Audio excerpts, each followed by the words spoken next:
Hey Chad, how's it going?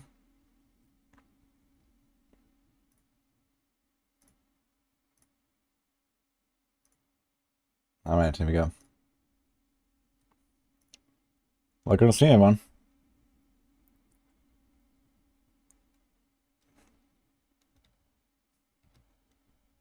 Hello Anthony, hello Otter, hello Danny, hello Brandon, hello Meek Danny, hello Breakfast, hello I'm bored 1220, hello Sevke, hello Olive Jane, hello God Boots, hello Preacher Man, hello Fishbomb. Oh, hello Robert. What build I'm running? You have a polarized Ravies build. I have polarized with companions. Kind of fun.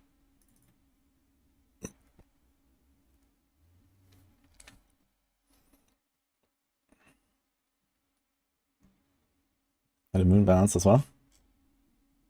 Hello Druid. How's everyone doing, guys? Level 86. I guess you're gonna finish it today.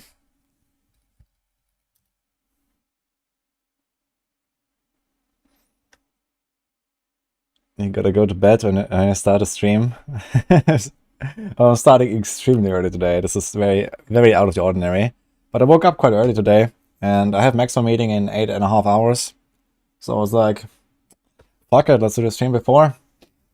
Because usually, you know, the maximum meetings, they're like in the evening, and they might take like, you know, 2-3 hours sometimes, and then it's like 9 p.m. or 10 p.m., and I'm like, fuck.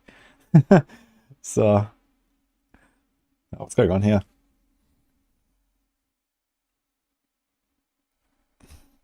What the fuck are you doing? I'm you guy. And I can't log in. What's going on?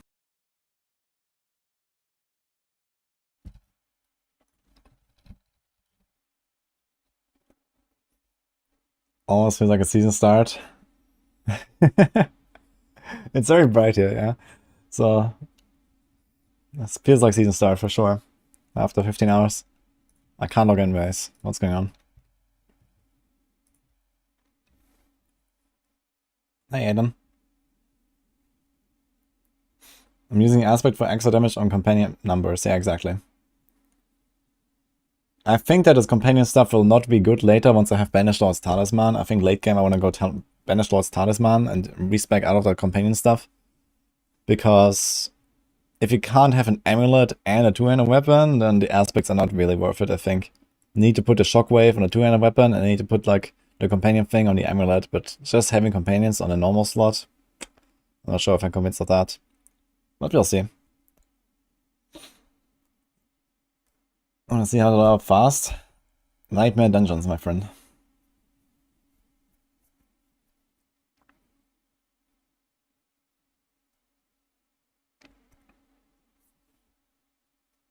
I can't prefer dagger over swords on Penarth build. It doesn't matter too much. Crit damage is just not really that great, and daggers at least have faster attack speed, so... Okay, can I like log in with any of my characters? What is going on here?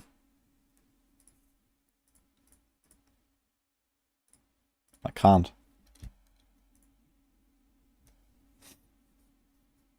Yo, Malik. Sorry about that, but I don't want anything like that here. Hope you understand.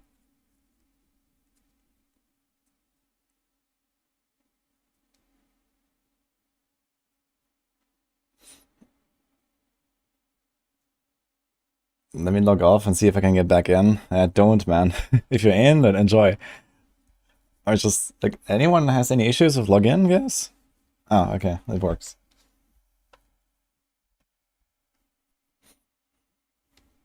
Servers are down, time for Diablo 2. Yeah, for sure. Log in, man. Diablo 2.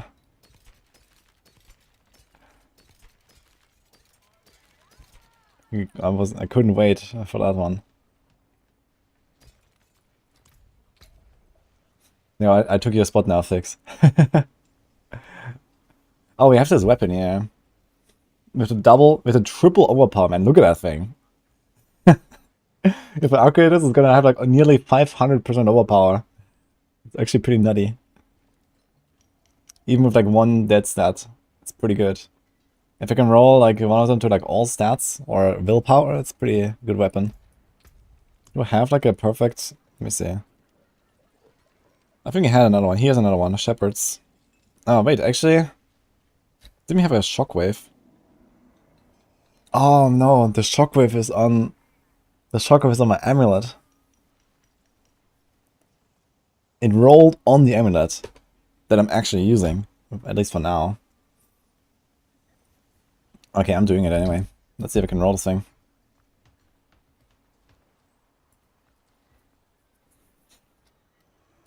We tried one-handed totem with shockwave and attack deal 129% damage to poison, consuming it. Ah, we need... Okay, just a bear poison thing. Yeah, I'm not so convinced of that one. I don't need poison that much, I think. Okay, let's see this thing. Lightning crit. Overpower with werebear. Crit with werewolf. I mean... It doesn't really matter what I roll, I guess. Yes, nice damage too close. I mean, you could just leave that as well. It's not terrible. It's a perfect roll as well. Let's do it.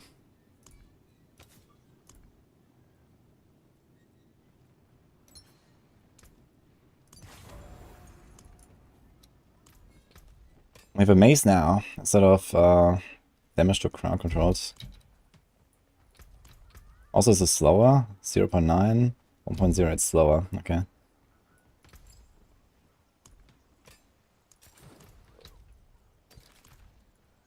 Helltide? Did it just start? Oh, perfect. I need a lot of Helltide. Oh shit. That is a lot of stuff here.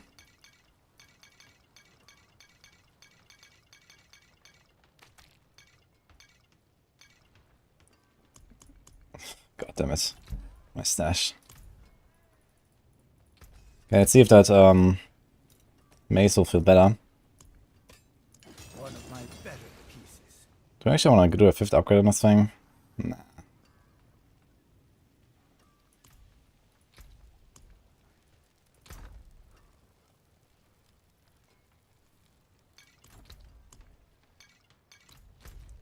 Right. Oh, it's Cage's done as well.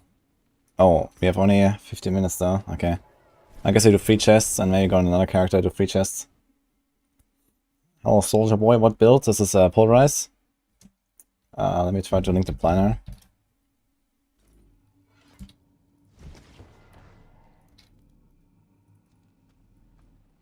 Glad you like it, Mick Daddy. Okay, let's find the first chest. One is here. Oh, we also have whispers here. Okay, perfect. Guys, does Helltide always coincide with new whispers in that zone, by the way? Is it like a way to predict where the Helltide spawns? Based on when the whispers time out? I need to check that. Because I noticed it yesterday a few times. That exactly when the Helltide spawned, the whispers were disappearing. So maybe you can actually predict where the Helltide will start. That could be kinda nice. Natural light, yes, Gilbert, man. It exists. It's crazy. Planner is blank. Wait. No? Wait, the link is not working? I just opened it, it works fine for me. Can someone try clicking on the Pulverize planner? Just one shot a guy.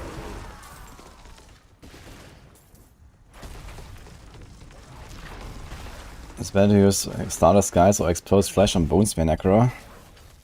I can't tell which is better, but they should both be really good options. And, oh, we're lagging. What's going on? I think that's the game though. I have 130 MS right now. Anyone else lagging?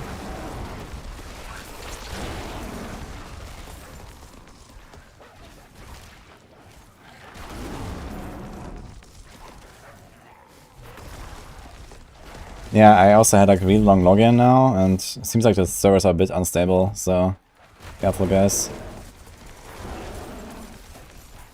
The planner is blank. Okay, let me check that out in a second. Anything to update on my pen RF planner? If it has Tybalt's Will and Condemnation, it's all good. I'll check. Yeah, I want to do some like planner updates today, I guess. Probably more like towards the end of the stream. Because then I'm gonna go offline anyway later and potentially fix stuff in the guides. Don't be like Rax and die while helping us. Yeah, don't worry. I can actually, like, you know... I can actually see my health when I look at my other screen.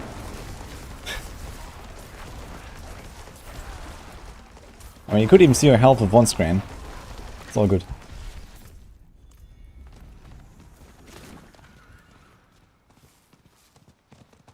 Stardust is bugged. Wait, what is bugged about Stardust?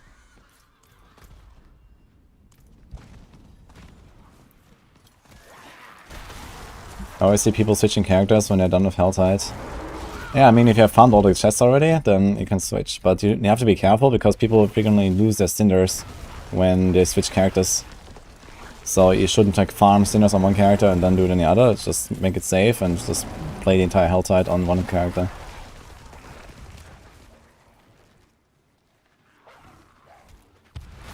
Okay, so why exactly is the link not working that I posted? Oh, I see now. Wait, I didn't... somehow I didn't copy the entire thing. Okay, 1 second. Kicks off here. Let's get him.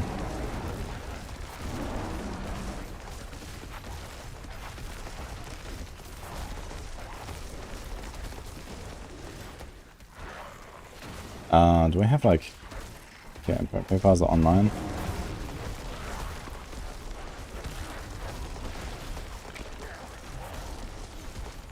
I'm not good against these bosses right now. It's too long for a fight. Kicks up is tanky. And once I have Tybalt's Will, I think I might drop the generator actually. And then you can also drop Trample, and you can go like Bulwark and Petrify. And you can still keep running with the companions. I think that could be kind of a nice combo.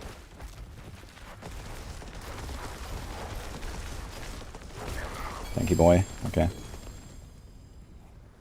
Alright, so why did it not work? Okay, here's a planner. Do chest reset? Yeah, the chests are per character. So you can farm all the chests, and you can go in another character and farm them again.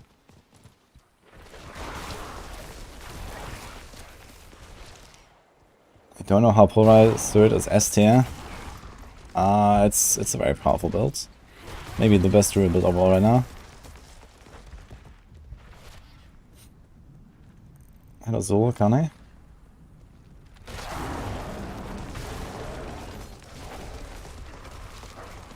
I don't also suggest the 40%, which you don't feel is intentional. You mean you're talking about Tybalt's Will, or what are we talking about? Ah, you're talking about the Stardust Skies. Wait, when you metamorphosis of Stardust Skies, it resets. Okay. Yeah, metamorphosis has some weird behavior. Like, apparently it also has like a hit chance, for example, and these kind of things. So I guess they kind of coded it like a skill. And... you know, this is probably why Stardust Skies breaks. But I mean, you don't have to run metamorphosis necessarily. I mean, a lot of builds do, but it's not like required. Stardust resets when you pick up stuff. Oh no. Oh no, I've been there with the Necro, man. When I played Necro last season, and I had like, I think it was the Blighted aspect it's called. The one where you stack up the damage buff with like 10 procs of Shadow Blight. And then you loot an item, and it resets your stack, and it removes your ongoing proc, man. And I was playing Sever, so it was kind of slow to actually proc that thing. It was not like Infinimist, where you just get it all the time. Every time you loot an item, the buff is just gone, man. I could never proc it. Good shit.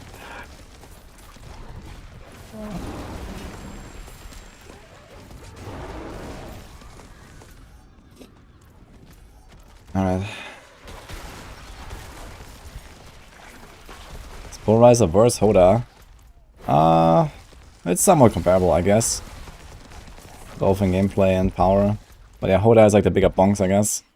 But their late game, Polarizer is also like basically two-shotting T100 bosses and stuff, so all good. As long as I get movement speed cap, you're chilling. But you need like one roll with movement speed after elite kill. It's easier to go fast on Barb, I guess. And Barb's voice is like easier to build as well. Other times I'll show you where we'll go with this build, yeah.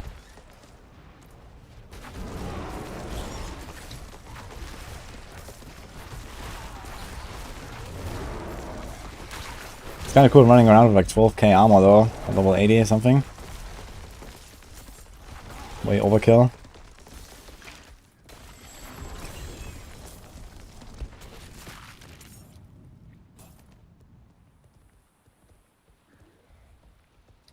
Thanks that added Windforce as a biz to Pan RF Maxwell Guide. Yeah, I will try that out as well.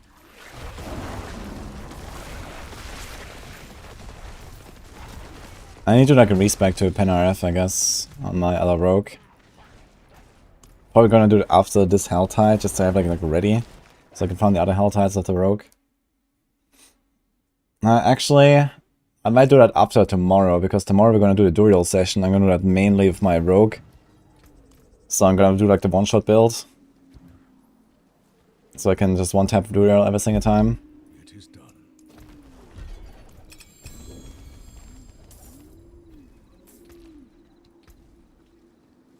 Okay, where are we? We can actually put a glyph here. What glyph do we do? Exploit. Magic notes. 16% increased physical damage to non-leads and bosses. How about that one? Any decks? Do we have enough decks? 1, 2, 3. That's not enough decks, yeah. There's Will. 1, 2, 3. Is that enough even? 1, 2, 3. 4, 5, 6, 7. Okay, we can do a willpower glyph. Can we do an int? 1, 2. No, it's not happening. Okay, I guess we do will. I guess we can do this one then. Sure.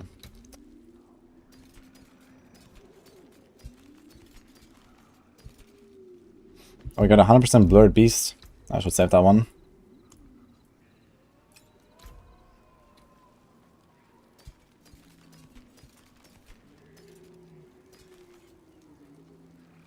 Fire, distant, poison, debilitating raw. Oof. Okay.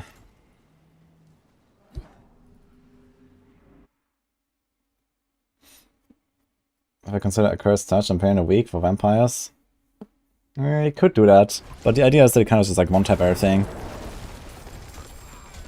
What's even the chance on a cursed touch?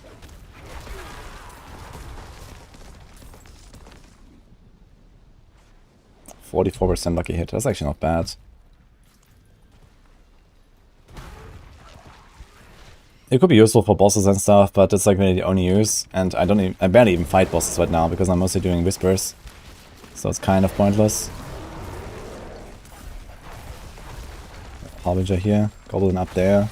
Let's go. Where's the Goblin? Oh, he vanished.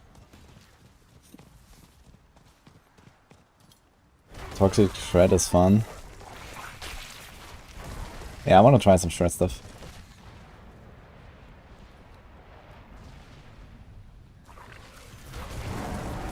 There's a one-shot rogue build that's S tier, but not on max roll. What is that? Why you don't include builds from the community? I mean, you have like the default planner where people can like make public builds and list them there and stuff like that. People can vote on them even. But the max roll builds that we have as build guides, you know, we only list the builds that, you know, are like real builds basically, and that we have as guides and stuff like that. Okay, some of them we don't have the guides. You know, there are some cases where we list a build, you know, let's say Upheaval Bar we had on the tier list, but we didn't have a guide for it yet. And now the guide is out finally. But I mean, You know, there's like tons of variations of builds, but they're basically all the same builds anyway, you know.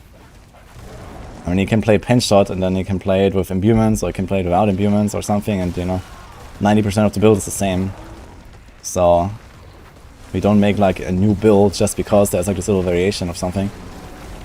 You know, one-shot rogue is not like a build, you know, it's just something for the memes. Like, this is not something that you can actually like play. If you're talking about like this rapid fire boss, you know, like the clip that I made, for example. It's not a build.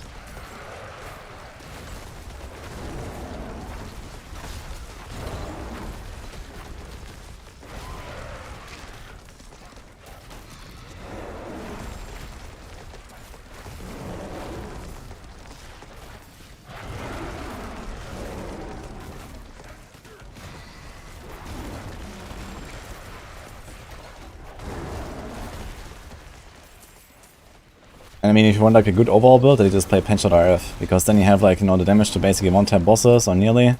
Even without Banishworld's Talisman, you don't have to go for those shenanigans. And you actually have a build that just destroys everything in the game. Okay, let's do this. Okay, we did it.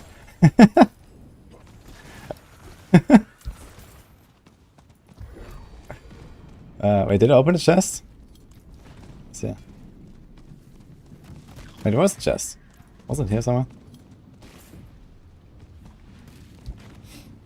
Man, my overs keep filling up so fast during this strat. Dude, where the fuck is the chest? Oh, it just moved. Oh my god, dude. Okay, let's go here. I was wondering like, what is going on. 2 scorpions left. Let's do this.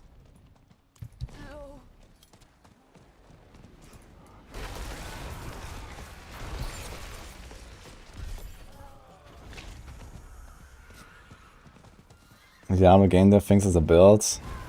Yeah, not exactly. They're probably gonna keep the bug until season ends, but not beyond that, that's for sure. You know, one item giving you like, you know, plus 500% damage, and kind of like, you know, deleting like 80% of the class's builds from the game once they reach that point, doesn't make any sense, you know. This is clearly not intended. Like, once you get to level 80 and you can wear T-Bot's Will, there's literally no reason to play like, you know, 90% of the builds that you can make on a rogue. So that just is like, even if that was intended, that would be hilariously stupid.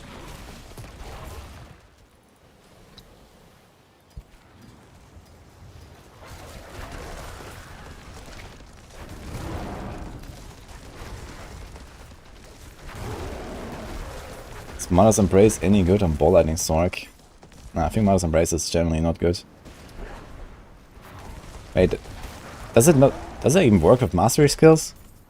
Wait a minute. I don't think it does.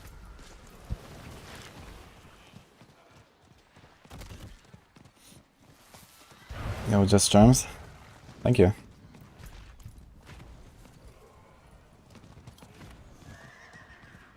Hello, Benjamin. Good evening.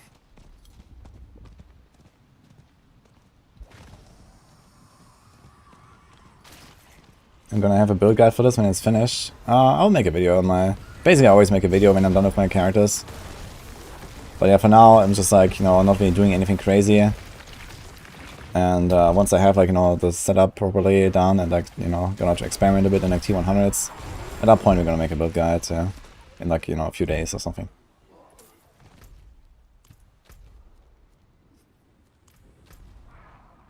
Okay, where did it go?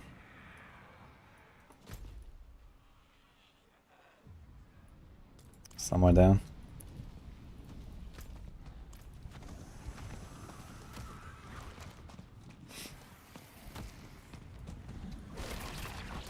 Early.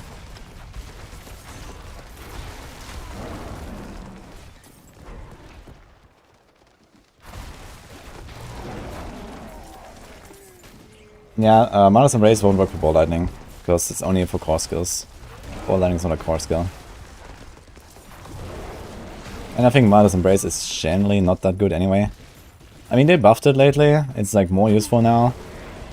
I think they removed like one of the shitty stats, and they also like buffed the effect a little bit to proc more easily. It's definitely like not a bad choice. If you have like no really important resource aspect, you can use that one. But I think like Mother's Embrace is mostly like a backup option. If you really can't find your desired resource aspect, you can go Mother's Embrace. So that's basically how that goes, I think. But I think most of the time, by the time you actually find uniques and you can target farm these bosses, I'm not sure which boss drops Mother's Embrace. You know, at that point you usually have some resource aspects and you have like most stuff already kind of figured out. You have Max Sword is okay for Bone Spear? Okay. Yeah, I need like a build that like very easily hits many targets. Like Bone Spear seems good. Chain Lightning, these kind of things. And then I think Mother's Embrace is okay.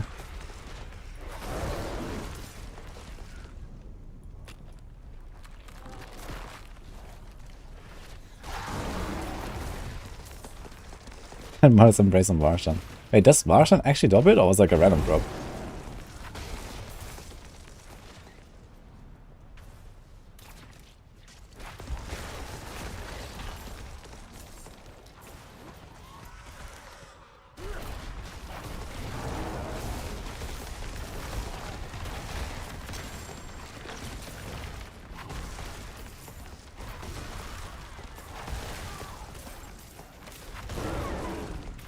Somehow I felt better with my other weapon. Not sure why. It's like 0.1 slower. I have tons of overpower damage on it, but I guess that's kind of overkill for these monsters here. But even on the boss, I'm like... Okay, I mean, I one-tapped the boss earlier with an overpower, so I guess that works. When I overpower, I should be able to... Look at this, man. 160, 150, 160. It's kind of ridiculous, the overpower. Why are these numbers so high? It's like all the... Like half the additive damage you have like on other builds. You get here from like 3 affixes.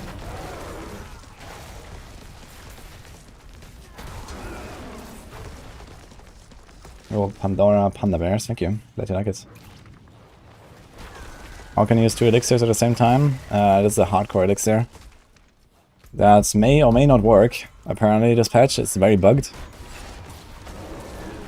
I saw some people just dying straight through it. It's a cheat death elixir. Which, I mean, frankly, this character probably doesn't need right now. I don't think I've triggered that a single time so far. Bye. I don't think so. That's like a nice backup because, you know, something can happen. Servers were laggy earlier and whatnot. And I kind of want to like keep going with the build for now and see how it will feel later and stuff.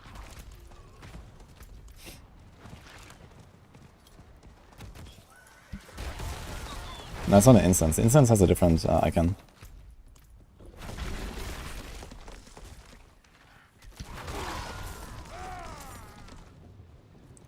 Yeah, I think I'm gonna go for Overpower. And I think once I do that, I probably have to drop the companions. I talked about it earlier, like... This combo is nice because I have Shockwave buffed and Shepherd's buffed. Because they're both really powerful aspects, but when you have Banished Lords, you can't buff one of the 2 aspects. I mean, it's still good to go Shepherds on a normal slot. With 9 companions, that's 90% damage. But it's not like that much better than other aspects.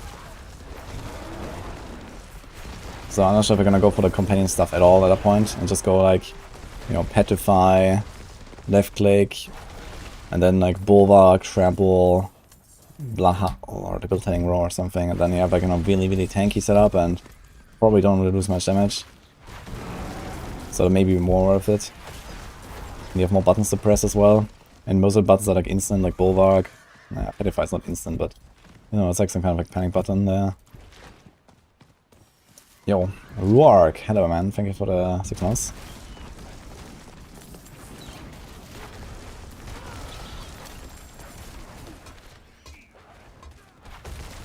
Hello, Unbearable X. I'm doing good, how about you?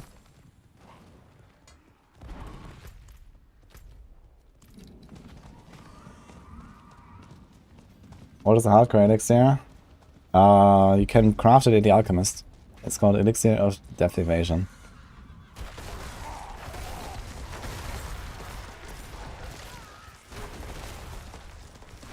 Thanks to Calm for the prime, appreciate that.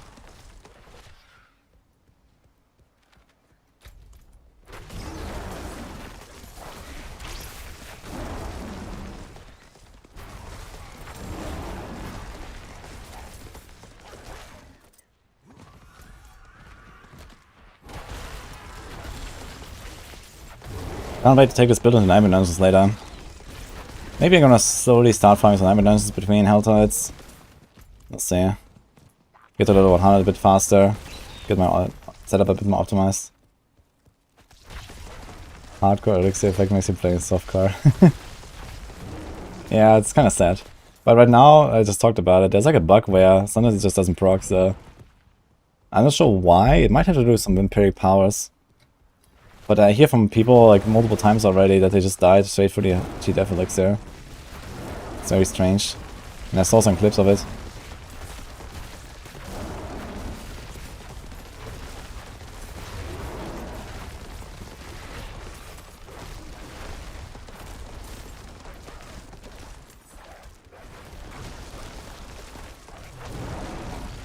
Oh, Daniel, what's wrong with you today?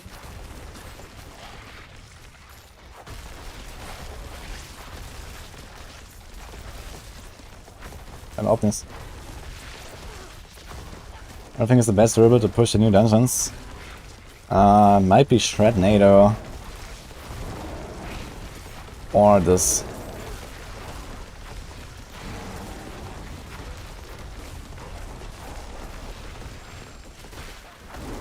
Dungeon Legendary that plus skill points to all Viber skills. It's a unique, yeah. There's also like another one where you get like +2 to Viber skills or Earth skills or something. It's like a legendary effect. It's also still there. I say these wave events are kind of cool with Bull Rise. Like, you just stand in the middle, kapow. Need to get a Ravenous proc, man. Let's go.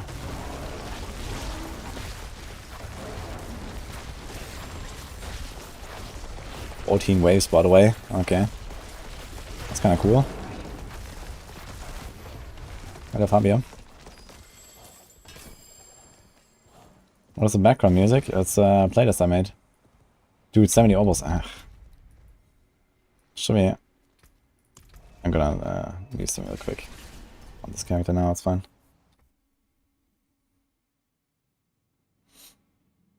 I love Bloodsurge Necro in events, just stand in the middle. Yeah. That's it. Cool for sure. I haven't tried Bloodsurge yet, but I want to. Until next time.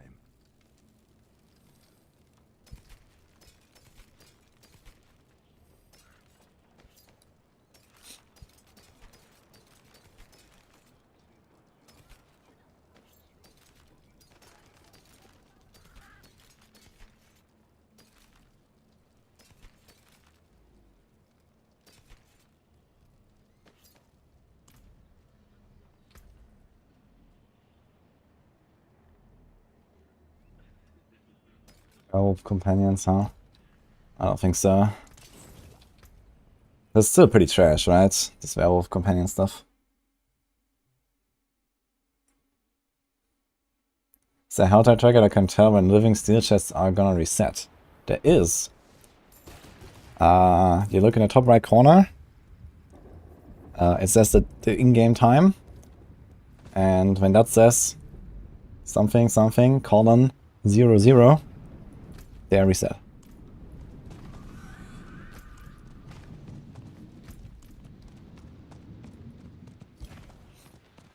Woody and Necromancer in the title. I played 2 Necromancers to 100 last season. What do you mean?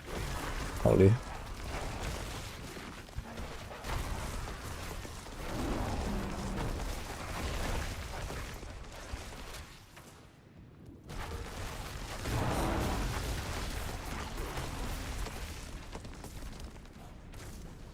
Started hardcore for the first time ever this season. Yeah, good luck. Someone was asking about the music, by the way, exclamation mark playlist. It's still my YouTube playlist, but I want to convert it to Spotify.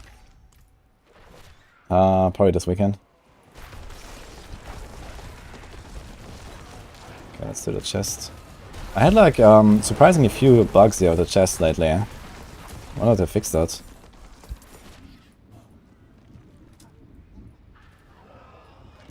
Okay. This chest is done. Then we have one down there. Then we go on Ogre Barb, I guess. Number one reason to take Metamorphosis off. Bear shouldn't turn into a bat. It's a vampire werebear, man. What do you mean? It's better to farm Shaco in a class that can't get Grandfather. Yes. But other classes can still get Ahavarion. So there's Ahavarion and Grandfather. Those are like, you know, somewhat class specific. So if you want to avoid Druid, Barb, Necro, and Sork, I guess. Yeah, so you basically want to farm Shaco on the Rogue, right? Rogue is the best class to get a Shaco.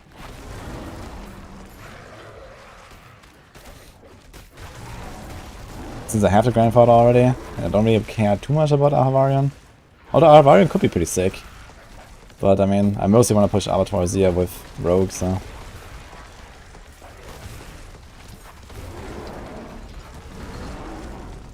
Yo, Daniel, what's up to you today?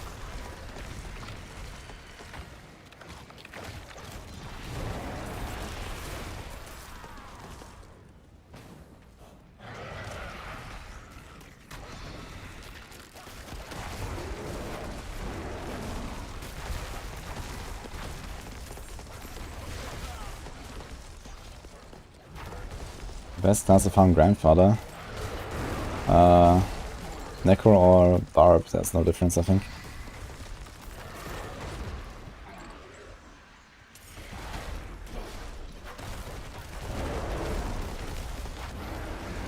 Ooh, from 50%, kapow. Alright then.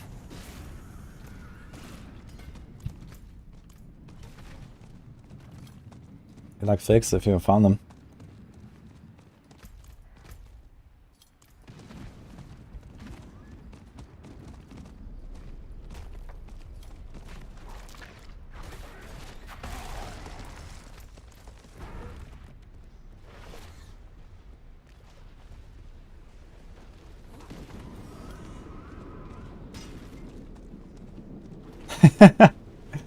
I'm streaming very early, Matt. I woke up very early today and I was like, let's just stream before the meeting, not after. Because usually if I stream after maximum meeting, it's like, you know, 9 or 10 PM or something, and I'm like here for like 3 hours. It's like, fuck that, let's just stream early.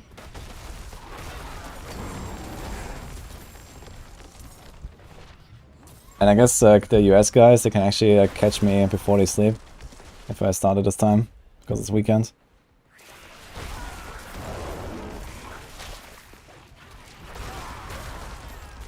And when you wake up again, Pog. Oh, Bastiano, hello.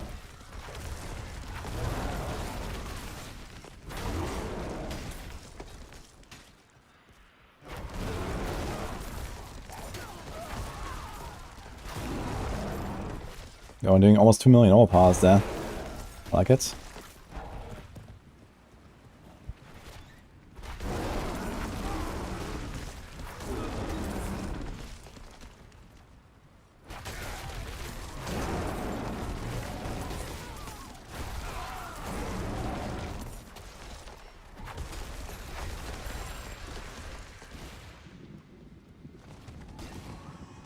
How do I get down there? And I really need like leap. This class needs leap, man. I'm so used to it from playing the Barb lately, and then sometimes on a Rogue I was just like shadow stepping down there. You don't have anything like that on a Druid, right? It's just like, you have to climb.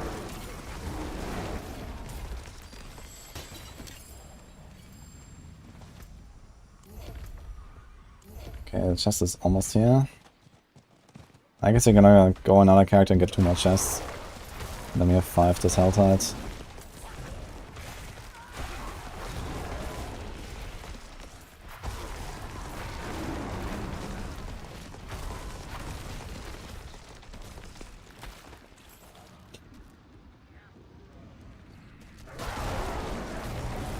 $50 Duriels, no Uber unique. I should get one. 50 is like the average for one drop, it seems. Good luck, thanks.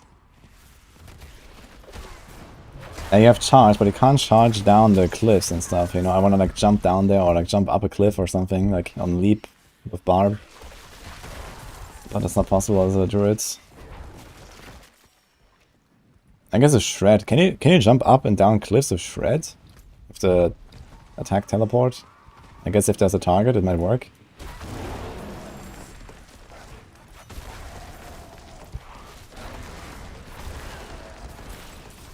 One Uber uses ring. A starless guys.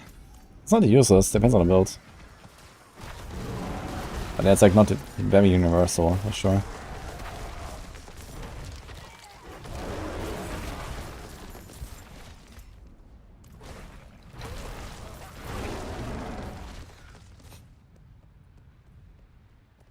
Does the Brimstone Mount from Duriel count as an Uber? No, it's just like a Duriel drop, I think. I don't think it replaces an Uber drop, that would be stupid.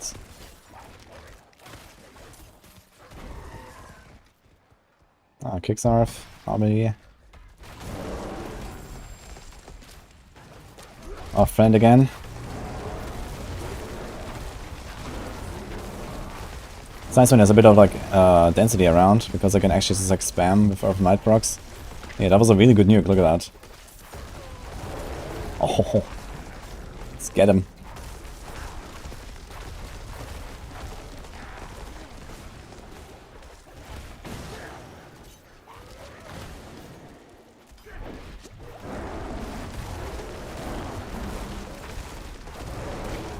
Yeah, that was actually not bad.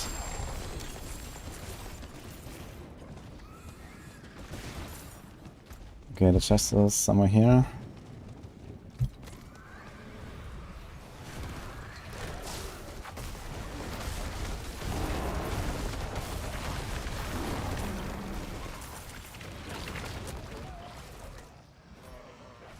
Any group questers? Do you need to do renown or what, Holy? What are you doing?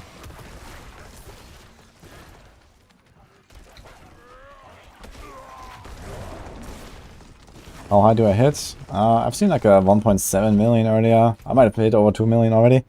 We're getting there.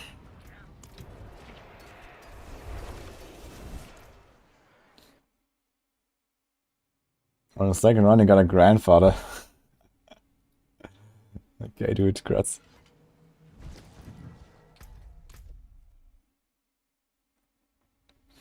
Best class farm Shaco is a rogue.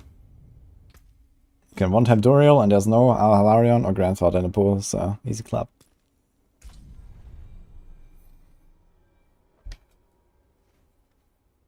Yeah, Pulver is a good build. When you get into 50, how do you transition to endgame builds? Well, if you look at our guides, there's usually like a progression section. Like, you know, you go for like codex powers first, and then you try to find certain aspects, you try to gamble for certain slots maybe if you can't find it.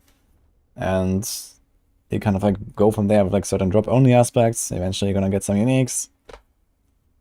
Oh man, am I gonna get stuck in the queue now again? I wanted to do 2 more chests, come on, let me in. Yeah, it is laggy here. I can't get in.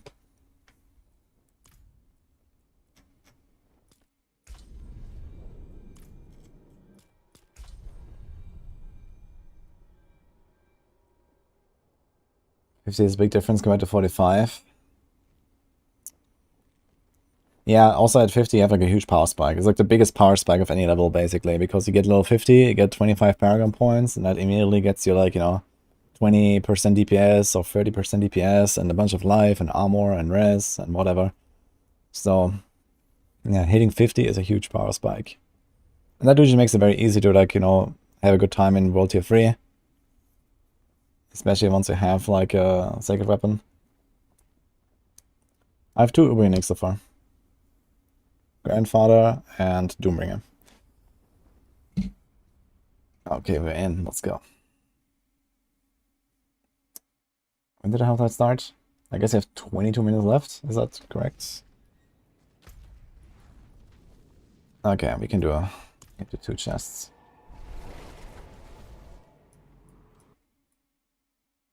Let's do like 1 round around the sands. Get that out of the chest there.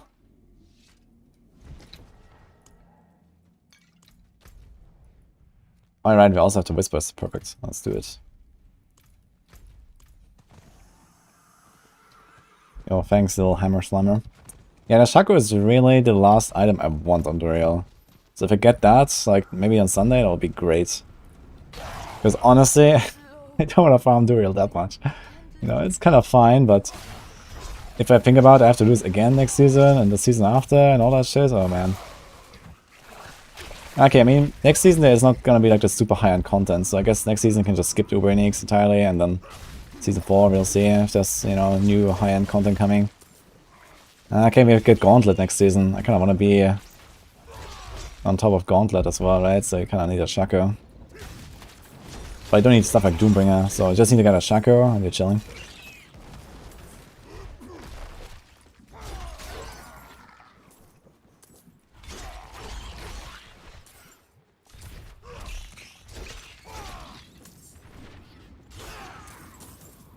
It's kinda nice, man. Do a Helltide of 2 different characters, you get the Whispers meantime. That's actually really sick.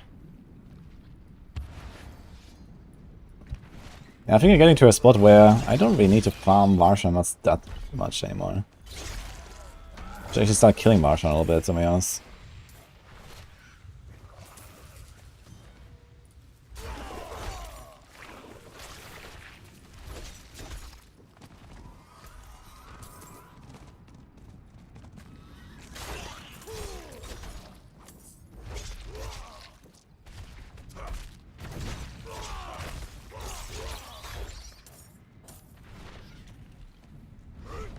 Oh, he didn't jump down there.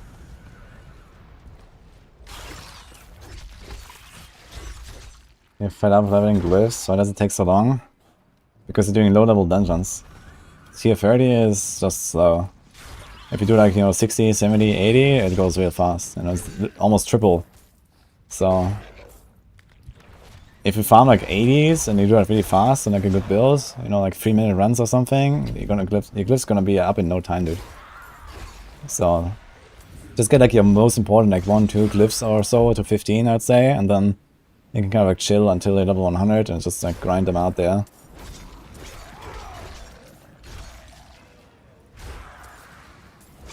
A Devil Hunter. Can I heal the Arvor's Gauntlet? It's a bit like Challenge Rifts. Yes. But you do it with your own character.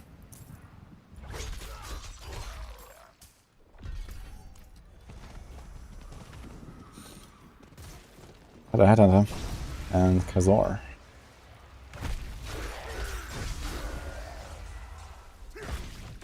Yeah, Gauntlet is something like Challenge Rifts. It's like a fixed dungeon. You play your own character, you get a score for how well you did. It's like a massive dungeon that you can like choose different paths and there's like a bit of strategy involved and stuff. What is the advantage of the battle pass? Nothing. You just get a bunch of like cosmetics and emotes and whatnot.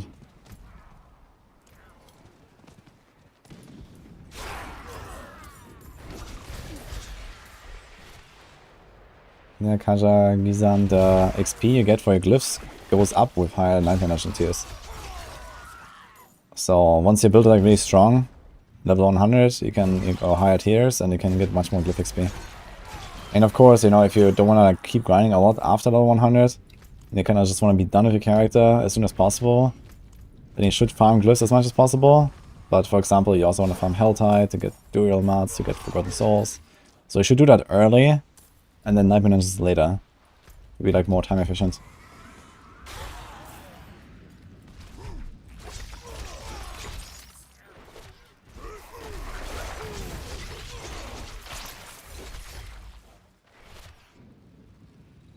I got raid from Boiler. Hello, Boiler. Thank you. Nice to see you, man. How have you been? How many Duriel runs have I done? Roughly 100, and like 3 of them were solo. Dude, I'm so fed up farming Duriel mats. I don't imagine myself doing solo very much. Like, you know, the last, like, since I came back from BlizzCon, I've just been, like, wasting my life farming Duriel mats. It's fun, dude. Okay.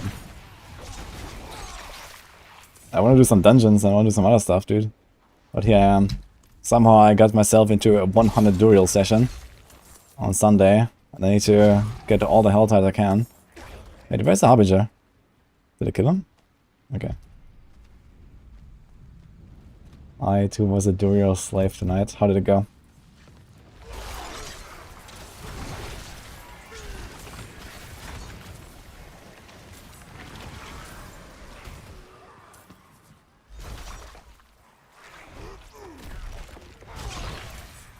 Yeah, I think it would be cool if like there was like no like, you know, you weren't forced to go into groups for Duriel, and there was like maybe a few more sources of these Duriel nuts, so that, you know, just occasionally you get like Duriel stuff, and it doesn't like kind of like force you into like farming only Whisperers and Helltide that much. If I could get them from like the other bosses or something, that would be cool too. If I could find like Lord Zir, Beast in the Eyes, I mean, I'll probably do that a little bit.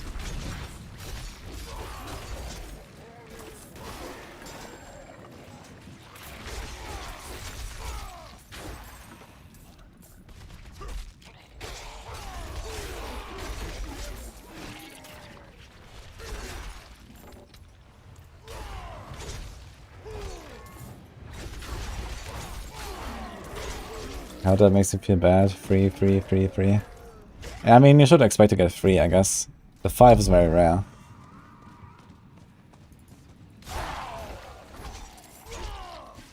I'm not fine with that, Texas.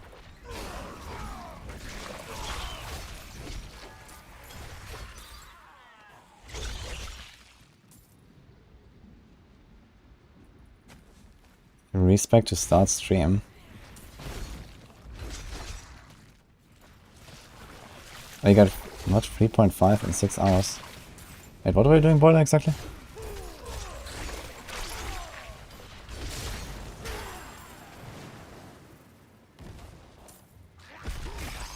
Ah, 7 shards and 7 eggs. In 6 hours. Ah, you're farming mats, okay. 3.5 Duriels in 6 hours. That seems actually kind of slow, isn't it? We're doing other stuff too? Sounds like you should be able to do more. Like, usually I estimate roughly like 1 hour per Duriel. I respect for 40 minutes, okay.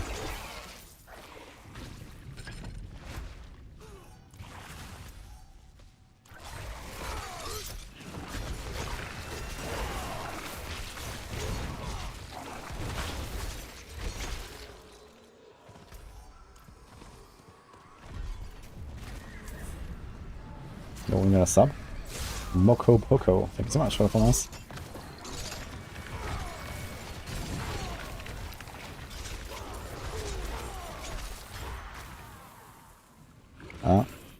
Need 1 cinder. Drop it. Oh, dropped it.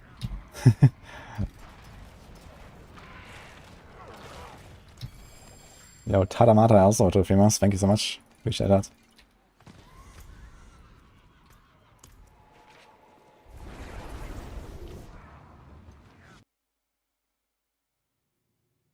They said it will make farm cinders quicker in some ways. Yeah, I think maybe next season they could like just like beef up Helltide a bit.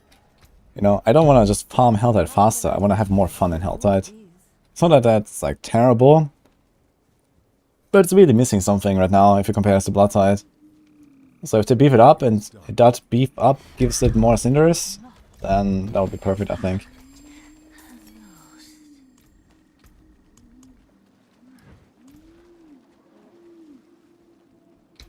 Yeah, exactly, these little events, you know, like there's like this the siphon, and there's like, you know, you can click on the well, there's Bloodseekers spawning, like this kind of stuff is just missing from Helltide, right? There's like no elites running around. So just the Harbingers, and you two-shot them anyway. Like those Harbingers need to be like way harder. There should be like, you know, like a mini butcher or something when they pop up. That would be way more interesting. Like why do you just like two-shot them? Okay, we have 11 minutes. That's fine, I guess. Let's go.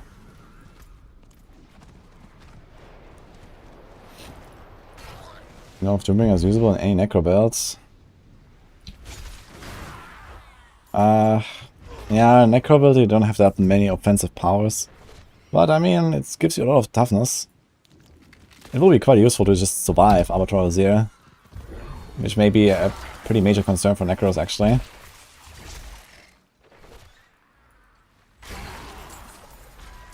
So on that end, it might be kind of nice. Maybe need some bit of Isadoras. I think Norfi made something with Isadoras. I'm not sure what exactly. One of the lightning builds on Axel, I've seen it.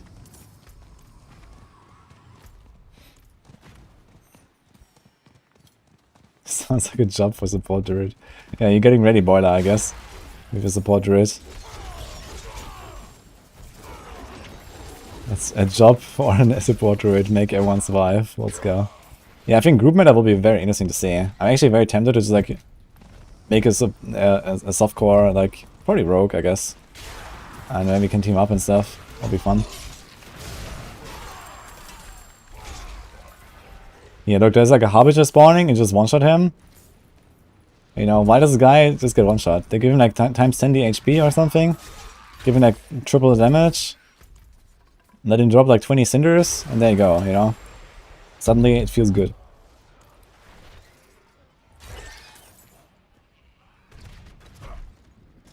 Four bugged rogues versus any boss in the game. I mean, 4 bugged rogues is the same as 1 bugged rogue alone. So that doesn't really do much. Actually, do monsters scale? Wait. I don't think it's scaled exactly 100% per player, right? I think it's a bit less. I think we've seen it in the patch notes somewhere. How much they actually scale. I don't know, no.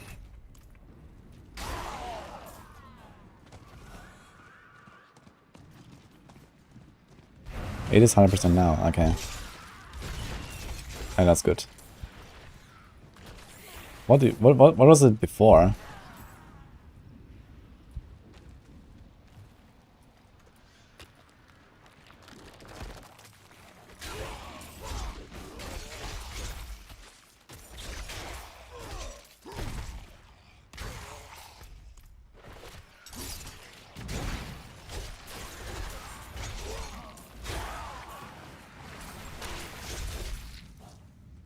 It was 85? Okay, I think, yeah. 75? Okay. I mean, 100 is reasonable, I think. You know, it's like party synergies and all. Potentially, it could actually be more than 100, honestly.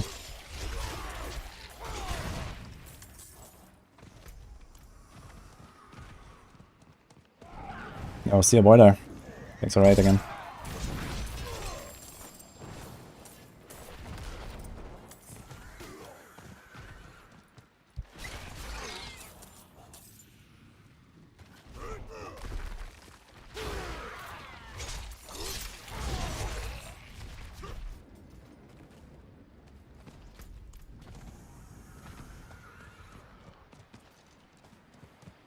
Do I believe they reduce the unique drop rate from Nightmare Dungeons?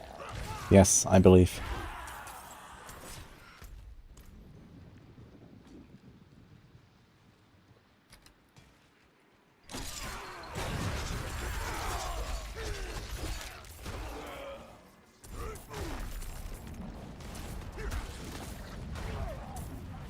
Didn't one-time this guy. My charge.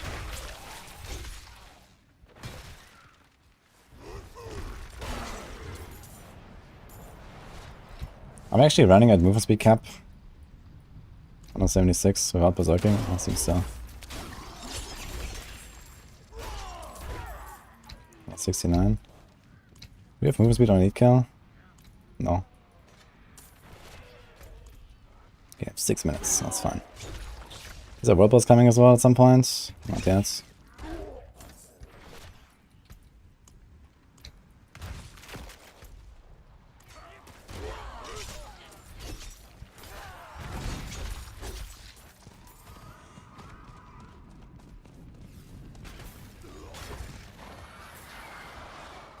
Okay, let's see how the double swing compares to the polarize here on this event. Earlier I had 14 waves. I think it was a bit different monster types though. Yeah, it's like the birds and stuff, they're kind of bad. 9 steel. Well, that's not bad. That's one Duriel almost.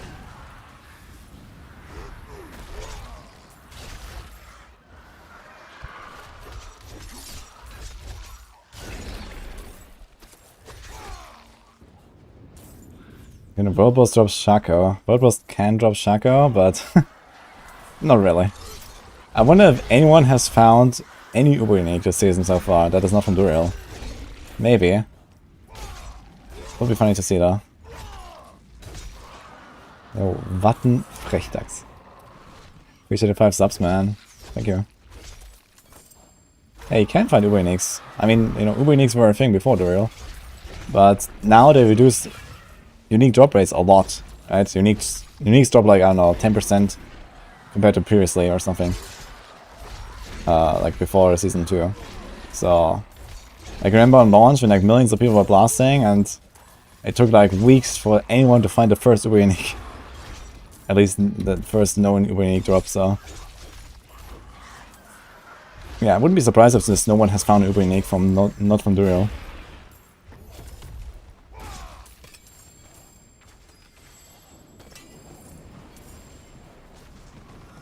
Okay, 260. Almost there. Unbearable with a subgift to Holy, thank you too. Appreciate that, guys.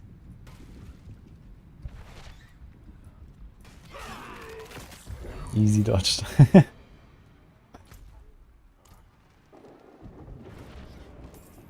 Did Blizzard pay me for playing D4? No. Well, indirectly, they paid my trip to BlizzCon, I guess, and stuff like that. But that's pretty much it.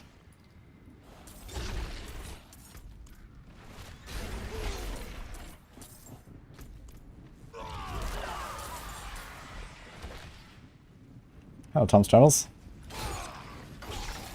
Oh, nice to have you here, man. I didn't even buy the battle pass. True. Actually, I have like a free premium battle pass. I don't think I've activated it neither last season or this season.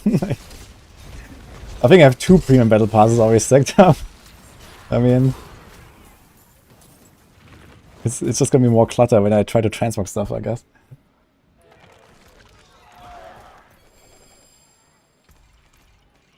Actually, I think I have like some more battle pass codes that I can give out at some point. I need to check. I can do like a little giveaway somewhere.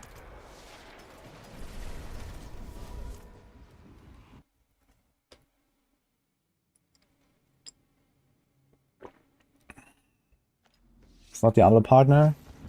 I am the Diablo partner. There's a lot of people in the Diablo partner program. I just don't, like, you know, hashtag Diablo partner everywhere and stuff. Like, there's no obligation to, you know, like, show that too much, to be honest. The forge is always hot. But, yeah, of course I'm in touch with Blizzard and all that.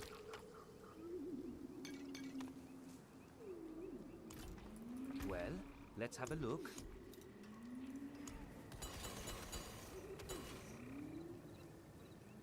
Okay, safeties.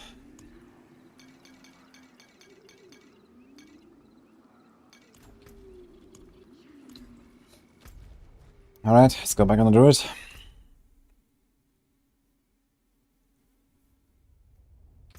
Actually, let's go on the Rogue real quick and gamble some more amulets.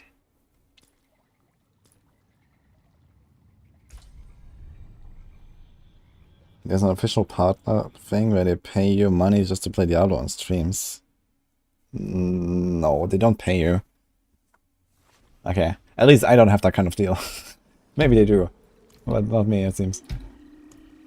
I mean, there's like some perks and stuff you can get from that, and if you make like Diablo-specific content, you can get like some rewards for that and these kind of things. But I don't think they're actually like paying.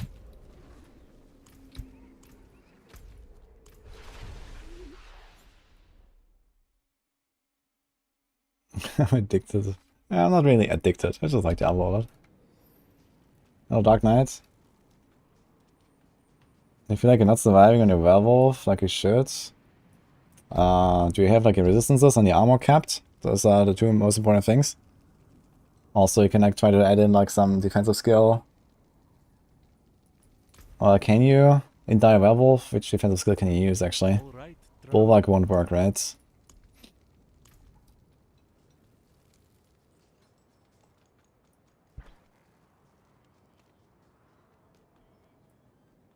How much the game should be bad, so they pay me to play it. Thought the ale in Giacomo was strong, but the stuff here? I mean, Nice. even for sponsorships, quite often I actually play pretty decent games, so...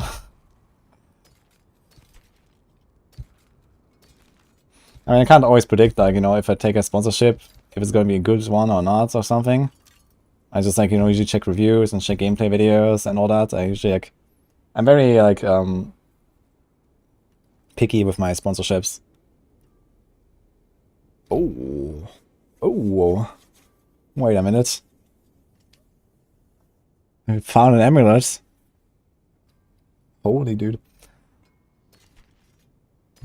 That is a sick one. Okay, let's put that here. I played raid. Yeah, that's long in the past though at this point, I think. Do we need to concede it? I don't think we care about concede it very much. what's left. Okay, here's a barrage thing. I don't need that either. I need a trick shot actually, not a barrage.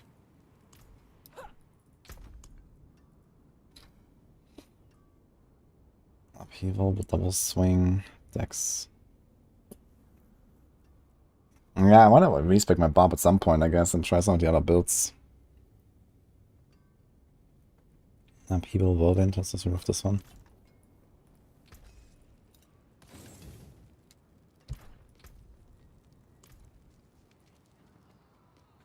Raid pays insane for ads. Yeah, that is true. Raid actually makes really good deals. This is why I see so many streamers doing Raid sponsorships. I can confirm they are very lucrative. And especially like when you're as a smaller streamer, this is like a very good source of like, you know, just extra income to like actually get going and pay your bills and everything, right? These days, luckily, I'm like in a spot where I don't really have to do raid sponsorships anymore. I think the game is actually not that terrible if you'll enjoy this stuff. I just don't really want to do more of it right now.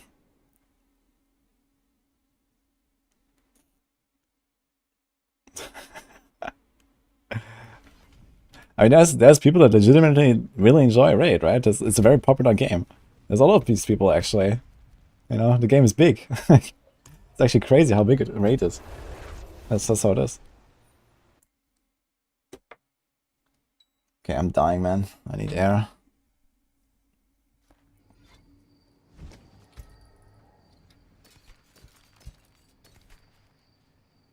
Here's a shockwave, but it's really low roll.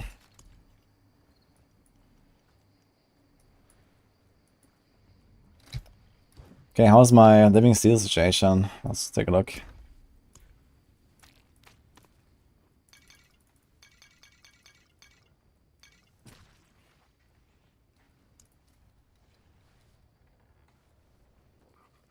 Okay, we have 134.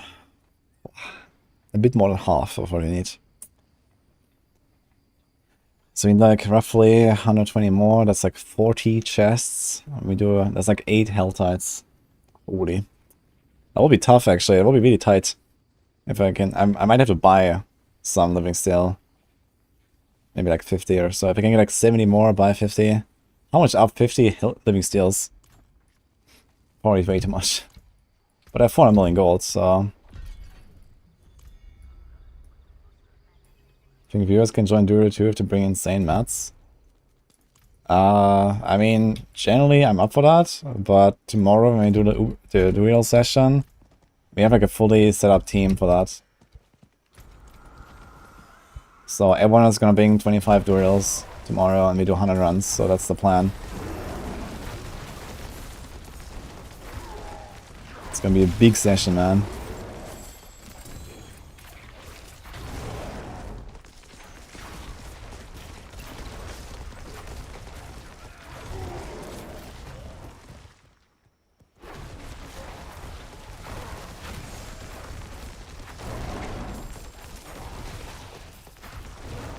What's the Uber drop chance? Apparently it's 2%. Hello Alex, by the way. Glad you enjoyed it.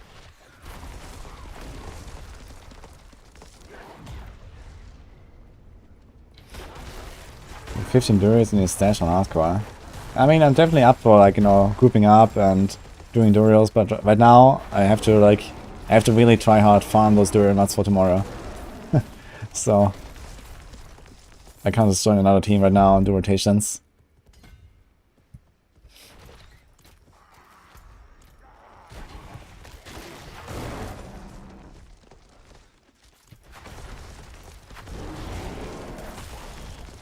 $87, huh?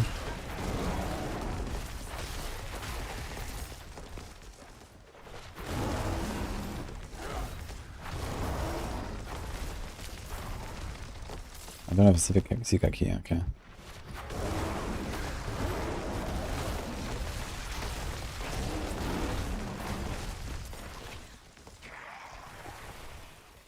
$50 rounds on average. Clueless. Yes. 50 rounds on average. And for me, I'm actually exactly on average right now. I have like around 100 runs, I think. I have 2 Uberniacs.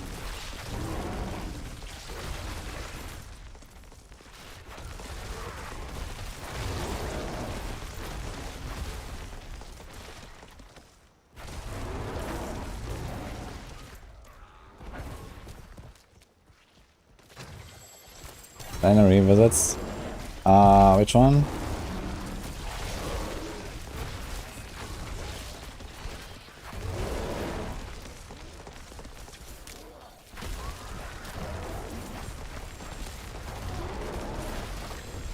Hunter Zenith and Polarized Druid, worth it.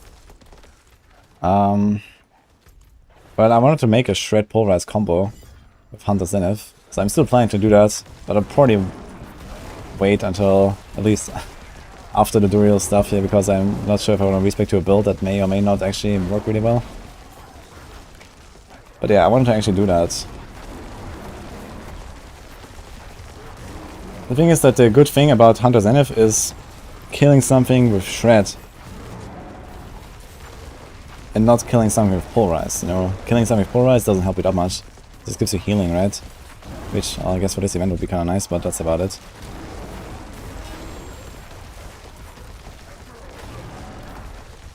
You want to kill stuff with Shred, so you get like 3 Polarizers, and you want to do 3 debilitating roars and 3 tramples and stuff like that. Wardrobe soon, Copium, yeah, for sure. And the problem with wardrobes is also that you need all these items actually. Like, you know, very often when you make another build, you have like 80% overlap with your items. You just like change the aspects a little bit, or if even that. But you usually have like similar stats, you know, the armor pieces and all that. But it would still help, I guess.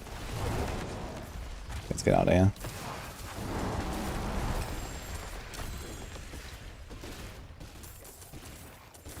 Oh, 8 minutes left on this stuff.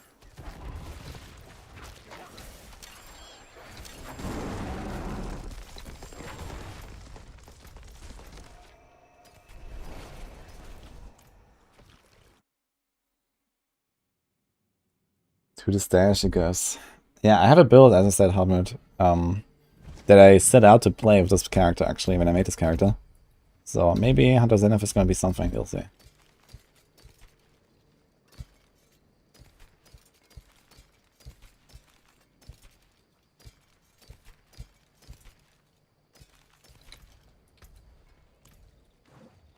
My eyes. My skill. That got most of it.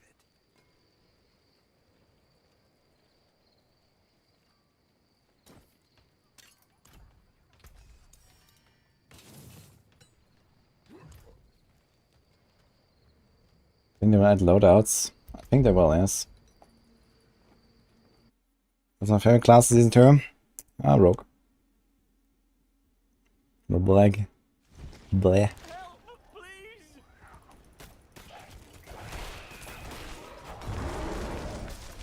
Okay, 8 minutes of structures.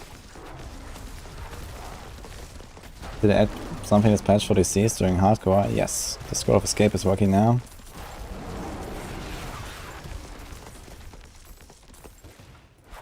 Level 51 Druid, what do you need to do to gear?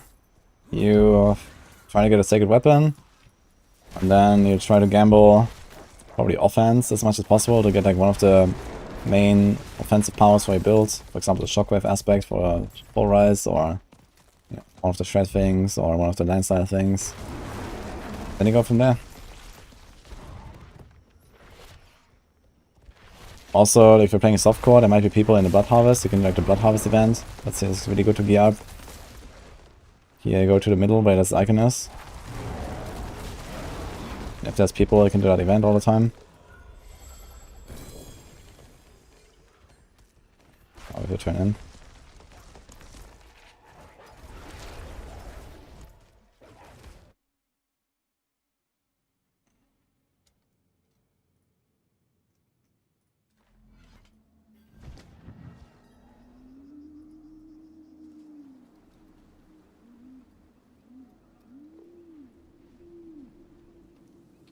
You can still use these.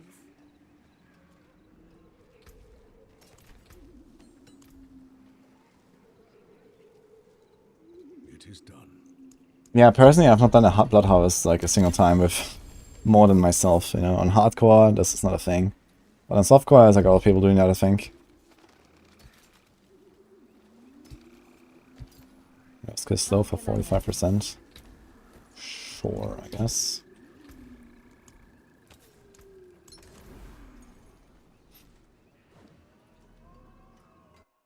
I really get leaderboards in 2 months.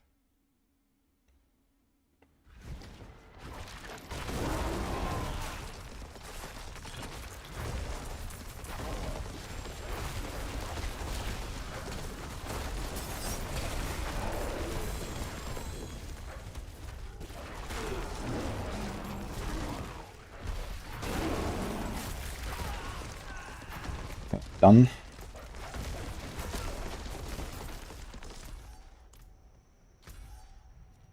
Okay, what do you got? I wonder if I can try these, yeah. I don't even have the waypointers for this. Let's see.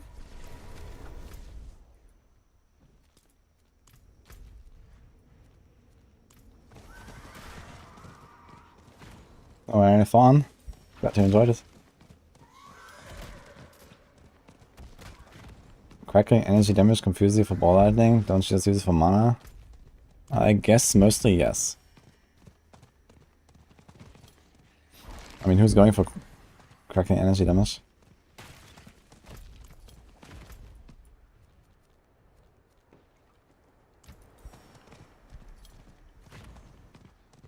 Me. Smile. Okay, holy. I mean, there's Isadora's overflowing cameo that allows you to make some kind of crackling energy build. So, who knows? But do you actually... Or do you spawn these Novas? But do these Novas actually get buffed by cracking energy damage? I guess not, right? So even if you do that, you don't even want to stack it, right?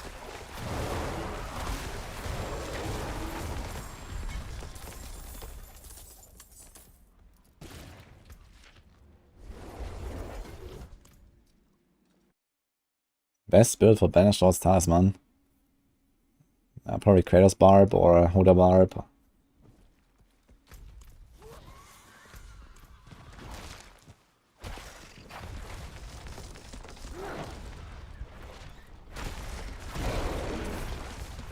Go to 100 with sacred pants? Really?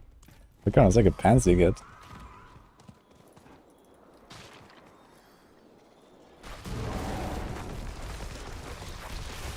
Is the ST Polaris build or Maxer better than this one?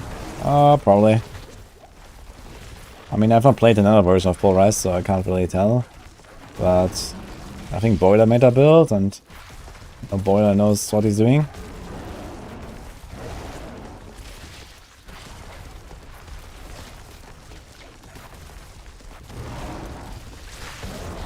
I'm streaming on Twitch too, yes, Arathon. So for the YouTube folks, I'm streaming on both platforms.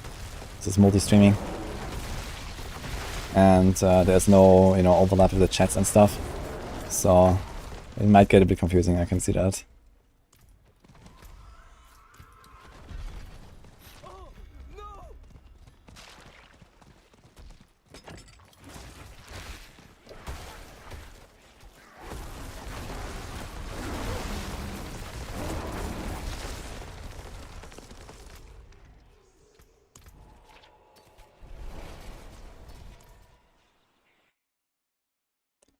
Yeah, so the season quest on every character in this division.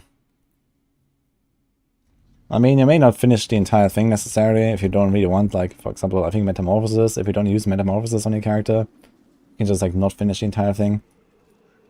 There's, like, some other parts you unlock that you may not need.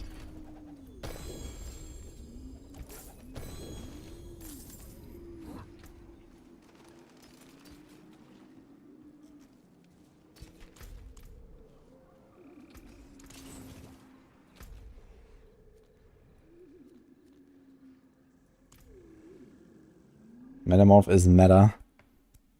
It's pretty good, yeah, many builds run it. But I've played some builds without it.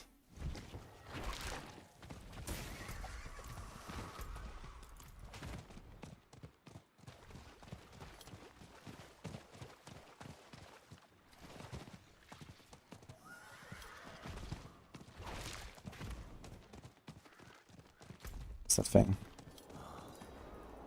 The smaller radius you have for the corpses now is actually much more enjoyable, I gotta say. You actually find the corpse relatively quickly.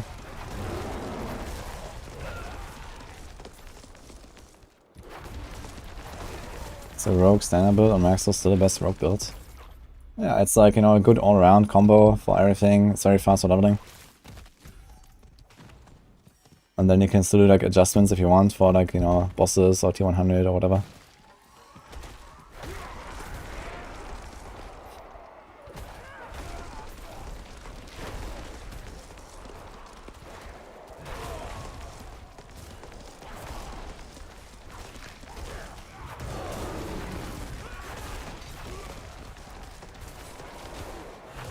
I haven't tried Stoneclaw now. Don't have a crown, I have to go get one, I'm not sure which boss drops it. And also it's like a very different setup, I guess. I don't really have like enough stash space to just like save up a lot of Druid stuff right now, so I think this character is gonna be mainly Polarize and the Shred Polarize Hunter Zenith stuff. And that's probably it for this character. Unless I find like some GG glove or something, I might save that for another build. Not really much more than that. I also deleted all of my landslide items. Like, eventually I'm gonna do like a proper landslide playthrough or so, but...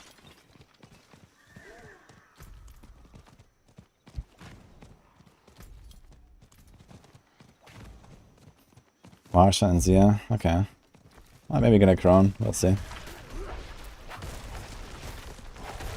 Boy, damage.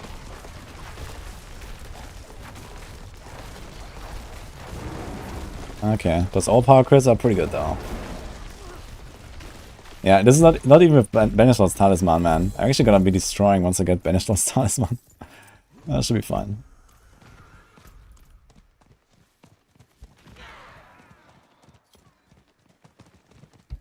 Stormclaw is making the Druid a rogue.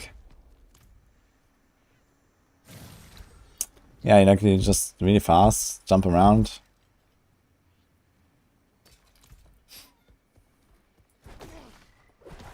So T100 Rogue, Death Trap and TB, or just TB?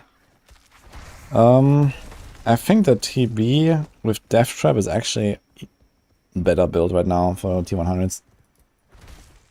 Because the monster, like the damage you have to put out is not that high. But once Avatar Azir comes around, I think pure TB might be better. Death Trap is just very safe. Death Trap is like very safe and still has enough damage to just destroy everything. Even with exposure passive.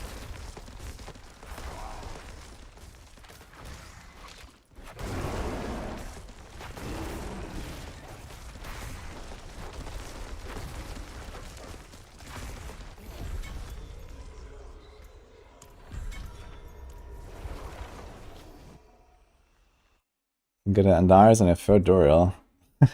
Grats. Yeah, I can put it on any rogue build. It's a pretty good item. Penshot RF is really strong right now. Barrage is very good. TB, Death Trap.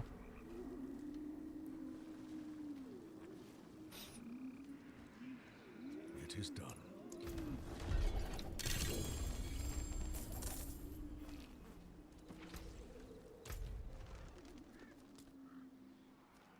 I have to actually run all the way there.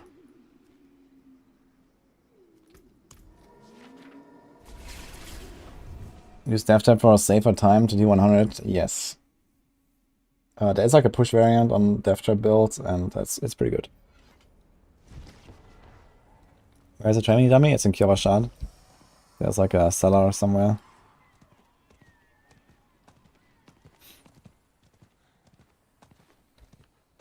An odd build that uses perma lacerate with X-Files. Interesting. How do you perma lacerate though? 45 seconds cooldown.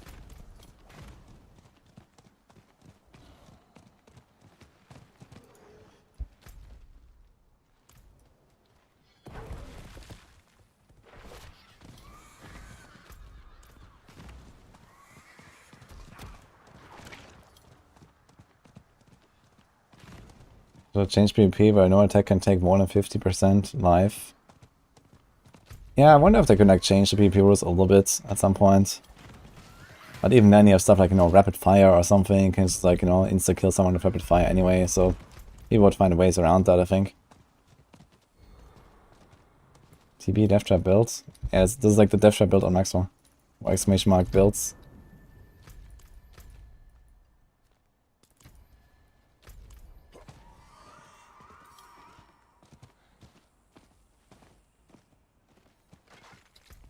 Yeah, Death Trap is really good still.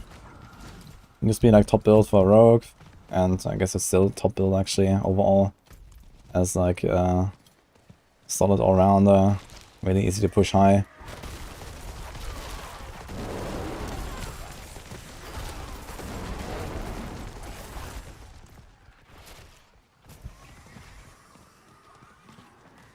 Okay, let's see this.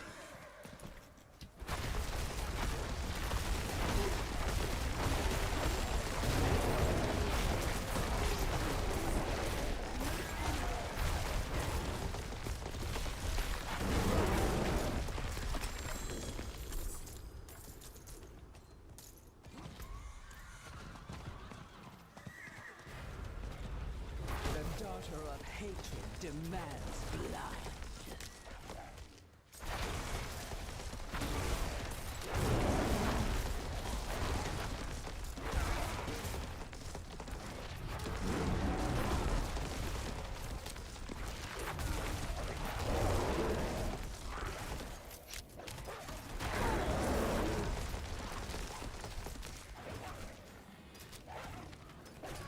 I mean, how does PvP even work this season when everyone has Metamorph? No one is getting CC'd by anyone, right? It's just like who one taps each other faster.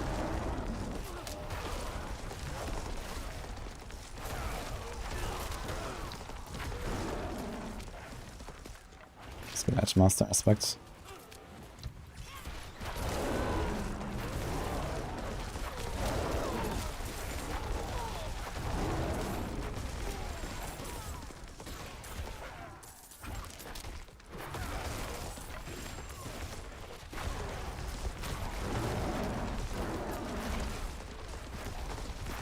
Let's say if I'm XP in gear when you come to T4. Depends on how strong you are. Usually you want to farm 9 dimensions because that's the best XP. But if you're like fresh in T4, you might want to just get some Blood Harvest going and get some gear there, get an ancestral weapon and stuff, and then go 9 dimensions.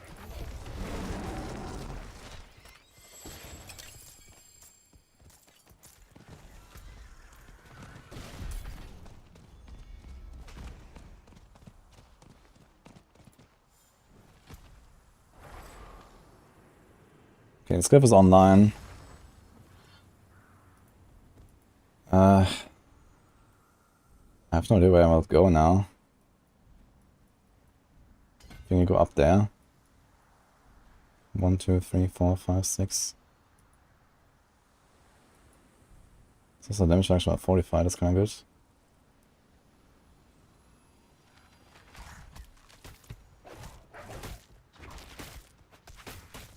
Double core build where? Yeah, not yet. I haven't done any boss kills yet and stuff. You have to get 100 Zenith first of all.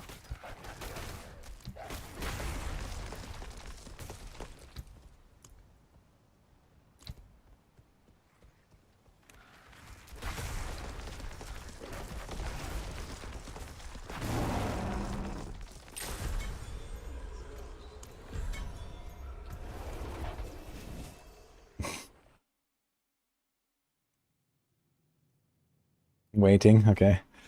Yeah, I don't think it will be today. Maybe tomorrow or on Monday. I'm going to try the double core build. I can break that down. Well, let's have a look. A good business and fortune to you. Yeah, Shaco and double core would be great. I mean on a Druid, Shaco is not even necessarily the move. But for that build, probably. Okay, 42 million hearts and 17x. So how's that looking? We need... There's gonna be 21x, so we're gonna have like 40 almost. Okay, we're almost there with Varshan. Alright. Still more to do. Hello... Oxiv? Is that correct? It is done. You recommend the Godslayer for double swing? You can do that, but I just had better success with Tuscan. I think Tuscan is really strong.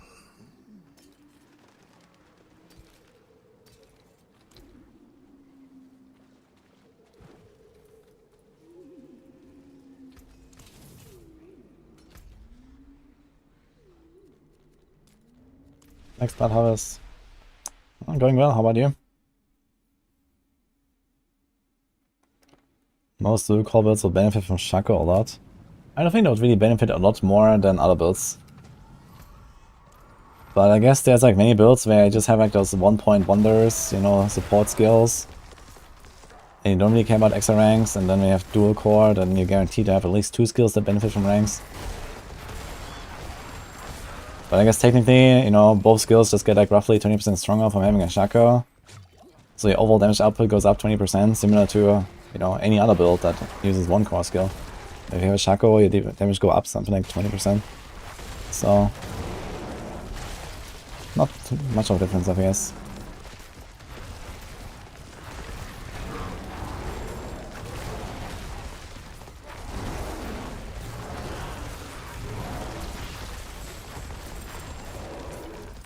I think an Oxiv.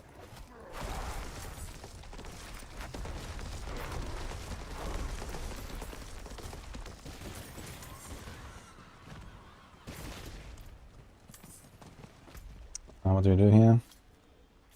Save villagers. That's my favorite. Everyone loves saving villagers.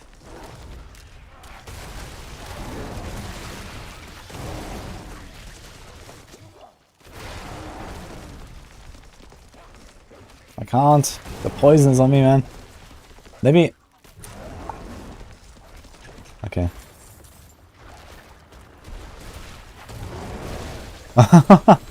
One shot bow with 1 shockwave. Let's go. How long does it take until I can activate this thing again? Does anyone know what's the cooldown? Danke fürs Sorg, Oxid. Sagi. Glad you enjoyed. Vielen Dank. You saved my life. Bless you. And Kenjaro. Thank you for the 2 months. Blood Harvest is instant. I'm not talking about Blood Harvest. I'm talking about the chalices. Yeah, what is that? Sanguine Altar. How long do they need to reset? Like, I always do the 2 Blood Seekers, but I don't do the Blood Harvest. Yeah, like 1,000 of this blood, man. I can't really do anything with it. Blood Harvest is really terrible when you do it alone. It costs a lot and gives you almost nothing. So...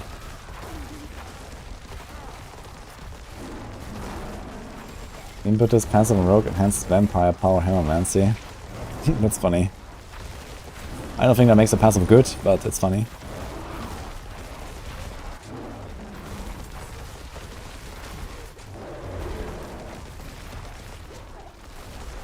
Takes a minute to reset. Okay, let's try to go back there and see. After this thing.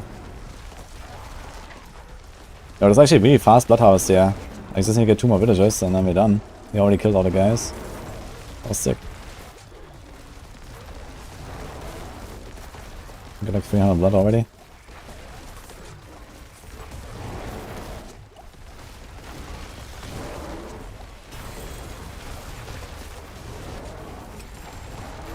Kapow! Kapow! Okay, let's go. Holy dude. Look at all the gold here as well. How much gold is that like lying around there? Oh, it's like 30, 40k. Okay, let's see. Down here was the thing. Oh, despawned actually. Never mind. Where do we find the last villagers?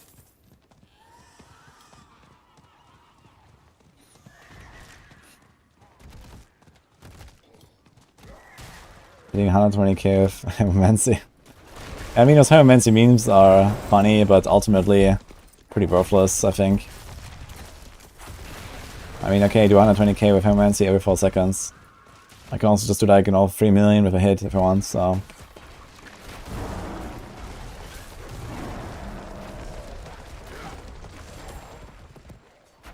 This guy's saying 34 shots of agony, damn.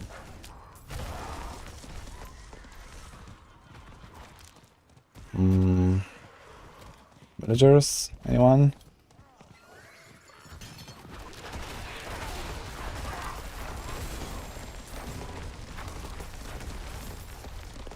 Okay, got one. Did it without you. It's actually crazy how packed the zone is. Blood Tide.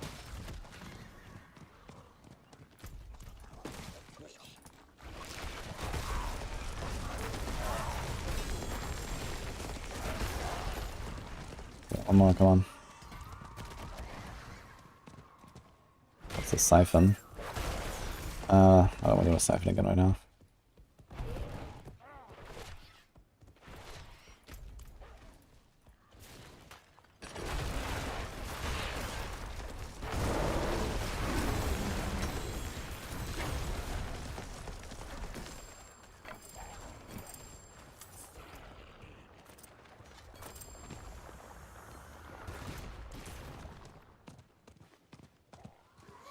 Oh, Zergi. Thank you so for the 3 months. Appreciate this up. Maybe I'll find the last villager. Dude, I found 3 goblins before I find 1 villager. What? Seriously?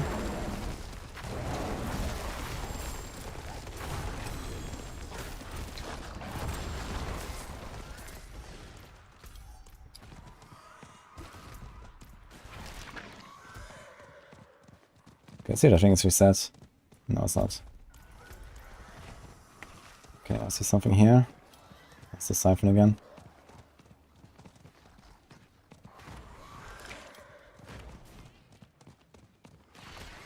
How much gold are shards worth?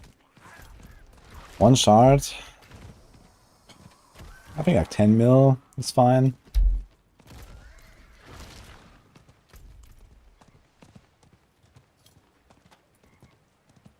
Jenny, sorry. Jenny, sorry.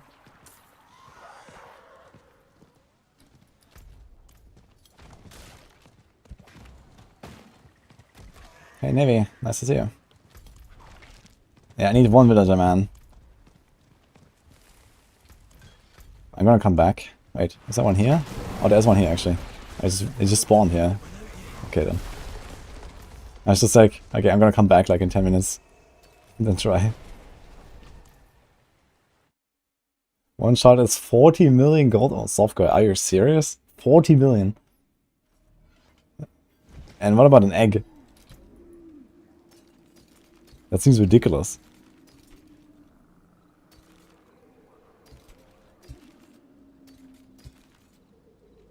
One egg is 10. So you pay like 100 million for 1 Duriel. Really? I guess technically 4 Duriels in Rota, but still. That's crazy.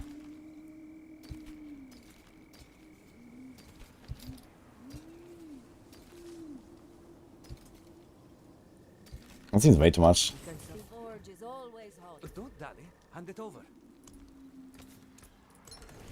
Especially after dupe exploits and all that. I'm feeling good, Navy, yes. I woke up a bit early today. Slept like a bit more than 6 hours or so, but I don't know, I just felt like I couldn't really fall asleep again, and I was just getting up, and now we start blasting. Yo, why do I get diamonds and stuff here? What is this?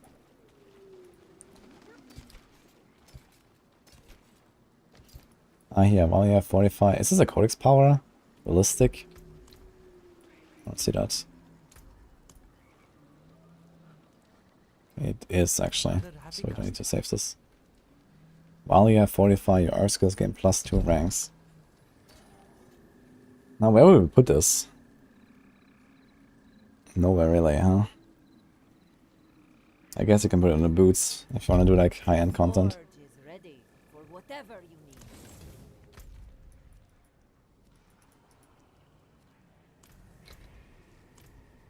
need. Lord Fluffy raided us. Hello Fluffy and friends. We should raid, dude. How was the stream? Let's give him a shout out. I don't think I can do that on YouTube. We're also streaming on YouTube, but I guess many people here also know Lord Fluffy.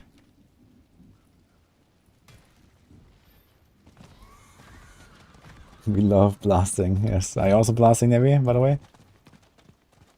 Yeah, I actually met Fluffy at BlizzCon. He was also there.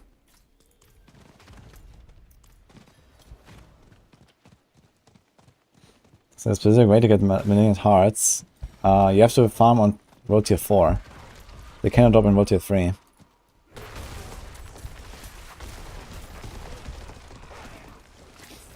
But otherwise, just like do whispers, turn them in. Whenever there's grotesque debtor spawning. World boss is really good, because sometimes you do a world boss and there's like 2 debtors spawning from like a single world boss, because there's so many people. So try to do world bosses where there's a lot of people, and then they have a high chance of like, just leeching some hearts there.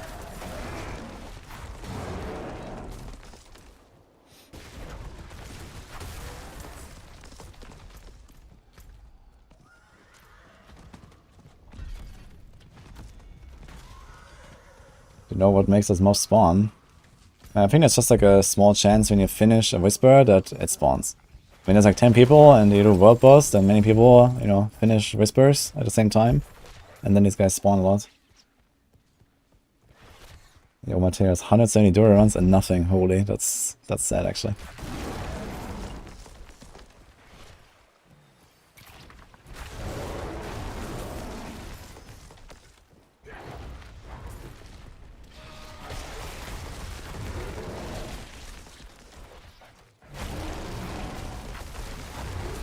You hit a world boss with 4 spawns and 4 hearts. Yeah, that's insane.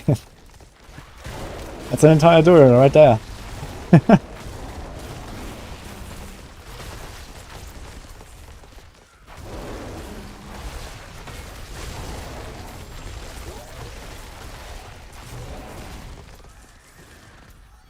What's this here? Complete events. 3 events in 8 minutes. Oof, let's do it, I guess.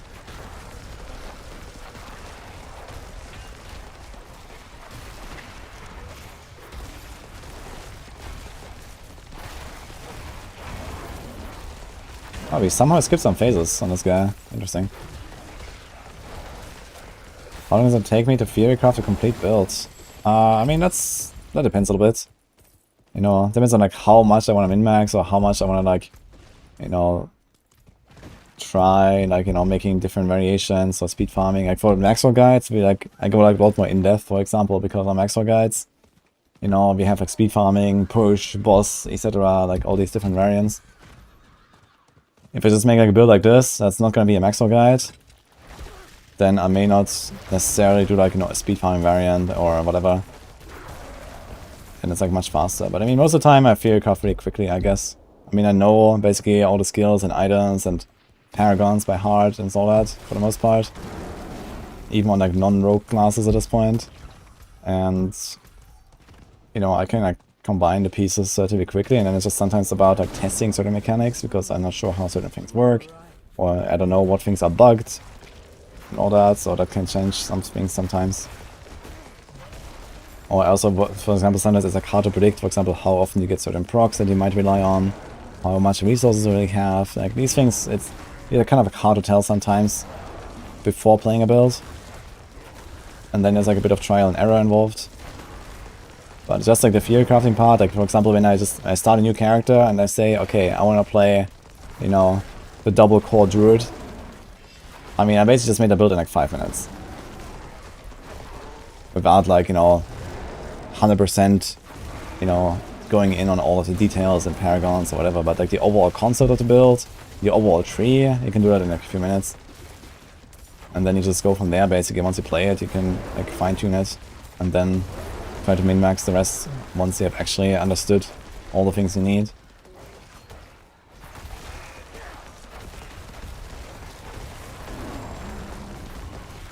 Hello, Ronin.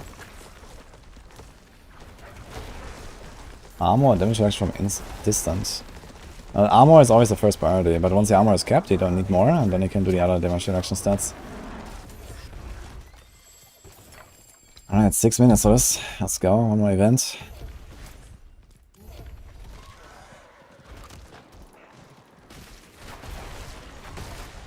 Speaking of world bosses, anyone coming? No. Actually, I think Legion events should also be relatively good sources of these Malignant grotesque debtors, right? Do they spawn on Legion events sometimes, guys, when there's like a lot of people? I guess they should also spawn there, right? Maybe it would be worth doing them.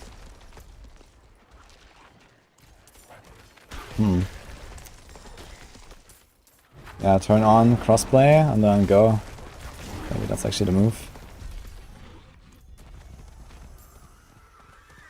Free spawn at the same time, that's sick. What's the best boots for Polarize? The best stats? I mean, depends. You get res capped from other sources, then you don't need any res on your boots.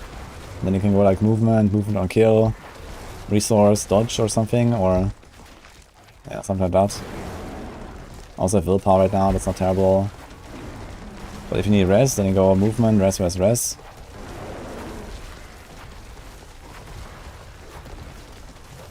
Actually, I just realized I never like changed my sockets there.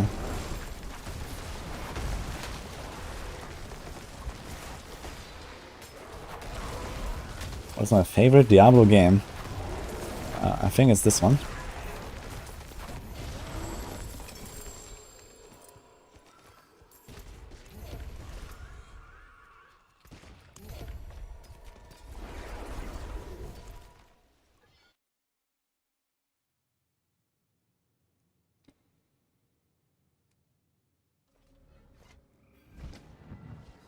Ash of Chaos on a tree has a high chance of giving a heart.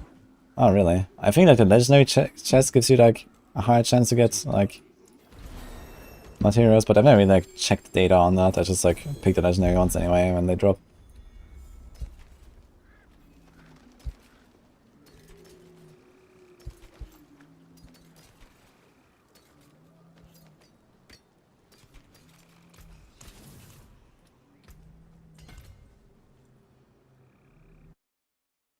Okay, Kajakizan. Can Flame Shield Enchant proc if I manually cast it a while before and the skill is on cooldown? As far as I know, yes. Like the Flame Shield Enchant is like its own thing, right? I don't think there's like, you know, if the skill is on cooldown, then it's instant proc, that would make no sense.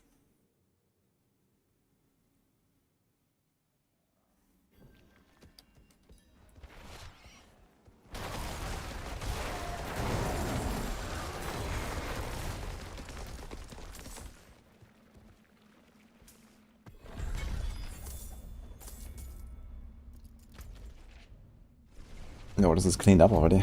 That was fast.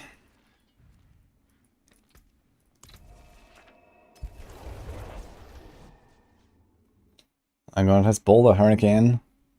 Potentially. I mean, if I do some Duriels, I'll get a Dolmen Stone there. I do have an aspect saved for Boulder. Right now, I'm not like that crazy about the builds, but maybe.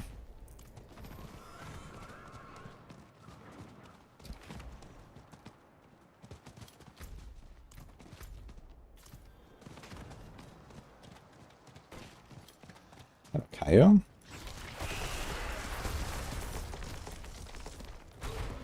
Where's all the Spirit Gen coming from?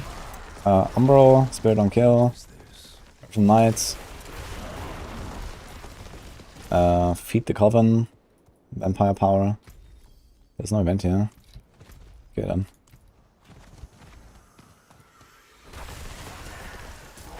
Join level 2 versus 3 in this season journey, or should do it now?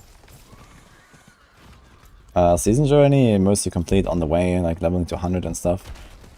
I wouldn't really worry too much about it until later.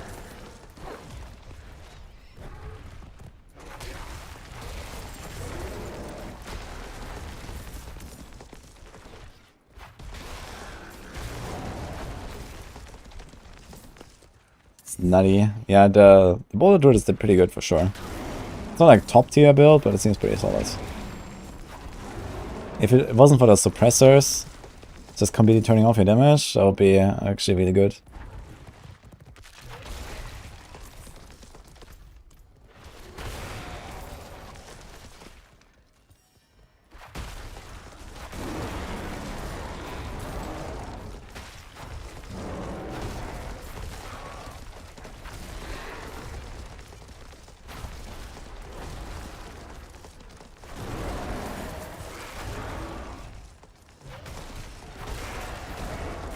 The boulders knocked us down. Yeah, I think that's just like maybe in general like reduce the knockback that you have while you have the boulder hurricane thing, so they don't constantly knock them out of your AoE. It would be fine if they're like knocked very slightly. You know, like half of what they're knocked now or something. That would probably make it feel a lot better as well. And then like fix the suppressor stuff, and boulder would be a really nice build, I think.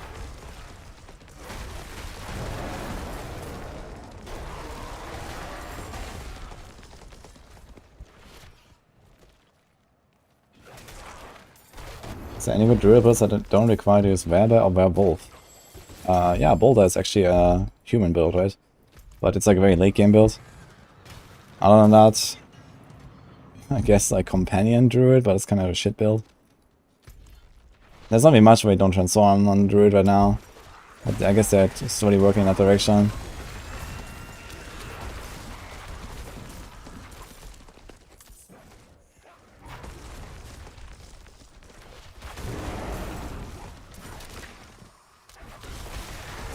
It is done.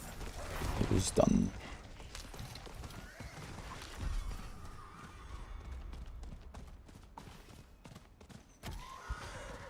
You're stuck at all 91 on your rogue, not getting much sigil power, so you can't do high enough 9 dungeons. I mean, you just need to farm like 2 dungeons or something, salvage everything, and then craft 1 sigil of whatever tier you want to do, and go from there. That is not really difficult.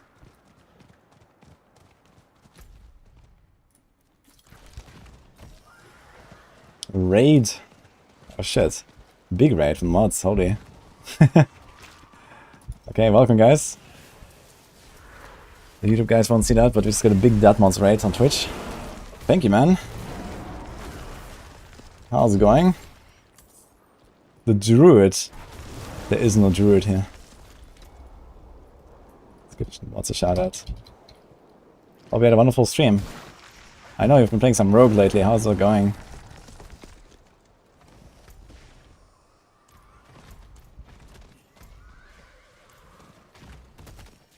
Oh, welcome guys. Yeah, I'm playing a Druid now. It's my first Druid this season. Last thing. Doing some polarized action, mostly farming for Duriels tomorrow. Tomorrow we have a big Duriel session.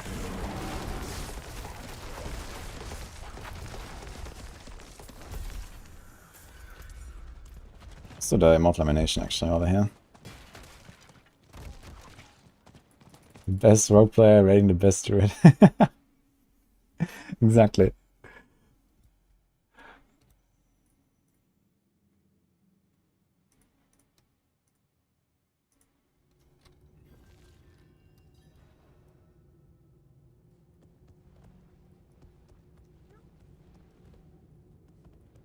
Need to try Rogue. You do need to try Rogue. I agree, actually. How is everyone doing, guys? We just came over from mods. Appreciate it very much, man. Yeah, I just mentioned it. We want to do a 100 Duriel session tomorrow, so I'm doing a lot of Whispers and Helltides with this character right now. I've been leveling this character mostly through Whispers and Helltides after I hit World Tier 4. Since level 54. Whoa.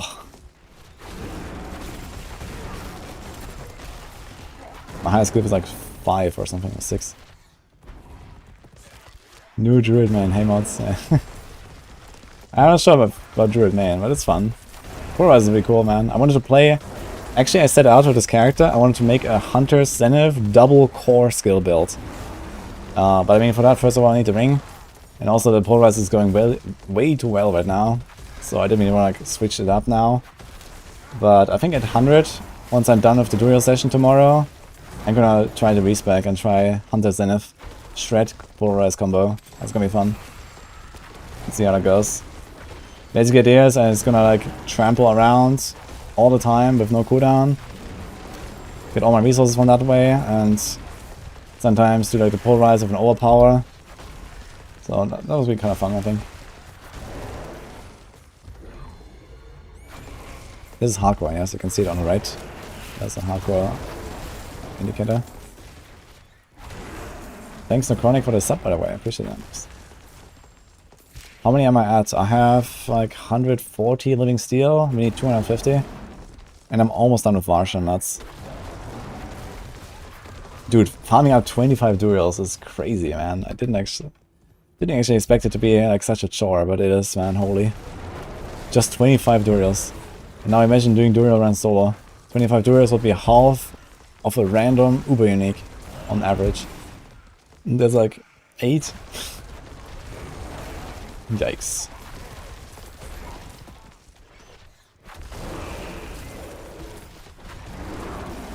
Yeah, that's crazy actually. Like you can level 2 entire characters, never touch Nightmare Dungeons to 100. And still, on average, not even have an Uber unique.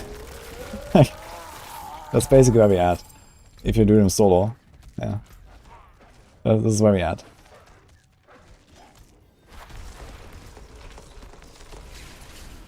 That's a nice boss kill. People out here buying Duriels. Yeah, good luck, man. Don't you want to level glyphs? I do want to level glyphs really badly. On the other hand, I'm one-shotting everything, so who cares at this point. I'm gonna level glyphs once I'm done with the Duriel runs. So tomorrow we'll see how that goes. We'll see if I want to do like another Duriel 100 session, like, you know, in next Sunday or something. But yeah, this Sunday, 100 Duriels. Let's see.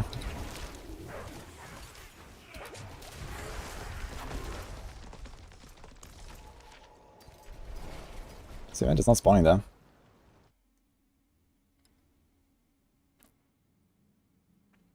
You have 6 Uber uniques and 5 of them are melted heart of Zillick.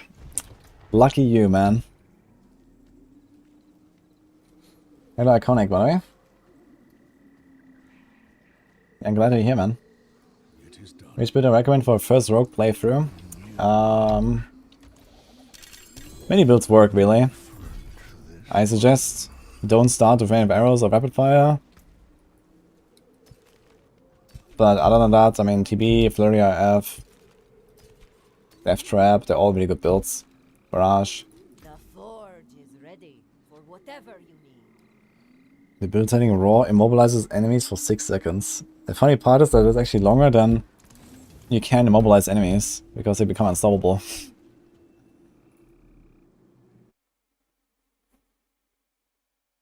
Melted hearts are actually not bad, they're good in a collection.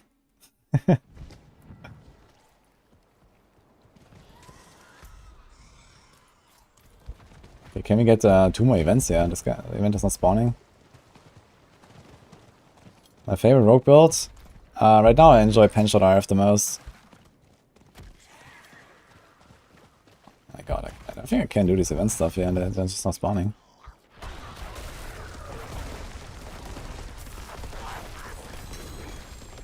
Two legendaries.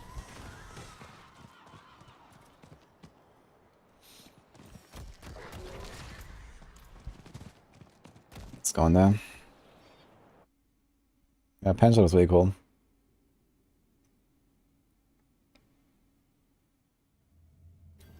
I still have to make a bunch of videos actually, I just realized. There's like a bunch of rogue builds that I tested in like first week of the season, and then I actually never made like dedicated videos for all these.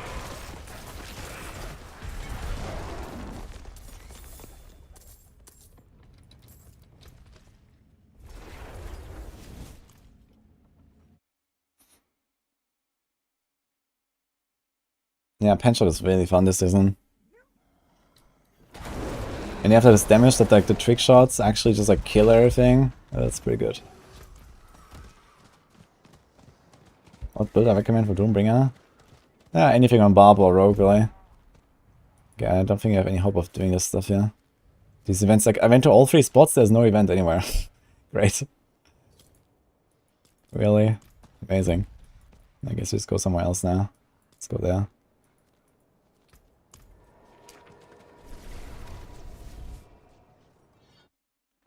I want to start a Druid, but I heard they're really bad for leveling.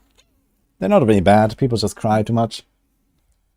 They are a bit slower than the others until you get like an aspect, but it's not terrible.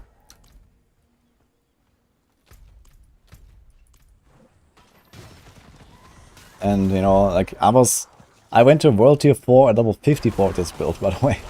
So just saying. And I had no issue whatsoever.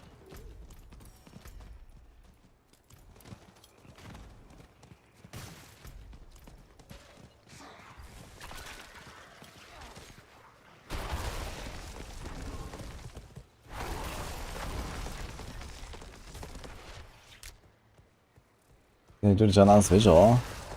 I'm in dungeon and whisper right now. Do we have a sigil? It's there. This is Goskran, right? Old stones.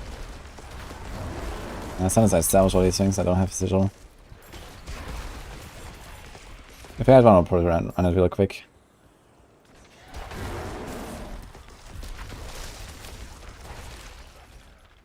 How would I go on about fixing itemization?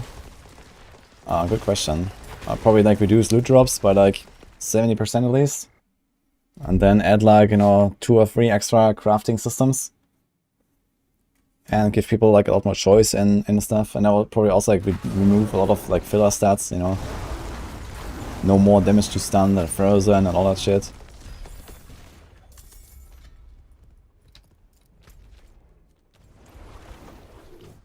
That's like a good start, I guess. I'll let me stream on YouTube instead of Twitch. Nothing, I'm doing both. But why I'm doing that is because it's allowed now. And streaming on YouTube has some perks as well. We can save the VODs there indefinitely, and you know, people can actually like, you know, find those VODs, watch them if they want. We have like, you know, more people that just want to view the stream because they're on YouTube. Yeah, by the way guys, I'm streaming on YouTube right now as well, so sometimes I'm answering stuff that is not visible on Twitch chat and vice versa. Just for you to know. I started streaming on YouTube as well. Since we had a lot of raiders earlier from the mods and stuff. If you are YouTube enjoyers. Why use wolves? Because wow. And also they give me 6% extra damage from shepherds.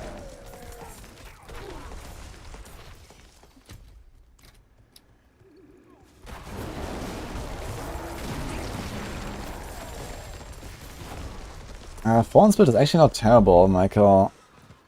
I've seen Khan play Thorns build pretty successfully, but I'm not sure like how strong it is, so like, you know, T100s later and all that.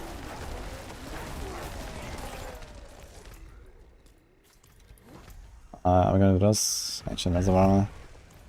Good. For those conjuring questions on the 4th dimension. Yeah, it's not obvious immediately, I guess. I maybe should put it in title or something. I'm not sure exactly what I will do about this, but yeah, maybe I can like do it or something that makes it clear that I'm actually, you know, reacting to 2 different chats. Because right now it's not allowed to combine the 2 chats, basically. Like if that was a thing, I would just combine it, for example, on the screen or something. But you're not allowed to do that from either side on Twitch or YouTube, so I have to separate the chats. But I can, of course, react to them.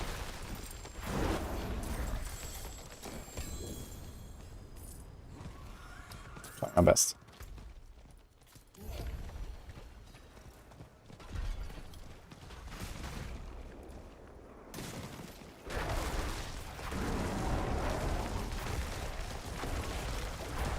At some point, if Fawn is not the source of damage, and then it's just Frenzy.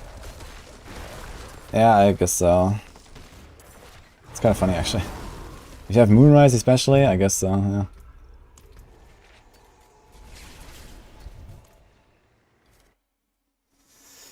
Yo, Tuck Lance. Thank you. Is that Swedish crowns? What is that? SEK? Appreciate that. Yes, okay. I guessed right. How are you doing, man? It is done.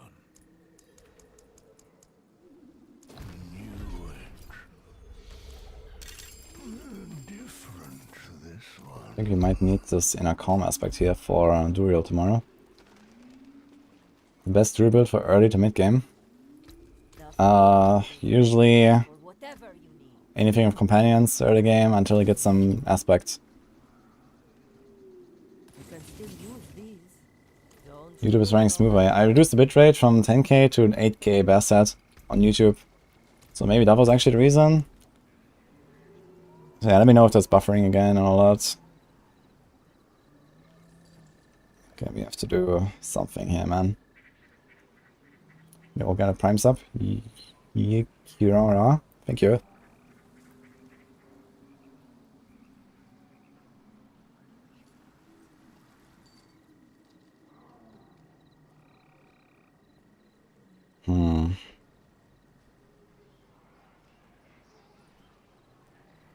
This infiltrator thing. I mean, it's a good crossbow actually. All stats, dex, damage to crowd controls, all really high rolls. Then damage to enemies affected by trap skills. I'm not sure if I'm gonna use traps very much when I do Overpower, but we'll see.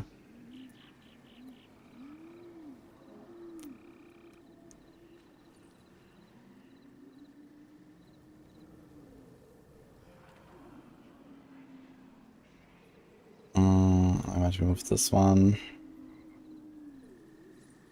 Let's put this.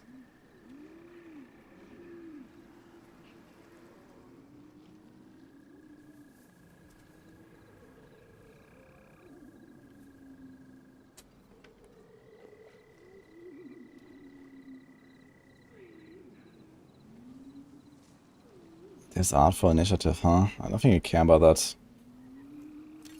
Goodbye. Dude, 2,000 damage for grenades. Is that real? There's that.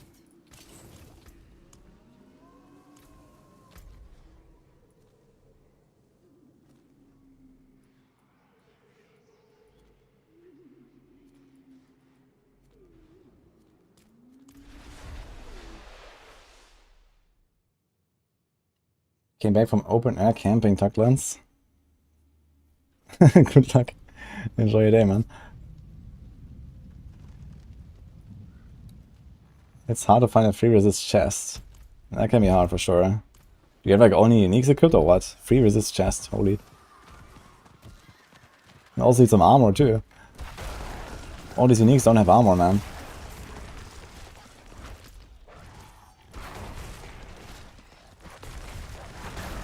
Should we start Skies and Doominger for pen shot rapid fire builds? Starter Skies makes no sense. Because you play combo points, you're constantly gonna break the bonus, and you also don't need that much resources. Doominger is fine though. Oh, you're playing the Varroa build. You have Shaco, I see. Yeah, then you need like a lot of resists, that's for sure.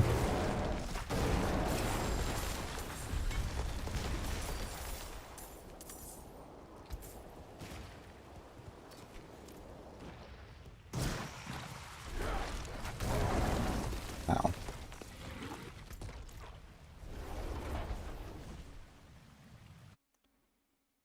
Is the new Varshing worth it on pen rapid fire? No. There's not even like a subterfuge skill in there. And even if there was, I mean, I don't see much of a point. I mean, it can be kind of useful on like higher tiers. Maybe if you use like dash with quickening fog aspect where you drop a smoke grenade, that can actually trigger the Varshan ring by just dashing. So you can dash into a pack, everything gets taunted in the middle, and then you do your pen shot. And when monsters are stacked up, you do a lot of damage with pen shot. So that could be pretty good actually. I might actually experiment with that, see how that goes.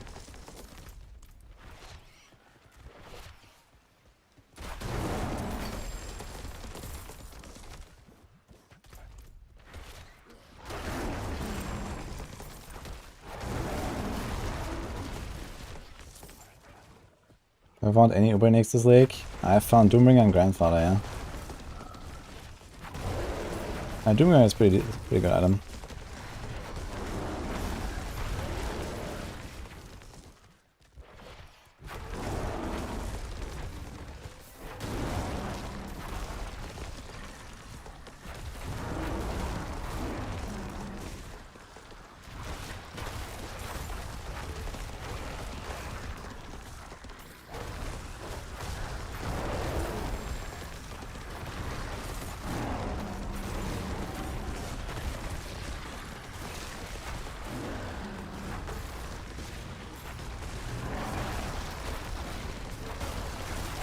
Kinda funny, if I just take this build here and start putting on like Tibalds and Banish Lord's Talisman, I'm gonna crit Overpower for like 10 million already.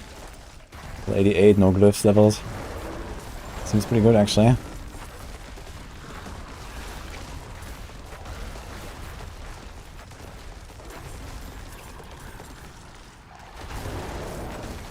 Canis source a lot.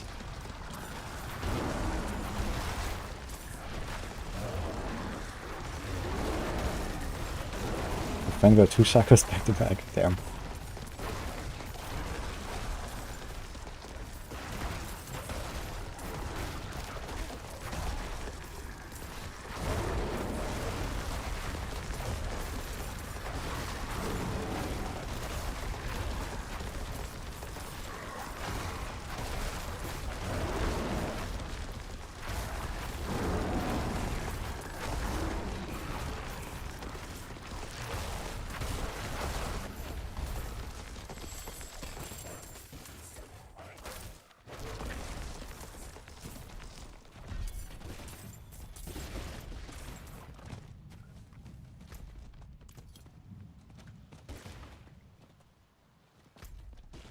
Okay.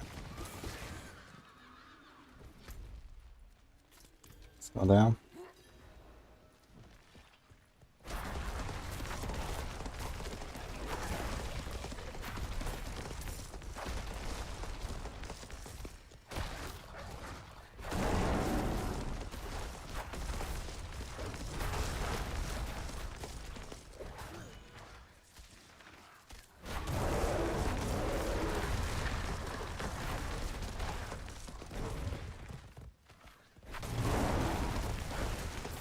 Like I said, number for first 100.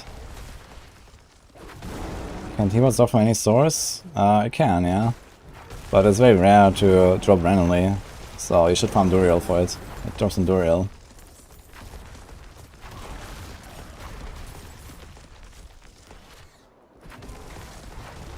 Yeah, I guess as soon as you rotate 4 it might drop.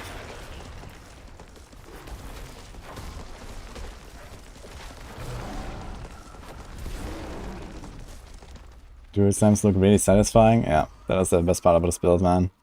It feels good.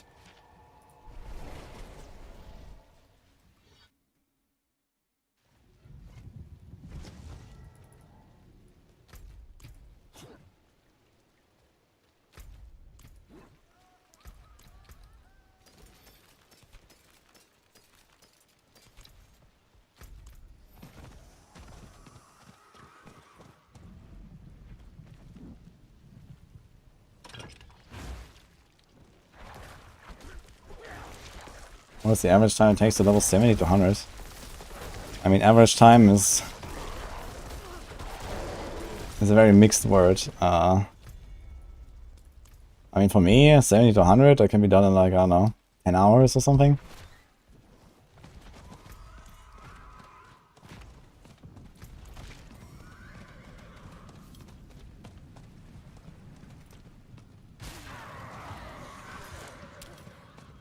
You can stream on 2 platforms now, comrade. So, recently Twitch announced that it's allowed. And I think YouTube didn't have anything against that anyway. So now a lot of people are actually doing like YouTube and Twitch. So I'm gonna try this out for a bit, and for now we are planning to keep going like this. See how it goes.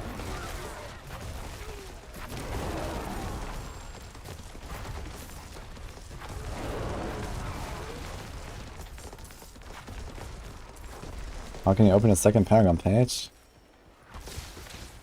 You can click on these gates, and then you can attach a new one.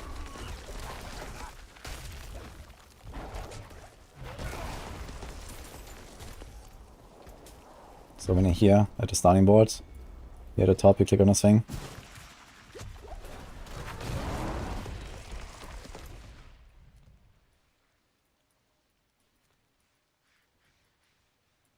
Man, this map is clean, dude. There's almost nothing left. Let's go.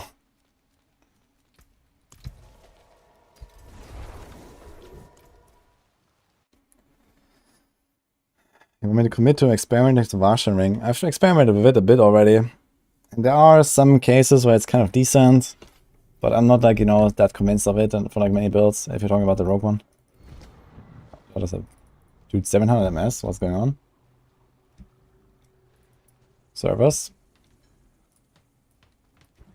Okay. Do a dual PC stream? No, I don't have dual PC. I guess I could try to set it up now since I actually have a second PC because I got the one from Starforge. But I know there's like a lot of really scuffed things as well if you dual stream, a dual PC setup. Like I know Enquiries is doing that, for example, and then, for example, every time we're in the Maxwell meetings, it's like really strange with like, you know, how he has like his Discord set up. And like, for example, if he wants to screen share, then he has to do it like through like a video and not through a screen share from his other PC and I don't know, some bullshit like that. And I mean, right now I can stream from one PC and everything is working fine and I don't have any issues really. And my new PC is going to be even stronger than this one. So I don't really see the need to do it. Unless I want to stream in like 4K or something, but I mean, there's no point in doing that, I think.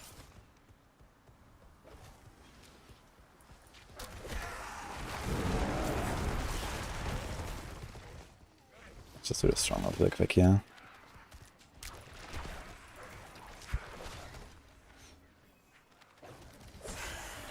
Don't experience performance issues. Yeah, I mean, I set it up to, you know, I didn't go like all in on like quality and like, I have pretty solid quality. I want to see in 1080p, 60 FPS at least, and you know I have like my game reduced to not maximum settings. I have like medium settings.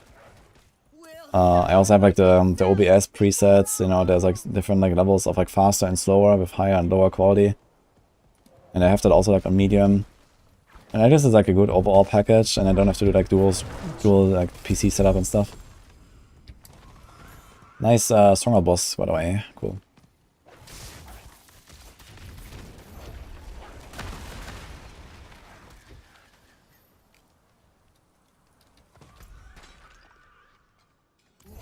Lightning Spear. Oh, let's do that one actually.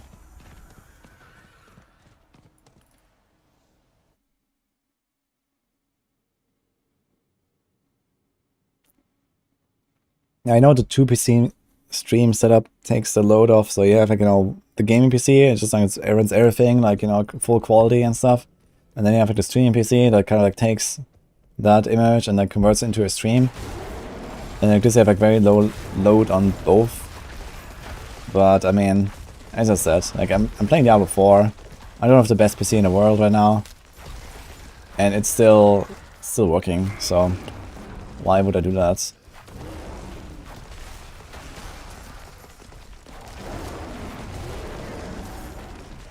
It's like so much hassle for nothing really.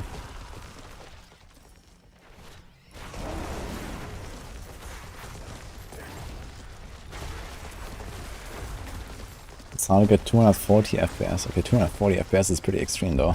I mean, yeah, I kept my game to 60 FPS, for example.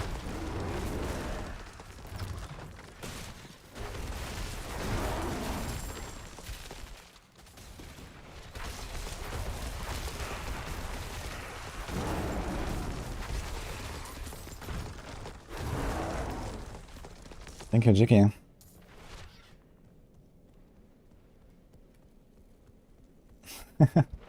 Glad to hear that, man.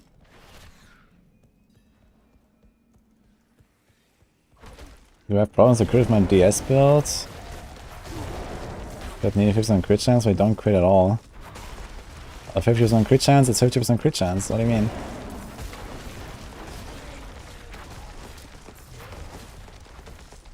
Yeah, Michael, about the rogue build, by the way, the rogue ring, as I said, it has its uses. It might be good to have one. Just to have it, you know, and potentially swap it in. In Overpower here, there's actually a decent chance that it might become pretty good.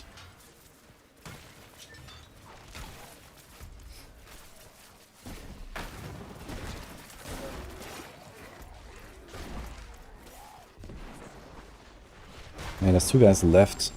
Where's the second guy? What? Wait, now it wants me to go up there? So did the door just open from this? Thank you, Jiggy. Is TV Boys with Death Trap good endgame? Yeah, it's very good. Right now I think it's like the easiest build to do T100s with on Rogue. Although if you play with T-Boss Willbug, maybe not. I was playing without the T-Boss Willbug. Someone offered me 10 Duriels, would I take it? I'm not sure actually. Kind of like the idea of like actually, you know, paying my share for the Duriels. And seeing like how that goes and like how much of a grind it is, because that's a, kind of like a more realistic picture of like how people do it, right? Not everyone is Rob or dupes. So it will be like very interesting to see like how that actually feels grinding out like hundreds of Duriels. Oh, Helltot is back. Let's go.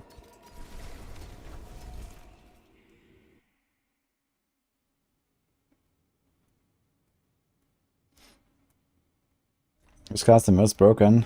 Barb.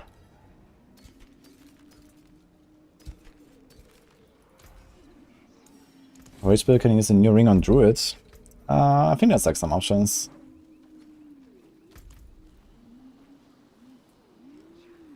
It's like a somewhat universal choice, I think, that it can include.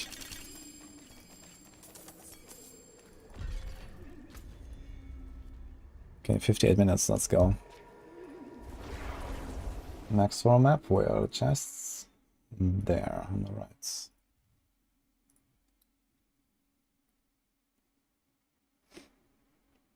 I think Hoda working Arsenal Barb is better. I think fully optimized endgame, probably Hoda wins. But until then, it's probably Walking Arsenal.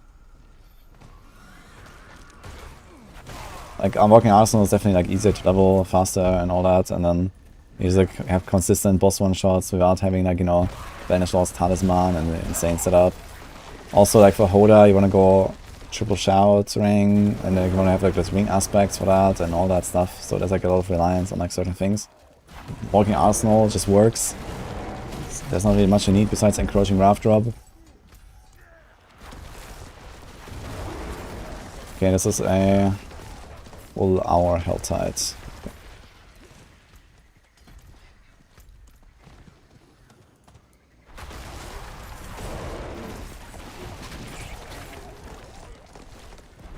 Can you see his build somewhere? Yeah, exclamation mark build. It's not like fully done planner, but most of it.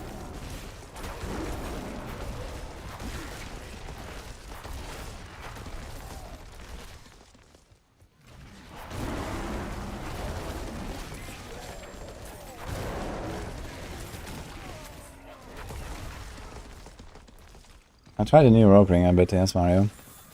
It is effective for very niche scenarios on high end. That's it. It's not like a universally good ring, I think.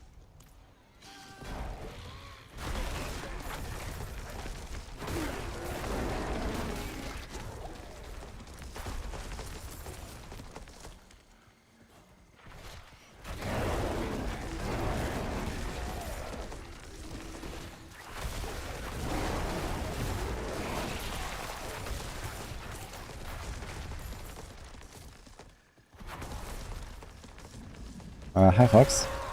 Yeah, exclamation mark build, there's a planner.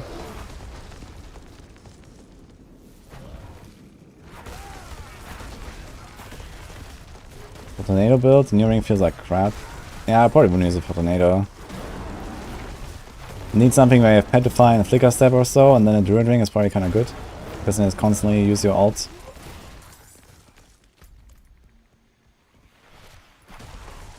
Walking Arsenal build up to date. Yeah, I updated it.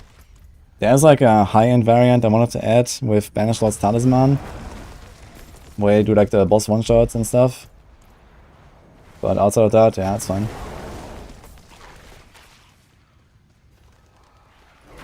I just explained it like 3 times, guys. Exclamation mark build.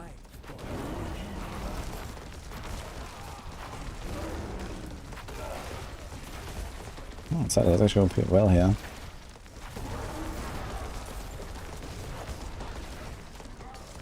It's supposed to lose 1000 attack power if the weapons have better affixes. 1000, I mean 1000 DPS? There's like almost no scenario where that can be worth it.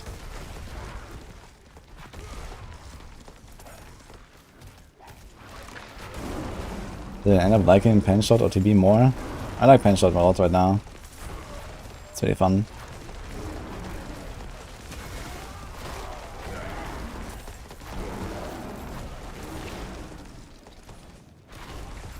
Gotta go quick here.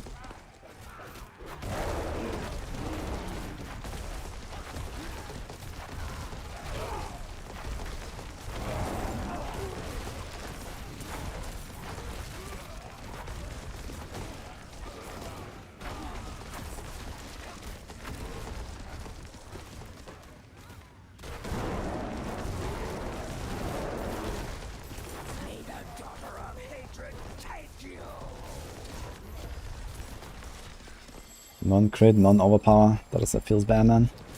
Only more shot elite. Okay, 190. Looking good.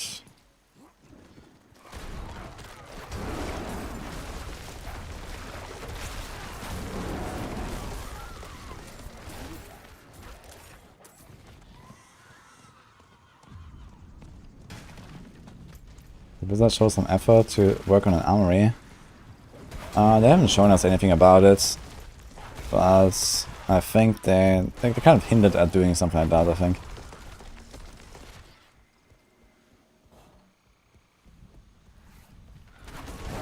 Yo, Michael. Yeah, there's no music on the YouTube stream. So if you want to watch me with your own music or something, you can go on YouTube.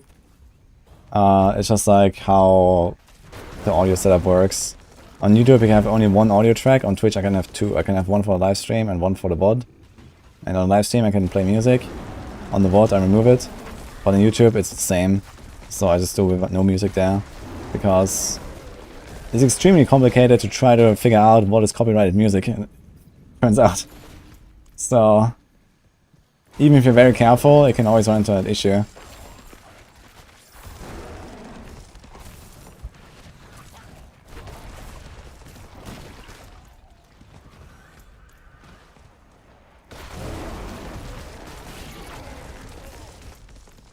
I mean, a lot of the music that I play is usually not copyrighted, but, you know, I can never really know for sure. The best way that I can figure out if something is copyrighted is I take that video, I take the music, I upload it, unlist it, and then wait for YouTube to do its algorithm thing and tell me if it's copyrighted. So this is like the only consistent way I've found to understand if a song works. But then, you know, sometimes, like later on, I get a notification that now, later on, this has been copyrighted. I'm like, dude, you know, so even if I do that, I'm not even sure that this will not happen in the future. It's really fucked.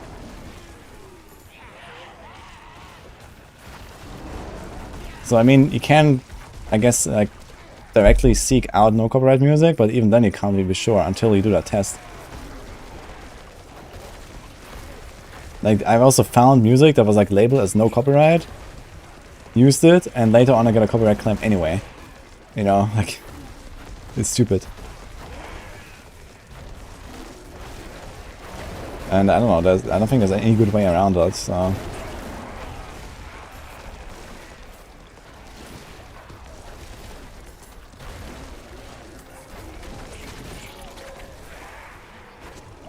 Yeah, so for music, for YouTube right now, it's bring your own.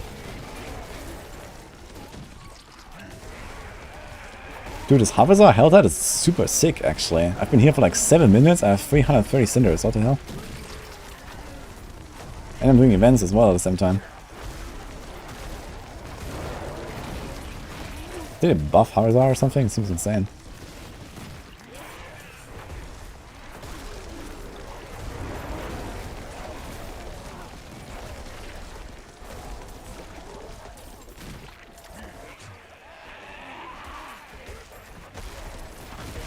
Should make us stop. They should stop us making pick up all these cinders. Yeah, I think they could increase at least like the pick up base a little bit or something. That would be cool. Extra pick up base would be something, or maybe as like a season perk. You know, you can unlock it for later or something. That'll be nice.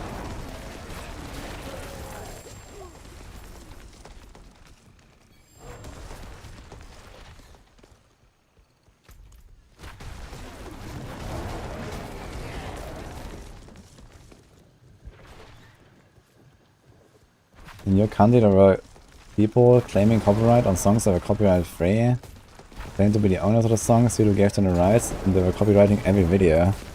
What the fuck? What country is that?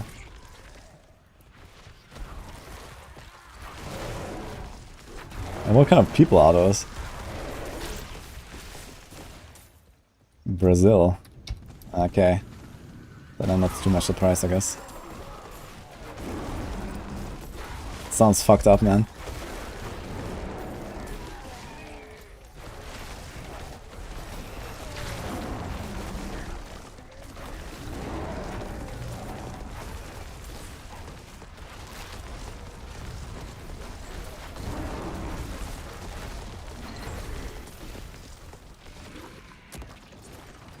On the Brazil, just copyright everything. Easy money.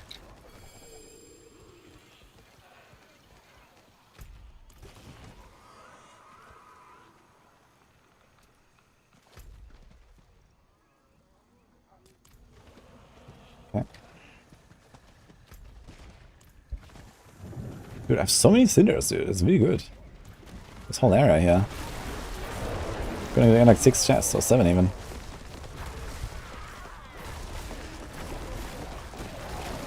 I should load on the other character though.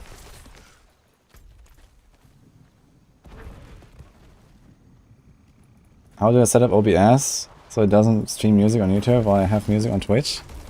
Well, I sat down yesterday, or 2 days ago, with SVR for like 4 hours for that purpose. Now I have like 10 different audio tracks. I have like, you know, 10 different scenes, and you can combine them and mixing them together in some ways. Yeah, it's quite complicated, but it works. How do I move so fast? I have movement speed on my items. It's pretty effective.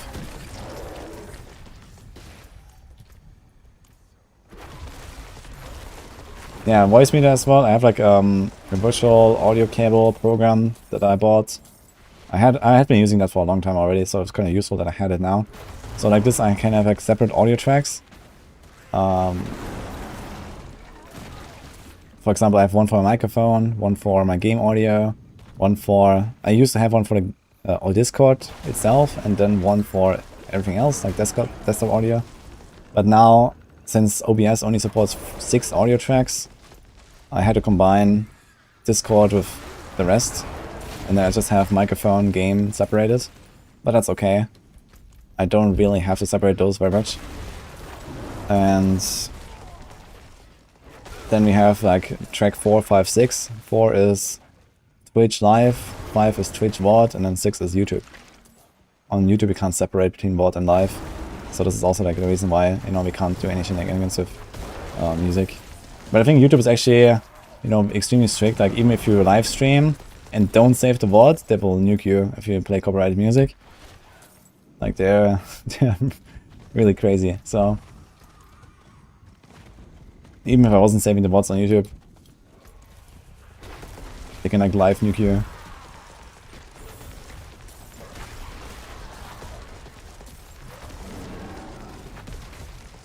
Do you stack Overpower damage for all Druid builds nowadays? Well, if all Druid builds for you are polarized builds, then the answer is yes. Otherwise, no.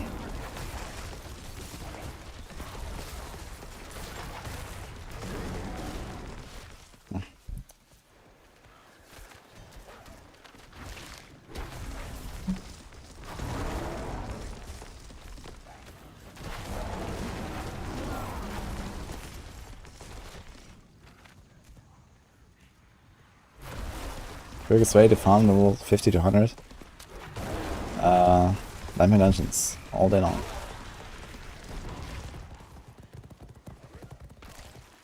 I had a trample bug and this guy walked into me and died. That's kind of funny.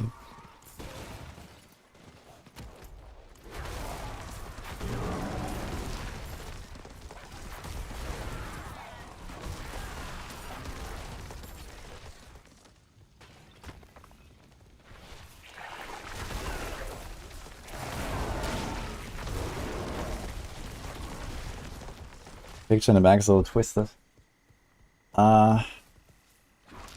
True, I guess. I mean, this one. Actually, it's getting very cloudy. I'm very dark right now. What's going on? It's noon, man. It was really bright here earlier. I think I can open a curtain.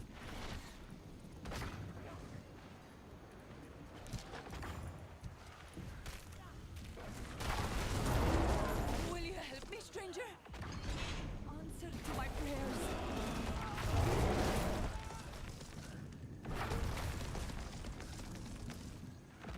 You're a saint. You are the answer to my prayers.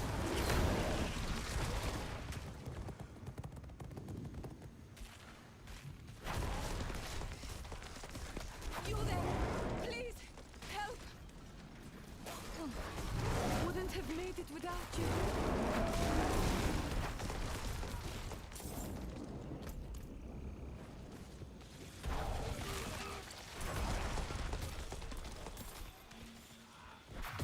Bless you.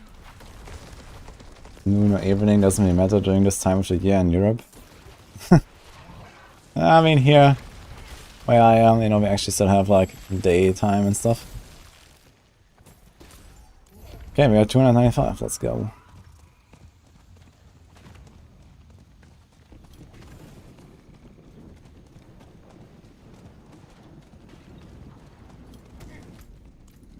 You really hate it if you forced a group for Duriel runs? Yeah, me too.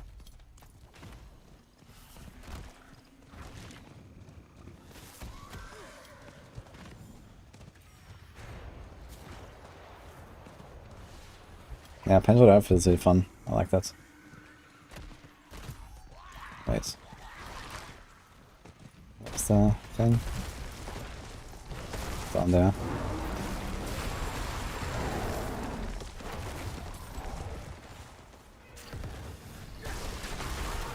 Perfect timing of the elixirs. It's time to relock.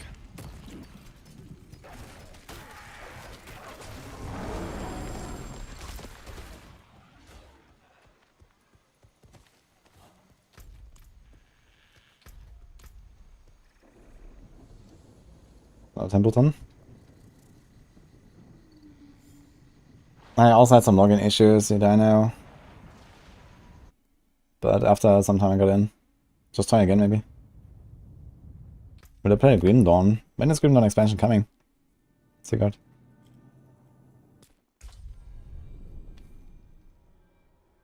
There's no way to solo Duriel. You can solo Duriel, it's just like you're wasting materials because you can get 4 times as many Duriels. You know, the hard part about Duriel is getting a Duriel. The hard part is not killing Duriel. So, you kill Duriel in like 10 seconds if you want. But you have to farm an hour to even spawn one. So... Hey Alex, by the way, nice to see you.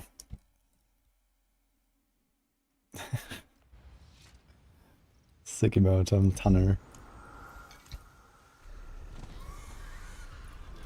Is this better than regular Polarize? I have no idea. But it's fun.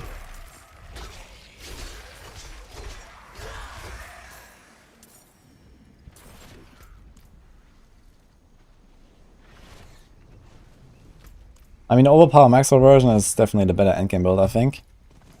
But right now I'm not doing any hard content, I'm just farming open world stuff, so who cares?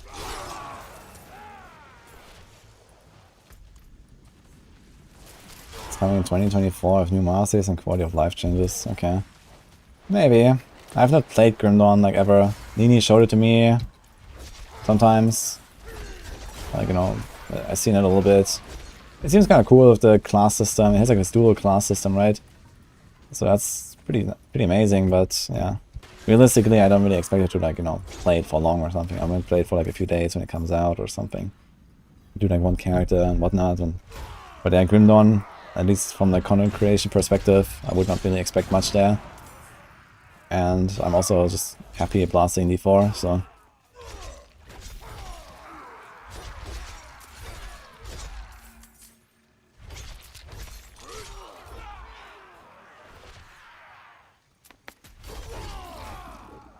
There's just no place of LE, D4, and PoE. Yeah, exactly. I mean, RPG market is getting really crowded, you know. And I mean, sometime in like a year or so, we're gonna have PoE 2. Or I don't know, 1.5 years. And then it's getting really crowded, man, because there's gonna be PoE 1 and PoE 2 and D4. And Last Epoch also, like, you know, already long out and stuff. So yeah, it's just gonna be... there's not gonna be much space, man, for other stuff. Unless people really don't like one of the main games.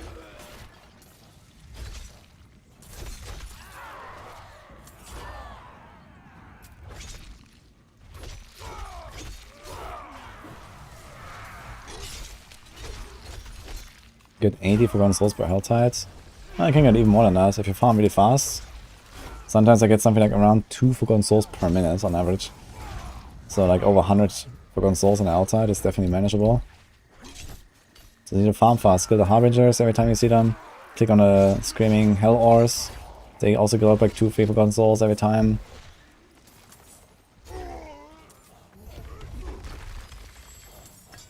Greetings. Greetings. Hello.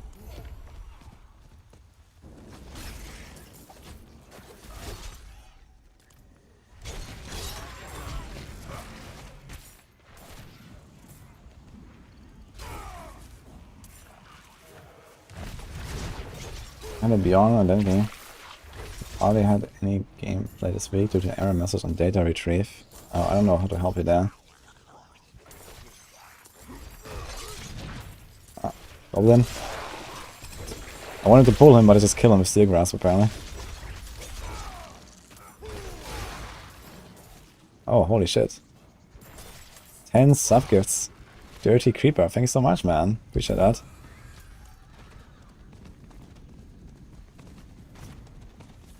That's a big one. Thank you, man.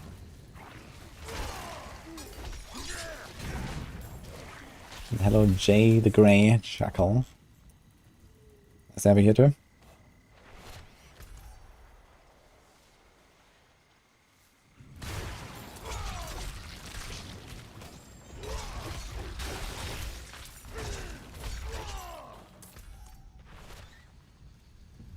TV. What is that, holy? Easy dodge. That was a good one.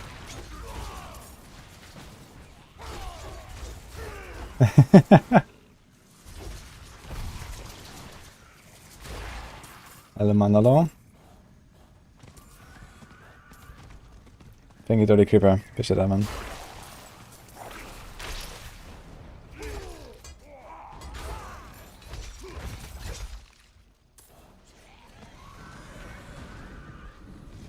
Yo, Penny's Bird. Congrats for the first 100. GG.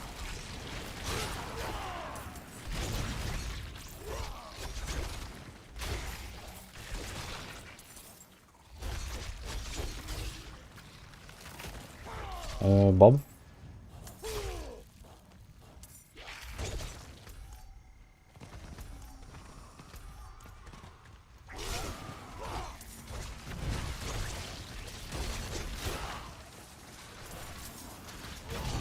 Yeah, people on YouTube chats are saying right now they wish that bosses were harder in endgame and stuff and they would actually live longer than 2 seconds. I agree with that. Like, the balance between bosses and normal monsters is just not really there. Either they're like super tanky or super squishy and there's not really much in between. On the other hand, the boss fights are also not really too interesting right now most of the time, like dungeon bosses. I think they can definitely be like spiced up a bit. Yo, easy event. XDD.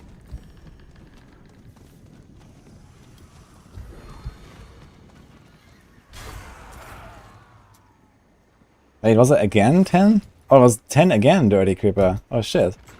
I just noticed. Thank you for the 10 subs again. Holy.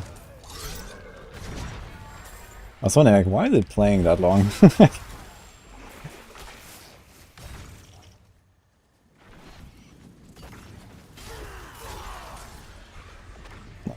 Glad you like the guides, man.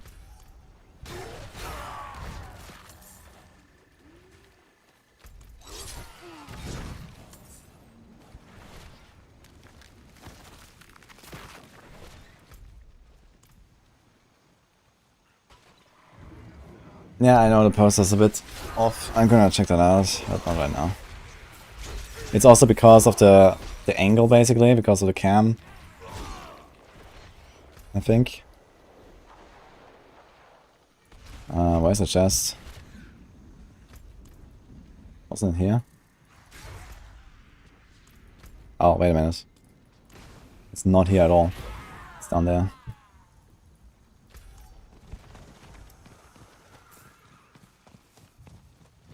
What dungeon bosses is only Tomb Lord?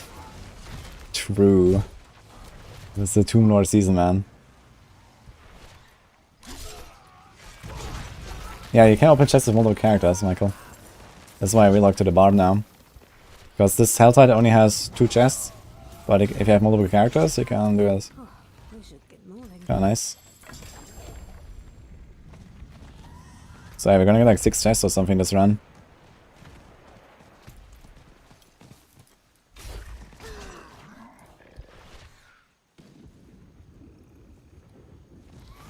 Duriel in general is a boring design boss. Yeah, I think the Duriel fight is okay. It's just very annoying with all the knockbacks. I think they could have added something like, you know, like another dangerous attack, but not so much knockbacks. Yo. Shade Grey. Thank you as well for the bits. Appreciate that, man. I wish Andariel was an Uber boss. Andariel is certainly becoming an Uber boss at some point, I think. Speaking of Andariel, I still have to do my story playthrough at some point.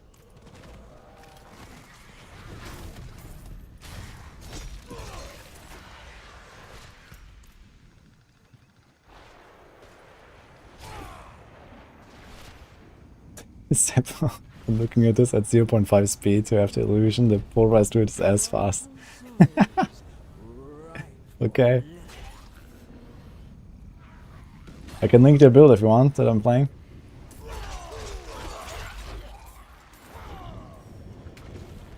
Hitting Bale in D4 would be epic. That's probably gonna be like expansion free stuff or so.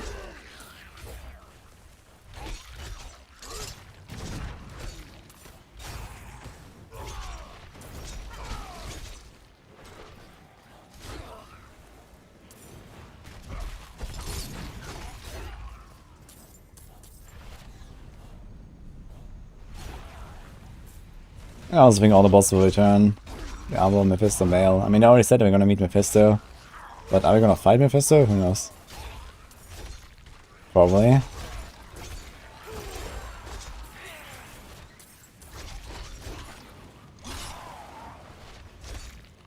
It would be kind of cool if, like, you know, the storyline was like more sophisticated. Like, I think they did a pretty good job already with the base story.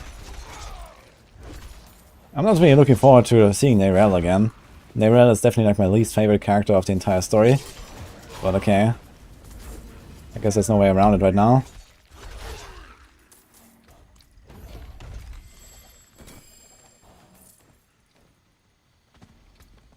Dude, I'm capped again.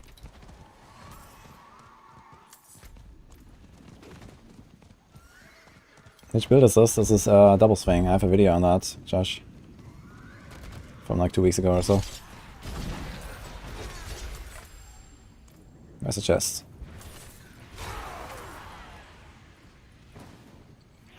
Should be basically right here, so time to relook.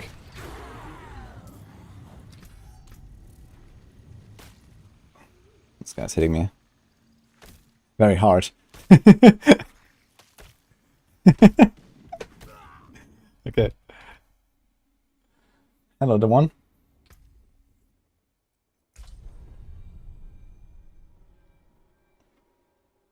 Did 40 rounds essay, got 2 Annies, 1 Doombringer, and 1 Melted, 1 Shaker. Damn, that's a lot of stuff.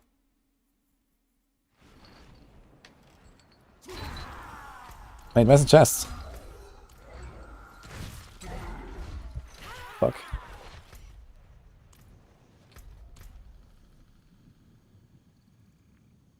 Vampire powers are not account wide now.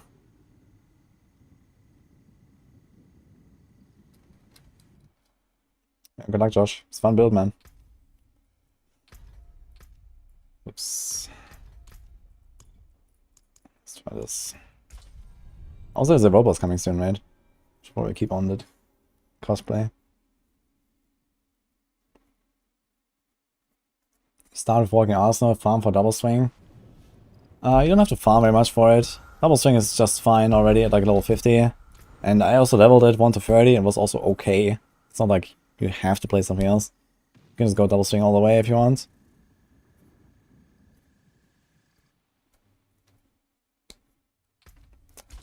Can I please get my chest to spawn? What's going on?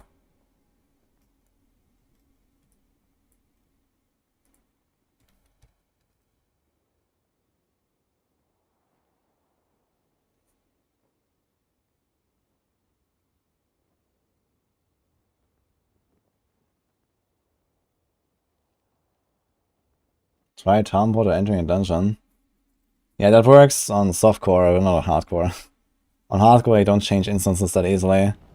You see here, even relogging didn't work 3 times. Even though I changed my connection settings, that's actually really strange, because the connection setting change should guaranteed put me into a new instance.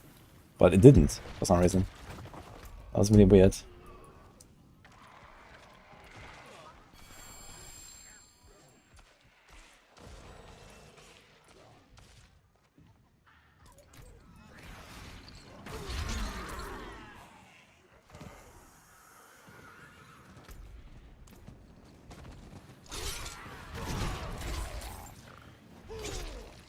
Using time for free, yeah, it's wonderful. I want to get 2 more chests. It's gonna be kind of tight, but doable. My rogue build is not fully set up for like speed farm right now, though. I have full obos, let's not do this.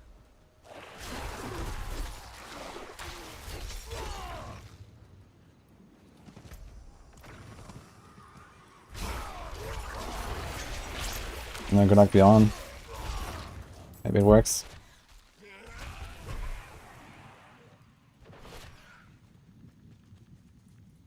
Be like boss true endgame. That sounds familiar. Go again.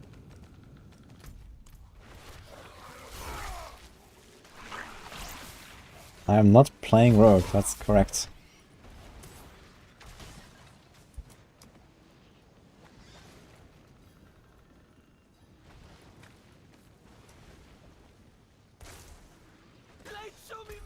Other events that we're skipping. I'm gonna do those cinders and then relog on the rogue real quick, and well, I'm gonna stay on the rogue anyway for the chests. I like to gamble real quick.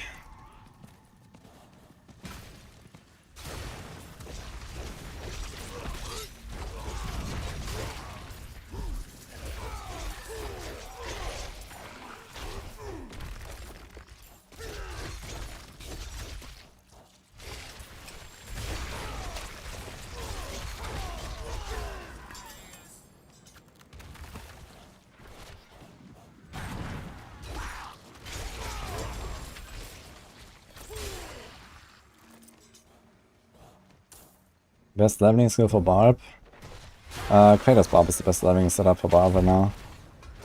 Either with Hoda or Upheaval plus Death Blow. Dude, so many events I just skipped, man. F. Dude, my obos fill up so fast if I found this. It's actually crazy how fast it fills up. I just keep gambling all the time. Surprisingly good.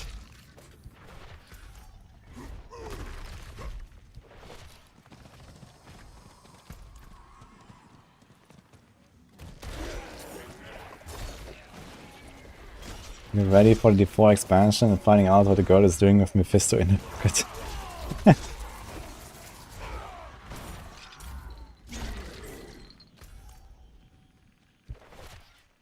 That's kind of interesting, actually, like, right? Mephisto is in a Soul Stone, but he still has his wolf form, right? So he's still, like, free to roam, just with no power.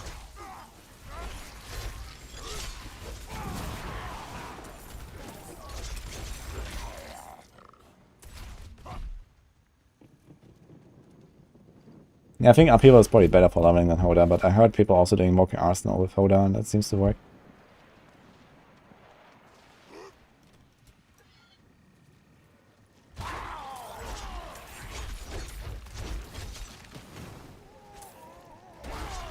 Cute doggy Mephisto, yeah.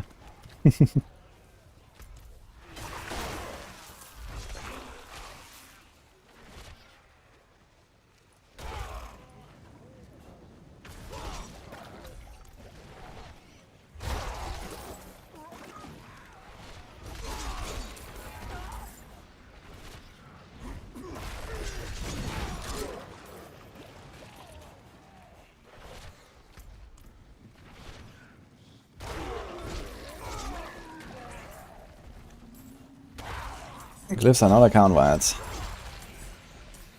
That's gonna be really sad actually when Avatar Zero comes around. I have to really focus on one character, I guess. But okay.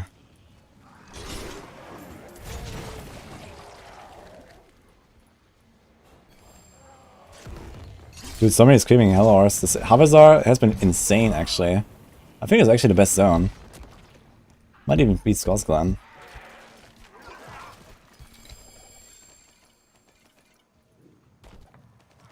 What is this?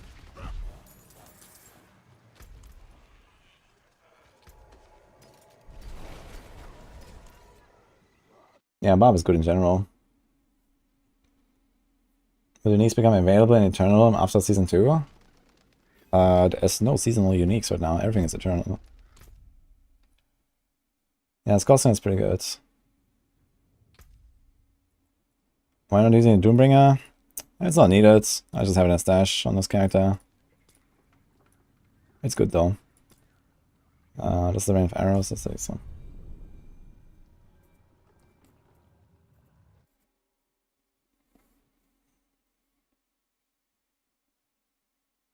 Imagine if the girl marks him bark for her. Nayrel?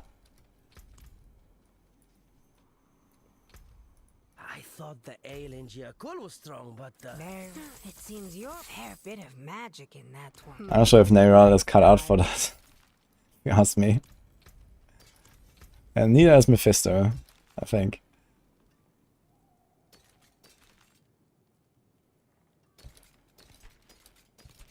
I think it would kind of go the opposite ways.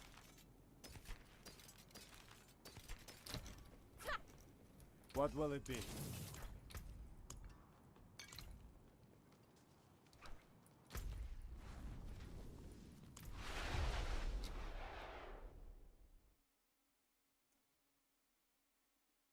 Get a 30 million OP crit on World Boss the other night. Yeah, it's because there's party buffs. You know, it's like people buffing you with glyphs and debuffs and whatnot.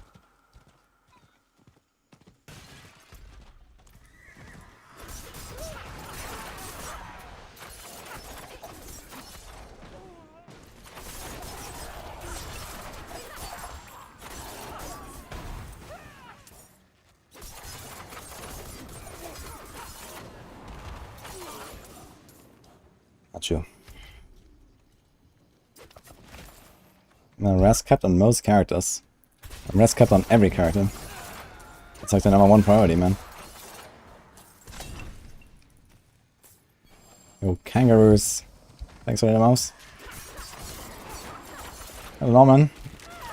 Why am I on YouTube now? Because I can. Previously, I couldn't. But I'm on Twitch as well. I'm live on both platforms, guys.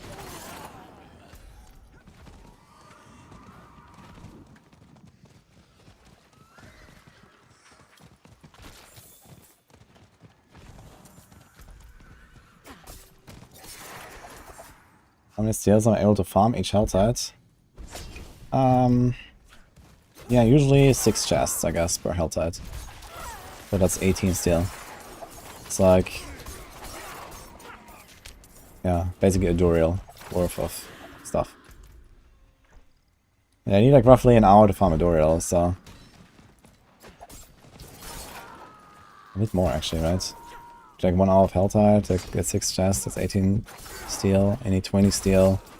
And I guess like 1.5 hours per Duriel.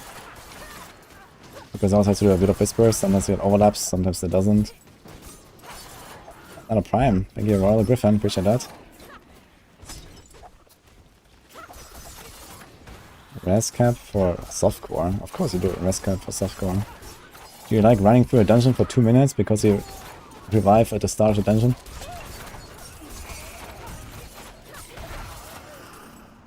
Doesn't sound very effective. Is someone there?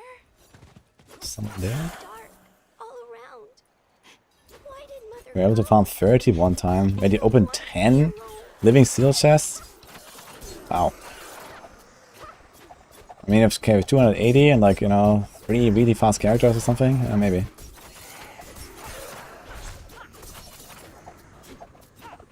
I think it'll be the best build for Avatar of Zia for Rogue. It's hard to predict, but I think it will be Penshot IF or TB. One of the two should probably win. I mean, TB definitely has the better damage output, I think. But maybe not by too much.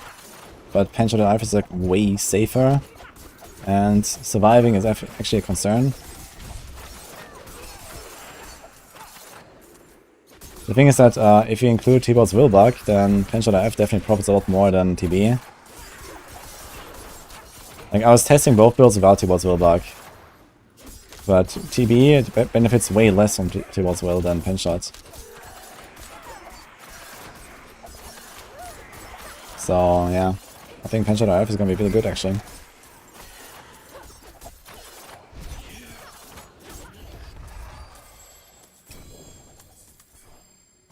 Okay, does NPC spawn before the line was finished? That's kind of strange.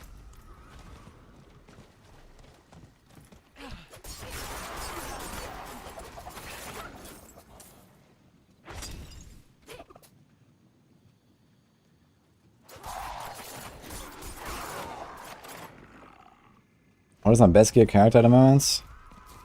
Ooh. Yeah, I mean, usually my gear is like fairly solid on most builds. Like once you level 100 and you've done like a bunch of Duriels, like, you know, it's not like perfect in every single slot or every single roll or so, but yeah, my barb is pretty good, my rogues are pretty good. In general, they're all pretty fine.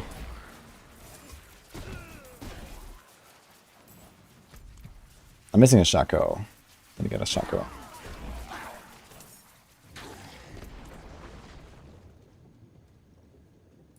Darius is nice, sick for TB Rogue. Yeah, that was definitely true. Darius is sick. Do the monsters in a stronghold actually drop cinders when there's Helltide? I guess not, right? Would be funny though.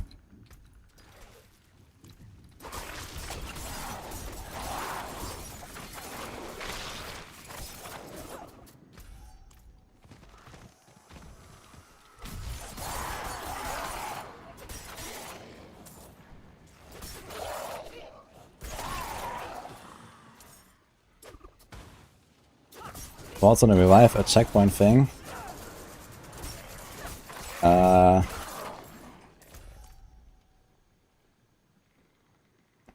You realize I have never played softcore in this game, right?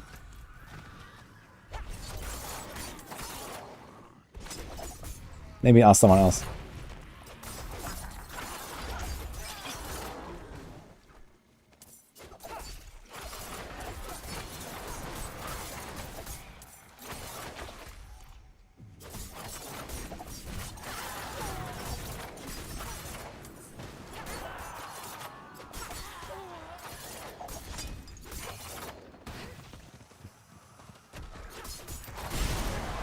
Toxic answer, and I love it.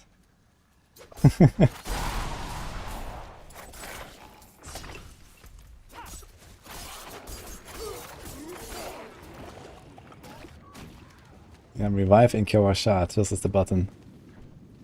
Revive a checkpoint is totally fine, I guess.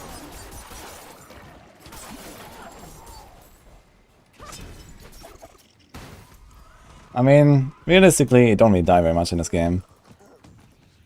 I mean, when do you actually die? The game is fairly easy. It's very easy to get tanky outside of like T100 dungeons. So if you actually die and you have a long run, I guess you deserve it. So that's probably how it is. And I think it's good because it kind of forces you to make a character that's not like a full glass cannon. Because like, you know, it's like incentivizes you to actually play a proper build, and I think that's not a bad move.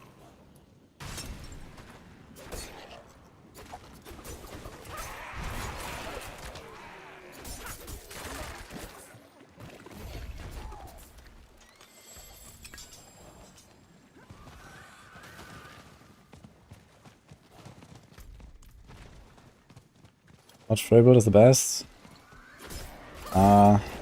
Probably Flurry F. I like this build here, exactly, actually. This is Flurry. Although I have the ring here right now, that is kind of useless.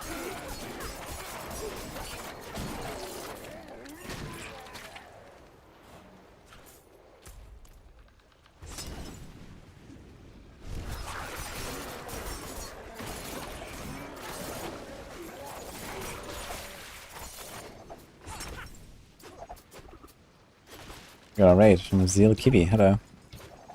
Who's that raid? How was the stream?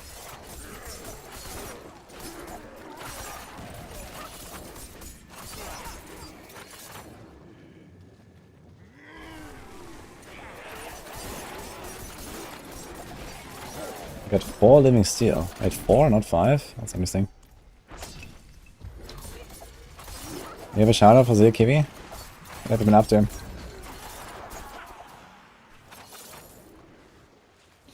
Will it ever change how living steel drops in the future? Now, I'm sure that in this game that will have like a decade of live service updates, it will never think about changing living steel. Because everyone is happy with the system.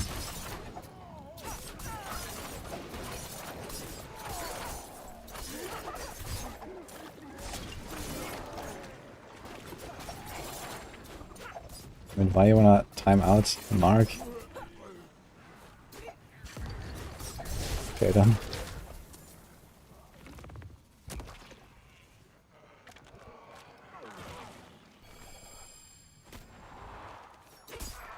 Happy hands. And a shout out to Kiwi. Let's go. Oh, screaming. Okay, we are here. I think the other chest was down there. Let's go. 12 minutes. Easy, actually. Could actually go 7 chests. Could probably even try 8 chests, yeah. If I had like a faster build or 2, could probably go for 8 chests. Without the vlog bug at least. It cost me like 2 minutes.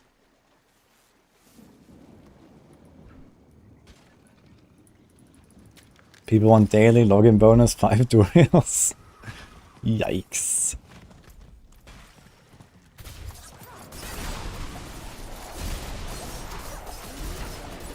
Morning Jäger 5 or hell Anon.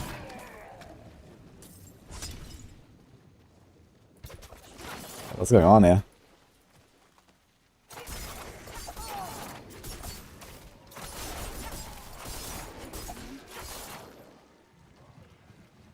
Massacre in chat.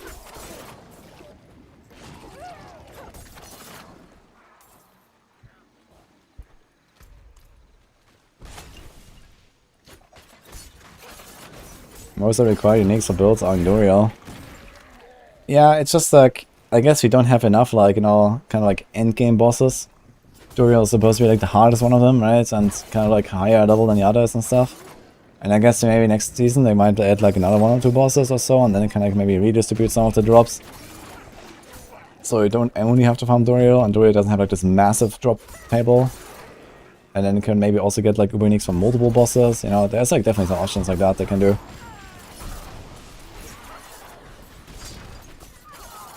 I think right now it's actually not on the menu, right? I don't know what they're gonna do exactly in Season 3, but we'll see, I guess.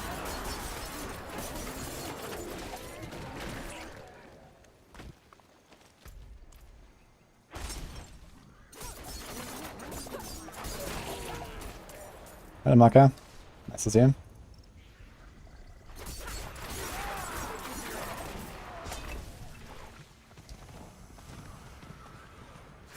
Should we also increase Duriel's difficulty?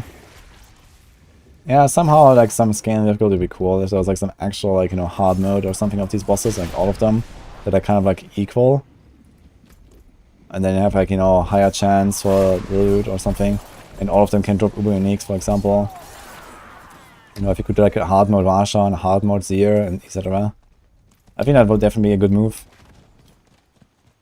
What was on 10? Perfect.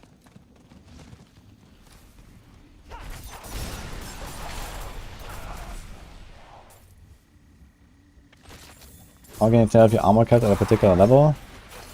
You can only tell it in-game by mousing over armor. On console that's not possible, but here it will tell you how much percent reduction you have. 85 is the cap. For level 100 monsters, that's 9.2k. For level 154 monsters, that's 13.3k. Everything in between is just like, you know, a scaling thing, basically.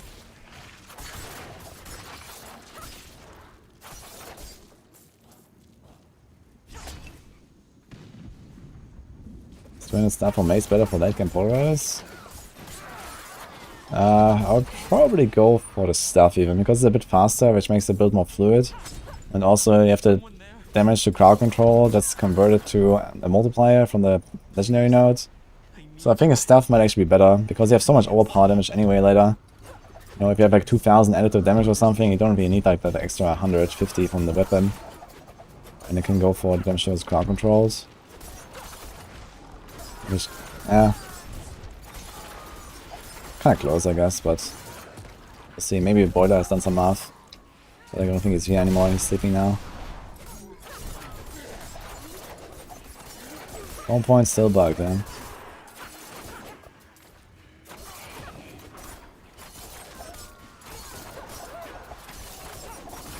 Bot fix today? I don't think there's any bot fixes planned right now. Also, it's Saturday, so no.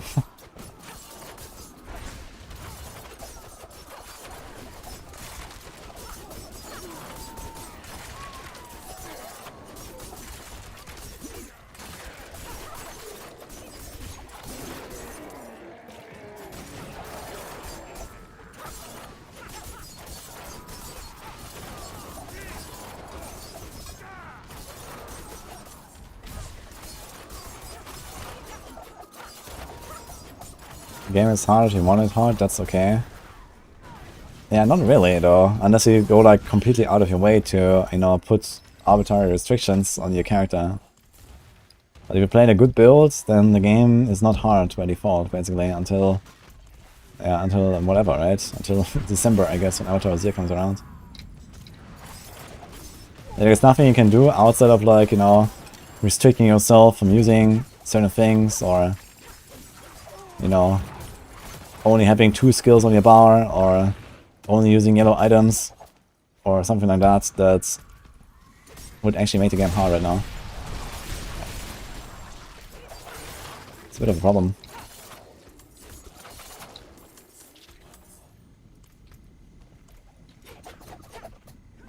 I'm gonna fix the potent blood and the belt issue. Oh, that's nice.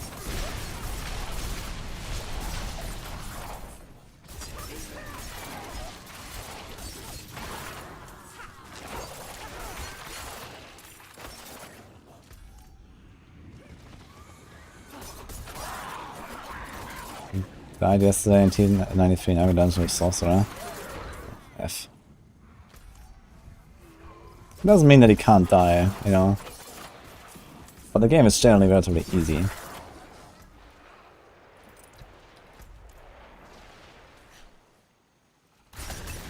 Yo, after the Helltide, go to Robots, guys. That's coming immediately after.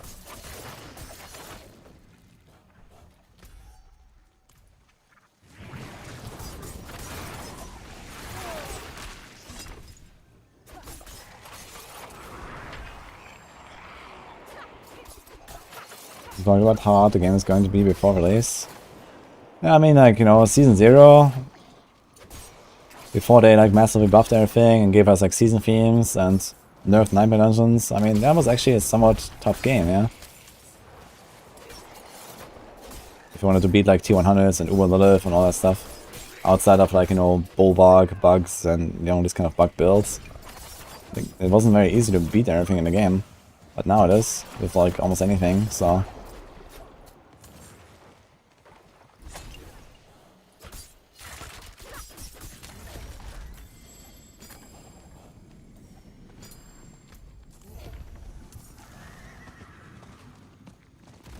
Just has 1.2k cinders. Yeah, don't switch characters before spending. This is why I farm it on Rogue now and not on the Druid. I'm not sure if it's even intended that you can't keep them at all. I don't think it's even intended that you can keep them between characters. I think it's mostly a bug that he actually keeps cinders when you switch, not the other way around. Will I take a 4/4 sword or 3/4 dagger? Yeah, the 4/4 for sure.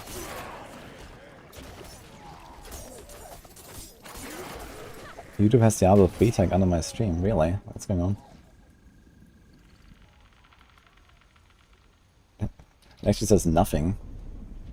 Okay, it's gonna add that. I added a tag, but okay, I added D4 now. Thank you.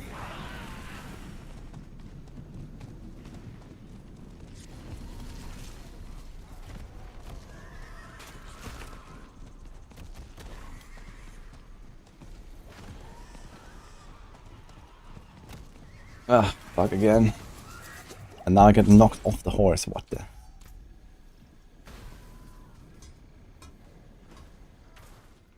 Yeah, you can get more steel. You have to like switch characters and then farm the cinders. You can't farm them with one character and then switch.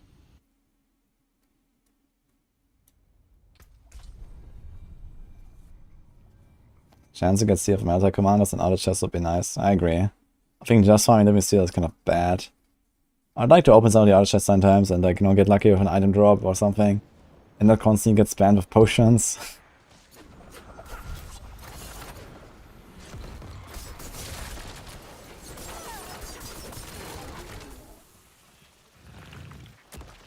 Boss and free. I think it's a good time to take a little break and chill out the world bosses, I guess. Greetings. Greetings. Where is it? Here.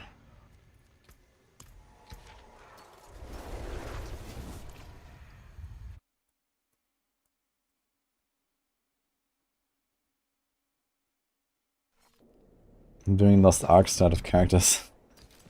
Yeah, I mean, it's fine. You don't have to do that. It's just if you really want to try hard, farm a lot of living steel, I guess the multiple characters is useful. But usually that's not really necessary for anything. It's just that, you know, I'm kind of under time pressure because I agreed to do 100 Duriel runs tomorrow. And I need living steel. So I just played a lot less than I thought I would in this week.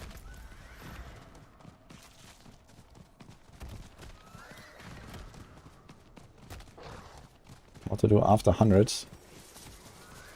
Make a new character.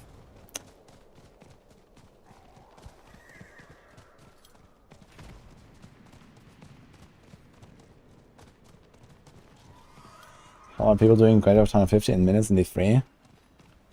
Wizard is pretty strong. Necro is pretty strong. You get like a 1 in 10,000 rift and GG. Okay, 2 minutes. I'll be a big guys.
Alright.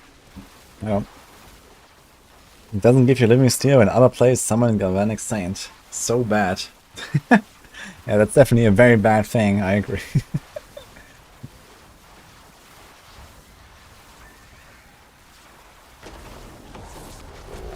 Okay, here we are, perfect timing. Someone is bonking. Hard. Okay. Oh, 3 debtors, let's go.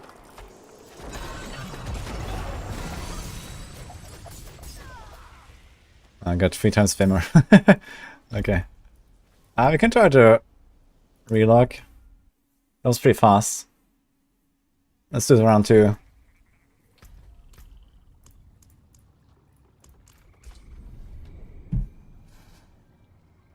Anyone can get a shot going into the Duriels.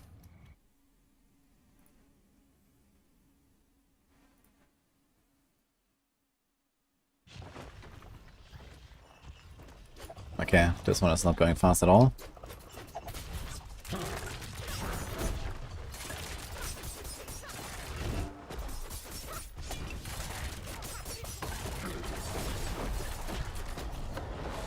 There's also barely any people here.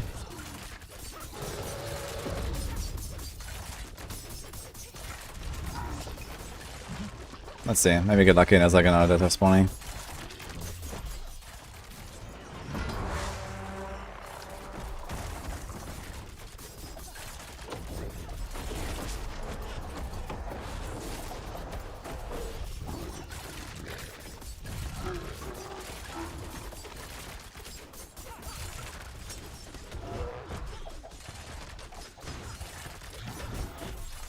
Look at my common points very closely. The thing is, I can't really tell if I have more than full common points. When that triggers, so.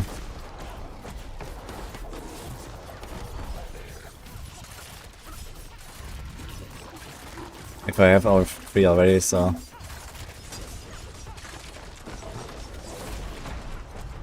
It's kind of funny how this is one type the boss, and now look how long it takes, man. Power of multipliers, dude. This would actually be like way fast. This is like setting up the Overpower and then doing that whole combo. Oh. Why do I have so much 45? What the fuck? It's from the barb shouting.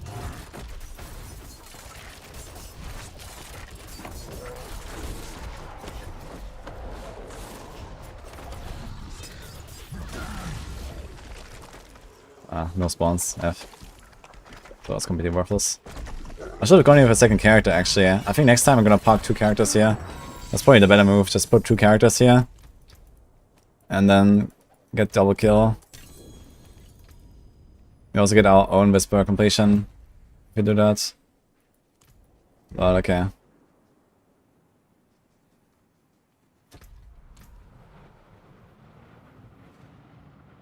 A boss still lives, yeah.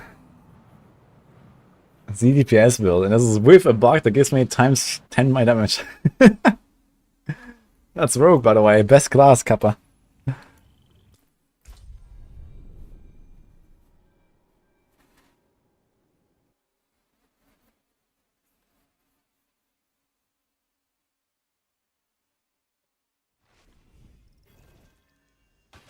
You don't like how Whirlpool spawns 2 minutes sooner? What do you mean 2 minutes sooner? It spawns exactly on time, no? Usually. Okay, so the Helltide is done. I do more Whispers now. Let's turn this thing in. And this Whirlpool spawn exactly on the full hour. Precisely when he means to.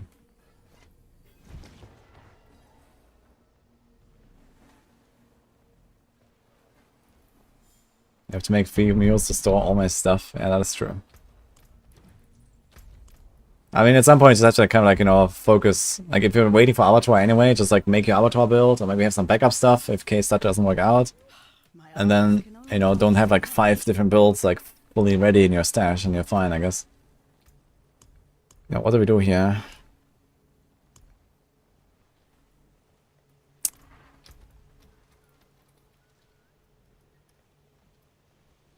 I think I gonna set out the Paragons real quick here, as I had crafted them 2 million gold, whatever. Let's go. Just need to find the right glyphs again.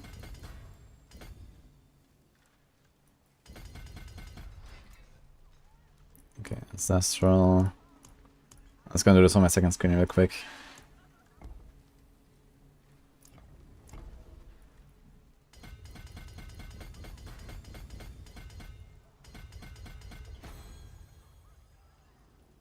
Are we going this way?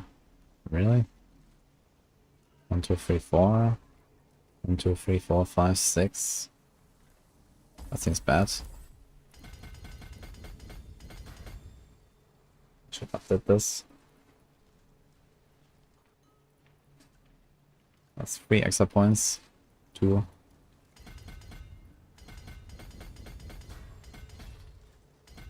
Okay, now I need to like check out which glyphs you're gonna put here again, but okay.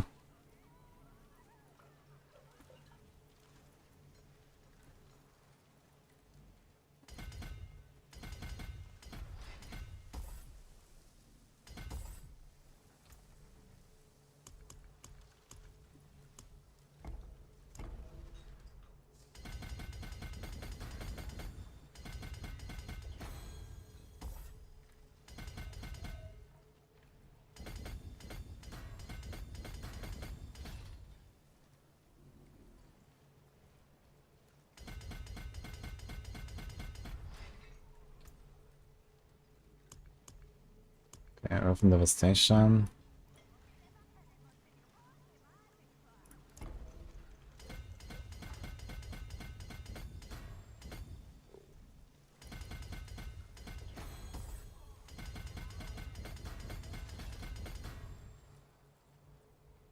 Basically have everything. Inner Beast.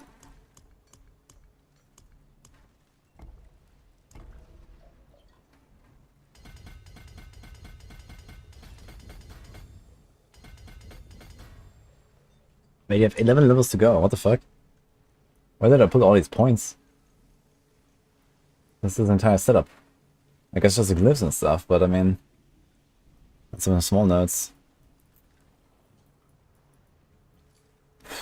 Okay, SL, Outmatch, Werebear, Territorial, Dominate, Fang and Claw. We had a Shapeshifter here. There's a Dex one. Does it work here? 1, 2, 3, 4. That one doesn't work, right? No. What about Will? What about Int? Int should work. Okay, 1, 2. Wait, what? 1, 2, 3. No, this doesn't work. It must be Dex. 1, 2, 3, 4.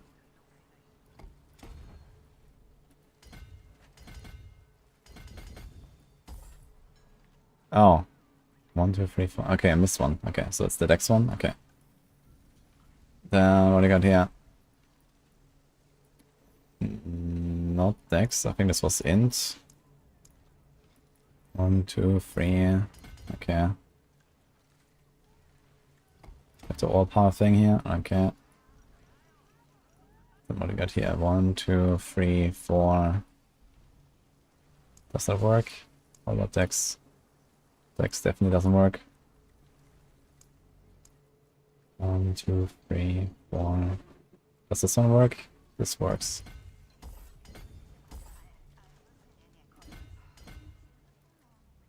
I can do another int. Do we have an int glyph that I actually want? Oh, we can actually see the glyphs here. Oh. The glyphs are actually shown if they have int. That's interesting. No, unfortunately they all suck. Oh my god. I guess we do damage of 45 and damage reduction. Okay. Now what is this? 1, 2, 3, 4. No, it's gonna be a willpower, right? Oh no, this is also int. 1, 2, 3. You can activate int glyph, but there's no other int glyph that I want anymore. Yeah. Yeah, So let's do willpower. Can do willpower glyph. There's Fang and Claw. What about this thing? This is also willpower. We can do that one. Let's put Fang and Claw here.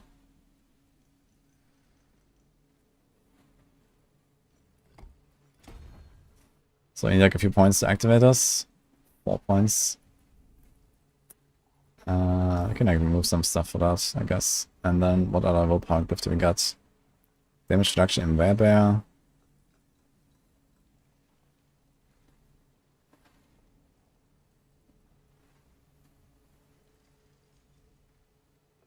I guess we do this. This has magic buffing effects. So there's auras, crits.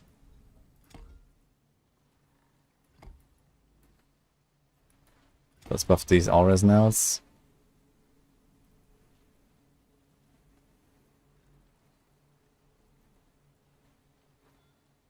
Wait. They're both magic buffing. Okay. Doesn't matter, I guess. Do these paragon boards and glyphs on the Druid are really weird. I have territorial, but I can't activate territorial on anything here, right? This is Dex. I think there's no board where I can actually activate a Dex glyph. No. 1, 2, 3, 4. No. Close. No. 1, 2, 3. No. So it's only here, and we already have it. Okay, we'll power this again. I guess we just do Earth and Sky for now, as a placeholder. Because sometimes I will not one-shot a target, and it will not be a boss, and I will get 10% extra damage. Great. Okay. I can get a few more points here from like small nodes. This one.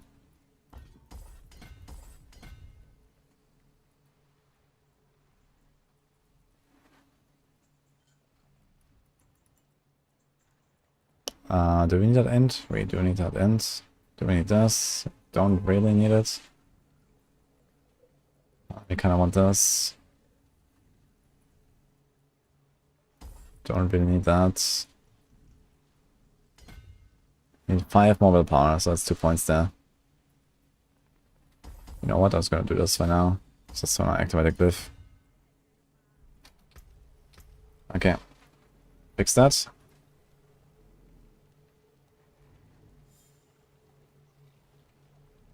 The 4v4 battle. Yeah, it's gonna be funny, I guess. Wait, when is that actually again? I'm not sure when we actually do that. But yeah. I have so many sigils again. Wait, why do I have 1 point left over? Did I just get it? From what?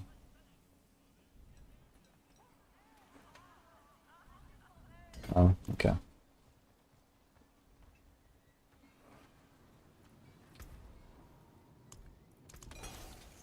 500 sigil powder. Nice. Actually, since I do so many whispers, I should probably do like something like a tier 50 or so, because up to like tier 50 or tier 60, you actually get more sigil powder when you salvage.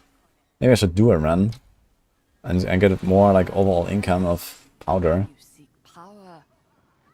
Should be not too hard to do this right now, I think. Resistance breaker, blood pistol, okay. That's my resist, by the way. Way overcapped fire. Was also overcapped. Okay. We can add like 2 skulls. Would you like something appraised?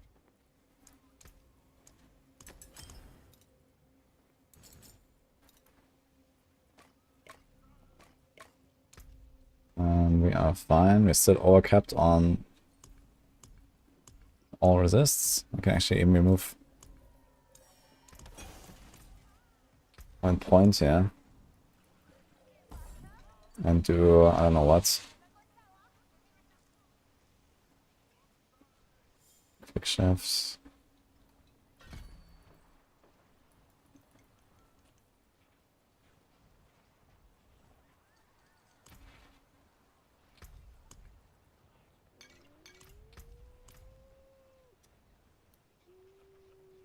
How to get more score of escape? You play the game and don't miss them when they drop because they're white items. Speaking of, by the way, let's put them here.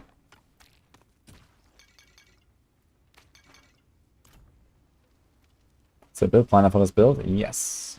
Yeah, I can make it. I'm gonna close the window real quick, one sec.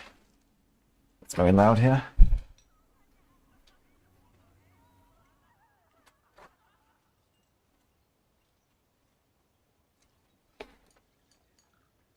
Alright.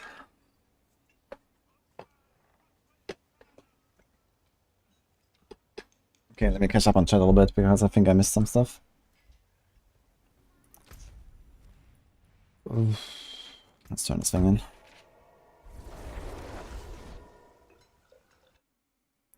You'd like to extract some affixes from an item and create an own unique, fully customized piece of armor. Yeah, that would be cool. This is actually what they previewed like 4 years ago or something when they first revealed Diablo 4. That they're gonna have these mythic quality items where you can do exactly that. But I never made it into the game after all. That'll be funny for sure. It is done. Should I wait until Level 4 to farm Hakan Amulet? You don't have to. You can do it in Level 3 if you want. But you're gonna waste Duriel amulets if you do it.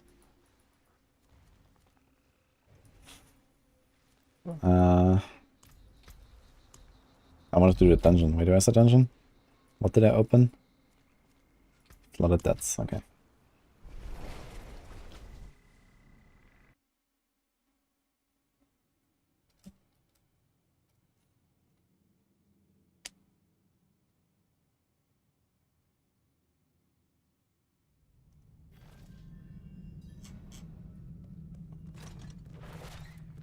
Alright, let's see how it goes. This is a 57. Should be kinda easy. Okay, level 89. Bam, one tap, okay.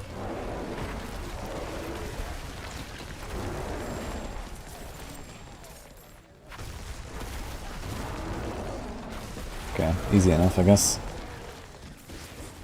And I guess I'm gonna get a lot more sigil powder from like all the whispers I do. Every time I turn in whispers, I get a sigil, and with this patch, they made it so that sigils are always going to be within 5 tiers of the highest you've completed. So I get higher level sigils and get more powder. You want that powder, I guess, eventually.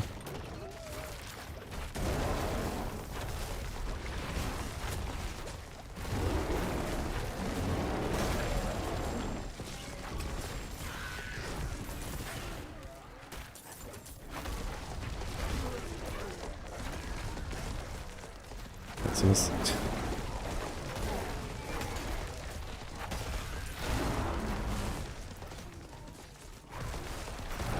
I'm not gonna click count it actually. I think we're faster.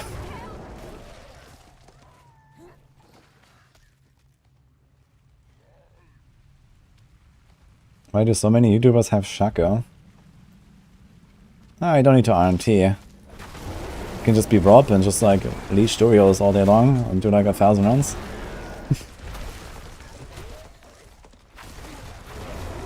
And then sell it as carrying people. I'm just kidding, but you know, some people just have like the communities helping them out a lot. And this is how you get them, I guess. And also, I guess YouTubers also have like a higher incentive to try to grind out those uniques because they can show off like, hey, I got one, porg.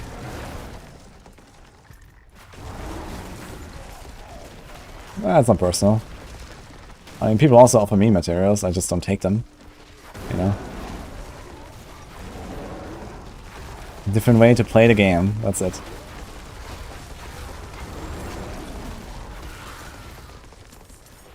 Rob likes leeching and I don't.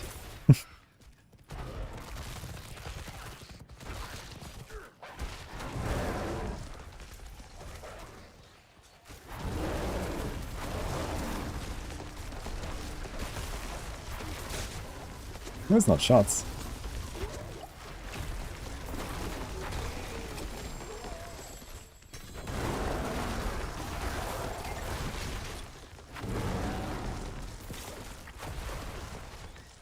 Yours.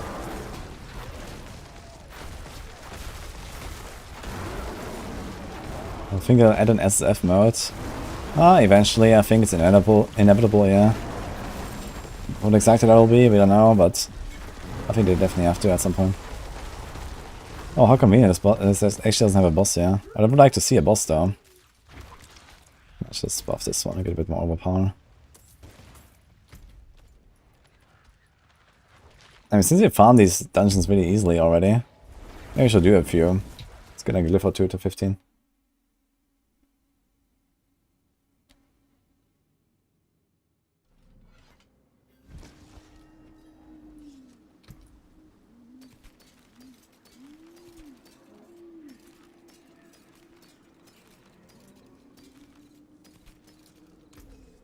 Come back if you need the forge.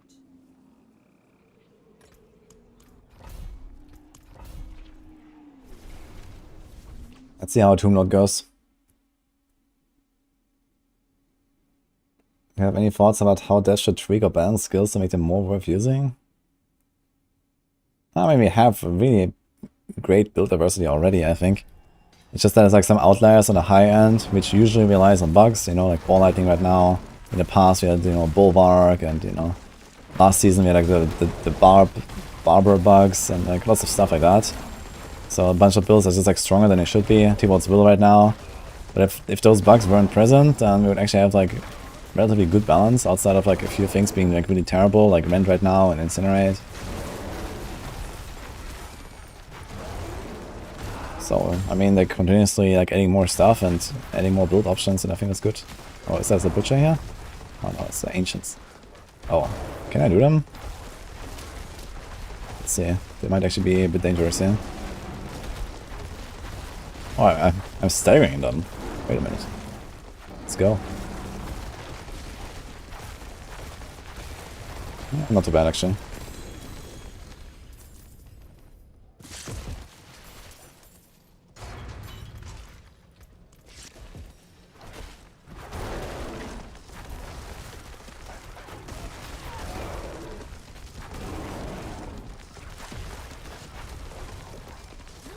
Bone Prison bug fix killed minion builds.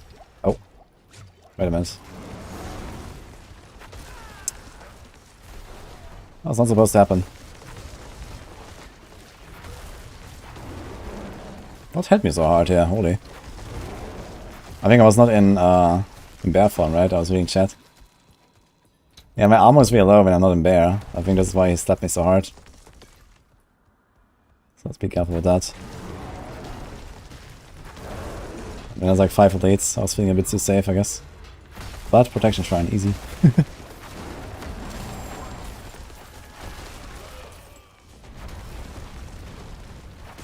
I stay in bear form a bit more. I have like a lot of armor in bear form, but not outside of it. I take like triple damage or something.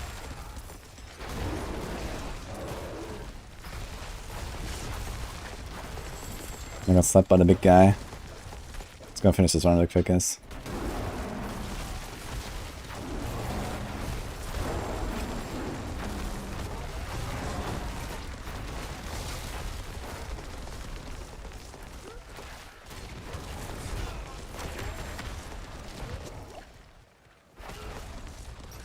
Also, max life is kind of low, to be honest.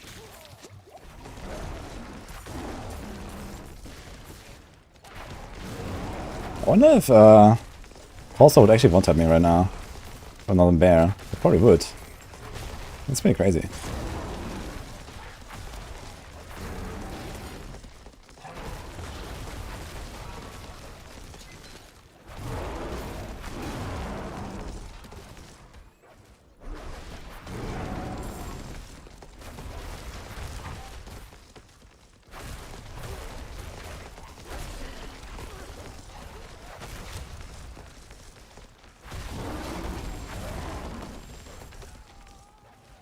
Yeah.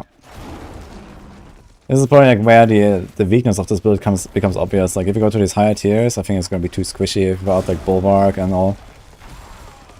Well, maybe if I had armor cat it would be fine, but I'm not, so.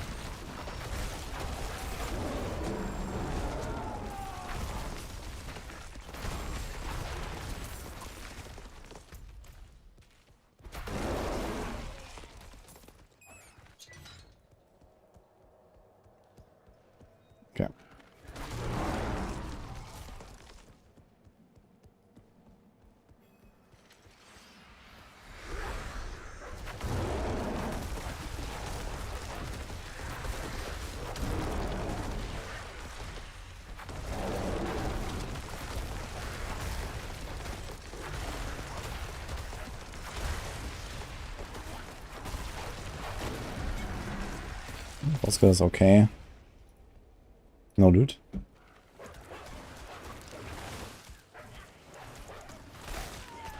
Okay, anyway. Whispers. 20 minutes. Let's go.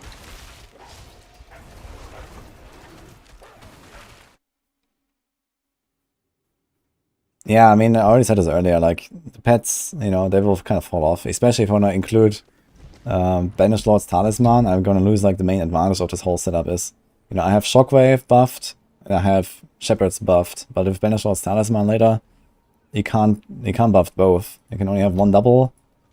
There's going to be Shockwave, and then you're going to have, like, maybe a normal Shepherds, which is also still good, but it's such a strong affix, you want to buff it with the Amulet.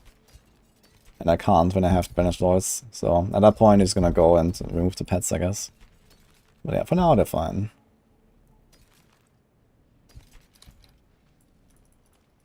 Good salvage that. And we've unlocked higher sigils now from the Whisper, so that's nice.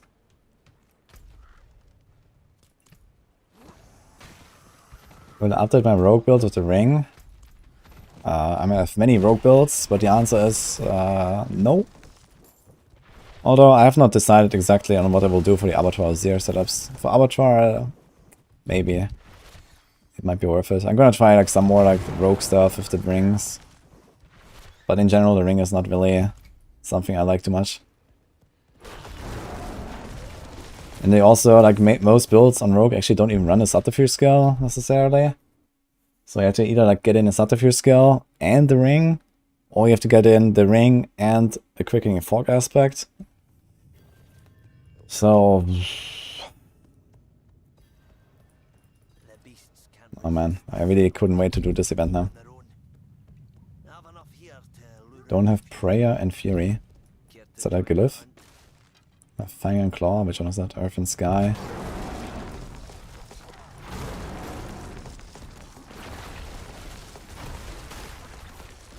Which one is that?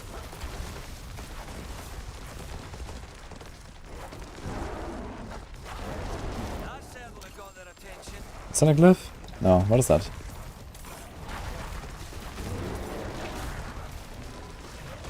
Never say something is useless even when you know it is. Nah, the ring is not useless, that's the thing. Like, it's not very useful, but it's also not useless. It's just like, you know, a niche high-end option, I think. But yeah, I mean, like, almost everything that's in this game is useful in some way. Okay, let's not talk about the alchemist aspects, okay? But outside of that, I mean, there's a lot of really good stuff.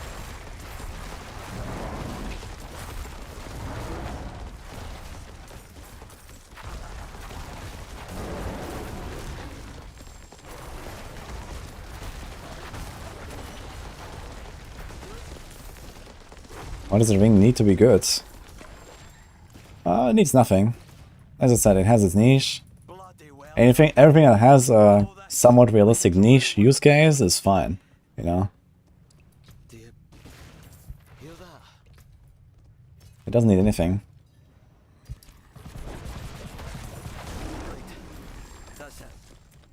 Take this for your troubles. Good luck to you. That was actually a pretty solid amulet. Distant, resource, move, nice.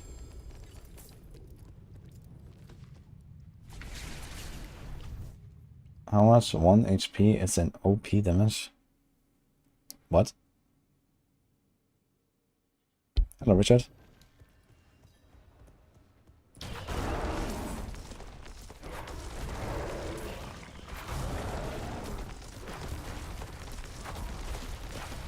Give another week to the Chinese and Korean fear crafting community, its ring will turn out broken AF.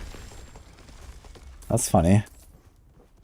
I've literally never seen or heard anything about Chinese or Korean theory crafters so far in Diablo 4. Or like any like big revelations that came out of those communities or something.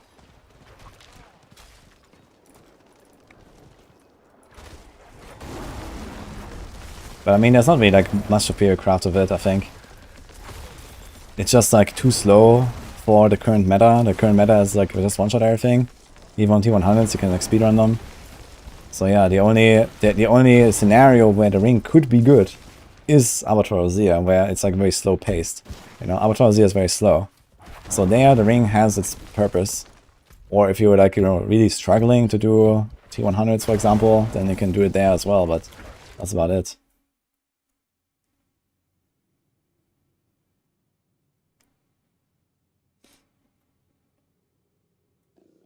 Those are the guys that figure out duplication bugs. Yeah, okay, I know that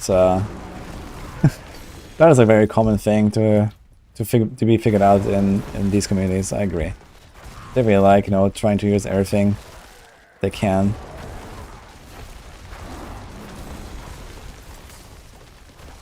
But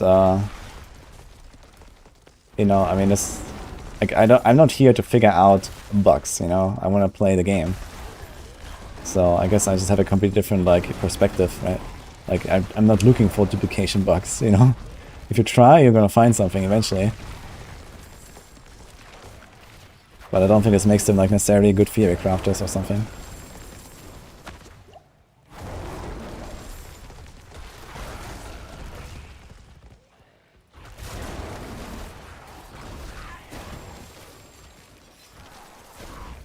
Oh, nice. Let's pick it. I mean, in Diablo 3 there were some things that came out of the Chinese community, I remember, in terms of like innovation. In D4 I've not seen anything like that yet.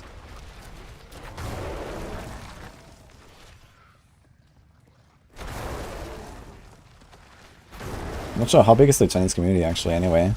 Since the game is not even published in China officially, I guess it's probably not as big as it could be.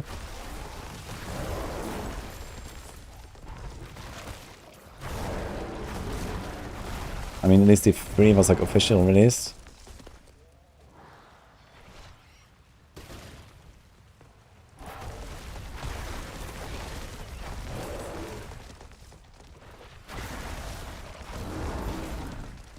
Bless you.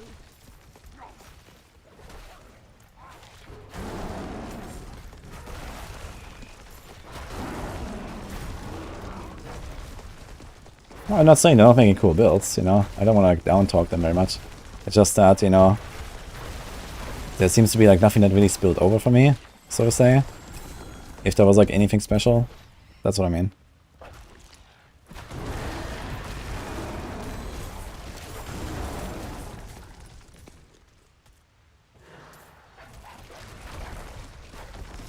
So I'm kind of surprised about this comment with like, they will figure out a way to make the rogue ring broken or something. That seems a bit strange.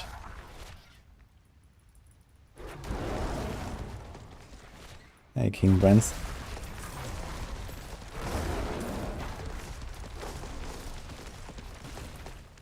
You're a saint.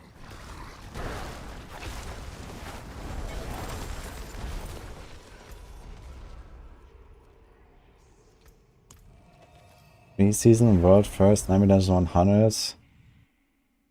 I mean, that was just like a tornado druid and nothing special about it, no? That was just like a normal tornado druid. World first Lilith, I have no idea who did that.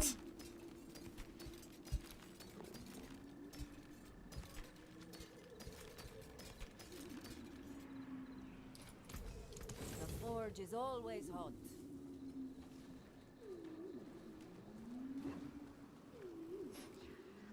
94 is not released in China. Like, Blizzard is not publishing anything in China besides Immortal. I think they have like a separate contract for Immortal, so I think Immortal is still going in China, and that's it, as far as I'm aware. But they like retreated from everything else. How can I help?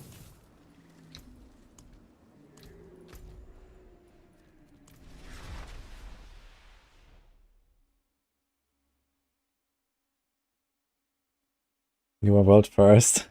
Just wasn't recording.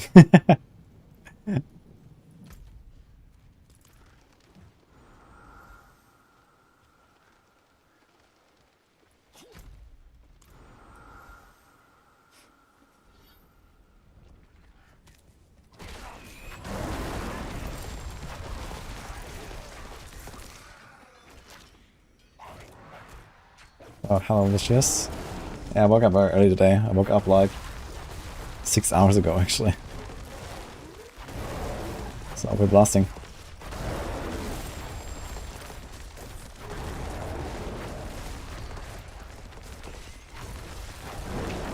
have tried Undecember once, yeah, I had like a sponsorship for the game once. It's fairly decent, but too mobile for me. With like this whole like auto walk and like the very tiny zones. Outside of that, it's actually fine. I think they also massively improved the pay to win aspect of it lately, as far as I know.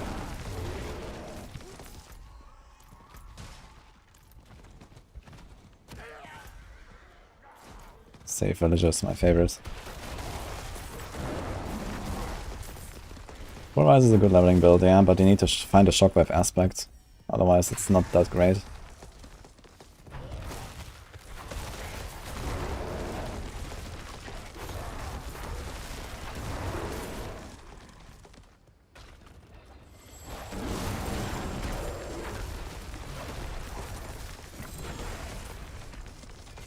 Oh, I can walk through the well now. Wait, is the patch out? Hotfix? Let's go. I can pick up potent blood.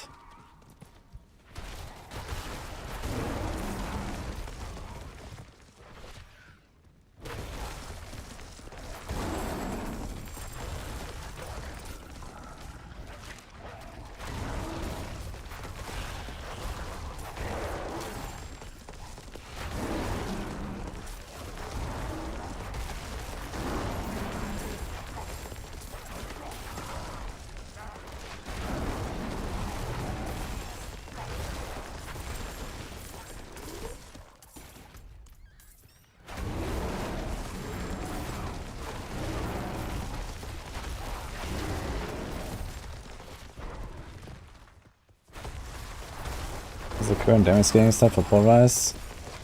Tons of resource and overpower, I guess, and crit. Oh boy. That filled up very fast, what the hell?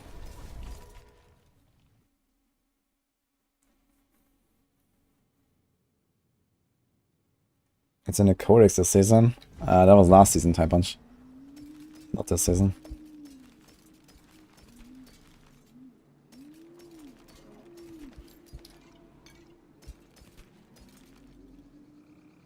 Ooh. Pretty good triple res with attack reduce evade cooldown. Can we fit this? I'm just gonna shit. Although I probably don't need any res with like all these magic buffing glyphs and all that stuff that I have on this build. Guess we don't go for any res after all.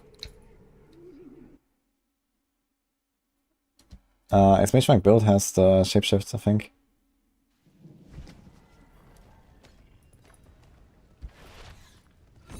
Siphon, let's go.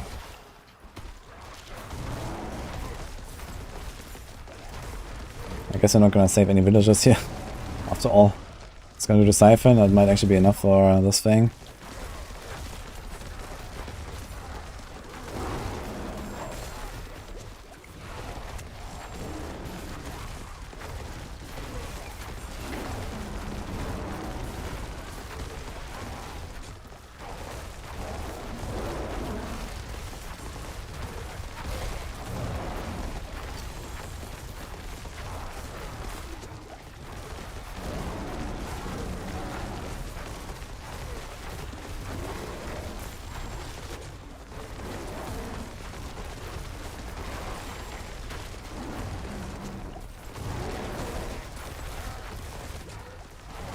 Yeah, polarized AoE is sick, man. It goes like the entire screen. Like, it goes so far.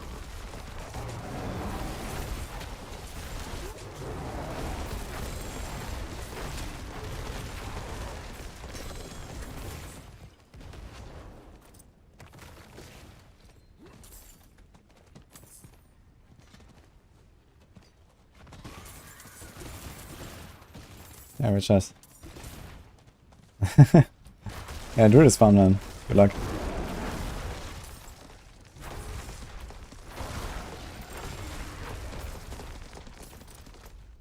Half my inventory is full again. Are we done here? No. I'm just gonna leave the villagers. Sorry, guys.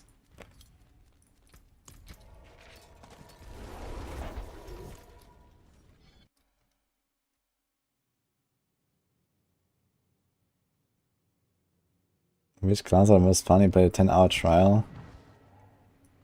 We only played Necro. All classes have fun builds, I'd say.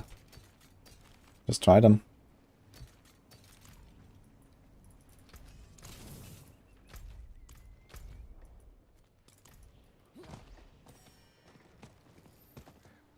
Yo.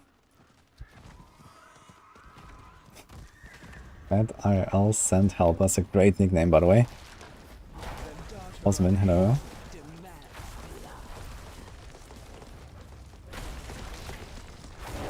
Oh, we got a raid. Oh, wait, we got a raid from Daisy. Hello, guys. I just saw that. Wait, I missed that. Whoops. I didn't hear any alert. Oh, sorry. Hello, Daisy. Thanks for the raid. How was your stream? What have you been up to? I met Daisy. She's a streamer too. She was at BlizzCon. WoW gamer.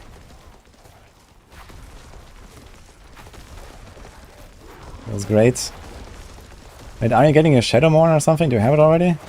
Didn't I see something about that?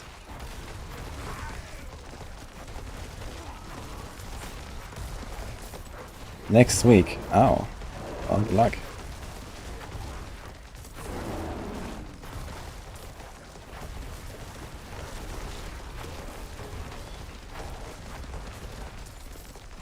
There's the uploaded BlizzCon IRL stream video. Oh, he also did an IRL stream there. Okay, cool.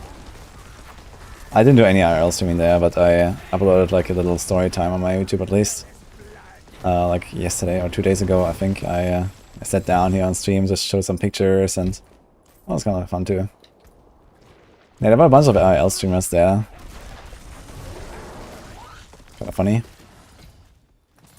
Guys, give Daisy a shout out, so check her out, guys, if you're interested in WoW. Are you doing anything else besides WoW, Daisy, by the way?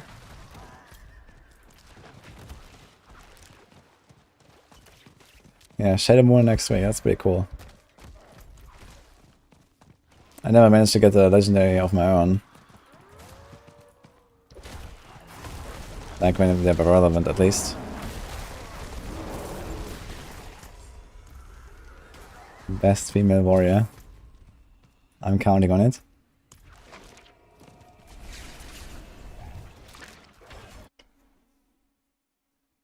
There's something wrong with my concept build. That is correct, Karaza. I didn't actually like fill it up. Like I only have the skill tree and the Hunter Zenith, and I didn't really continue with theory crafting. So you're gonna make it on the fly when I switch.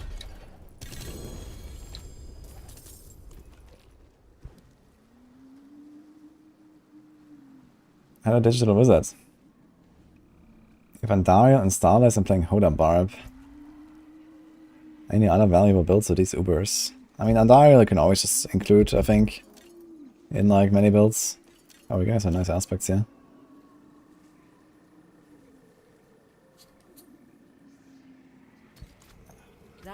Wait, can you actually roll percent armor and werewolf form together?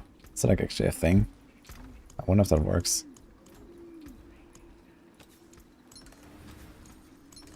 Yes, that's pretty crazy.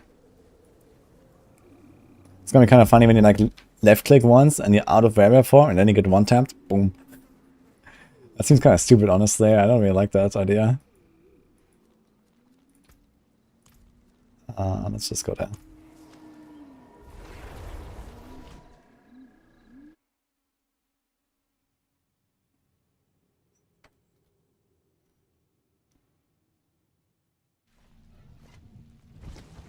Yeah, Daisy has a nice stream. I didn't really like watch Daisy much. I don't really watch anyone really, but I checked it out lately. Blasting WoW. I mean, WoW is fun. And Daisy is here quite often, or was here sometimes when you were playing D4, I think, right? So that's how I remember that name.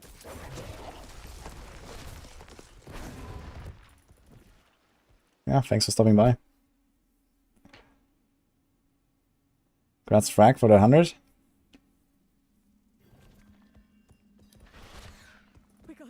Oh no. Soul Survivor events. Nah, let's do it, I guess. I like those emotes. They're cute. Why is the prefix Fuego? Was it like your old nickname, Dizzy? Is that Dizzy emotes, right?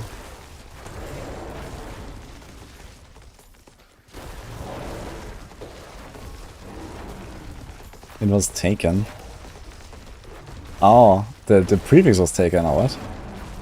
Okay.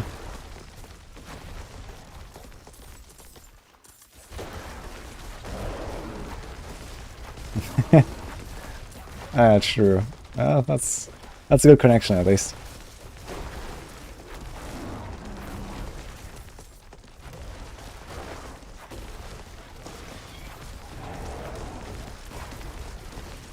Hey, Austin.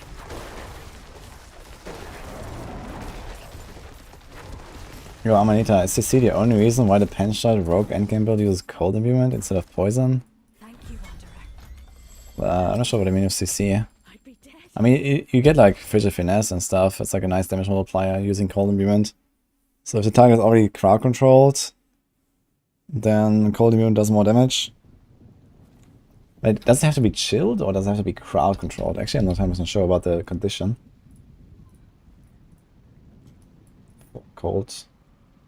No, against crowd controlled, yeah. And since like pen shot basically by default crowd controls with the slow, cold immune is kind of strong.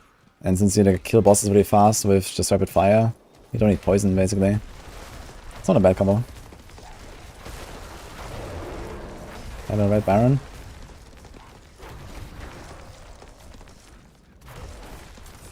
It's a funny vibe emote, by the way.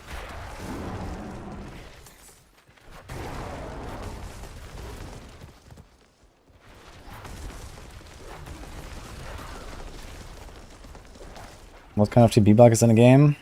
The main bug with TP right now is when you use Poison Imbuement and Blade Dancer, the spinning blades do full damage instead of like 10%. And also there's a second bug with Blade Dancer where not always, but very often you hit 3 times instead of 2 times of it when it spins. For no reason. So it does 1 spin that does 1 hit, and there's a second spin that does 2 hits. Edge. Sorry about that.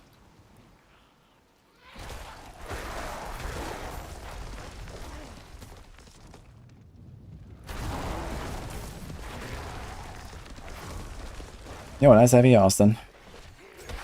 I will keep streaming on YouTube. By the way, guys, I'm also streaming on YouTube right now, so sometimes I'm replying to YouTube chats, sometimes I'm replying to Twitch chats, so don't get confused. I need to find a way to like kind of make that more obvious, I guess, for the viewers, because the chats are not mixed. How do you like Druid? So far, it's very fun. Druid is a fun class in general, I think. There's so many cool combos you can do. I mean, I'm playing a very standard build right now of Pulverize, I guess. But I have plans for some interesting things.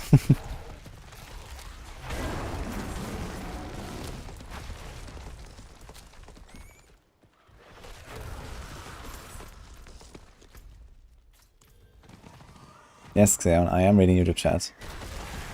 I mean, sometimes, you know, I just don't read chat at all. That happens, you know, when I'm making my builds, my planners, or sometimes when I'm musing about something. But generally, I keep an eye on both. And that works actually relatively well so far. It's just kind of sad that, you know, Twitch can't see the YouTube chat and YouTube can't see the Twitch chat, so I'm like kind of like trying to make it as natural as possible.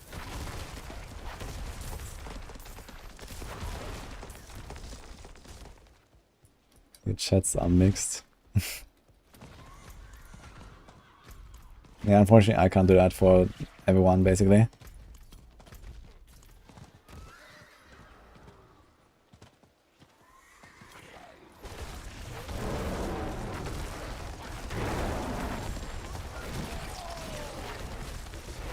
Wait, 1 run is enough to go from 35 to 50 shards? That's crazy. It's like 3 weeks for 1 Shadowborn? For real? That seems very fast.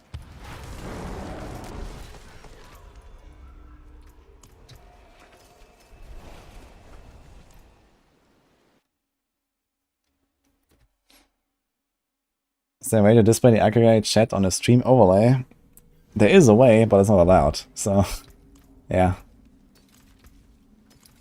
Like neither Twitch nor YouTube allows to display and like, you know, mix anything basically. Also, like for example, my alerts, if someone subs on Twitch, that is not shown on YouTube. And if someone like, you know, super chats on YouTube, or like, you know, joins the membership and stuff like that, does not shown on Twitch. So this is like, you have to do like a very complicated setup to cleanly separate everything if you want to do this dual stream stuff.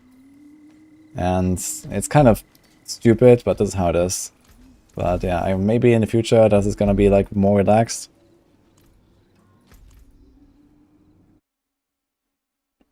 I think both actually forbids the mixing, so as far as I'm aware. Because we made sure that we very cleanly separate everything on both sides. As far as I know, both are not allowing it. And it would be cool that at least on Twitch, I guess, because Twitch is my biggest stream, of course, you know. If I could like put in a YouTube chat there or something, then at least people would realize when I'm talking to YouTube chat that, you know, there was something there or so, but yeah.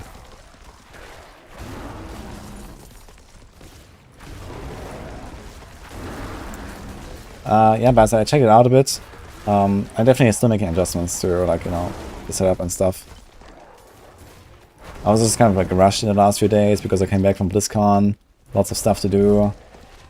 So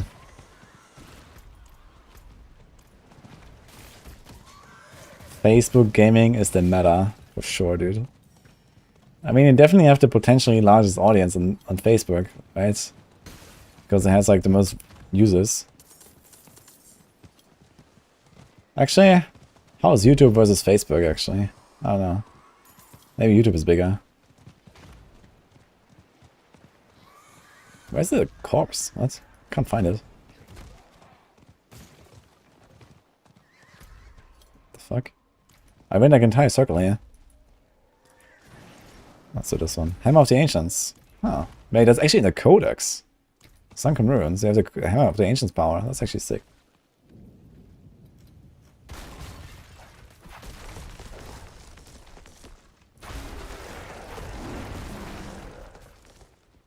Yeah, people on YouTube like the high quality. The quality is definitely high. I actually reduced the bitrate today to 8K instead of 10K because yesterday we had some buffering issues. And I'm not sure if that was because of my internet. It should not be because of my internet, but maybe my PC wasn't handling it.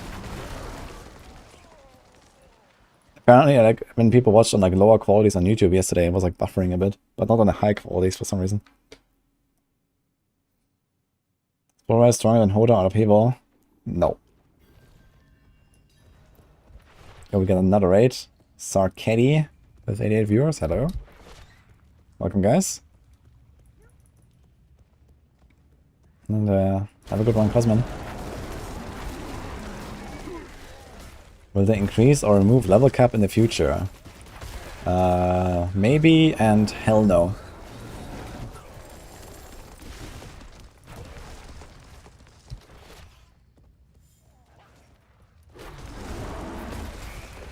Zero stuttering on YouTube today? Okay, thanks, Bassett. Yeah, Druid is fun, Venus. Thanks for the shoutouts.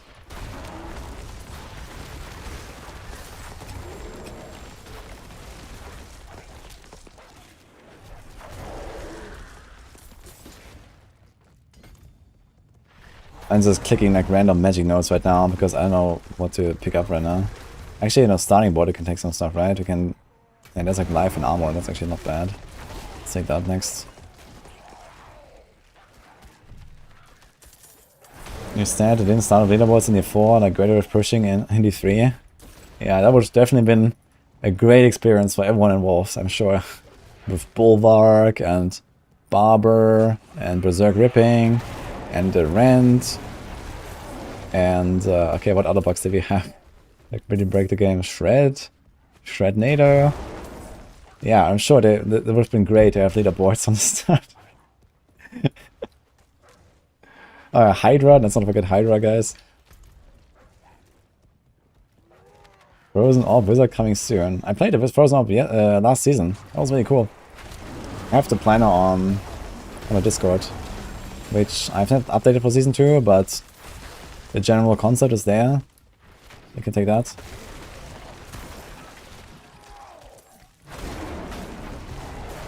Did many viewers switch from Twitch to YouTube? I don't think that people really switch a lot. There are some people that tell me that they like YouTube more because, first of all, I'm not playing music there. Some people just enjoy that more.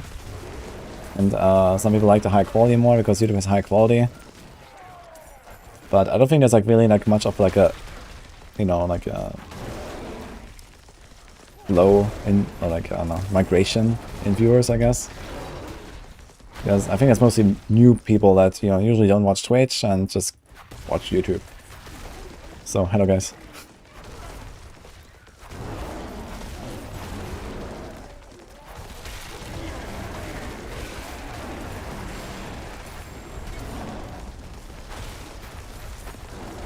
Yeah, smart TVs have YouTube, but probably not Twitch, right? So that's probably also something.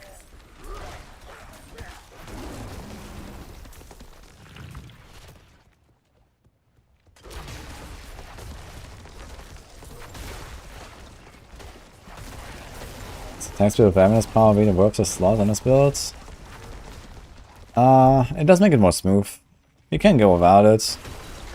But sometimes you proc it and you actually like, you know, just like kapow, kapow, kapow. That's kinda cool. You know, I don't always run out of resources by spamming.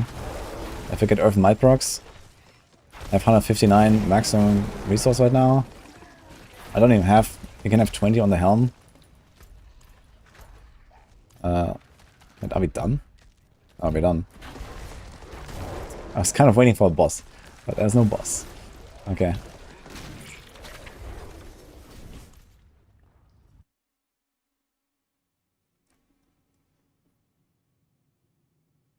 Use Crone, Symbiotic, and Bulwark. I might do a Stormclaw build at some point, but I don't have plans for it right now. I'm gonna save a Crone when I find one. Oh, we have almost cleaned up everything here. Let's do this.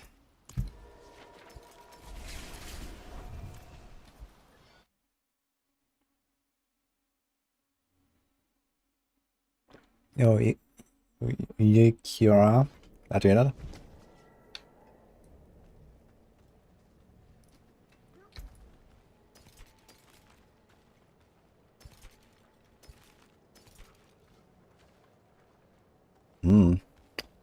Max move speed and evade grand smooth speed. I don't really like evade grand smooth speed that much anymore. I kind of like it in the early game, but I don't really like it in late game. Especially not in the Season of Metamorphosis, I guess. You need armor? I've got it here. Live well, my friend. Yeah, 4 evades is nice. Also attacks reduce evade cooldown is kind of nice. Especially, okay, Flicker Step has it anyway. But some builds, like especially like ranged builds, something like Bone Spear, where you just like attack, attack, attack, evade, attack, attack, attack, evade. You don't even have to walk very much. You just do that, and that's kind of cool as well.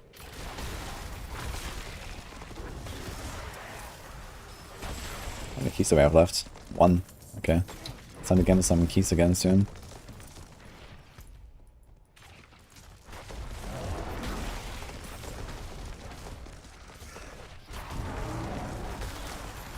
What happens if we drink the stamina potion?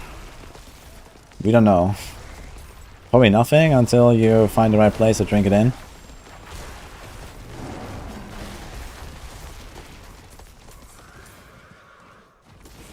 Isn't worth to buy those Whispers keys? Yeah, they're pretty good actually. So, the Whispering keys are pretty good. If you do like a lot of open world and you actually like use them, they're pretty valuable compared to like a random, you know, gamble. You can gamble 1 amulet or buy 3 keys. And from 3 keys you get like, I don't know, 10 items or something. They're random, they're not necessarily amulets, but there's a decent chance there is an amulet in there. It's basically just like a cheaper form of gambling. But you have to work for it. Yeah, they buffed the silent shots. They were really shit at the start, but they're actually decent now. No, good luck, Amanita. How can I have 2 potions active? This is a hardcore potion. One is a cheat death potion. It's a hardcore thing. Yeah, this one.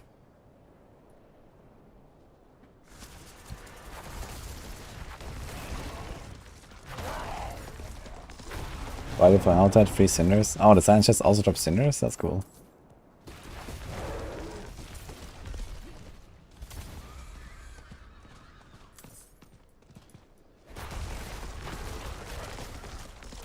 And the after area. We had a raid earlier from Sarkady. Did we have a shout out? Yes, okay. Just want to make sure.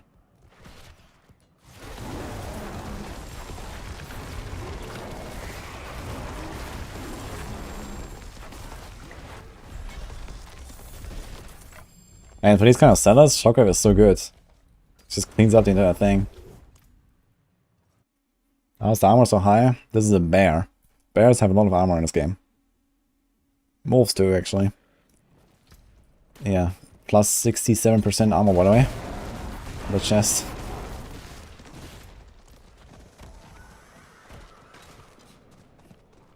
Is it more efficient to farm steel, hidden chests, or normal ones? You only farm steel chests. You don't farm anything else, really. Steel all the way.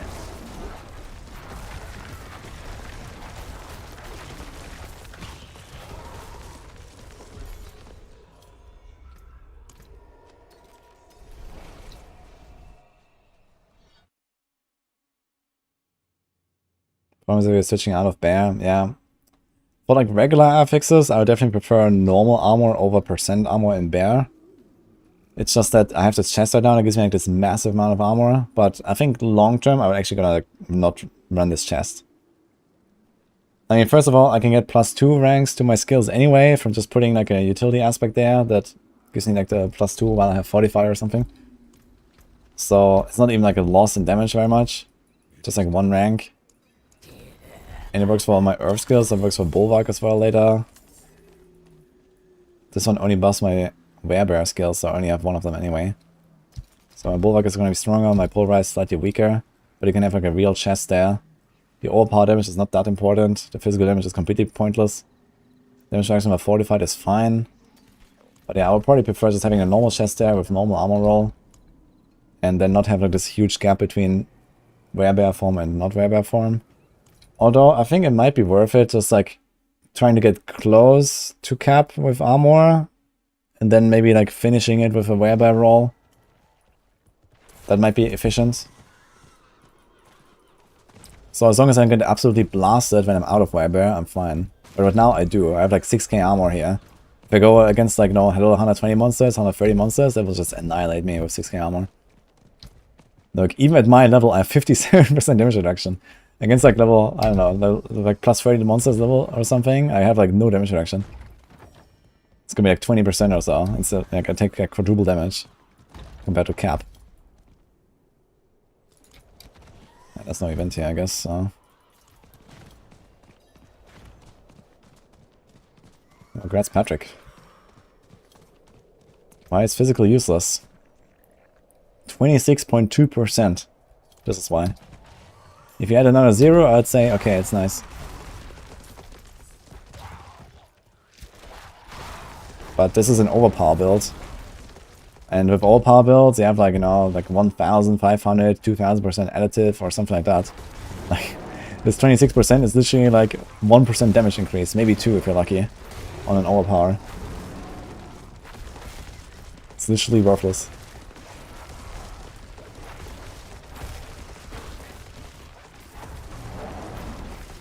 The reason I have more armor than cap? No.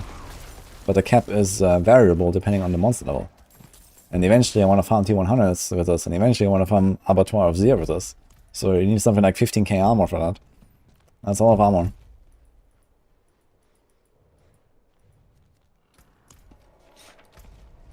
Another raid from Tile, hello. Tile. Nice to see you, man. Shout out. He's a badass.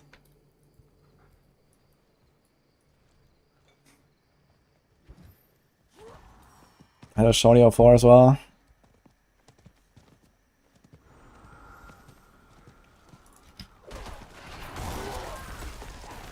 The basic fact that the Ancestor aspect is worse than the level 40 regular aspect. I mean, I think it's fine that this system works like this though. like, at least it gives you like a reason to look at items at low level as well, right? You can find a good aspect and save it for later when you're at a low level. I think that's actually kind of cool. It's part of the game, you know? Gives like a bit of like a weight to these low level items that otherwise just get replaced like after 5 minutes.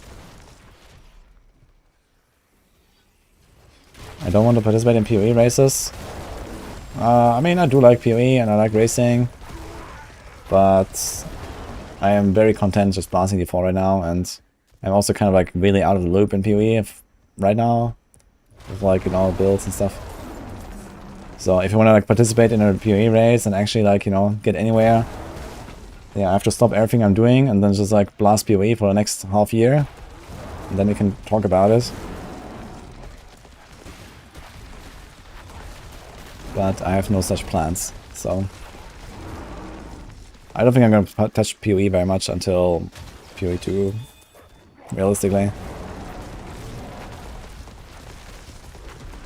Usually I like playing PoE a lot, but since we have D4 now, I'm just doing that.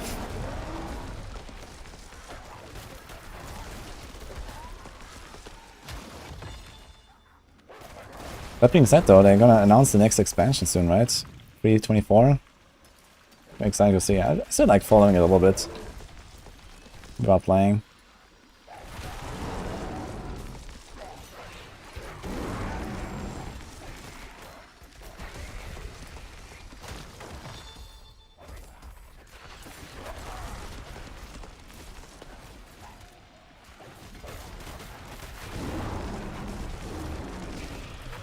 Definitely the best for rogues in Amateur Zero.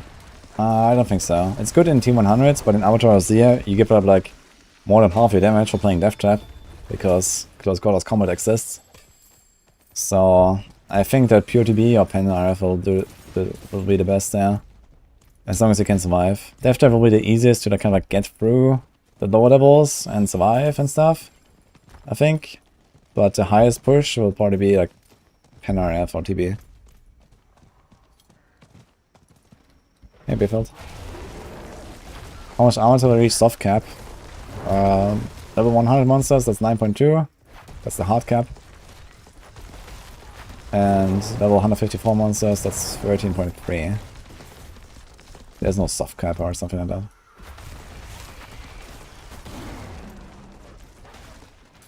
It just depends on the level of the monster. That's when the Metamorphosis have 100% lucky hits. I don't think they changed anything about it, but I don't know how much lucky hit it has. But apparently relatively high, yeah. Which is kind of funny.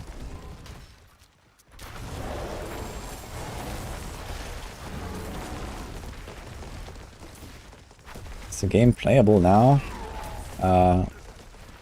If you watch very closely, you see that I'm actually playing the game right now, so...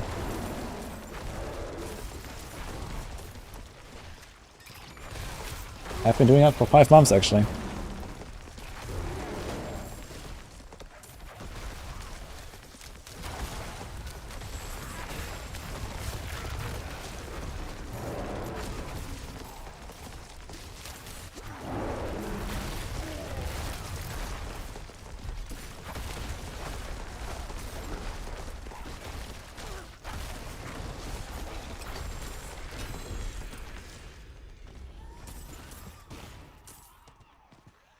No Talon. Have a good night, man. Thanks for the raid. Good luck with the next levels. Wait, is that the next hardcore character already you were doing, or is it softcore again? I meant you ripped the other day. You've been blasting, man. Have you been going like all day or what?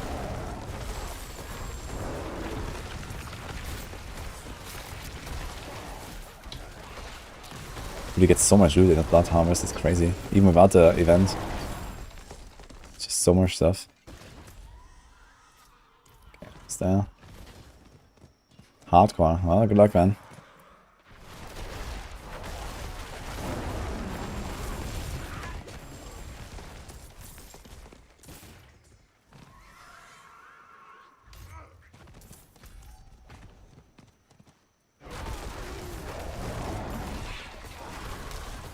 Maybe Doombringer and Duriels Thorn Swamp with Hoda. Sounds fun, yeah. Does this event have these vampires as well? Let's see. Ah. Okay. Do that. Held out in 5 minutes, perfect. And it has a 45 minutes time as well.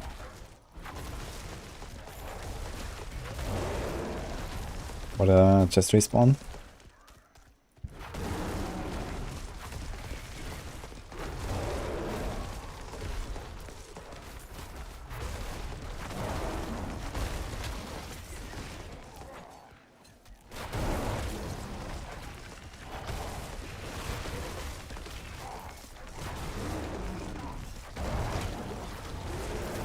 Great, back to the grind, man. I couldn't wait. Level tied. I'll log in, man. I need loggers.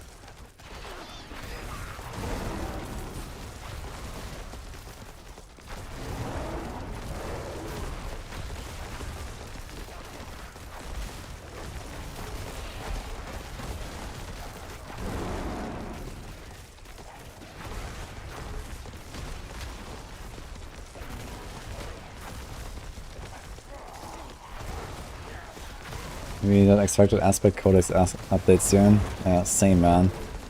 It's gonna be such a great patch, man, when that comes around and we can like not save like, you know, 300 aspects in our stash. That's gonna be great. It's gonna be such a relief. Okay, this is done.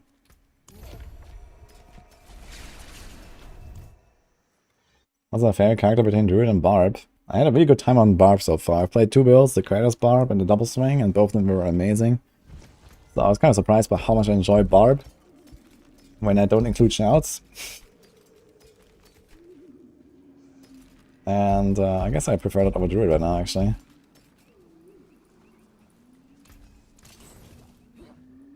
Is that Hemomancy?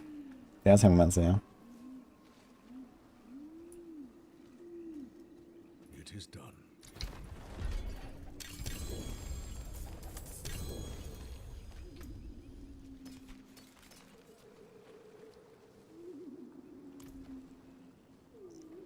Best Druid build for all content? I'd say it's polarized right now. You can still use these.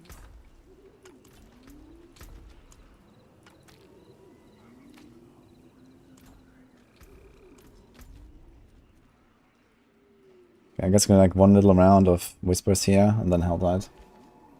2 minutes, okay.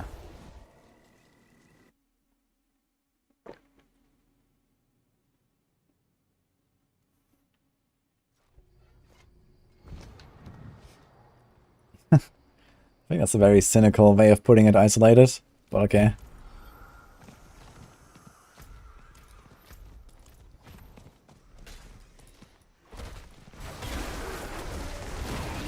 What is this?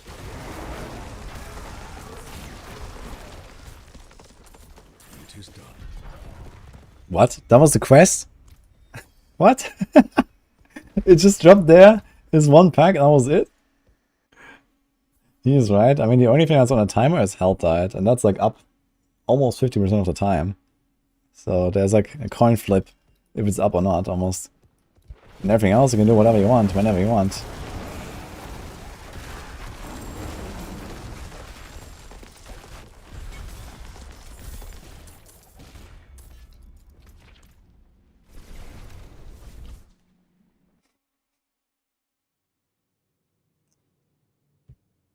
I mean, I wouldn't be surprised if actually maybe next patch even they make Helltide just like a permanent rotation, like Blood Harvest right now. A lot of people are asking for that, and there's not really a reason not to do that, I think. Especially if Blood Harvest is going away and the new season content is not necessarily an outdoor content. I don't really see why they wouldn't do that. At least Helltide gives you like the permanent reason to like stay in the overworld and do stuff there. Right now, okay, you have Blood Harvest and stuff, that's fine.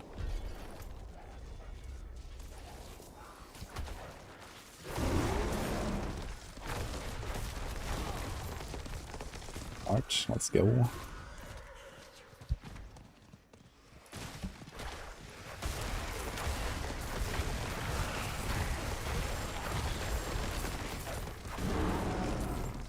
Okay, just done. And 45 minutes rotation. Let's go. I need 4 mobs. Smash this thing.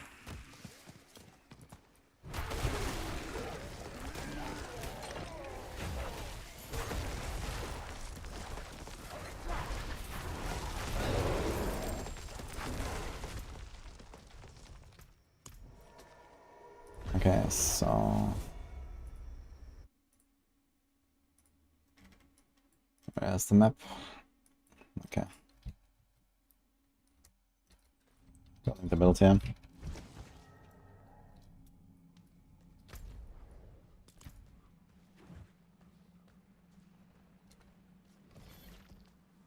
Can wolves kill anything? Hell no. Oh, wait a minute, that actually reminds me. I wanted to try the fortify with wolves. So let's do that. Let's take this out and we take the fortify and see actually if that kind of works. We have 3 of these wolves, so... I don't really trust them much. Looks like it's not going up. Yeah, Companions Wolver is working pretty well so far. With the lower end content, the farming, lots of damage, feels good. I think later on I can't really do that anymore. And we just go banish Lord's Talisman, drop the Companions, drop the Shepherds, drop the Stampede. And then have like one other aspect in there that gives us some damage or something. That's it. Not sure what I will do. But there's like a bunch of really good aspects. And then we can also drop Insatiable Fury at some point, and we use a normal chest. And we put like the +2 skills there. And we can buff Bulwark with that. And Depolarize. Yeah, then I think we're chilling.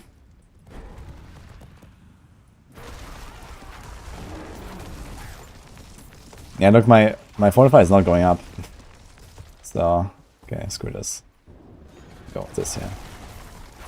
It's the same stuff, I just like replace one source of fortify with another. But the wolves fortify is not really happening, man. We're just going much better here, even when I barely hit any targets.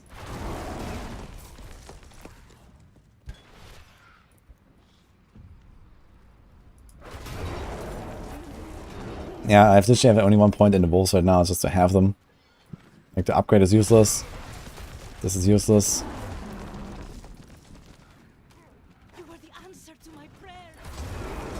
Is there any reason to use the Earth skill as a basic over Wind Shear? Okay, that's like basically the... You have to trade off between getting, I think Resonance passive? Is that Resonance? Yeah.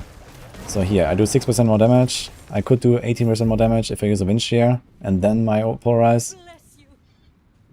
So I lose like the 12% damage bonus by not doing like left click, right click with Wind Shear, but with Earth Spike instead. But Earth Spike has the chance to proc Earth and Might. And I kind of like to get those procs. It might be worth going Wind Shear, honestly. Because of Resonance. If I had a Resonance Amulet, I would probably do that. I mean, okay, what's the chance? We have 40% lucky hit on Earth Pillar. And you get 5% on a crit, like 15%. So I'd say on average you have like 10% lucky hit. So 10% you have like 4% chance when you cast left click that you get Earth Might proc. That is kind of shitty, to be honest. 4% chance on a single target. And there's no chance to trigger a second one, right, on the boss. Only when it's immobilized or stunned, yeah, so... That doesn't work on bosses. Unless our boss is staggered, we're not staggering bosses. Wind Shear might be fine too. Maybe it's even better, but it's hard to say. The thing is that I think Earth Spike is just faster. It has like a really fast animation. And also it's like easier to hit stuff with it. Wind Shear can miss.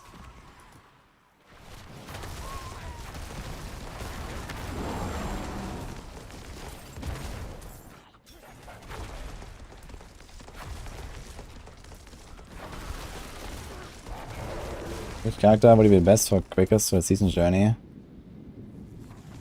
I mean, T99 Dimension is not such an obstacle anymore.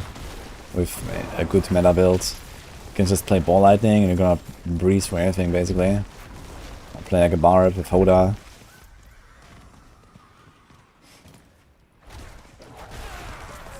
What made Druids drop the ultimate this season? Grizzly Rage? That depends on the build. But they nerfed crit a lot. And they also nerfed Grizzly Rage on top of it. So crit damage is just not really such a big thing anymore, because it's additive now instead of like its own multiplier with crits. And they capped it at, I think, only 200 instead of 999 extra crit damage. And also, now you have Overpower, for example, on Pulverize. So you have tons of additive damage when you Overpower anyway. So Grizzly Rage is kind of like worthless on that end. So all it gives you is like a bit of damage reduction and a bit of extra damage. And it also locks you out of from using certain skills. I think Grizzly Rage is not such a crazy ultimate anymore. It's not like required.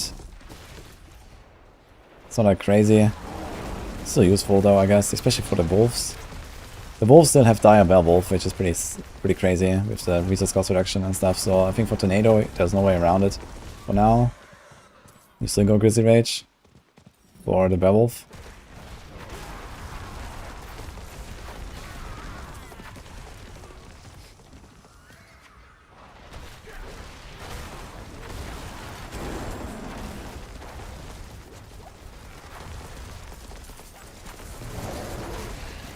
I'm using Outmanage Cliff in the first boards. It's a really good slot. Let me check. Dominate, Shapeshifter, Undaunted, Fire and Claw. I don't use it right now. What about the Planner? Which one is Outmatch?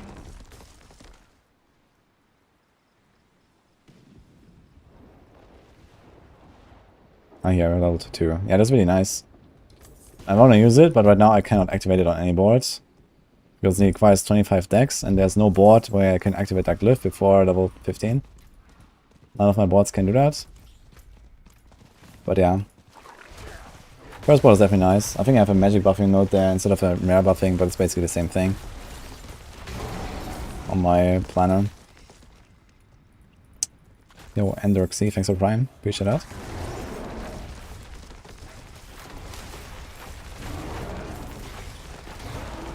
Like Pulverize build, but the boss damage was bad, and that has changed. These days we are OP because of power creep, and Banish Lord's Talisman exists.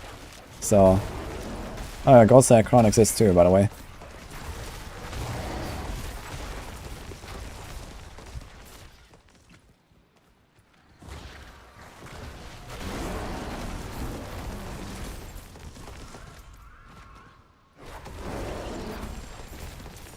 The Cinder Drop Rate is broken. Yeah, there's a bug where sometimes the red ambience is gone, and then you have fewer Cinder Drops. So you should relog or TP out and TP in and try to change the instance, and then it's getting fixed, and then you can get normal Cinder Drops. That's actually a bug. Hey Nicholas. How come I don't upgrade my potion? For this I need to notice I need to upgrade it.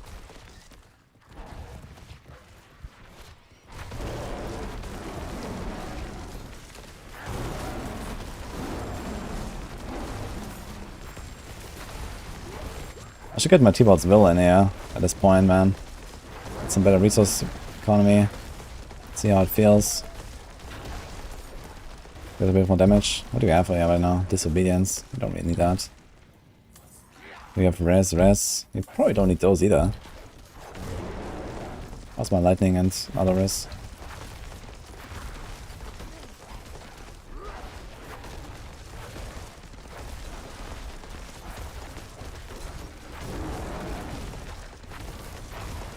He's tanky, man.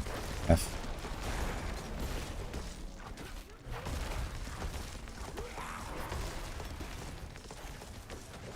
Hello, Ivan. Ah, here, ball lightning to the rescue. Cool.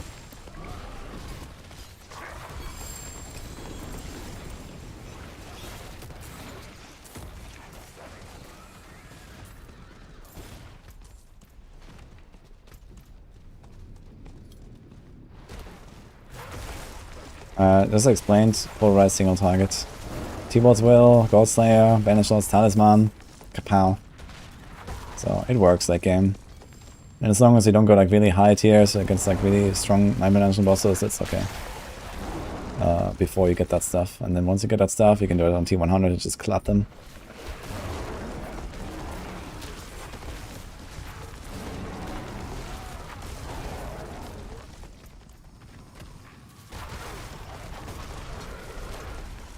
This season is bear season, yep. I wonder if they're gonna nerf Overpower itself, or is it gonna like nerf like Overpower synergies on Barb. I think the Druid is not like too obscene, but I could see them nerf Banishlord's Talisman a bit. That is like a pretty crazy item.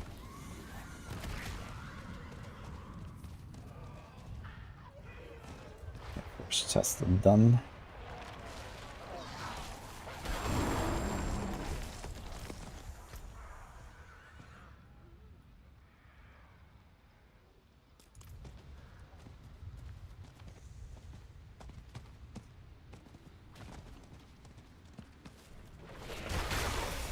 Yeah, if T-Boss, I guess he's gonna drop the basic attack. I was also planning to do that. He could even keep running with the companions and then get like Petrify in there, and that's gonna be a huge nuke.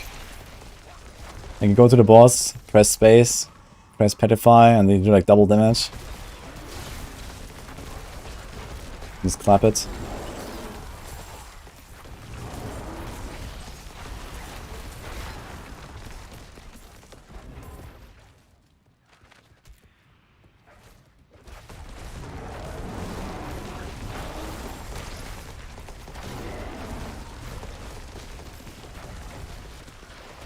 Overpower might get capped like crit did. There's no cap on crit though, what do you mean?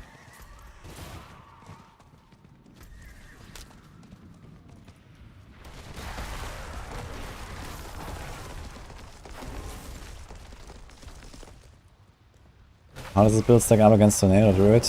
I mean, Tornado Druid was like the king for a long time. But with like the new Overpower, Banishlord's Talisman tech and stuff, I think Rise is probably gonna win. It's just so strong.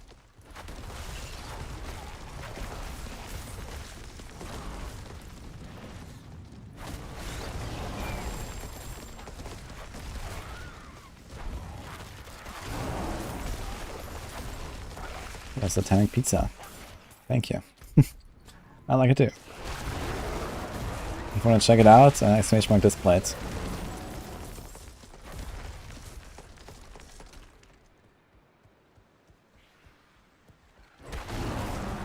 Overpower, crit and vulnerable. I mean like the 50% multiplier. I mean, Overpower also has that, you know, you have like 50% extra multiplier when you Overpower, and then everything else basically additive bonuses. So there's nothing that you can cap really or something.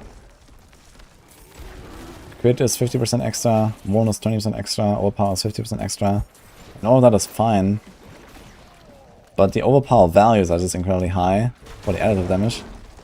And on top of this, you have, you know, like the glyph, and you have like the passive on the barb. Like there's like some really crazy stuff. And Banishlord's Talisman. I think Banishlord's Talisman kind of needs a nerf.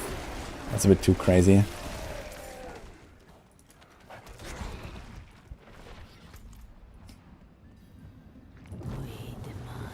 I mean, you know, even a rogue with like 0 overpower synergies, I use Banishlord's Talisman to literally one combo a boss. A world boss. Like, it's pretty crazy, that item.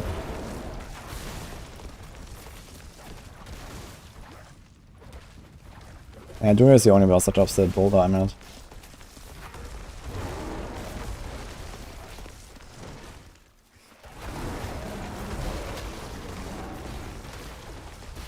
Play Rob Soda Bar with Shaco and Grandpapa, it's so broken.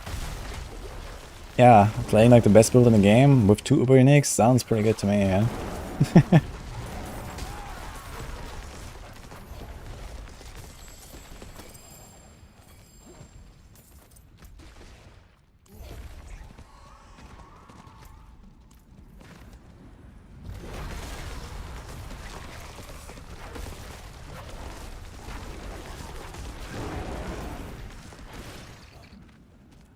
Screaming hello rain.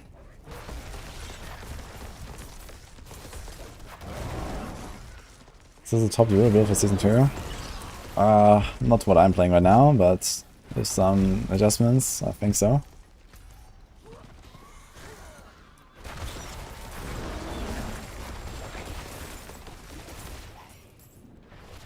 It was really good for leveling though.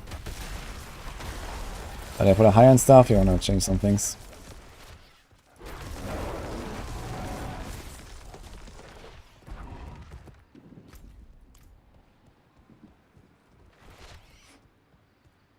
Yeah, you only go for steel chests, you don't open the other chests, like, at all. Just living steel chest, and goodbye, Helltide. Why am I using Vampire Powder that kills everything on the screen every 4 seconds? I mean, that one that kills everything on the screen every 4 seconds? Well, it's too weak for me, it seems.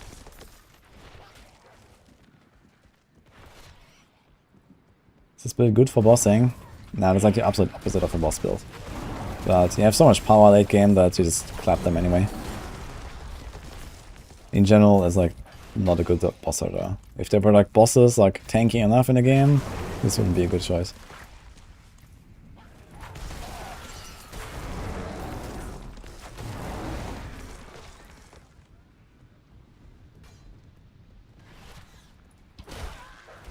Yeah, my Hammerman's is just not killing stuff. So it's too weak.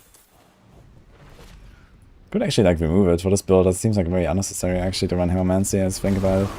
Because I have like this insane AoE anyway, so.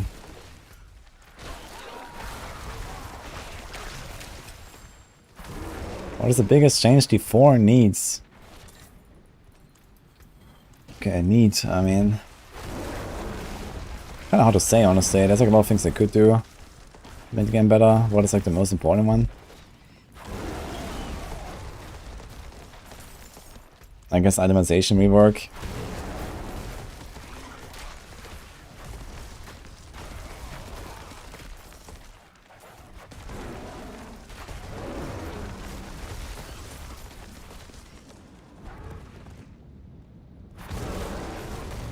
Gold, pick up pets.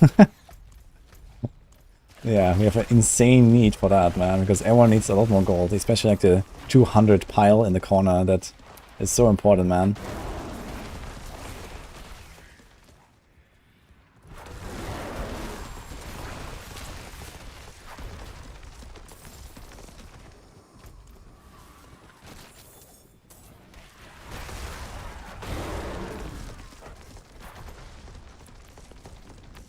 Is it bugged again? That looks very bugged to me. Blech. Bleed. Okay. The need for speed. Where's the last chest? So we're logging. Oh, right south from here, okay.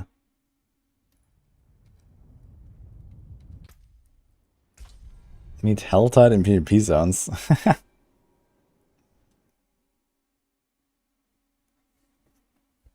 More mechanical and boss enemy variety rather than just reskins. I think I have like a really good variety of stuff now. Like even this season, like, you know, they added the new vampire stuff, etc. So people saying this is just reskins, but that's actually absolutely not true. Have you actually checked what these guys do compared to what normal vampires did? Like, they are actually doing that.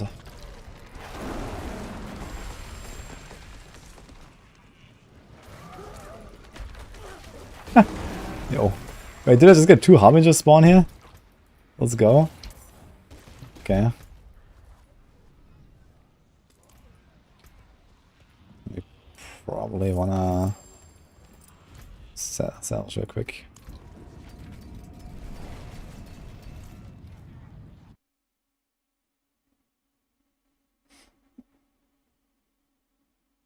I have 2 Awarenings so far, yes. Doombringer and Grandfather.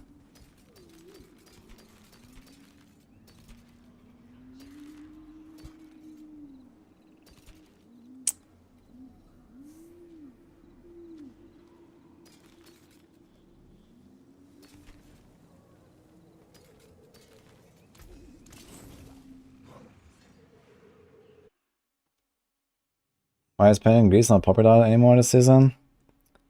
It's still a decent item, but it's kind of like outclassed by Theobald's Will in most cases right now because of Metamorphosis power. And on top of this, we have the Theobald's Will bug. So there's like 2 reasons not to use Penitent very much right now. And also the only stuff that doesn't die instantly in the current patch is, you know, stuff like Duriel or some dungeon bosses. And Penitent Grease doesn't help you there either. Like the game is like kind of like too easy and everything is too fast paced for Painted Grease to even have like an effect in most builds basically.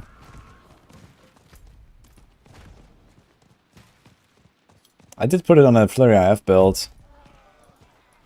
That's like the only build where I still have Painted Grease right now on the max oil page.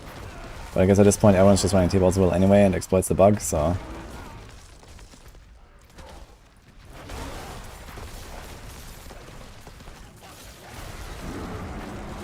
I think for a current otherwise build, exclamation mark build.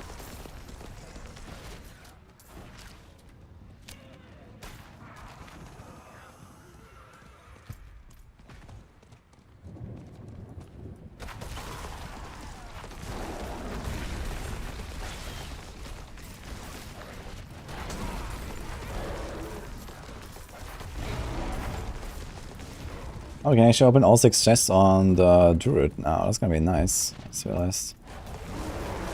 18 living steel. Ka-ching.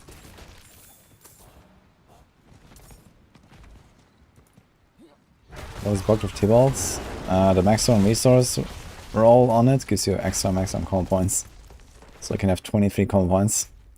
It's very balanced.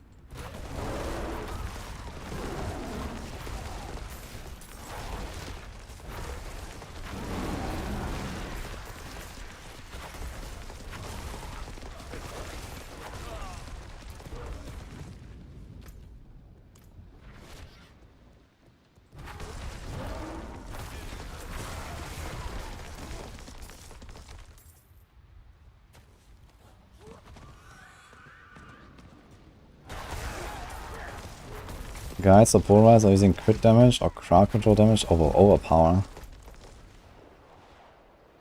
I mean, crowd control makes some sense because there's a legendary Paragon node where with crowd control damage you scale the multiplier. This is... which one?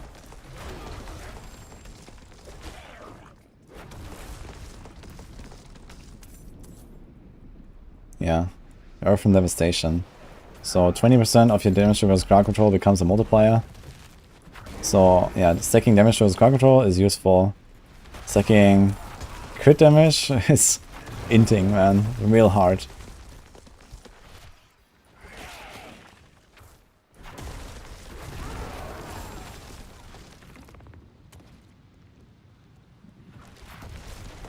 Yeah, overpower. I mean, overpower is like really high values, but on the other hand, you already get a lot of like overpower, like just from a glyph, and you know, like all these overpowers are like really high. Just wearing a mace gives you like 160 overpower almost and stuff like that. So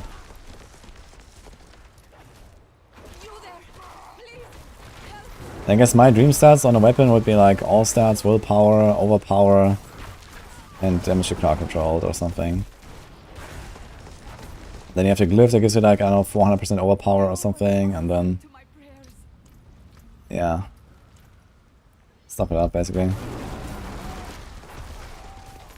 Can you open only one 300 cinder chest per rotation? Yeah, every full hour the chests change. So right now this outside started at 2:15 for me. 45 minutes until the change. There's one 300 chest and one mysterious chest per hour per zone, so there's 3 zones here. So far I've opened 2, I'm about to open a 3rd one. And then when the hour changes, you're gonna open 3 more. You are the answer to my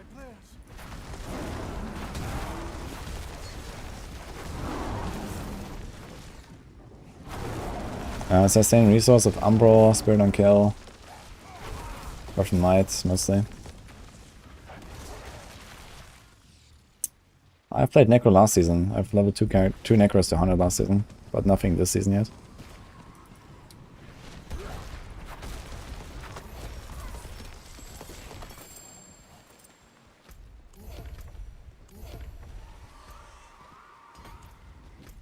Okay.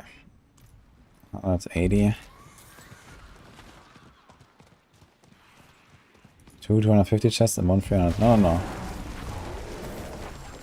They have the same rules. The Mysterious and the Living Steel chest, they have the same rules. On a full hour, there's a new spawn for both. And there's 1 per zone. So Kazakhstan has 3 of each. And then 3 of each again after the hour changes. Yeah, don't farm for the 250 chest, that's a waste.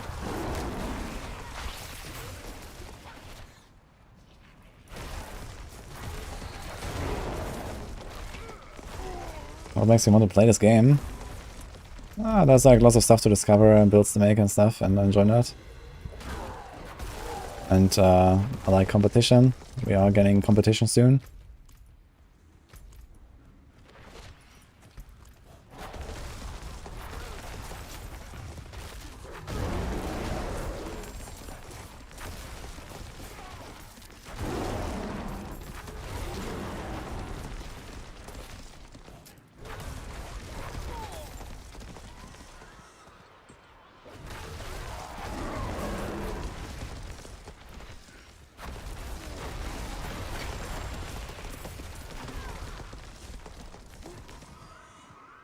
Will I play Necro this season? Yes.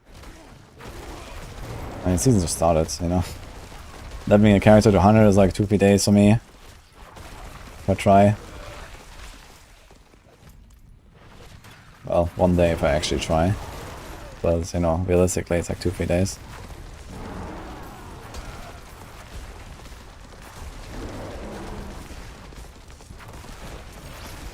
Don't like they buffed the drop rate for Uber Uniques.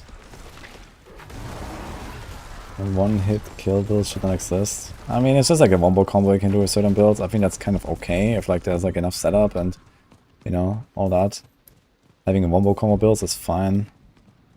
But yeah, Uber Uniques being like so common now to the point where you kind of like forced to have them if you want to be like competitive on a higher end. I guess there's like a realistic way to get them, so there's like not much RNG involved in terms of like, you know, who is going to have the strongest character. So that's something, that's like pretty good, I guess. I'm okay with the system as long as they make it more fun to get them. Right now, Duriel farming is okay, but it's like too much of the same, I feel. Especially if you get unlucky and you farm like 500 Duriels and you don't get a Shaco, which is a very realistic scenario. That will feel bad.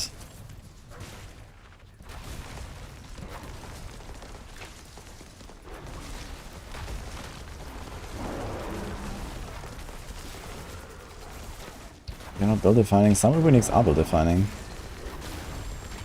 Like Metal House Zedek for sure is build defining. And even Starless Skies is to some degree, I think.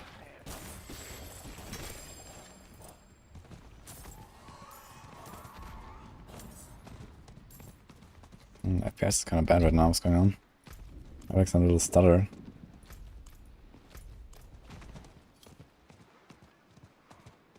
Put down Uber on any of our hardcore characters.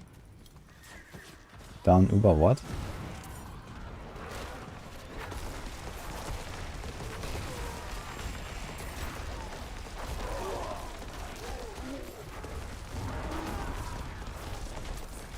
It doesn't matter if Condemnation is the main and the offhand for the Condemnation bug.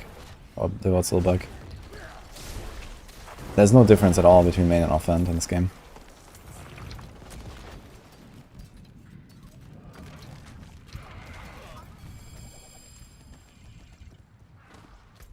Okay, exactly 40 minutes left. A few more chests, let's go.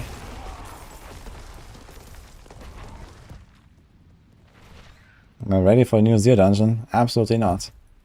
There's no chakra in my stash.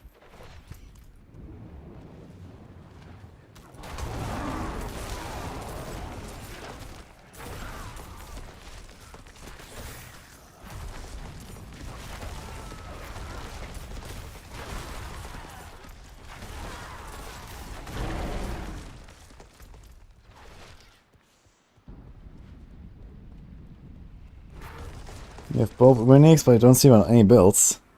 And because reasonable build guides do not put Uber Uniques in the build guide, you know, no one has Uber Uniques. So, I mean, in my case, I have like a section in the Maxwell guides, for example, where I describe the Uniques that he put in the build. There's also a section where it talks about Uber Uniques. So you can go check that on the Maxwell guides, for example, in the progression part. But I don't put them in the planner, you know? You're not gonna see me putting Uber Uniques in the planner. That just makes no sense. Because no one has those.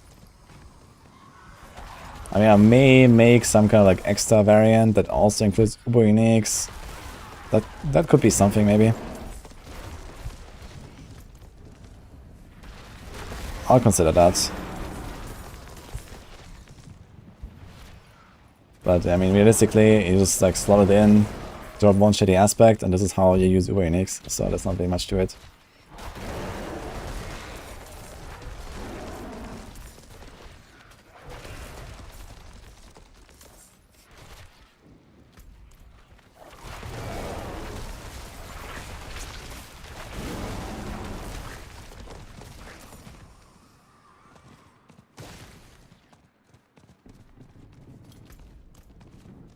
Shaco is standard.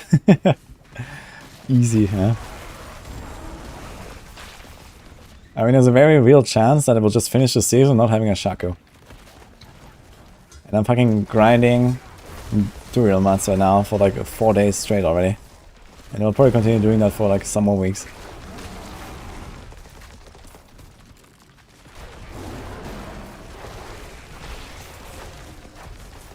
What's that?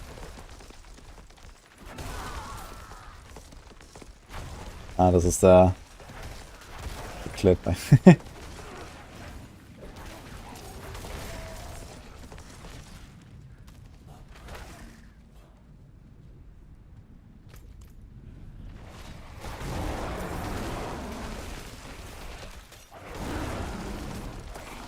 How is this compared to Grizzly Rage version or Maxwell?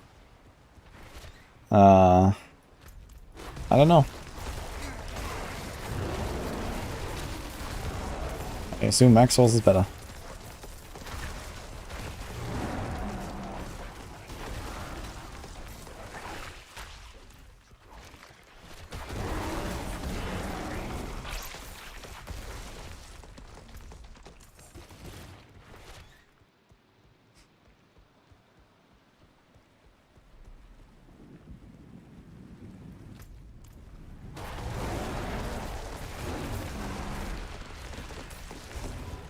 Gonna be tight to open 3 more chests actually.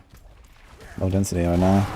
Where's the best spot to farm? Is it actually the sands area? Maybe the sands area is the best place. Let's go there. Tower of Ruin.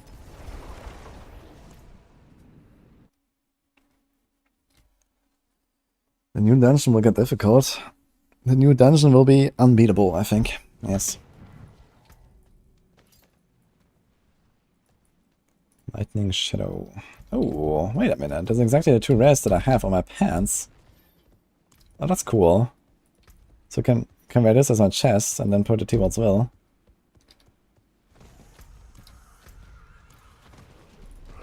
Actually, how's my wrist? We have Lightning and Shadow.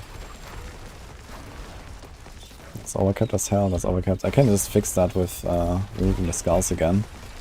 We don't even have to roll any res. I'd already rather go for damage reduction rolls.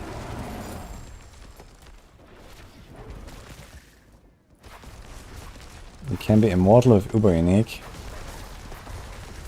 I mean like the Metatal of Selec? I mean the survival is not a problem though. I mean it is a problem, but it's not like the problem. You know, you can survive Arbiter Zero. You need damage. You're not gonna have the damage to finish it, probably. But I mean, how do you get a mortal exactly? I mean, even if you have like insane resource recovery, yeah, Metatar of Selec gives you, I don't know what, like maybe double effective HP. Let's say that for some reason you can get enough resource to actually just never run out.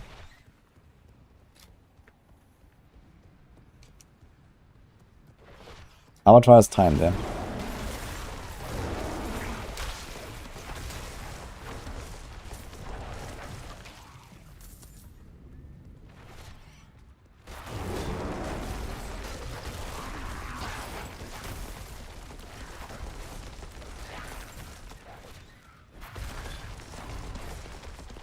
Shaco is super easy to get now. Alright, tell me your secrets. I mean, okay, how many Uber Unix are there? Let's see. Exclamation mark, boss word. Just get it. Okay, Duriel, we have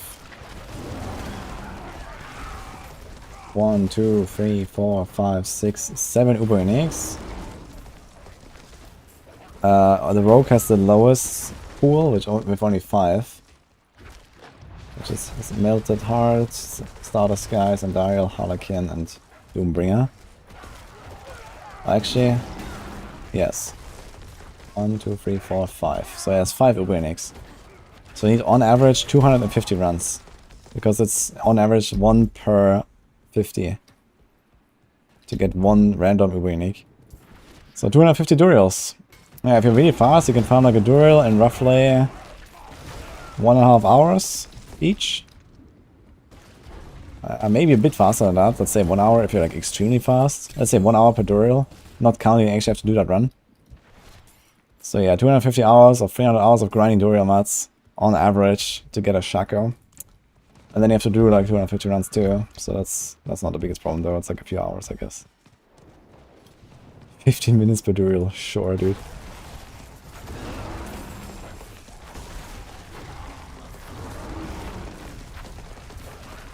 Yeah, okay, if you count in, you don't have to do it solo, then yes. If you do it 4-man, then it's somewhat close to 15 minutes per Duriel. I guess realistically, with like finding parties and actually doing the runs and everything, we're talking about like maybe half an hour per Duriel, even in 4-man. At least 20 minutes per Duriel. So like we're still talking about like a roughly 100-hour grind, I guess. To statistically get a Shaco. Which is honestly not too crazy, I guess, 100 hours, anything about it. The thing is that, are you gonna get statistically, averagely lucky? Well, most likely not, so...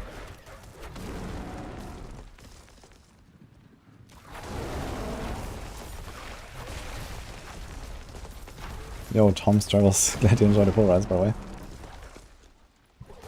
Hello, Omega Killer. There's 2 elixirs, that's not a UI bug. Playing hardcore, there's a second elixir, you can use the special elixir.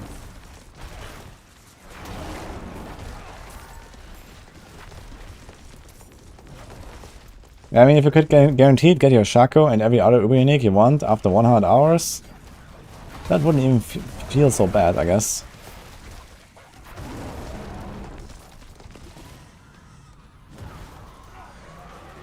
Ooh, FL meow. That sucks.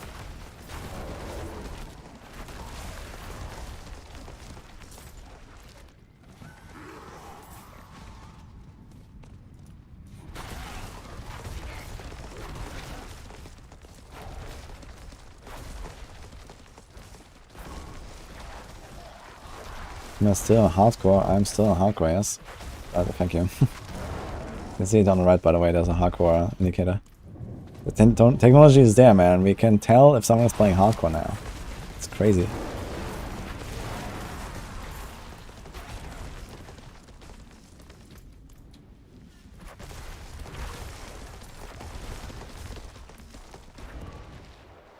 It's gonna be really tight here with too much chests. Holy. We're exactly on time right now for like 30 signals per minute right now. We also have to open them.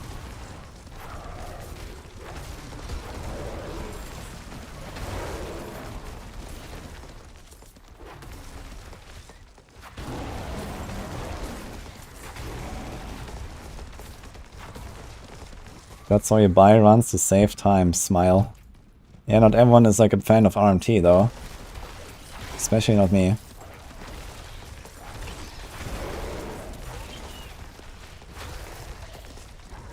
Of course, if you buy runs, and then just like, you know, farm Duriel for a few hours, it's easy to get a Shaco.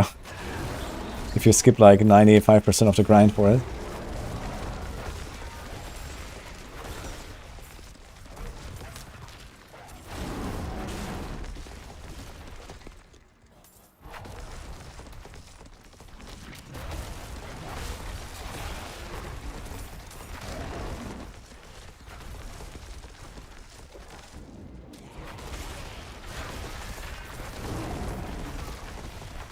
How good are the send of arrows with rapid fire? It's pretty solid. It's not like the best build, but it works just fine. I did T100 farming for this.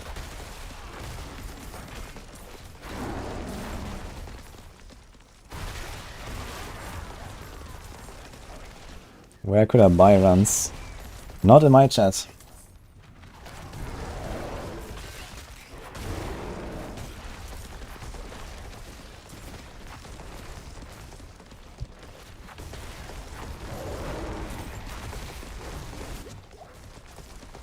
Friend spent $500 on Duriel nuts.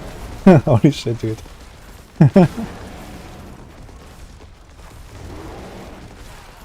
How stupid can it be, man?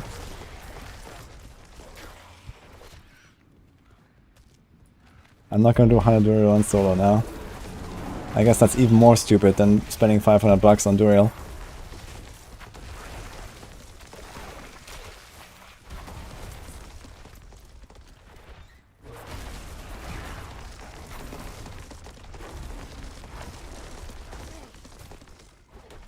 Can I skip middleman Duriel and just buy Shaco directly?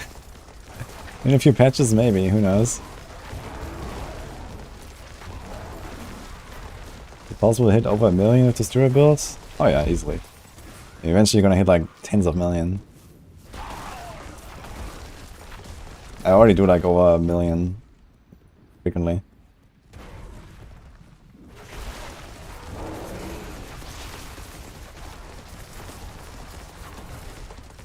You can pay for runs with gold in-game.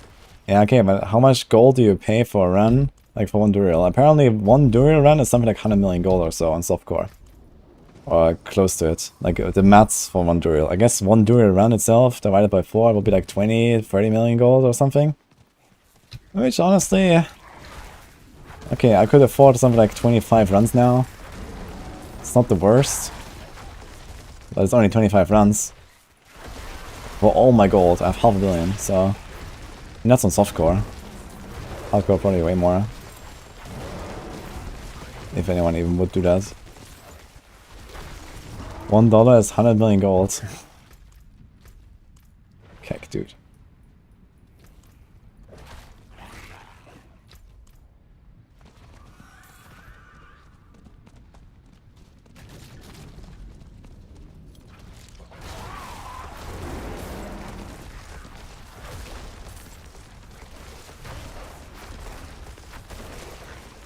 Yeah, the pushing is gonna be fun. The Avatar is really cool. I really enjoyed it when I tried it. I played it a bit when I was in the Blizzard headquarter last week.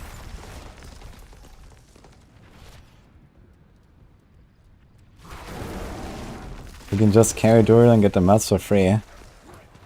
Yeah, it's kind of wild to me that people are actually like voluntarily paying for a Duriel just to get carried when it's so easy to do it. I don't know. If the boss was actually hard, then I would say, okay, it would make some kind of sense for me to do something like that. But right now, I would just feel like I'm scamming people. If I go, hey, yeah, bring your Duriel mats, I'm gonna kill it for you. I mean, what the fuck? That seems very strange from my perspective. You did over 1,000 runs. Heck, man, holy.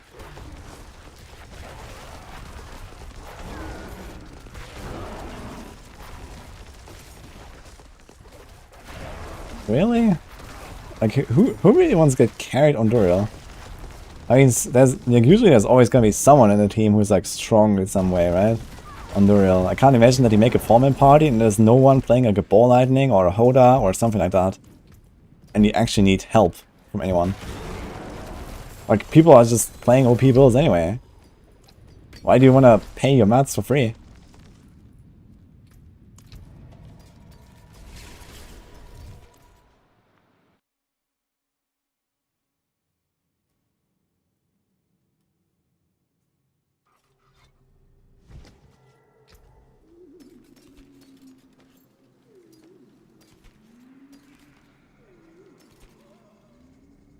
There's a shockwave, but it's kind of low.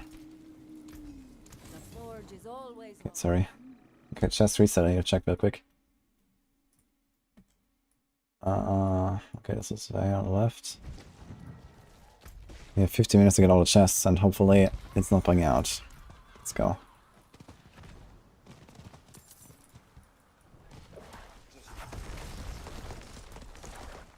You follow guys, you can't get tanky. Well, one important way to get tanky, I know, is cap your resistances and then cap your armor. If you have those two things, you kind of like have like a baseline tankiness already. That's really good.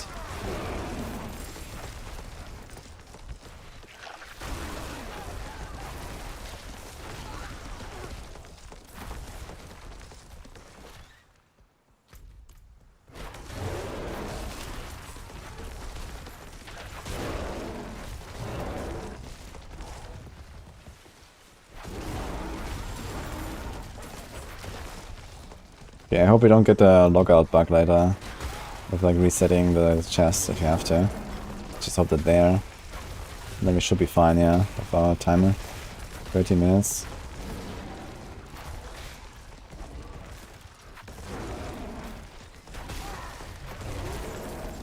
Oh, actually, do we have the ambience bug right now? Seems like signals are still dropping fine though.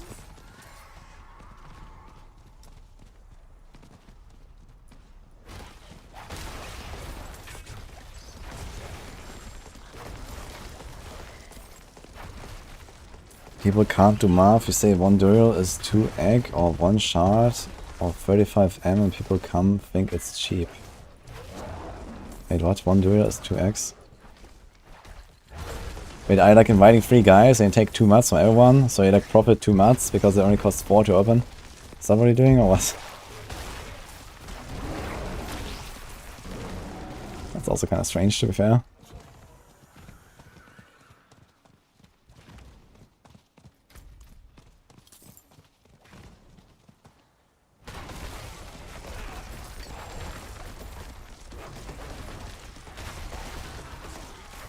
Yeah, it's 3 PM, yeah. Hello, good morning. Yeah, do rotation, get times 40 runs. Yeah, I just calculated it here. So you need roughly 300 hours as a rogue, a bit more as like another class, to get your Shaco on average. And whatever other unique, like once, basically. So if you do normal grinding, the materials, and then rotations in 4-man, and everyone brings the same amount of mats, and you have like a perfectly average RNG, you need roughly 300 hours. Now wait, that was solo actually. I think 4-man I calculated roughly 100 hours. Yeah, roughly 100 hours. Sorry, 300 was solo.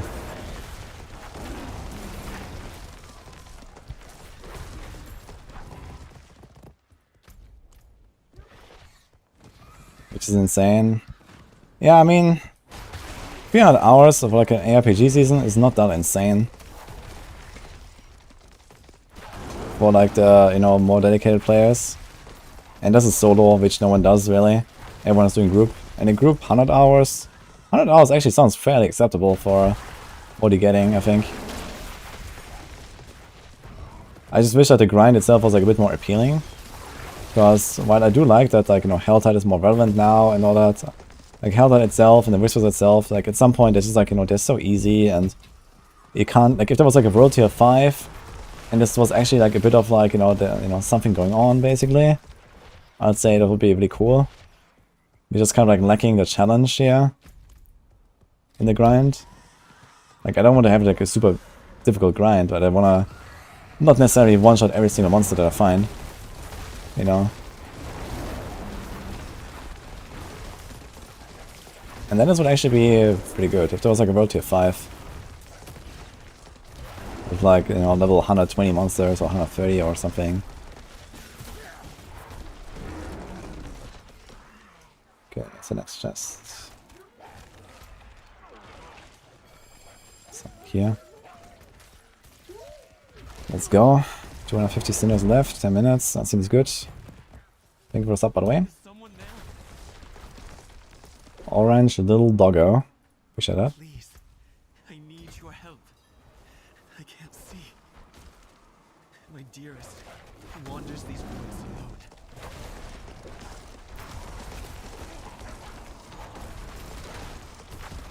Hello, Stoyan. Did I buy any skins from the shop? Hell nah. Although some of them are pretty cool. to be fair.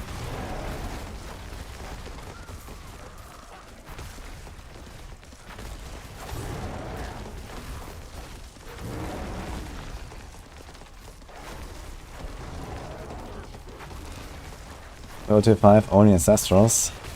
Oh wait.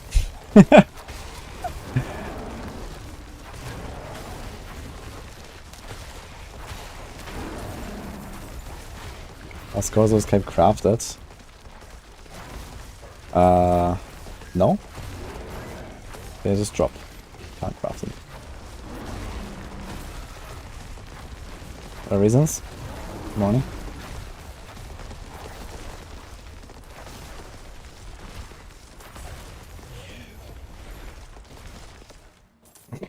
You left me alone.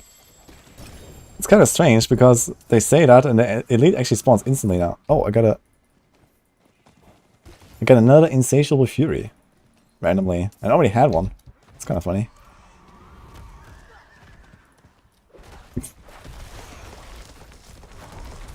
Okay. Is that better? It's actually better. What's the item power? It's also better. Now, do I want it actually? I don't think I want. I was actually thinking about just removing that thing, so I just put it in a stash. Another Prime gamer, Narya Makazoku. Thank you for the Prime. Can I talk about a skill build? Yeah, right click for the win. I don't really press anything else.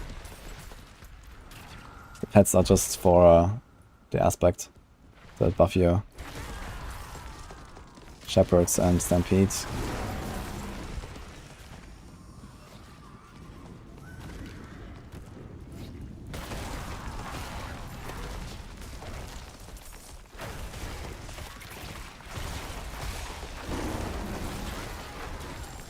No Uber unique after 430 runs. Ugh.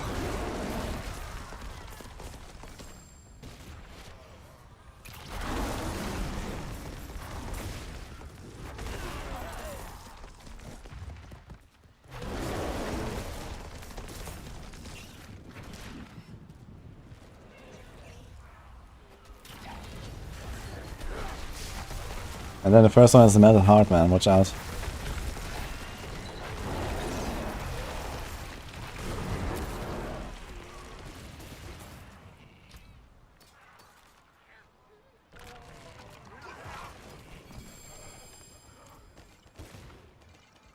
Okay, let's find the last chest.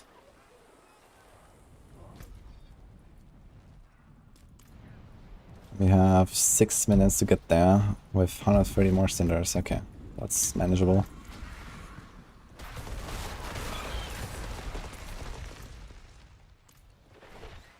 Should be fine.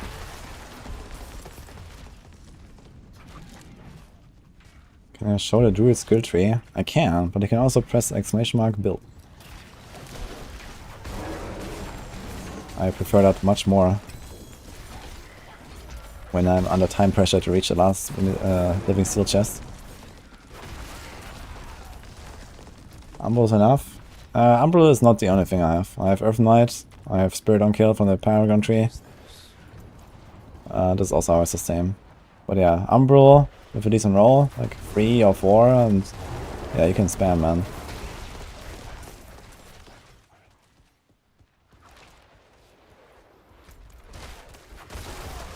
Oh, Kickstarter. Are we gonna do him?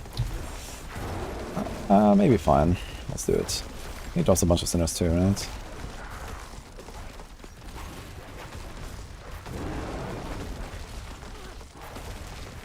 It's probably not worth it though. You have 207, 208.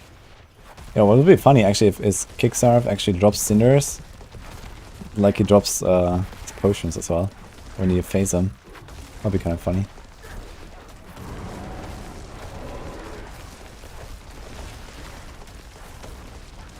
Oh my god, man. Okay, Surf Might, let's go. Any oil powers? Nope.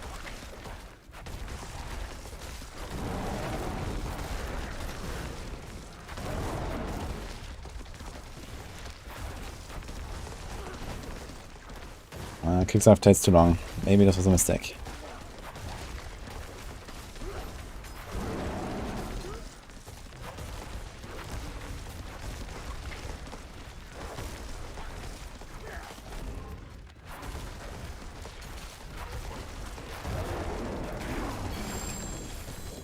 Okay, that was 7 whole cinders. Okay, holy.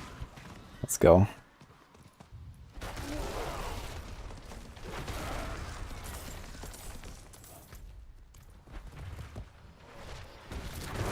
Not one hitting Kickstarve, man. That feels bad, man, right?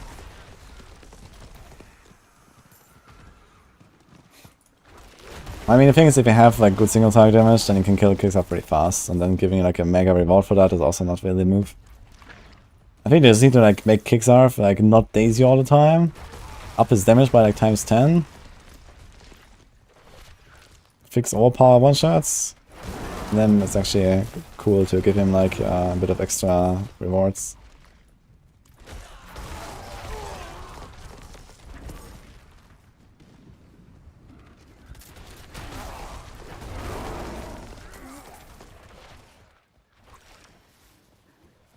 Yeah, we can do 50 cinders in 3 minutes, it's all good. I think we are fine.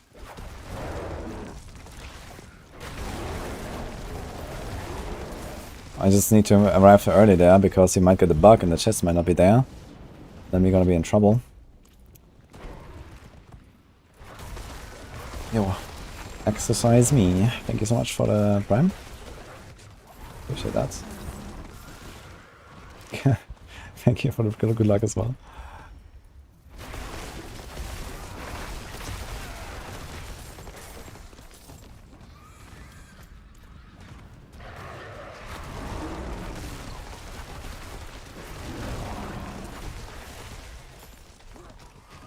Okay, 288, we should be fine. Let's just go down there.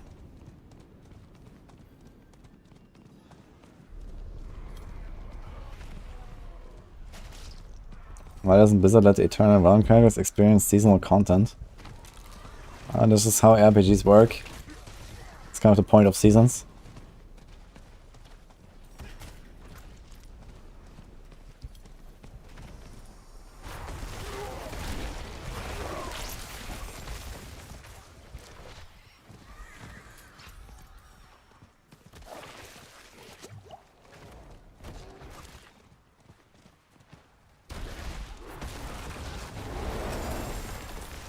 Level up too. 1 minute, Wonka. Please don't be bugged. Shit. Is it here? It's bugged, right? Uh oh. Okay, quick. 1 minute. It's bugged. Uh oh. I'm gonna switch connectivity. Let's see. I should make it safer.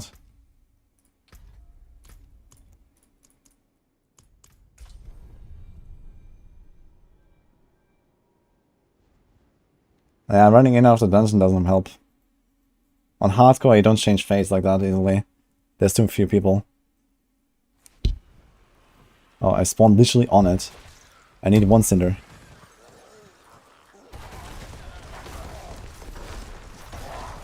Okay. The guy wasn't there, man. Oh, shit. Okay, we got it. Easy.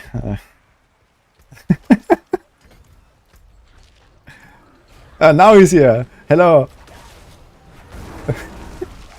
And he's gone. Here's the guy arriving. Uh-oh. Too late, man. Unlucky.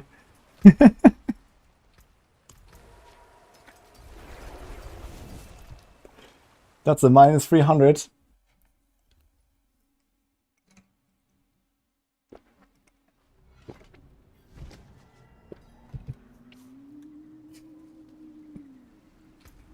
Kinda toxic. Well, I mean, he took the risk.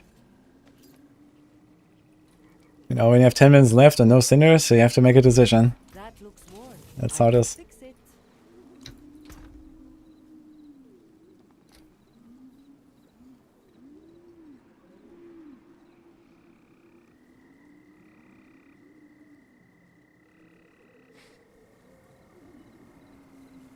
Wait, why do we have this stuff here, by the way?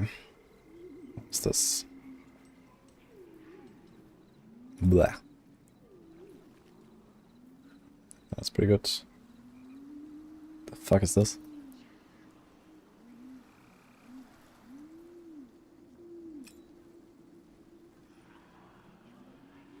Vulnerable, damage over time, crowd control. Sword. I think I'll use this for like the poison trap build, right? I'm just gonna salvage this, I think. This damage over time is kind of pointless here. How can I help? I was gonna see forcing more crit damage to crowd controlled enemies. No. Alright. Man, I hate like trying to find exactly the things here in my inventory that are not sigils. So I don't accidentally store those. Blah. You have a new stack of living steel.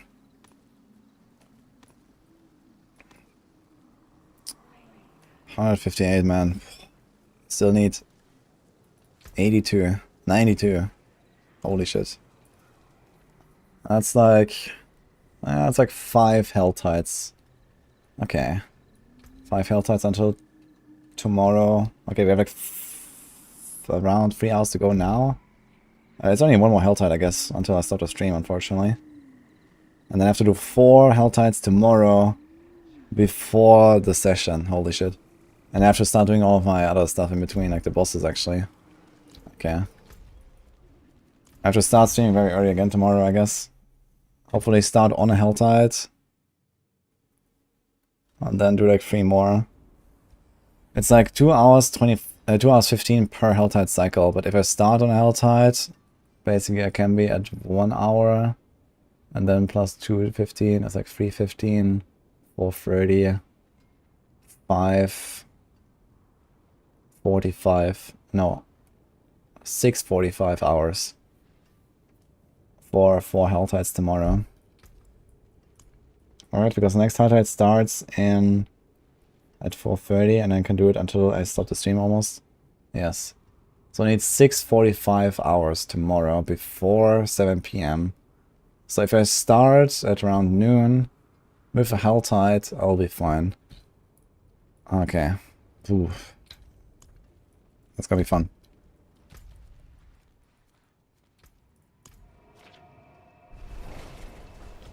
You can use sword. You can, yeah.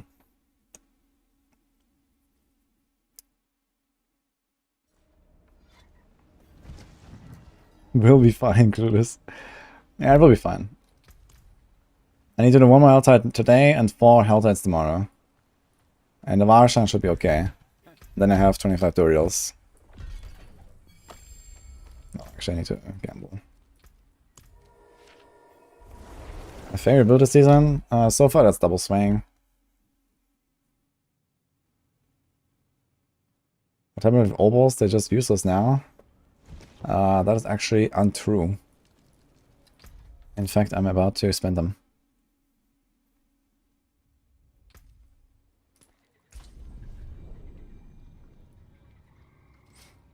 Do you think they reworked the training dummy? To what exactly? Yeah, science checks are very worth it, they're pretty good.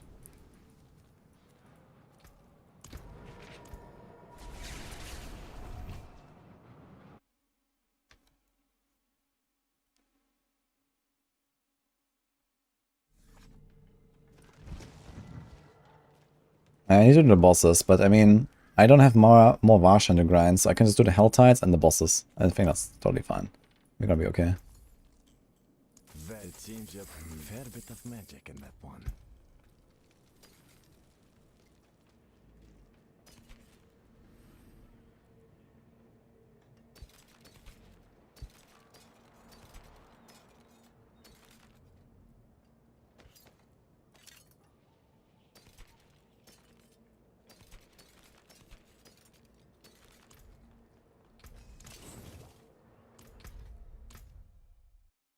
Oh, Captain Jane. Thank you for the 7 months, man. Appreciate the sub.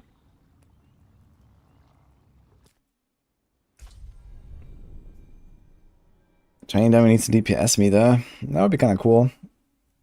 I agree.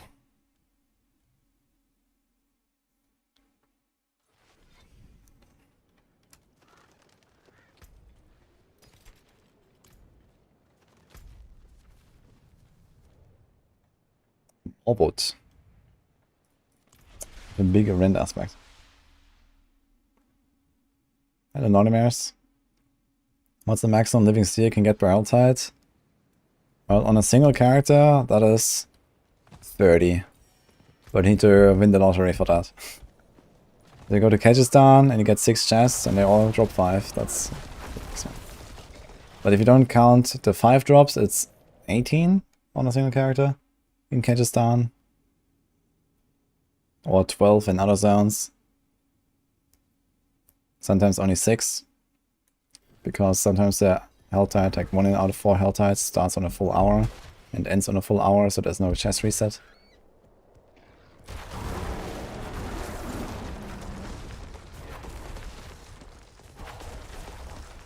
You can get 5 steel from a chest, yeah, but it happens like, I don't know, it's like a 1% chance maybe or something, I don't know. Very low chance.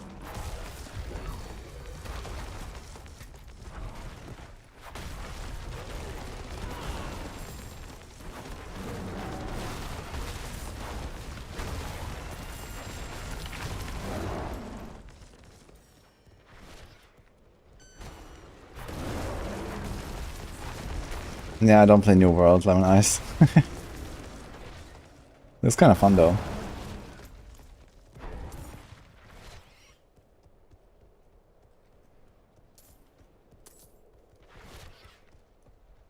Hello, I'm Freezer.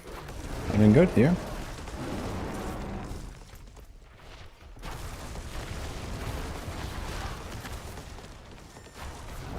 That's the last guy here? No. That's the problem when you do like non-nightmare dungeons. They have not streamlined them yet. Only the nightmare dungeons. And here we are, man. Finding the last guy.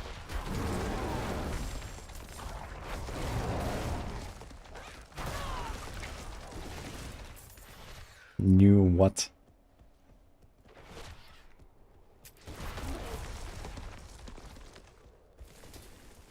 Nightmare dungeons 100 should drop only 900 plus. Ah, it's relatively close to that now. Like, what is the minimum there in T100? Like, something like 850, 880. You get really high loot there.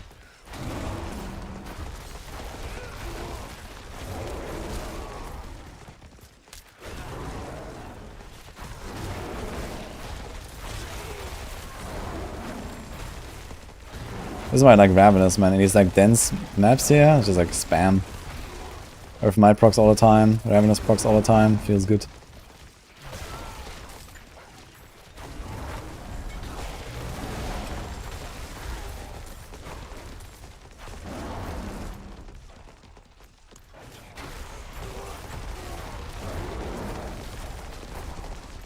I guess we're not gonna hit 100 today actually. But close enough. I could still do 100 I guess before I end my stream, right? It's 2.5 hours to go. That would be possible.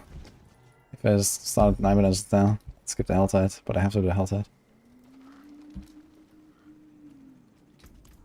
It is done.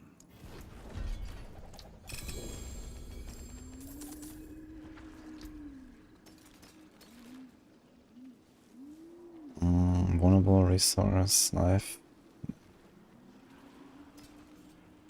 You can still use these.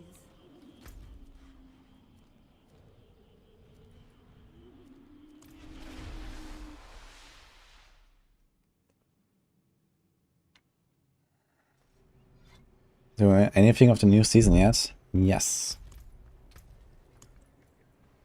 Oh. Wait a minute. Now I remember what I wanted to do in Kyovashad. How long is it going to take? 92 to 100? Yeah, on this build it would probably be a bit slower than the bar. It would probably be like similar to like rogue speed. So yeah, something like half an hour per level. Like 3.5, 4 hours. Yeah, I can maybe do it in 3. At least on a barb I will do this in 3, probably. Maybe faster.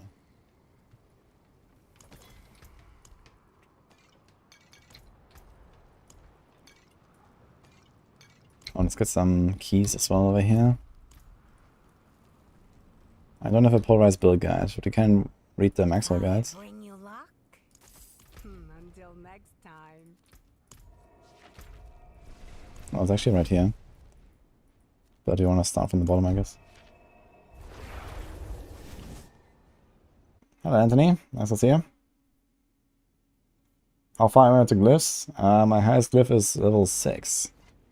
It's sick.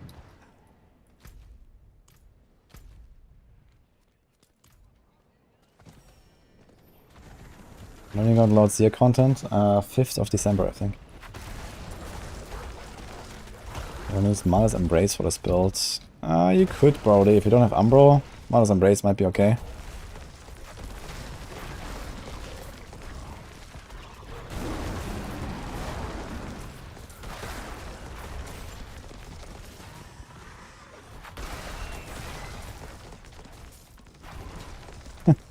Fair enough, Anthony. Why not?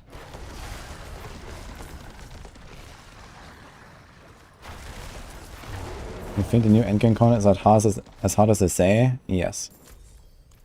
I think it's likely that no one will finish Overpower 0 level 25. But we'll see. Like the ramp up is pretty extreme on the difficulty.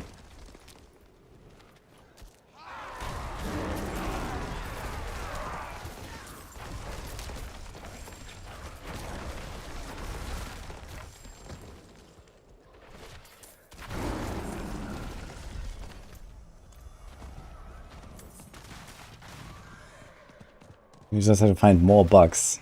Yeah, that works. Okay, there's no event here.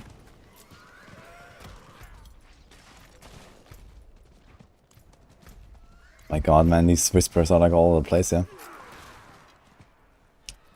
What kind of percent increase per level? I don't know. I don't even know what's in Nightmare Dungeons, like the increase per level. Like, I don't think anyone has accumulated, or maybe someone has accumulated that data, but I have not seen it. I started doing something like that, like way back, but I mean now they have changed Nightmare Dungeons completely and all that, so I have no idea, like, you know, because it's not like the same scaling on every tier, it's like a scaling from tier to tier. You have to look at every single individual tier and stuff, and do like a test with like, you know, exactly that Nightmare Dungeon, and then see like the damage values that they do. Like, it's very tedious to actually like figure out the scaling of Nightmare Dungeons, because you don't have health bar numbers or something like that. You actually have to look at the damage you deal to a target and then count the damage numbers. And you have to just, like, you know, tier by tier on every single like on the same dungeon, on the same boss every time. So yeah, that was like a project for another day. I can't be bothered with that right now. But yeah, in terms of Overpower 0, it's hard to say how much that increases. There might also be like breakpoints maybe, where, you know, maybe it goes up to 10 and then there's like a different scaling, and then it goes up to 20, there's different scaling or something. I wouldn't be surprised to see that.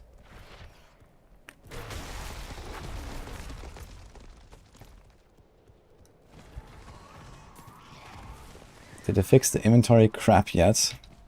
No.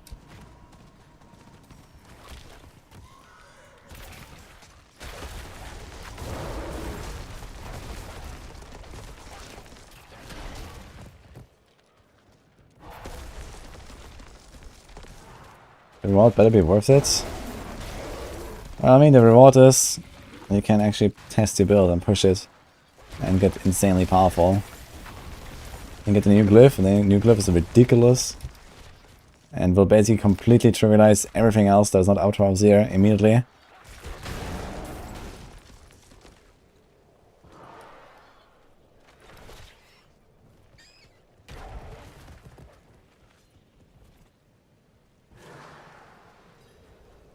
It will make your build feel weak. Ah, that's not the case.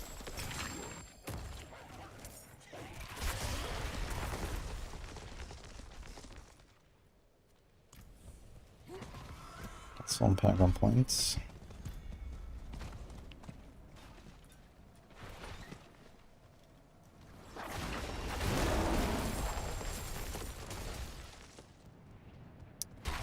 Bosses are not unstoppable. They're just immune to crowd control, basically.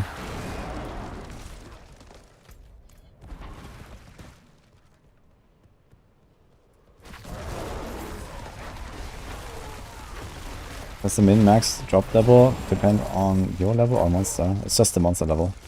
Your level doesn't matter for anything.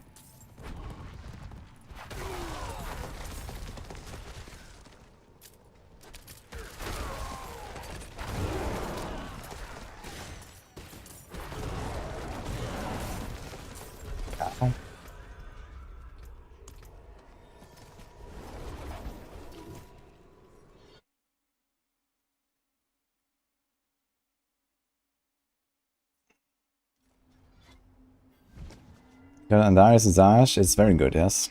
For anything that's not a Sork. It has lifesteal. Lifesteal is pretty ridiculous in this game.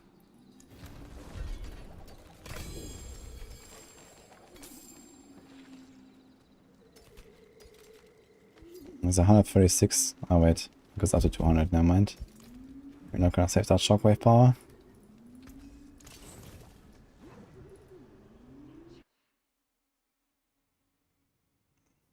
How many more do I need? I need 5 more health sites. I'm gonna do 1 today and 4 tomorrow. I need to start my stream early again tomorrow. Need to do 4 health sites tomorrow before the session. And then finish the bosses. But yeah, that's stuff I'm gonna figure out tomorrow, I guess. I'm just gonna make sure I have like all the mats ready for Varshang. It should be pretty much there for Varshang, I think.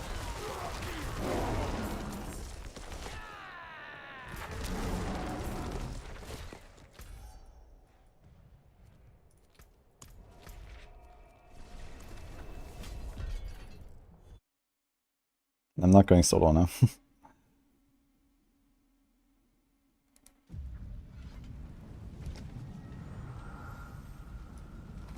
Diablo 3 similar to Diablo 4 and Acts? Not really. There's like a bit of a choice which acts you do. Like you can do Act 1, 2 or 3 at any time basically. There's also 6 acts instead of only 4 or 5 with the expansion. The story is significantly better than Diablo 3.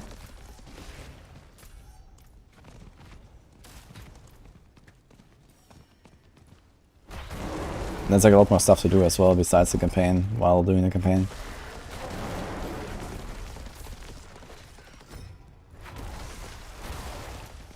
What are we doing here? Save villages again? Wonderful.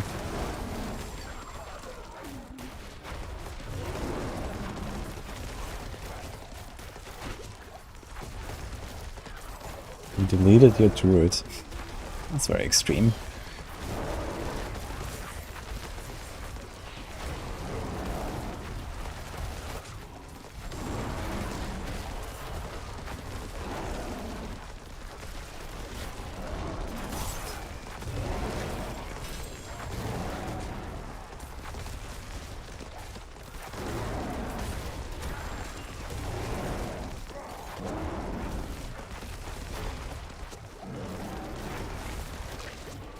And here's why I feel like the progression has stopped. It's hard to get upgrades. Yeah, I mean, it turns out you actually have to grind loot to get, you know, good stuff later. It's not so easy to get 4 out of 4 stats on your gear. That's how it is. Farm those obos, gamble amulets, farm T100 9 dungeons to get high level loot, or farm Duriels to get stuff. A lot of people just like gear up from Duriel, both for the Uber uniques and for the rest of the loot as well, because it always drops 925, which makes it quite easy to get like at least good weapons, and then, you know, you might get lucky with a good armor roll as well. Yeah, I mean, the loot grind is not too crazy in this game right now, outside of Duriel farm. So you're probably just like close to done.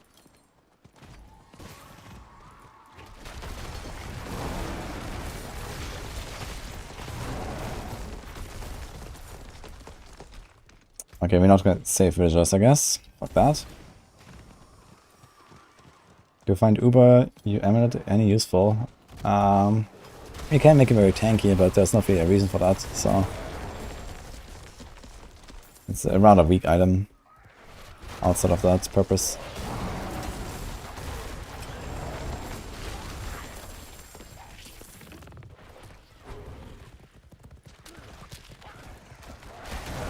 You got the Tarasha ring from the green zone. No, there's still random drops as well. You can get them randomly. I also found the Druid ring on this character. That was my first unique actually.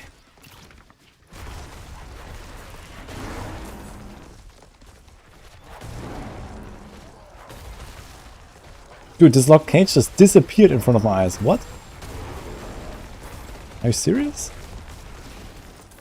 Okay, we're not rescuing any prisoners again, I guess.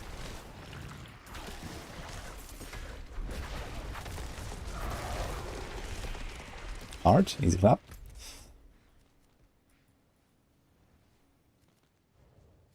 Let's go down.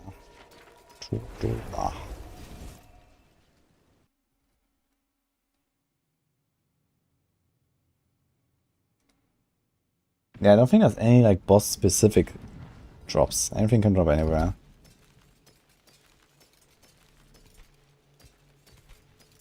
But I mean, getting like a random, you know, whatever unique you want is very rare now. Because they really massively tuned down the unique drop rate in favor of the target farm from bosses. The finest cuts and clarity. What suits you? Yeah, I mean, they definitely massively reduce the drop rates. Like, I don't know. I would say something like 75%, 80% or so. At least. Like, you don't get random uniques really anymore. Maybe 90%, like, barely find them really. You know, previously when I was leveling like a rogue to 100, on average I got like 2 free Penitent Greaves, you know, 2 free Hakans, 2 free Wind Forces and all that stuff. Like, I have not even found these items like at all with like 2 rogues at level 200 now.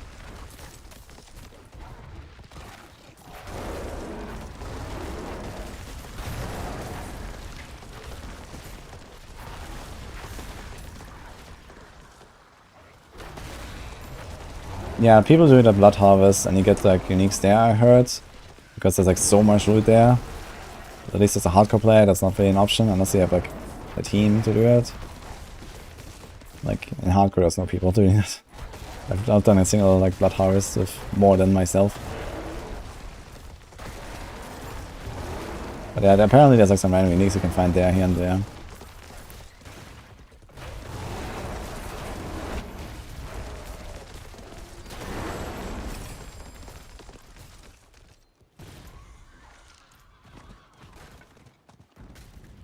What's better on Druid? Pole, Shred, or Tornado? Probably Pole. Got 2 Tempestor and Blood Harvest in 1 hour. That's sick. Hello, DPS glitch.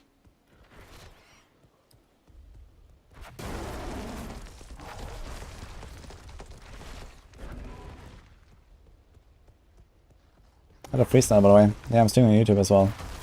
I stream Twitch and YouTube.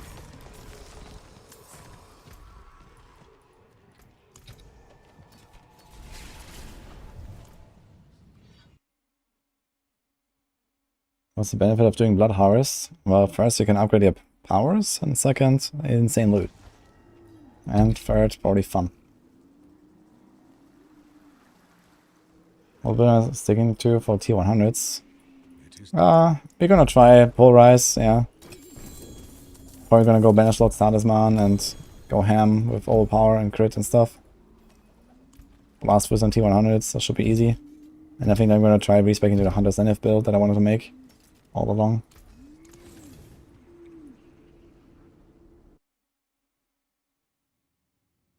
You got the wrong stat. Oh no. I'll keep streaming on both platforms as freestyle. That is the plan.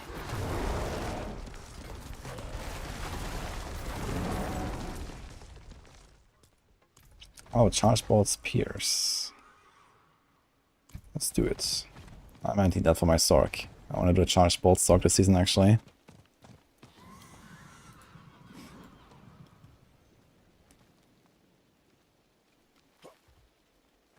I do like it, Max Muxley.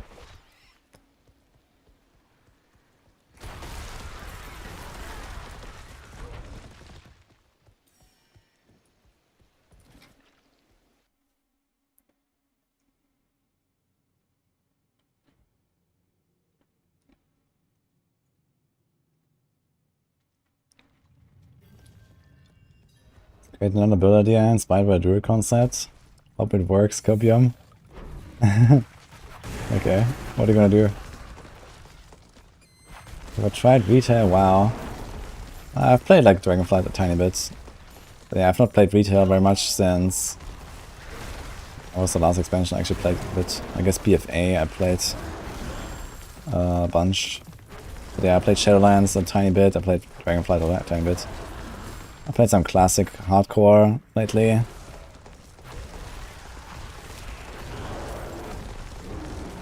Played a lot in BC, Cataclysm and Legion mostly, and MOP a bit. Not just a bit actually. MOP I also blasted.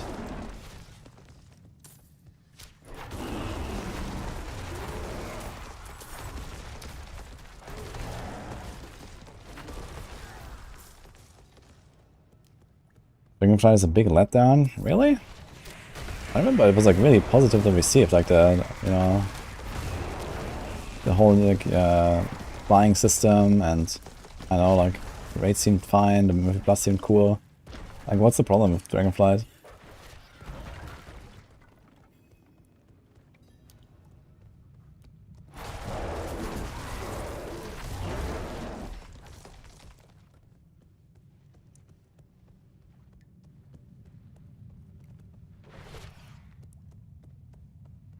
I've seen a Druid and one-shots bosses with shreds.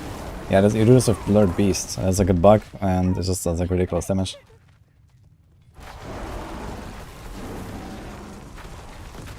Yeah, you need to poison out the boss and then use Blurred Beast. That's how you go ham. But yeah, it's a decent combo, I guess, if you want to try to do something like that. I wonder if you can do this with the... There's also like an aspect where you can like poison up enemies and then one-shot them with Polarize. Not sure what's the name of it. Changeling's Dead, I think it's called. I wonder if it has like the same behavior as Blurred Beast.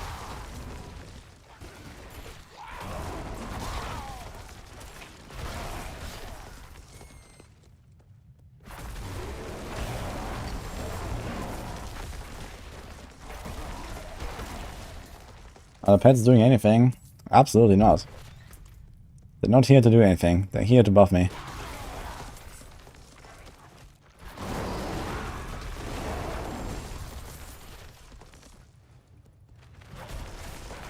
My thoughts on third-party websites selling boss summon mats? Well, my opinion is no thank you, because they ask me like basically weekly at this point if I will advertise them.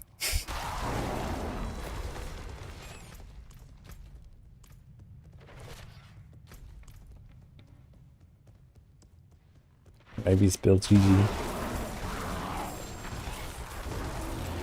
Yeah, Blurred Beast is like, you can do like a billion hits with that and stuff, so... Like, I think it just double dips on all of your damage multipliers. Like, you apply like a big poison with your damage multipliers, and then you take that again, and you multiply all of it again with everything when you do that actual hit with Blurred Beast. I think this is something like what's happening. Maybe there's some other stuff going on as well, but roughly like that. Yo, we got 4 renown, what the hell?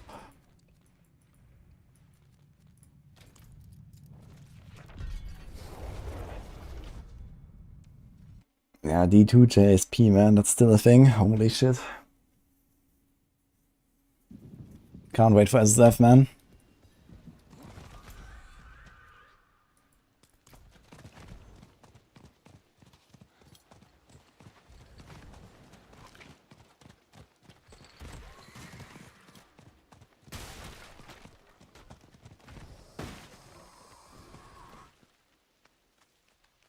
The Blurred Beast doesn't remove the poison on Earth, it removes it. Yeah, exactly, but... I mean, if you one-shot the target anyway, doesn't really matter much, I guess. Why isn't SSF ready for S0? I mean, SSF is not like a high priority when the game just launched. Without competition and everything. But of course the cries for Azef will get louder and louder. So...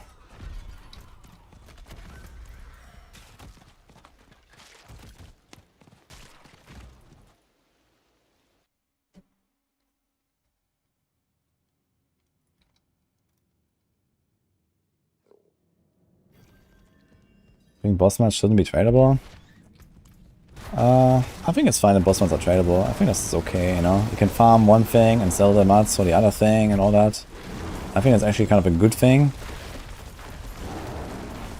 I mean, of course, you know, the fact that people are buying them, RNT and stuff, that is a problem. But outside of that, I think trading boss mats is actually kind of nice.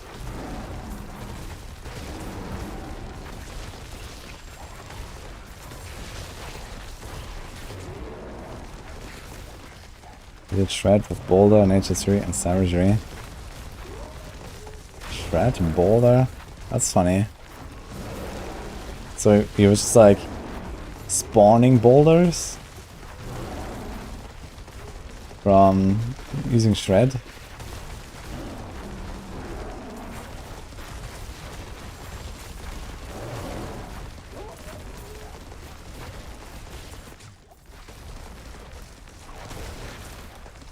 Oh, Mark, by the way, congrats. I saw that. Hey, Celebrate. T people can play Immortal. True, I guess.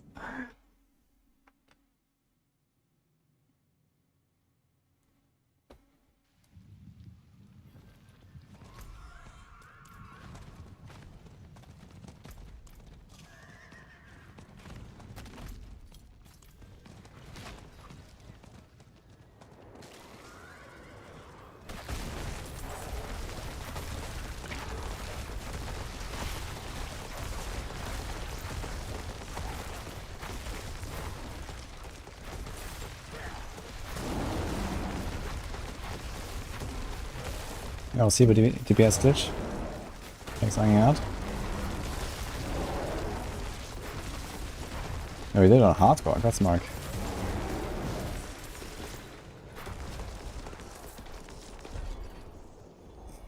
That's simplicity. Yo, 2.2 million. 2 million hearts from the guy. Holy. Let's go. That is kind of good.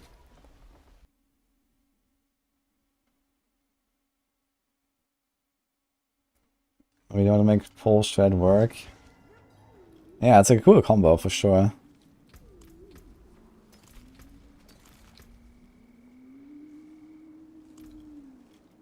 It is done.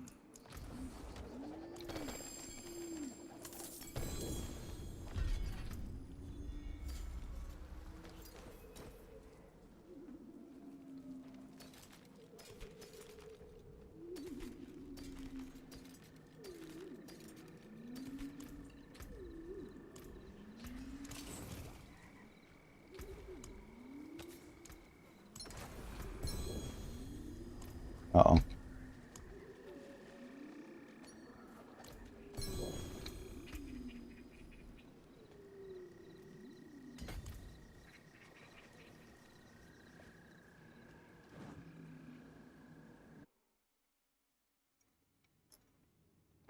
And do I use companions? I only use the poison creeper sometimes on like bosses and stuff like that. It's not worth pressing the buttons. They're completely pointless.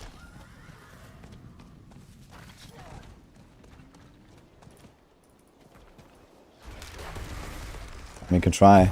Wolves, let's go! And I can't even finish off like this 10% tree. Great.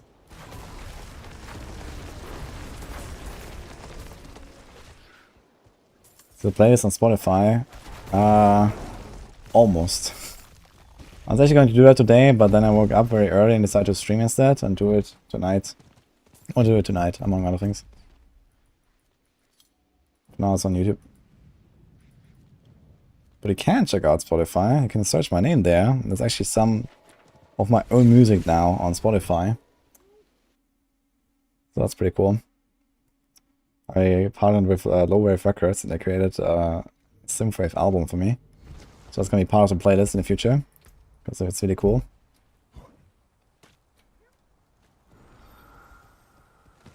Gonna farm Helltide now during the Maxwell meeting.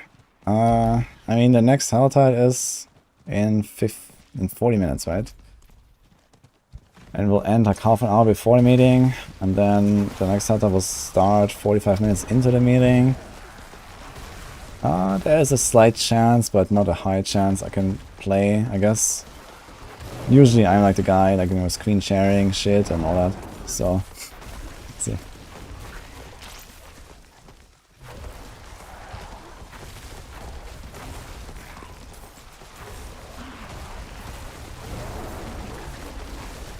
Yeah, it seems like I'm on a good track now. If I wake up early enough tomorrow and do 4 Helltides, I'm good, so it's all good.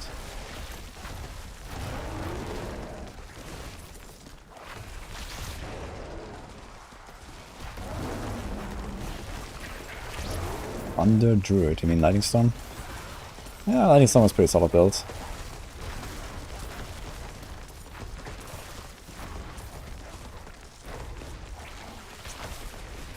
Is it better to speedrun the season quest on a new character before leveling?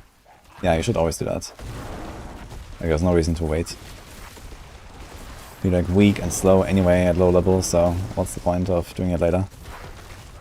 It's gonna waste time. Do I like Season 2 so far? I like it a lot, yeah. It's pretty good. Hey Mario, nice to see you.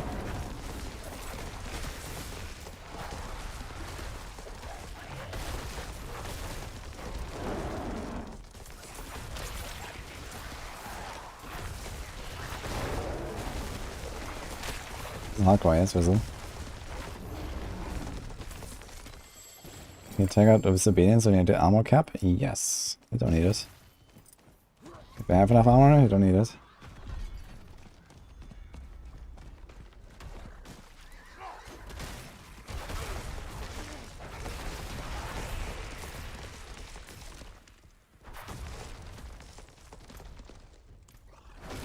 Well, isn't the new Tears of Blood diff only for Overpower here? Well, I don't think it turns off outside. That would be kind of strange, you know? Like, you just like walk outside and then you have like an empty glyph slot basically, or what? That seems very strange too. So I guess you're supposed to use it. But the thing is that you're supposed to do Overpower Zia when you have beaten the game, right? So there's no challenge left for you anyway. You have done T100s, you've done Lilith, you've done everything. And then you do Overpower Zia, so it doesn't really matter if it works outside, because everything outside is already trivial for you. So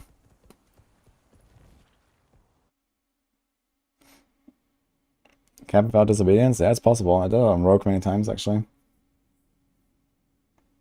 What's the best Druid build? I guess Shrednado would be the best. Outpost on 35. Yeah, that's the same time when Hellfire starts, right?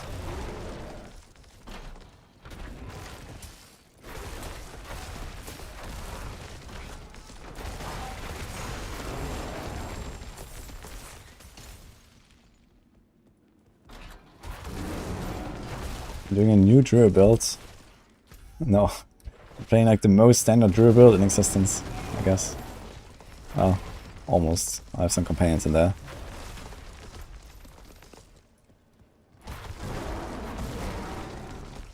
But I want to try something with Hunter's Zenith, which is an item where you combine Wolf and Bear skills together.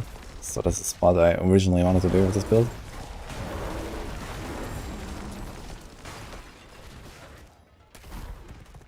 Hey, urinal cakes?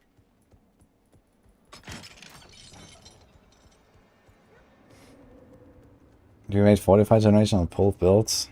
Yeah, it's not bad to have like an extra 45. But I definitely would not compare it against resource generation. Resource generation is like the most important stat on almost any build. You don't trade resource for 45 generation. You trade like something on your boots for 45 generation, if anything.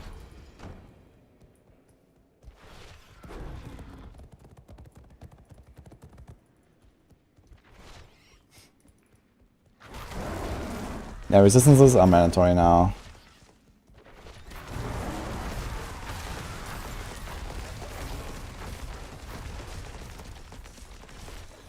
Barrage or DB?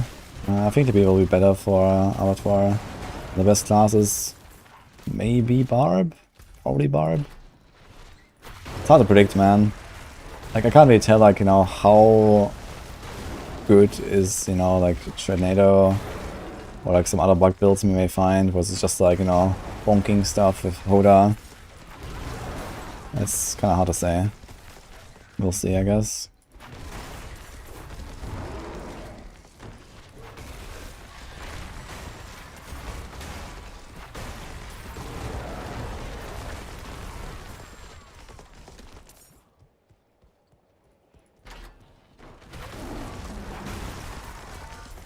Hello, Chazzy, by the way. Nice to see you.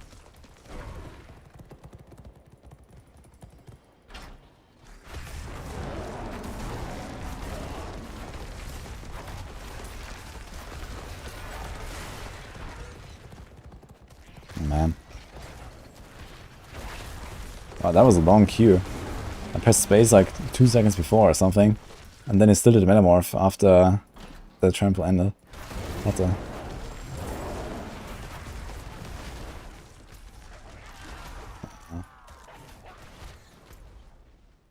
Last guy here. Probably the same boat as Sword, be barrier of one shots.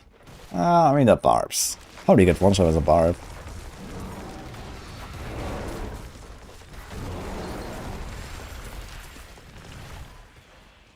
Did I like Path of Exile? They are a bit. Enough to play like 4,000 hours.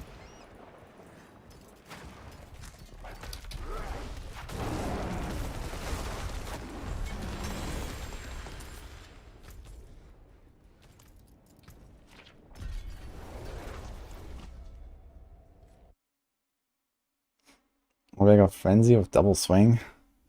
I tried that briefly for like tier 100s to be a bit more tanky, but it felt really awkward trying to frenzy between your double swings and stuff. So I just went back to lunge.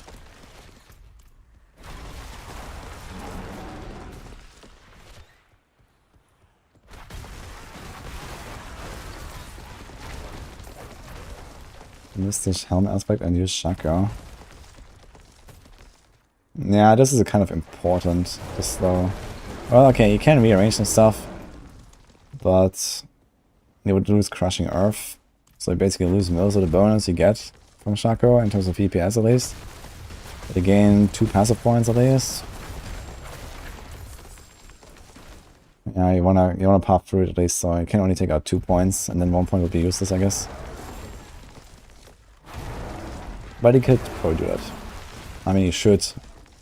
It's just the best option when you have a Shaco.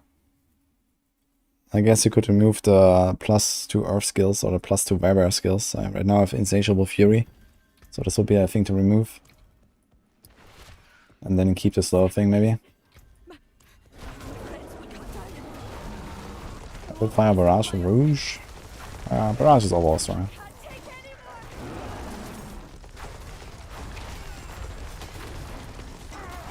Full attack speed with a Frenzy and Death Blow. I mean, you have single target and then more single target. I'm not sure how that is a good combo. But I guess you can do it.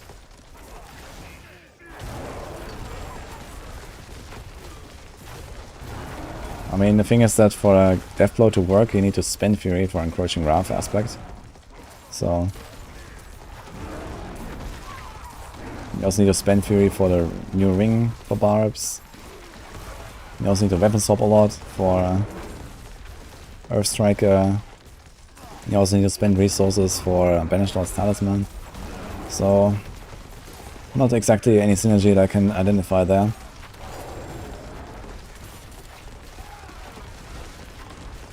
Thank you, Wanderer. Without you, I'd be dead. New classes like Witch Dog. Maybe something like that. I can manage from here. It's doing really good for speed farming on Rogue. Nah, not for farming. It's good for high-end stuff. For farming it doesn't help you because you don't die in farming anyway.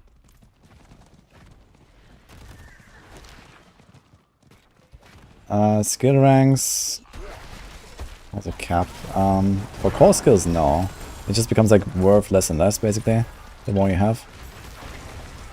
For non-core skills, like cooldown based skills, there is actually a hard cap. At some point you just can't use the cooldown anymore, I think, after like many ranks. Or like very, very minimal. Like, for example, when you go from rank 1 to rank 2, it's like minus 5% cooldown on like teleport or flame shield or something like that. And then eventually it gets like 4% per rank and then 3% per rank. And then eventually it gets like nothing basically. With like, you know, rank 20 or something. So yeah, for like utility skills, there is kind of a cap.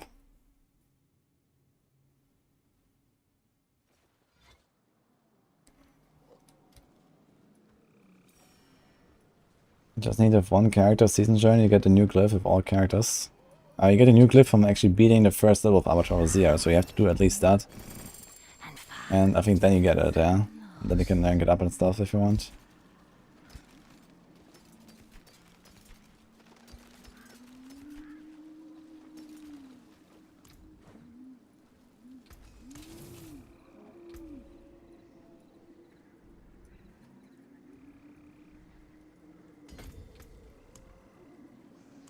$6 million in the pocket. Let's go. Oh. Ah, we're almost there. Okay. But I don't have space now to put the hard hotel. Could drop this thing.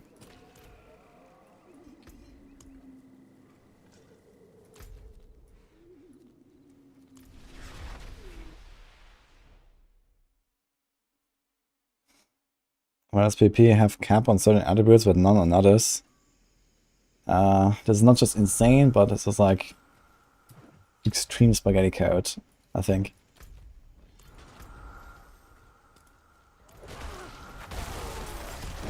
It's not just that certain stats have a cap and others don't, but it also certain stats just apply at different values for no reason.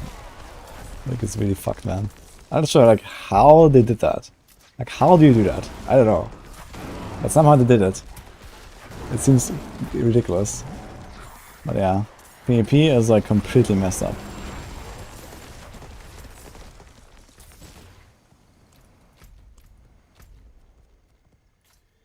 Like, even if I tried, I'm not sure how I would even start trying.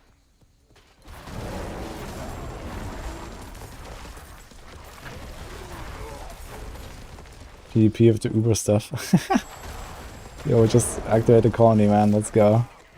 That sounds hilarious, actually. With good timing, yeah, you just activate a shrine. The Mafia 84 is known to do a little trolling. Probably that's it.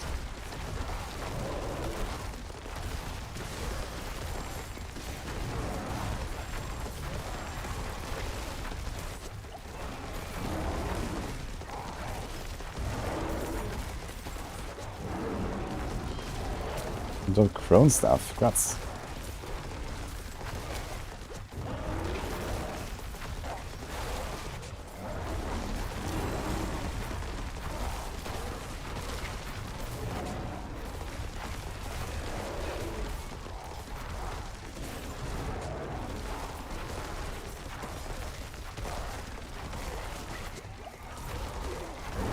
Potions.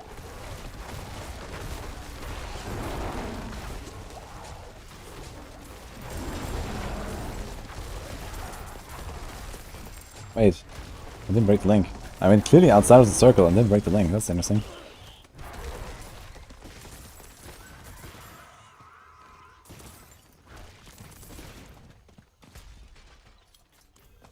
Okay, I got 25 and 6. What happened there?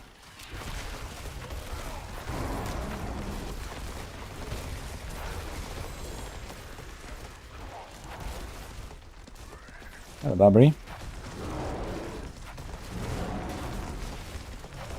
Just on 83 on a hardcore buff. We only go world boss on tier 4. Yeah, I can. If you have like not terrible armor, pop a potion, and you know, you can still run out, I guess.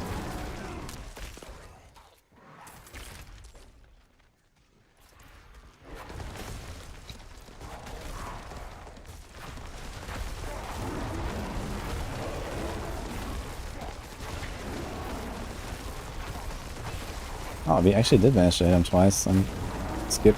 That's cool. There's like some weird timing involved with like these events now. If you time it well, apparently you can skip. Good. The only player that's excited to pick up a blue item, yes. I checked them, man. But yeah, after I've done this, I think I'm not gonna do that again for now. I actually need to do my rogue, like my blue rogue playthrough soon because it's kind of cluttering. I have like an entire mule full of it and like some parts of my stash also. Like I need to do my blue rogue soon. But it will be fun. Are my Helter chests ever bugged? Yeah, all the time. You have to relock or change zones or something to see them. No, I was doing the blue gear without the elixir. I mean, that's the only fun part of it, you know. With elixir, it would be a joke. You have to do it without elixir.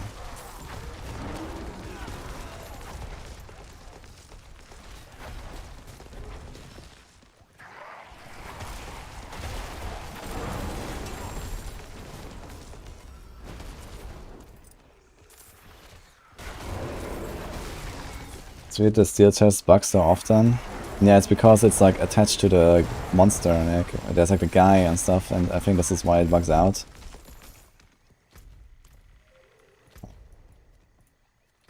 Okay, we're not saving any villagers, I guess. Again, it's like a third blood harvest in a row where I just have found 0 villagers. Cool.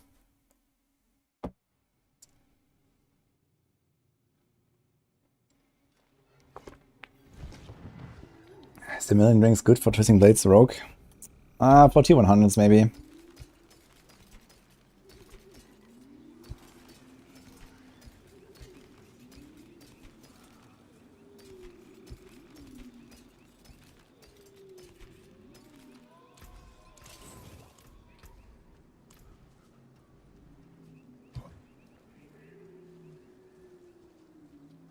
Hey, Zagasa. Wanna get adopted? What's happening now?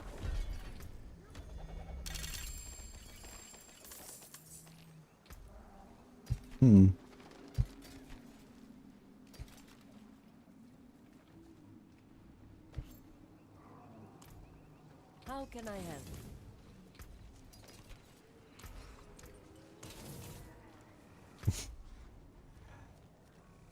Are you fine today, Zagasa? Do you sell or break down equipment? Mostly breakdown actually, these days. I was selling like before the season, but now you get a lot of gold passively. Like, you know, I have like 500 million. Okay, I'm farming a lot of free spots right now, but you know, gold is stacking up. What's the best rogue build for new content? Think TB or Pinshot?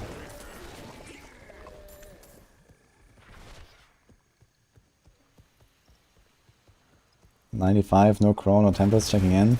Yeah, for Tempest I have to farm Duriel. For Crone, some of the other bosses.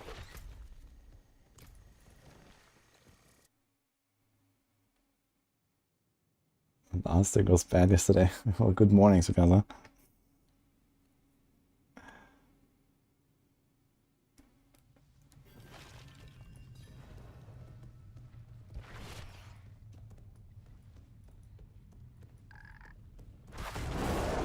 Hey, Willa.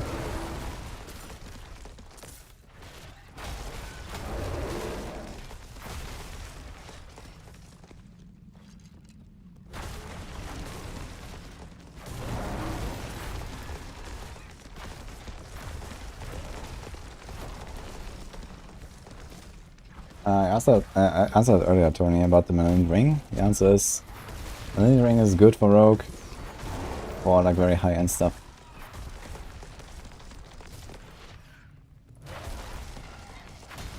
Good morning from Los Angeles. Hello, I've been there last week. Hello, Slips.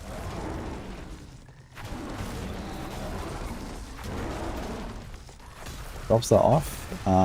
They're not off. Drops are still going until Tuesday, right? I think. Lime from Oh Grab Me, thank you very much.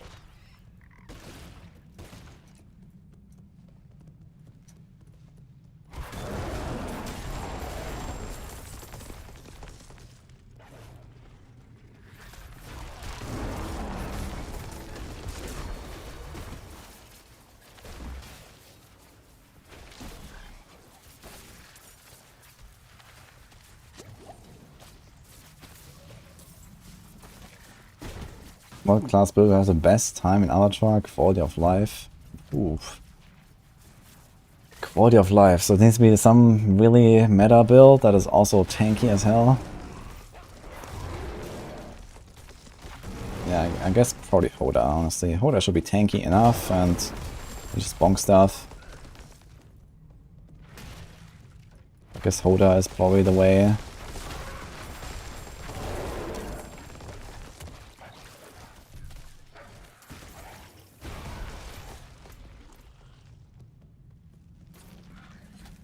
Hoda Barb with Ubernix is a beast. Yeah, okay, Ubernix, a lot of things are a beast, I guess, but yeah.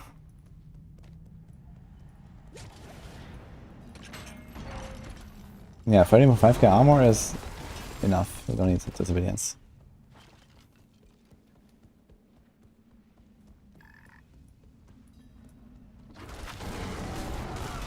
If you start a hardcore character, you cannot use your softcore Uber unique. That's not how it works. Hardcore is separate stash.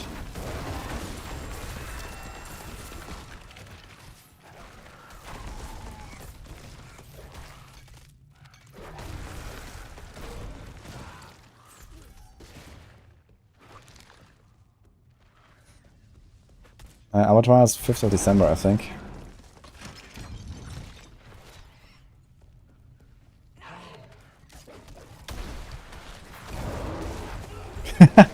Oh man, this guy was too far down. Could have one-shot the entire boss fight.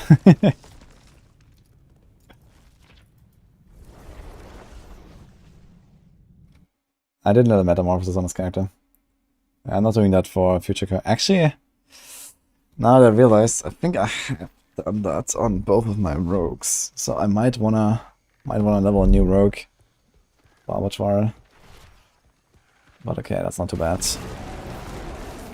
Need to check rogues. Although, I mean, they're combo point builds. It doesn't really matter, I guess. Like, you don't need resources on it.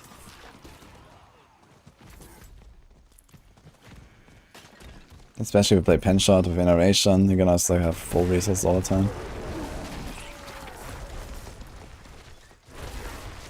What is the fix? I mean, if they fix T-Balls well. You probably still use T-Balls well anyway, because it's good. Even with a fix. So that's the thing, like, you have to like actively avoid the T-Balls will bug, basically, right now. If you don't want to use it, you have to like make a different setup. Because that's just the best setup to play anyway.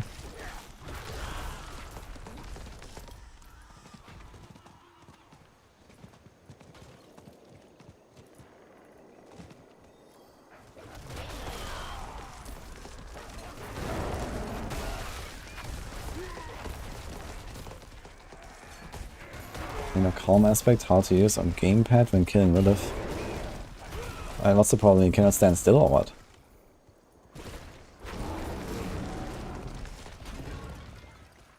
What is the T-Balls will bug? T-Balls will gives you extra maximum combo points based on its resource roll. You can get 23 total combo points. It's very balanced.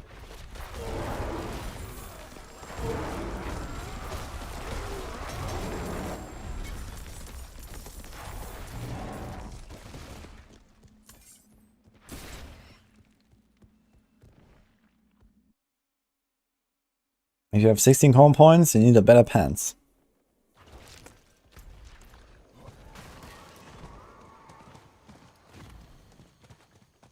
Yeah, T-Balls will bug is only for rogues. That gives you combo points, which it shouldn't.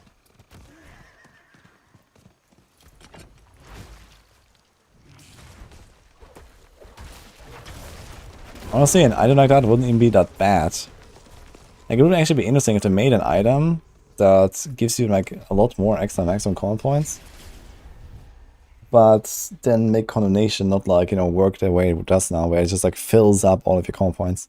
So if that was like exclusive of Condemnation somehow, that would actually be kind of cool, because that would actually allow you to make like kind of like a basic attack build on Rogue. You can do like a puncture build, and then you like attack 20 times a puncture, and then you like this big pen shot, boom, you know? That's actually kind of cool.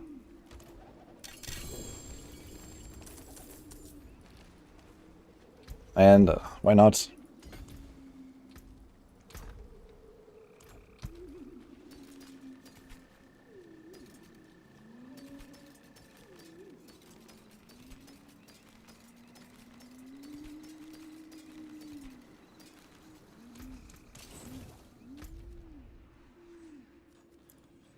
Like world boss turns and stuff, right? I think this is when the Helltide starts.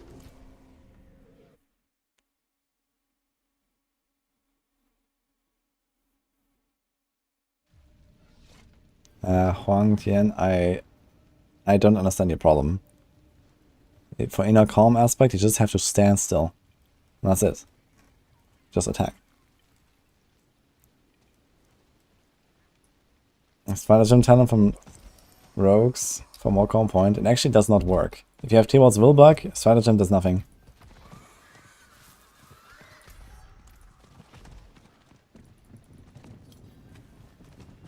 It's kind of funny how that works actually, because it doesn't give you an extra calm point.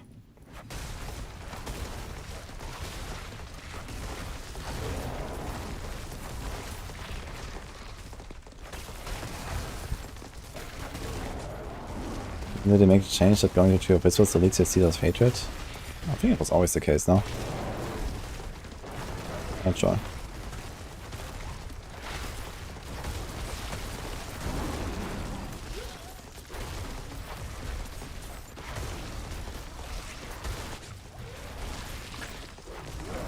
Puncture on the rogue. Hello Jamie, by the way.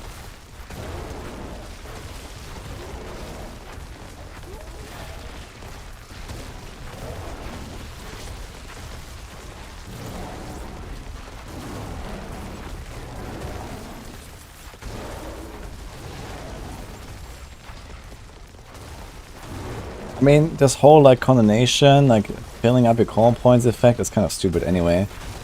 Because it really breaks the flow. Like, I mean, no one looks down there on the calm points to see if they proc condemnation, right? You just play the game and you go for like a 3-1 cycle, and like, why does condemnation even have this effect that you have a random chance to fill up your calm points?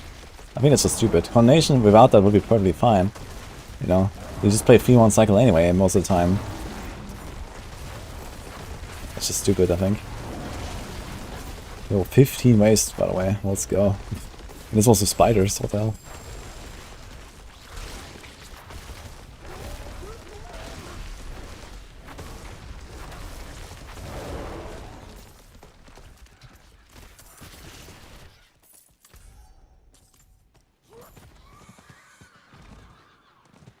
You can infinitely spam basic core 1-1. Yeah, you can do that, and then occasionally you get a proc for condemnation. Yeah, I can see that, but this is not actually like much more damage than just like doing 3-1. You know, even if you have infinite energy, you don't actually get like much of an advantage doing 1-1 and then hoping for condemnation procs. I saw like a breakdown. There was like someone who did some math on this condemnation with like, you know, the random procs and not random procs, and doing like 1-1 cycle, 2-1 cycle, 3-1 cycle, and then comparing this to like the optimal, you know, like always use every single condemnation proc that happens before you get free calm points. Which is like humanly impossible, I guess. But theoretically. And there was actually not really a big difference between like 1-1 and 3-1 cycles.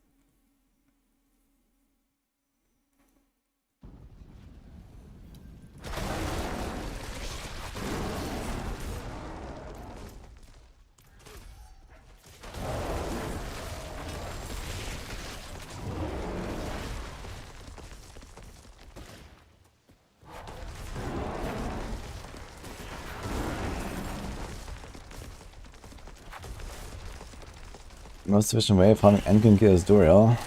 For the most part, yeah.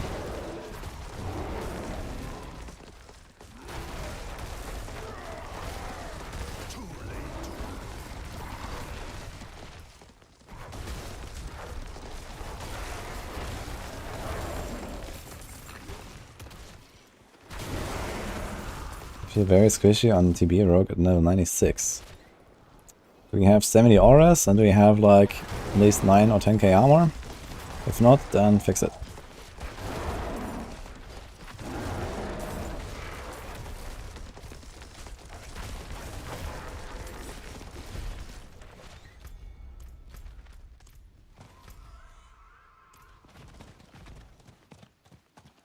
You got 55% dodge on Rogue. That sounds funny. Now he just needs Squirt's Necklace in this game. Wait a minute. Can I collect these souls? Oh look, I can collect the souls that were already there. That's funny. Why were they here?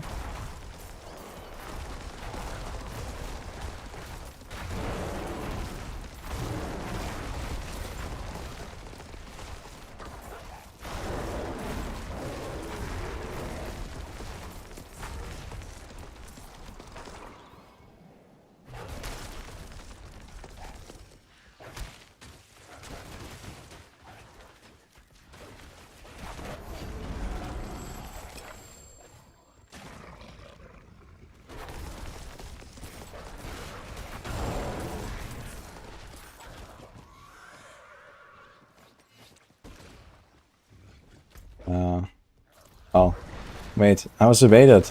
I thought you have to do event here. Another corpse. Is this the corpse? So.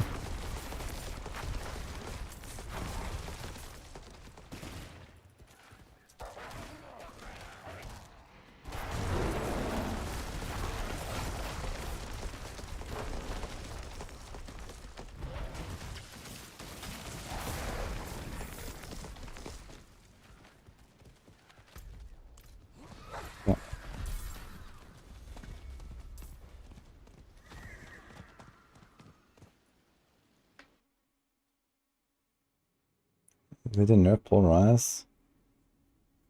No. But last time we played was season 1, but you probably saw bigger numbers there because there was a vulnerable and crit pre-nerf.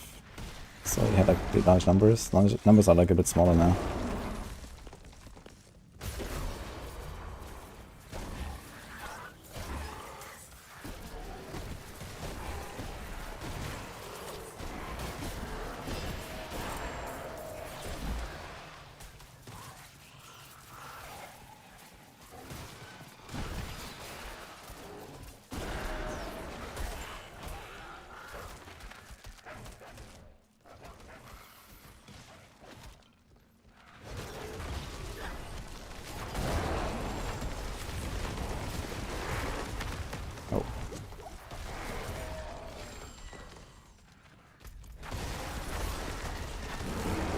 How many summons do I have? 9.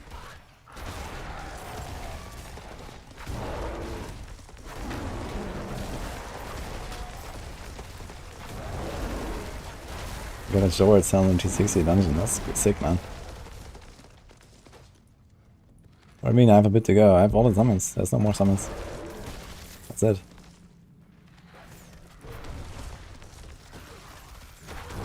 We got 7k armor at level 97. Roll more armor. You get it on chest, helm, pants, and amulet. And you can also use disobedience aspect. The greenies?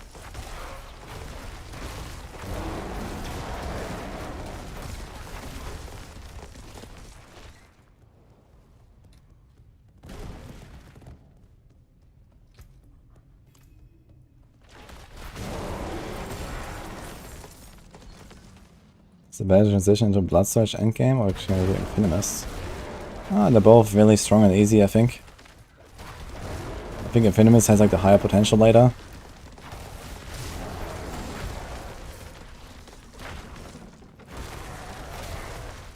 Exo Guide's viable for hardcore.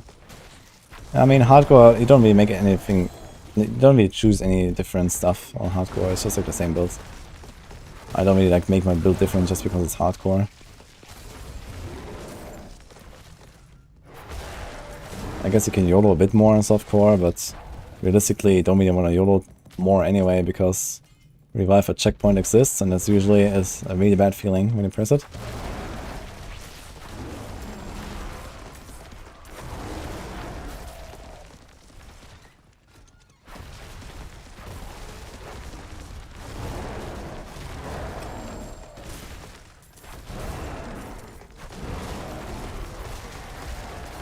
Funny, I think I stunned the guy through the suppressor bubble, but it did not damage him. That's weird.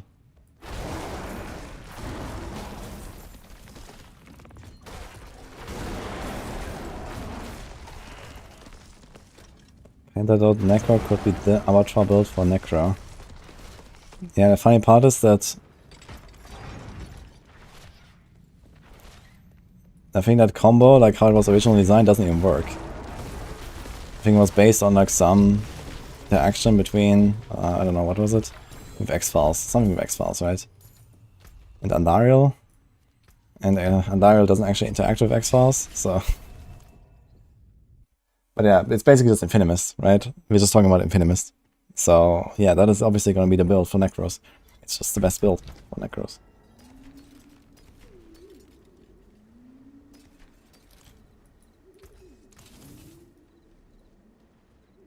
I have 9 companions. 3 wolves, 4 ravens, 2 creepers. It is done.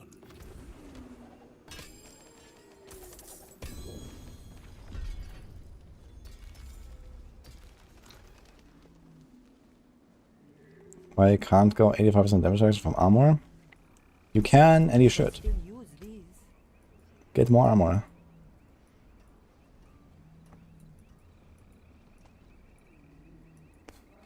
I guess we can pick up the damage from crowd control actually, right? That's damage too healthy.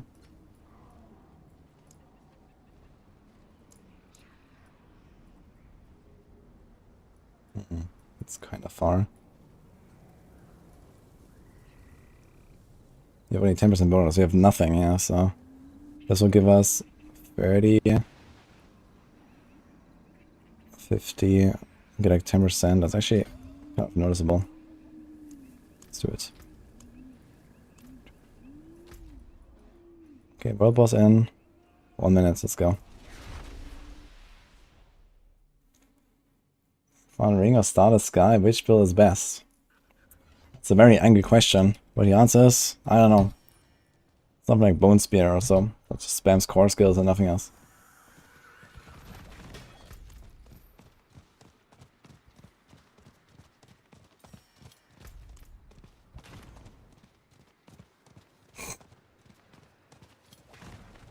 Help us guys, let's go.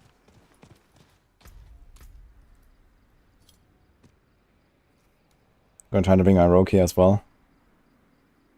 I think I should have actually walked into the instance. Too late now.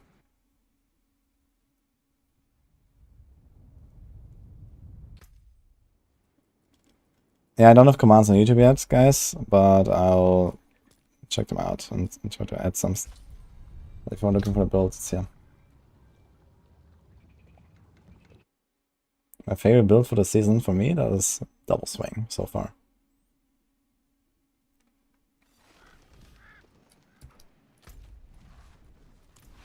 Hurry.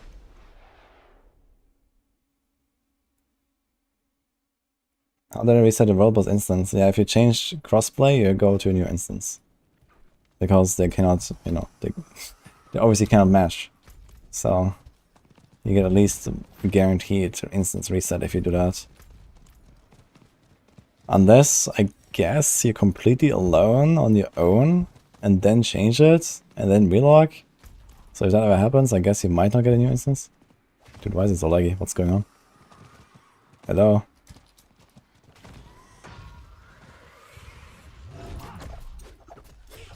Okay, that's only like lobbies here. Oh shit, I didn't have my crossplay on, right? Oh, there's actually a bunch of people here.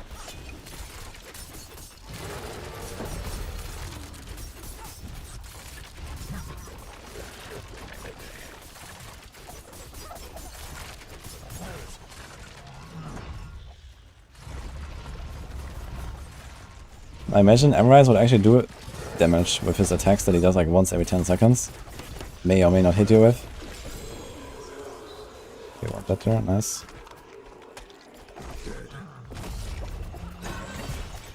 Thanks, Duriel Cakes, appreciate the sub.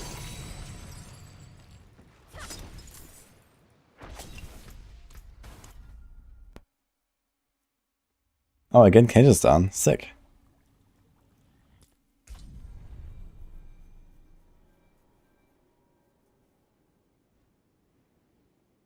Is any point in doing 90 or 100 eliminations? The drops are not the same. You get like plus 10 minimum level on the items from in 100.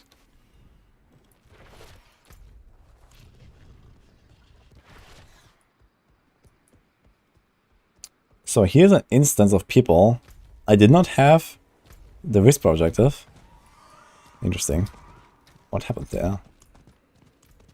Okay, so we have half an hour to grind 3 chests. I'll be tight since we just did the Volbos already, but let's try. 6 chests, here we go again. And we have the first one right there under the altar. Okay. I think double swing will be viable in Avatar 0. It won't be a great build for Avatar 0, I think. It'll be fine. It'll be fine, yeah, but compared to Hoda, I don't think so. Hoda is like insane with the overpower and stuff. It's just like the rest of the content is like so low that double swing actually succeeds really well without the overpower shenanigans. But overpower is king.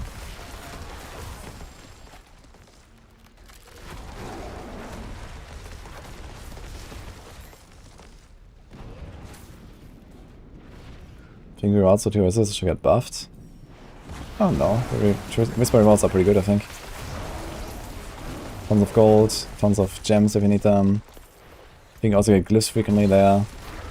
Yeah, like the first level 50. You get the Martian stuff. There's not really much to complain from Whisper, I think.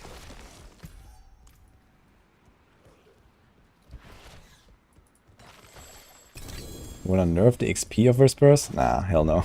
The XP is kind of trash, even with the buff. If you compare this to Nightmare Dungeons, like I could have leveled 2 characters to 100 at this point, almost. Instead of doing the Helltide and Whisper stuff all the time. Yeah, I've been playing it for like 7 hours today. I started at like level, what was it, 80 something?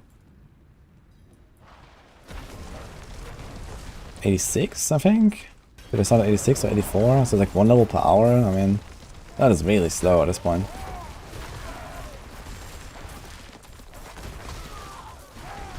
Okay, that was a bit of grinding on the other characters. I did like a bit of Helltide on the Rogue and on the Bard. Like an hour maybe. What did I level with? Exactly this build, all the way.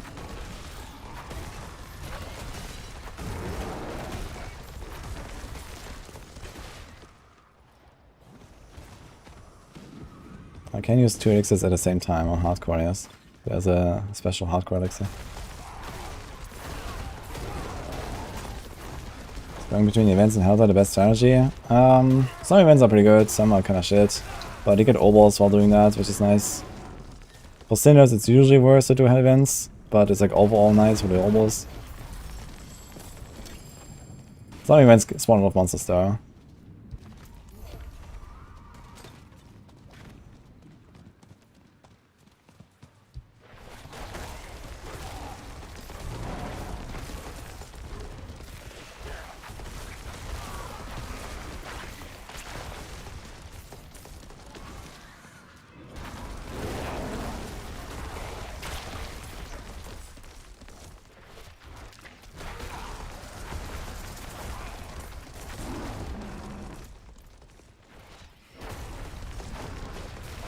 Max fast, tables, or grass or shadow for the Roa build. No. Yeah, maybe. And hell no. That's what I think.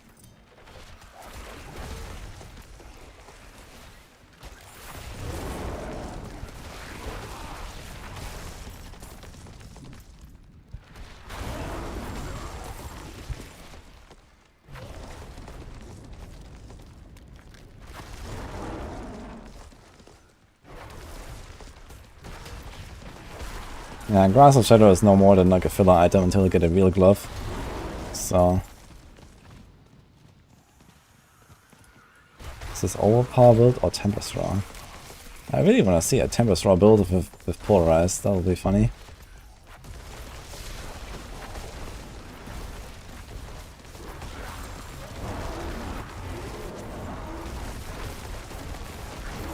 Actually, I should maybe try to kite kicks up around a little bit. Can we? Just so I have some extra... There's like some champion pack next to me somewhere. Here we get like a bunch of... Crazy. I can also just like left click into the pack maybe to proc my Earth Knight. That could be something. A little lazy.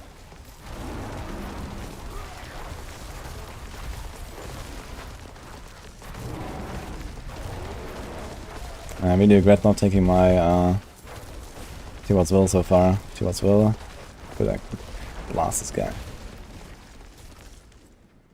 Actually, we can also Godslayer. We can do it both together. Just swap it. Maybe find Kickstarter. It's actually not such a bad idea.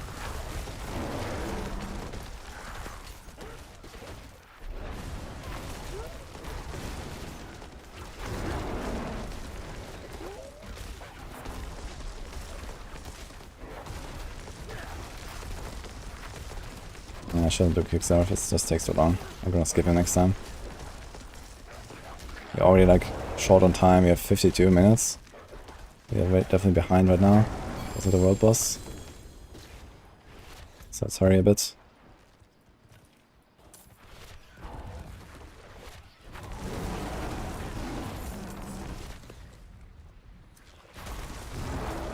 Plastic's core skill is quite nice, until I realized that you get the same damage if you have a glove that gives you +4 and crit.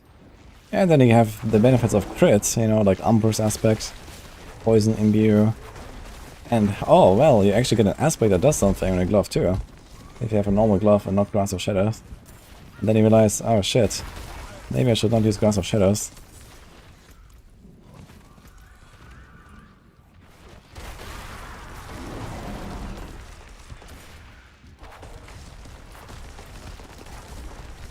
Do we plan on changing Helltide? I think so, but they have not announced anything. But I talked to some of the devs at BlizzCon, and it sounds kind of like they understand that people like Blood Harvest a lot.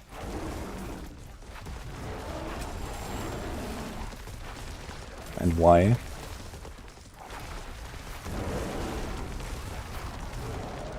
We had Tempest Roar Polarize with Hurricane. That's a funny combo.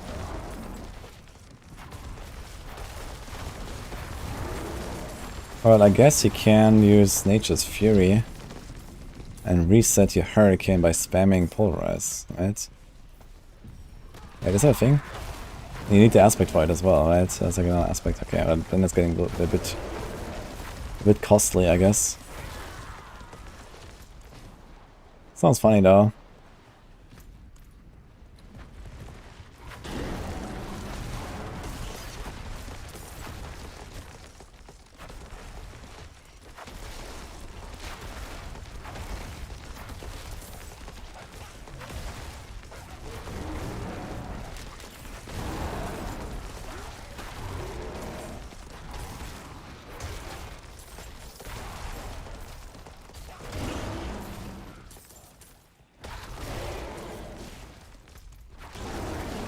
Okay, we're catching up with this guy.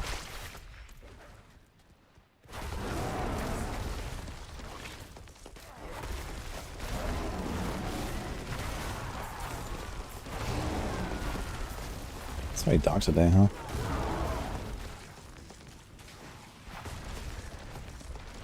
How would Hunter's work with TR and Hurricane? Are you constantly getting Wolf procs or Hunter's Zenith? Well, you need to kill something with Hurricane to get a Wolf proc. But yeah, if your Hurricane kills something, you get procs. But I'm not sure if you can get multiple Hunter's Zenith procs from one use of a skill. Maybe? No, it's on kill.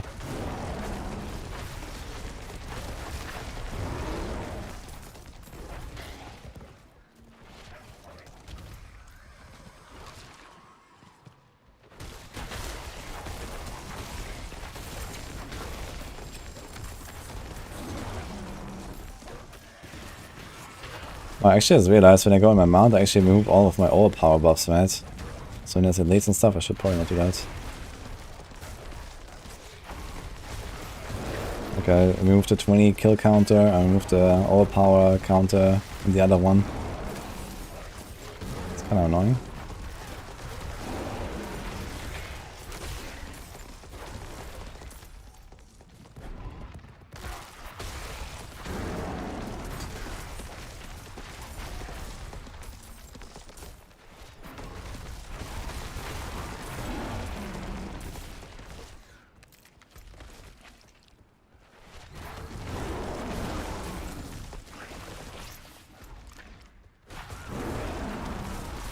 Yeah, it seems like the Sands area is definitely the best part of Kyrgyzstan zone.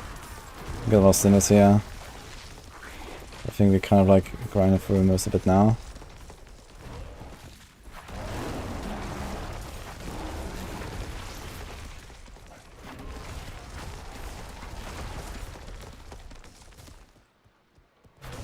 Alright, builds, relax. Yeah, it's very chill build. Just right click.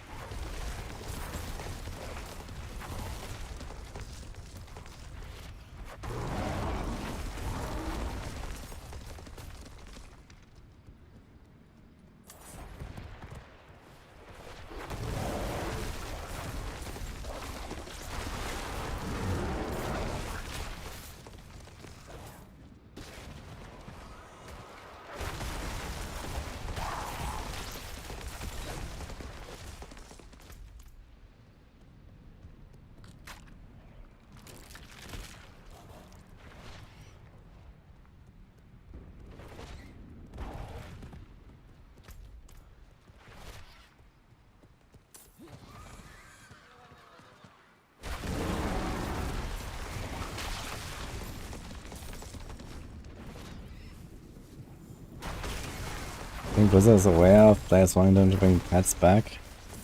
To pick up gold and stuff. Yeah, some people want that. I definitely don't want that, so who knows.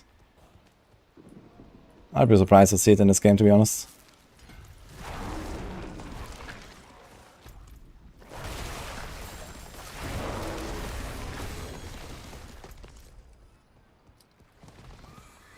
Whereas now people are basically the same. They're kind of like similar for sure. But I mean, they still have like completely different, like, you know, utility and stuff. Yeah, People's a bit smaller than Polaris, I think. Also, Polaris is faster.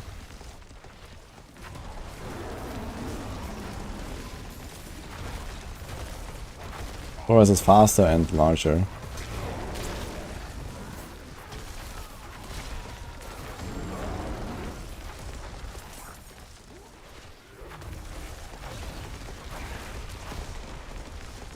I think extra pickup rates would be cool, for sure. I don't want pets though. I don't want pets, I don't want followers, fuck that. Leave me alone. Literally.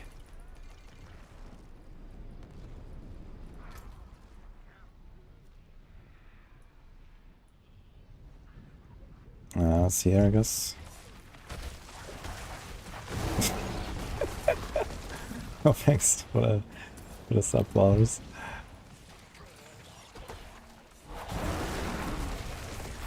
The 300 box doesn't have items now, you get good living steel. But I mean, who found Helltide for items at this point?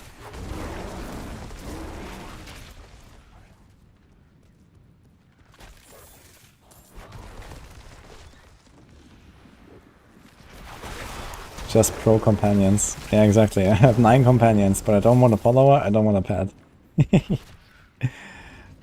But I mean, these companions don't actually like do anything for me, right? They just buff me, so. They're not here because I really want them. I just want their damage buff.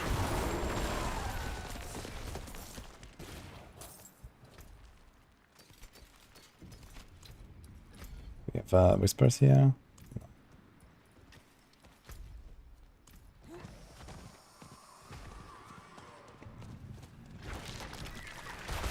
Oh, we're actually gonna get whispers, new ones, in the last 15 minutes of the Helltide, so that's kinda cool.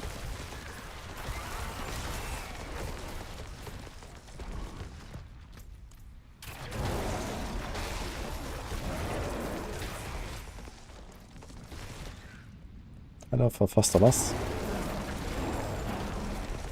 Why do people do boss rotas to get more loot? Well, it's like usually very chill, because someone is usually gonna just obliterate the boss, and you get ×4 the amount of runs for just paying it once. So yeah, it's very effective in terms of material usage. You want a pack mule train that has like 4 stashes attached on every leg. Nah, that would actually fix a lot of problems in this game, I guess.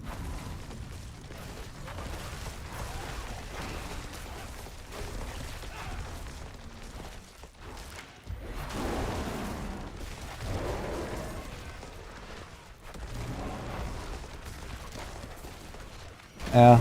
I mean, to give us more stash space, we don't need a mule companion, I guess. Or to reduce the amount of loot in general. Like, I think we get way too much loot already. I want less loot, not more loot that I can mule somewhere.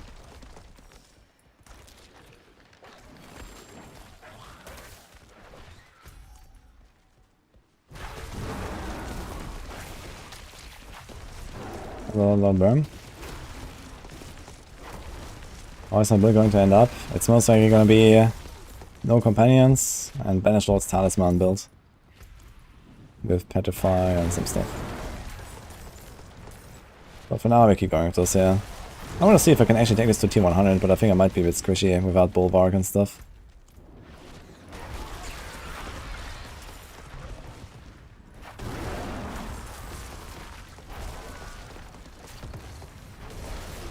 Probably we arrived right here. Wait, did I actually... I did? Wrong ping.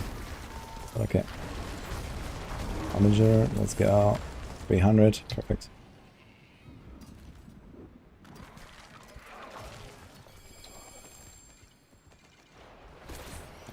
Guess you can sell really quick.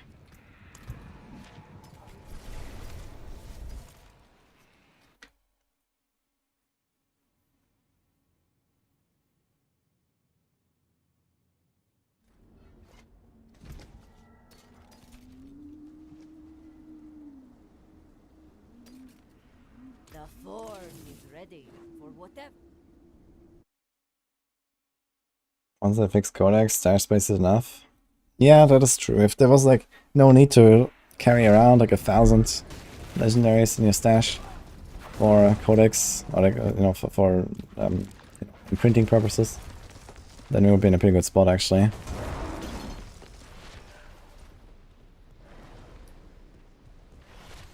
Can you reset Millennium Cave to farm faster, boss? Yeah, you can reset. So that's like a normal dungeon, there's no reset button. Okay, where's the last... It's not here.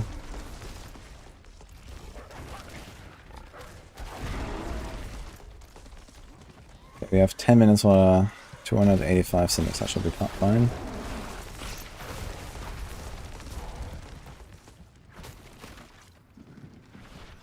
Maybe we should go back to the sands area though, let's see. Well, you've had a direct comparison now, let's see if we can make it. Oh, that's kicks off again, I'm gonna skip him.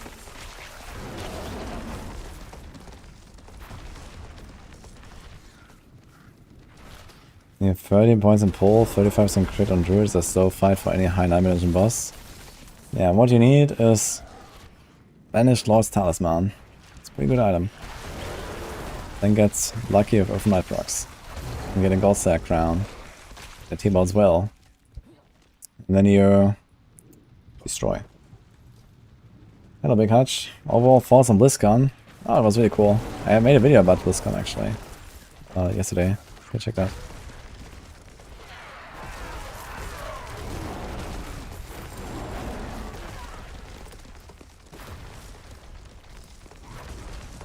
I have to invent some stuff from Bloodhouse into Helltide. Yeah, for sure.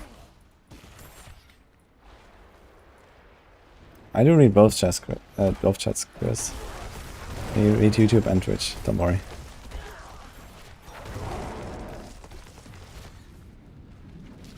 What's the strongest PvP class this season?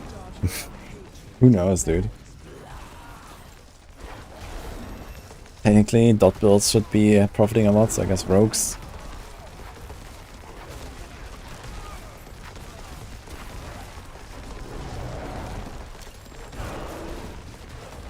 Barb, I guess. I'll use the new Druid wing for the pull build. I mean, pull, you don't need to pull anything for pull, you just kill the entire screen. I don't see much of a point. And you're already kind of like low on aspect slots. Especially once I start putting in some uniques here. I don't think I would do that.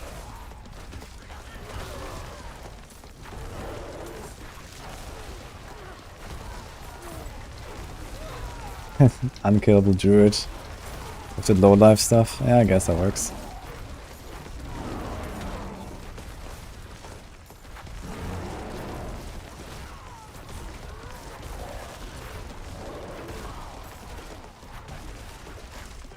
Oh, I like to build the catch.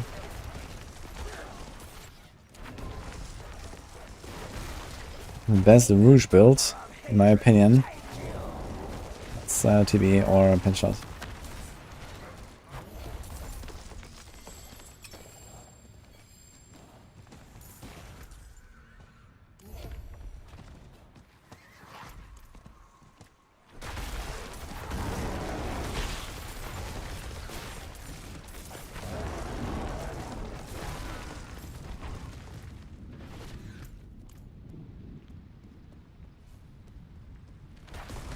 You feel like the Hulk. Yeah, it's funny, for sure.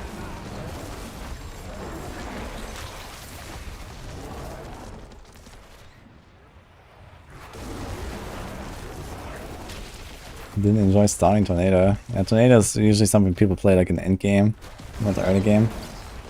I want to try leveling a Tornado Druid though at some point. I actually found a Seeker aspect quite early. I could have done it.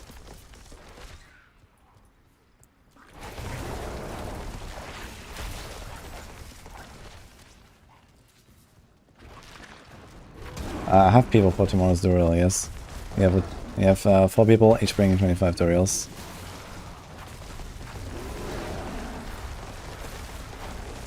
Yeah, I think Human Tornado should also work just fine. I mean, the main difference is you have like a bigger struggle of resources, I guess, and maybe a bit less damage. Maybe not even less damage necessarily, I guess it's just the resources you have to figure out, so.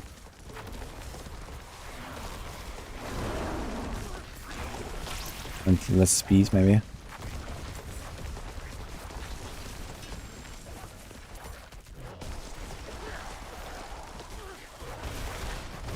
Is this companion bull rise stronger than a standard one? I mean, it has more damage output, at least for like the early game, because the companions actually do something until like level 50 or so. And then you can also use the Shepherd's aspect, which is relatively powerful. But later on I will probably move away from the companions.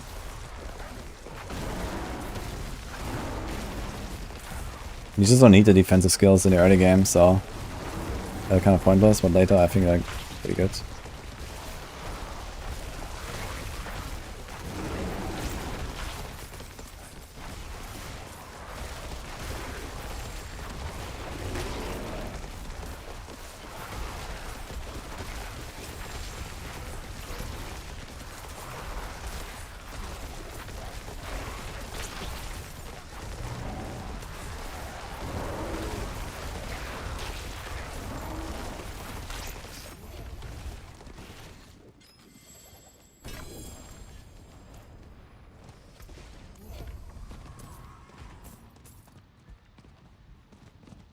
Do I play video games off stream?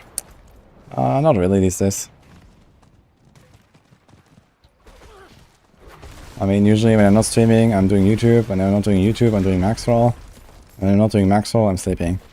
So that's kind of how it goes.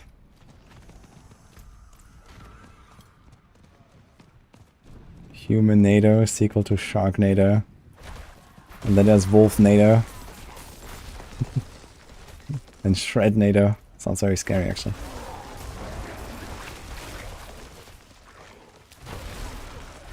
You still play for fun? Yes. Game is fun.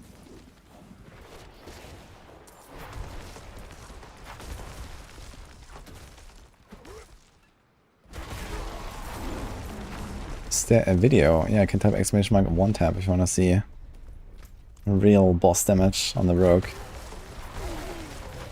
Keep in mind the Vault boss has roughly 10 times the HP of Lilith.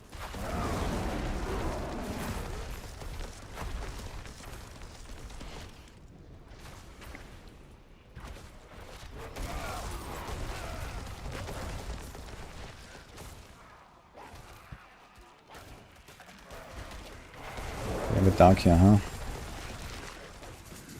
Okay, we got the 3 chests from part 1. 3 more to go.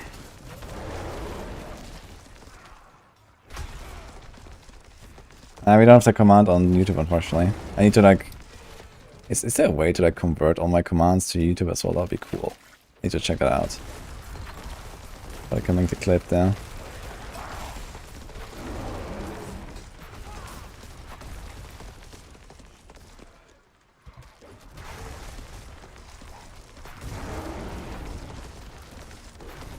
Did I actually... Wait, did I probably go through on YouTube chat? I just copy pasted it over real quick.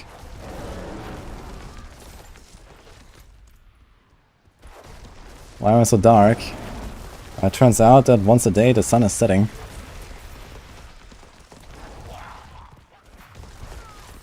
Hallo, Frau Tralafilli.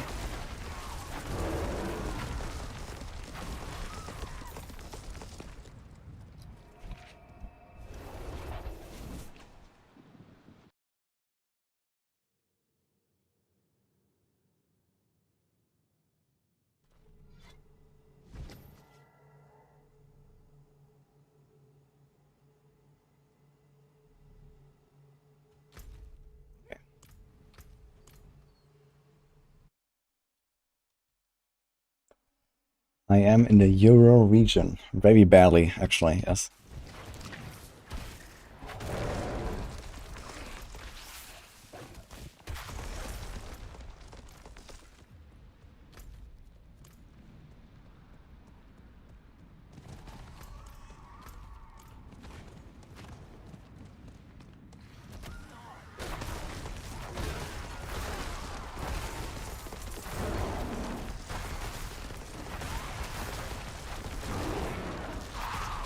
Yeah, I think I'm actually literally at like the furthest point it can be from like the center of Europe. Almost. There's like Greece and stuff, I guess. That's a bit further. But Greece is probably like a bit more like European, like culturally than this country.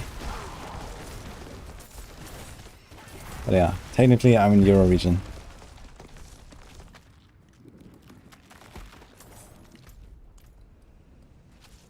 Yeah, I'm German, but I live in Bulgaria.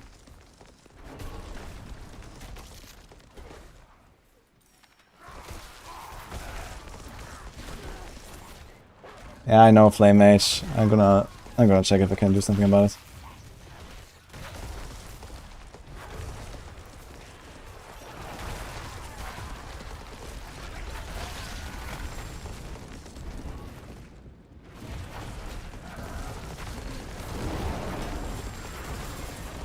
Okay, where are the whispers, by the way? Oh wait, in 15 minutes, okay.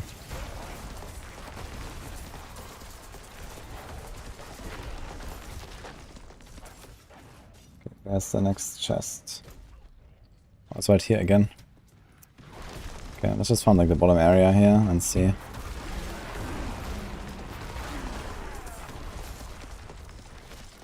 Link to this build is exclamation mark build.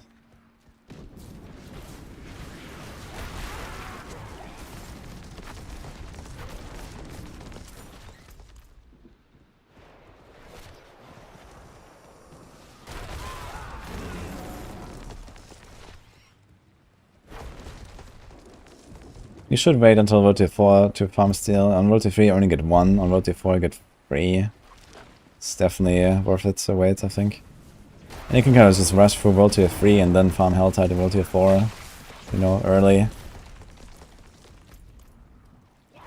That kicks off again. Are we gonna get baited again? No.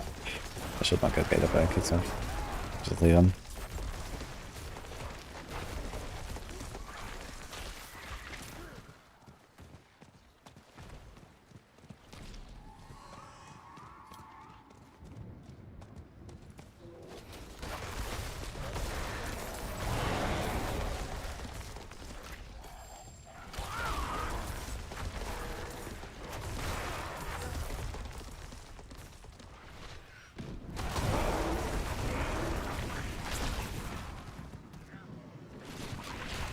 Kickstart was not a waste of time. If you can kill him in like half a minute or so, I think it's fine.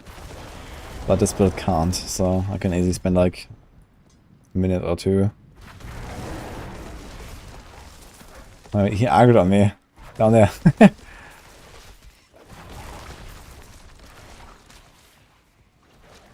How do you use diminish on instead of ranger for rain of arrows? Because the marksman damage from ranger glyph does nothing for poison imbuement, and poison imbuement is like most of your damage for a rain of arrows. So you just go for like the overall damage increase basically. That also helps your rapid fire, helps the poison, helps your rain of arrows, etc. Also get armor, which is kind of nice.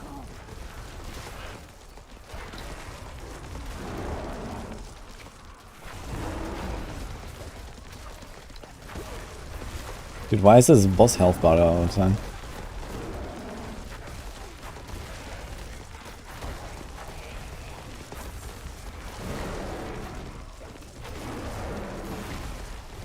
I have a lack of single target damage at level 84 with arrows. Are you using a poison beam properly? You have that also stacked up and stuff? I mean, random arrows should melt bosses as well. If you just reset it, like 1 or 2 random arrows in nightmare dungeons appropriate to your level should basically just kill a boss.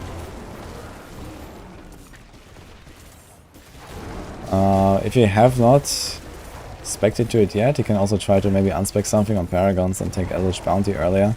Eldritch Bounty is a pretty massive multiplier that I think on the tree I have like quite late, but you can take it earlier and then respec later.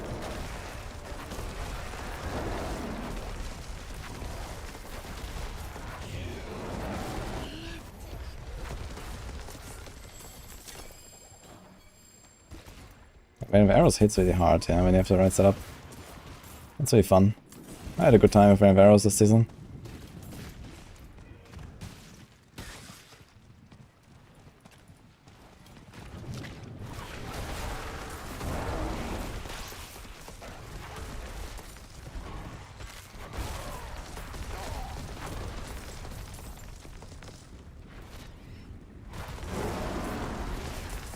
I mean, if you don't do nightmare dungeons, you have trouble in open world content, then it seems a bit off. Like, open world content should be destroying stuff, for sure. We have arrows.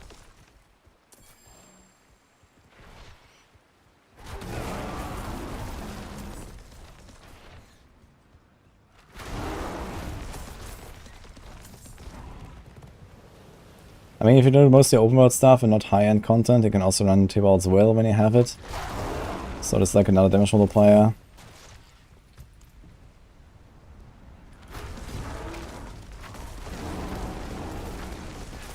I took a while to kill Varshan. Okay, I got 84, maybe boss damage is not that great yet. Go to Varshan and stuff.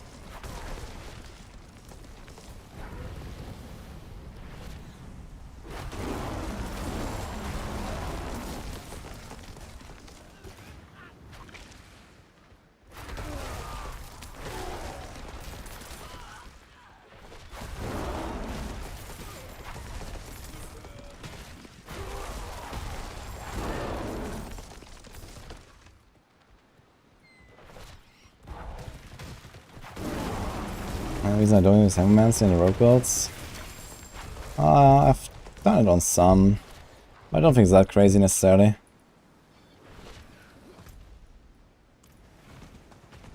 On rogue you don't have that much like HP and scaling to actually like one-shot stuff all the time.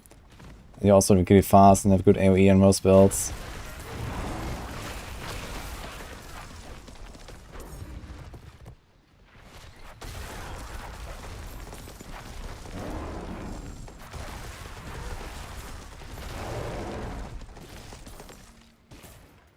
Client 87. I mean, the only stuff that he can't like immediately kill with double swing is basically Duriel and world bosses. I mean, how often do you do those things? So T100 is like a joke. Lilith is a joke. So you just move way faster with double swing. You move enemies to you with the seal grass, etc. So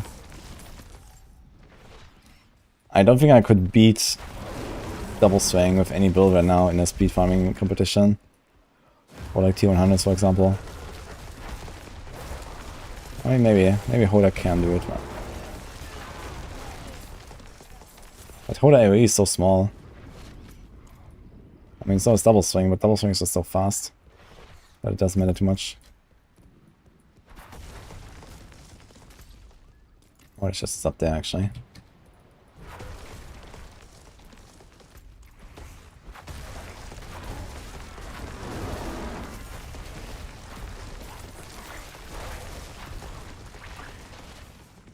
Pets like Duck gives you spirit. Yeah, this is a Feed the Coven. That's vampiric power. I can reset my spirit. Recharge.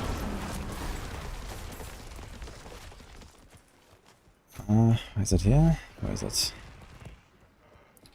I have an Insatiable Fury equipped, but I want to get rid of that soon. It's my only unique right now.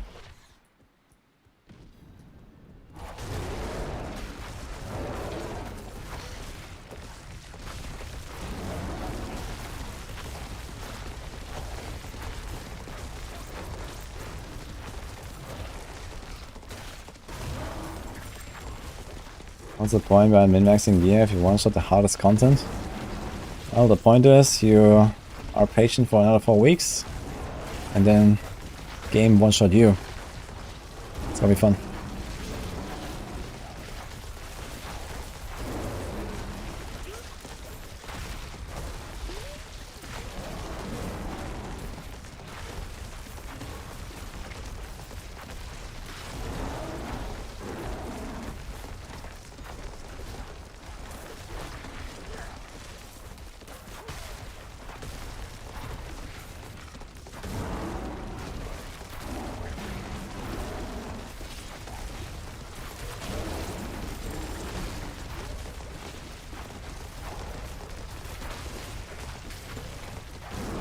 I think 5 living steel for a chest wouldn't be such a bad idea. Or maybe some other source of living steel, like, you know, you kill Kickstar if he drops a steel. Like, you know, Harbinger has a chance to drop 1 or something like that. Just like a bit more, would be cool. Or maybe some extra events that might add to a Helltide, who knows.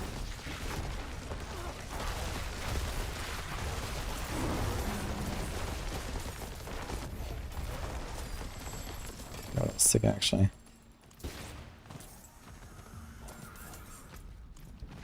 Oh, where's the chest?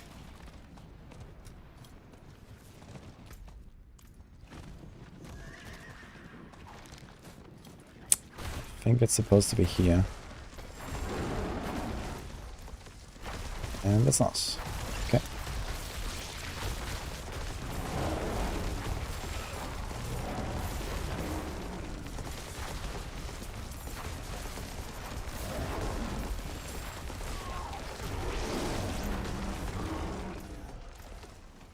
My god. That's what I'm be like, man.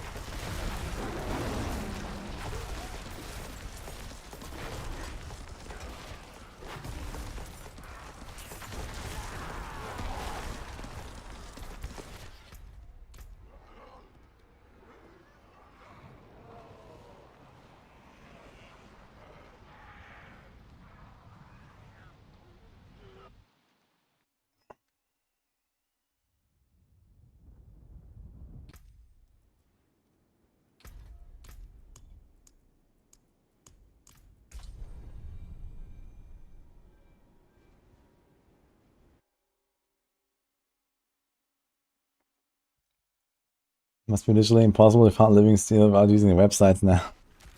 Yeah, true. I did it like on season start a bit. I was just like, you know, going around trying to find a chest and stuff, but yeah, if you want to do this like a bit more efficiently, then now okay, the chest is there, but we got the Helltide bug. You know, there's no Helltide now. Funny. Yeah, we're gonna go up there anyway to the other zone. Okay, where's the next? Oh, damn. Oh shit, dude. Cruelty, cruelty, cruelty, okay.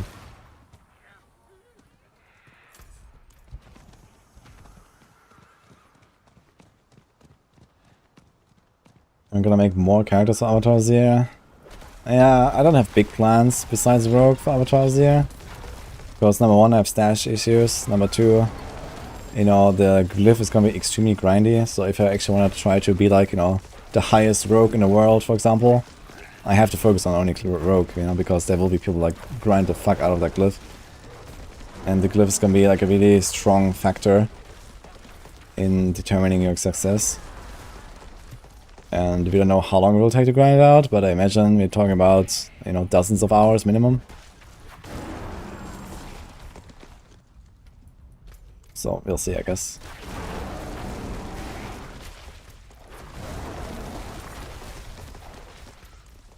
Yeah, I mean, I could see myself doing like a second character if I don't actually rip on my rogue or something like that, and lose my Shaco and everything, then You know, if I actually manage to hit the glyph level 200 and, you know, maybe even do it tier 25, yeah, maybe I would consider like another class and push it really hard as well.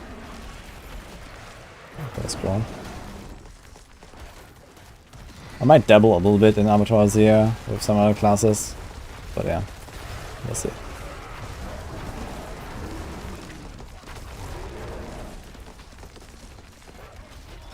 I mean, on hardcore, you know, there's like a very high chance of just like ripping your Uber uniques and then, you know, boom, minus 300 hours. So.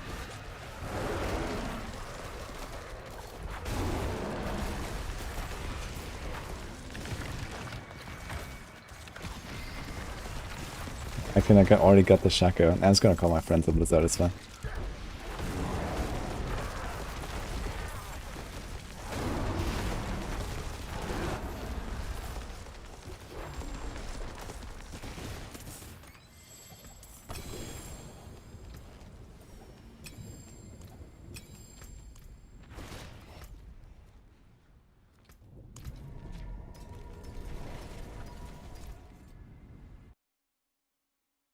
Cost of upgrading glyph gonna be the same as normal glyph. Last time I checked, normal glyphs cap out at 21 and not at 200, so I have no idea.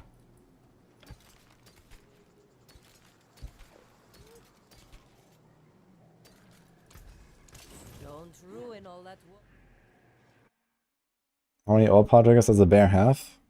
Vampiric Power, Full Rise, and the passive. You have 3 triggers.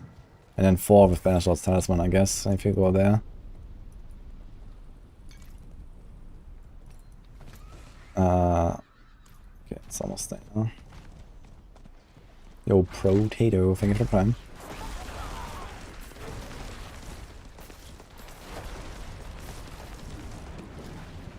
The new 200 level glyph will make Avatar Azir a cakewalk. I wouldn't count on that.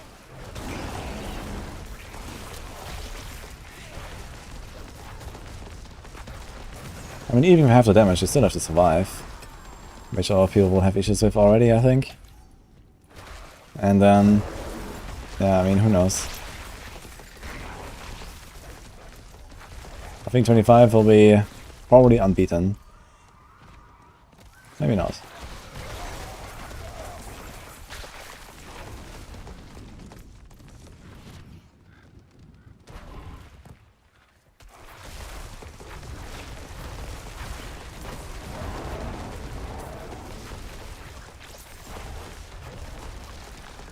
Selic might be the play. Barb with Selic.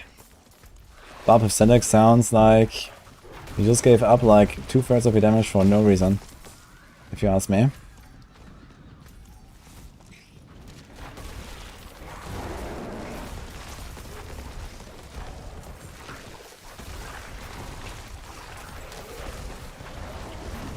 Splits up in the sands area. I like that one. We're also heading there now.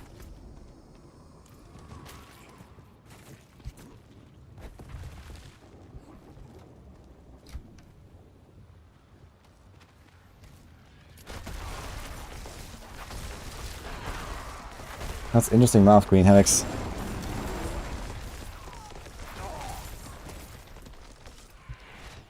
Oh, the thing is down there. Wait a minute. Okay. Is Soulbound used for any builds or is it niche? What is Soulbound?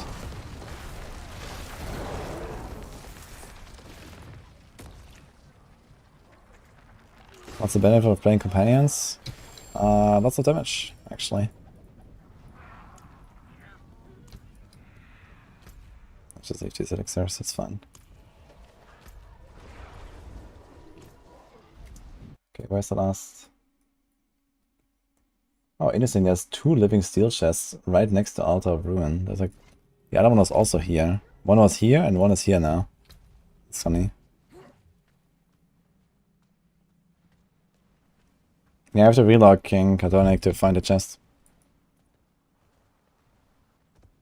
Unique item converts potions to give barrier. Ah, I think it's called Soul Brand. Yeah. It's not really a great item. I mean, it gives you 10% damage reduction if you have a barrier, so the only reason to use that item is if you actually have barrier at all times. which means you have to play a Sork, or maybe a Druid. Yeah, maybe something like Litter's Wall shenanigans on Necro might work. But yeah, you also need to be like a lucky hit build, and then I think Soulbrand is not that great, honestly.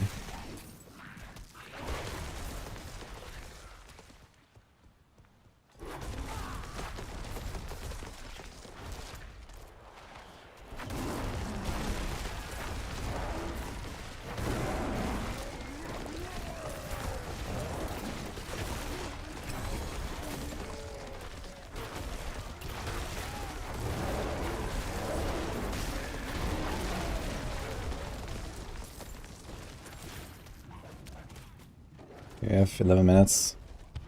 Oh, easy enough, I guess.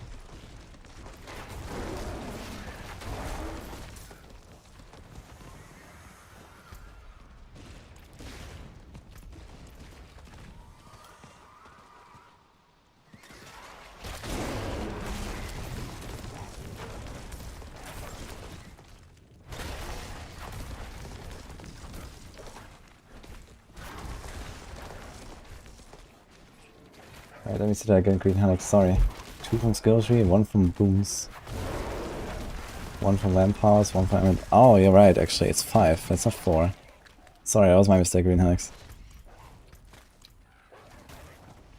I thought you only mentioned 4 different ones. I just looked at it again. Thanks, Bullnude.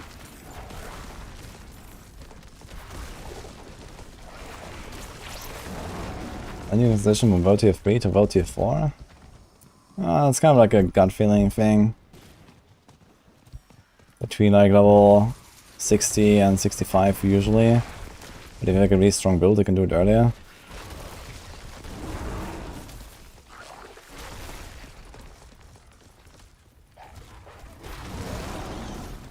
Abby. Nah, Overpower it is about survival, but it's mostly about damage. So I don't think anyone really realistically runs Melted Heart of Stelic and is more successful than someone who's not doing that. I don't see that happening, you know. Banished Lord's Talisman exists, and even for normal builds you can use a normal amulet that can roll armor, you know. Just rolling armor amulet and putting disobedience on your amulet is gonna give you a lot better survivability chances than Melted Heart of Stelic in most cases. I mean, how are you gonna actually like stack your armor to max when you have like Melted Heart of Stelic and probably like a T-Ball as well, maybe even a Godslayer?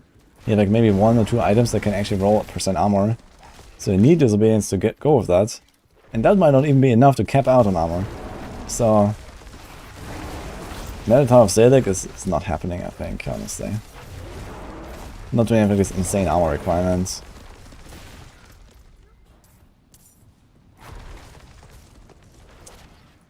Yo. Gucci, thank you for Prime.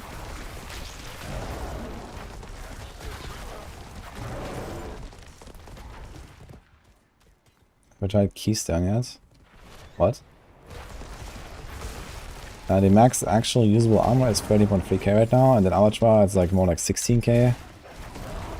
Need a lot of armor then.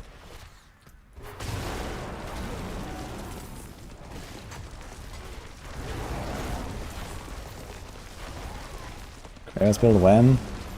I played it in Season 0. Not sure if we're gonna play it this season. I wanna experiment some new stuff. But maybe I'm gonna respec on Double Swing. I've kind of done everything on Double Swing.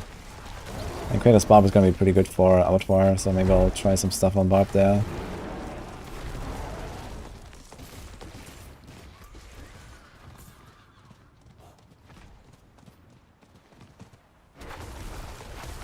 Are there any new ghosts in the season that deal damage after using Blood Mist? The new ghosts. Ah, this is a Vampiric Curse. When you apply the curse of Metamorphosis or Curse Touch, then you use like a certain skill, I think Macabre skill on Necro, or defensive skill on like a Sork or Barb, or something like that, then you release them and you do damage.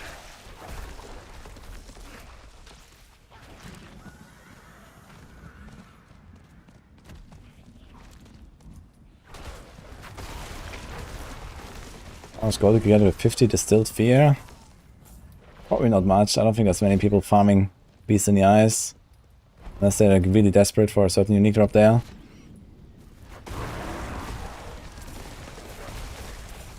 Not sure what's the market price for distilled fear.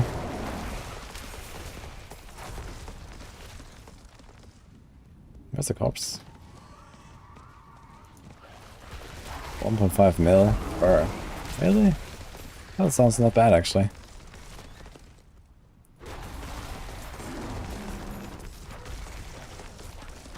What builds make good use of Duriels?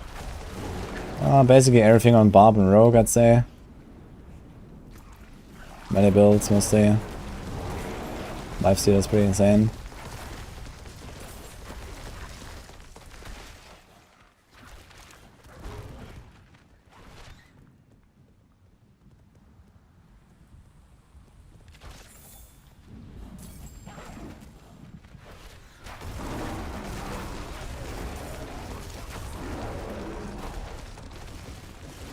Mano, if your chests are not spawning in Helltide, try to relock.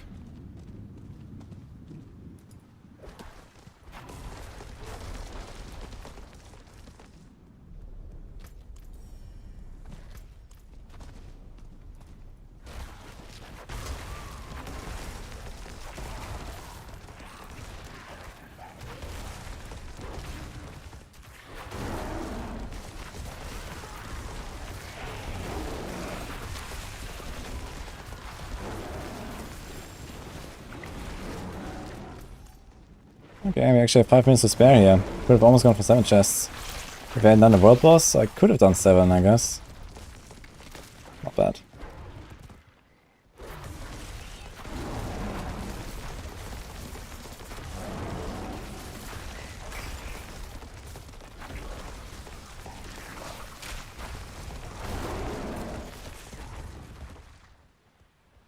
Oh shit.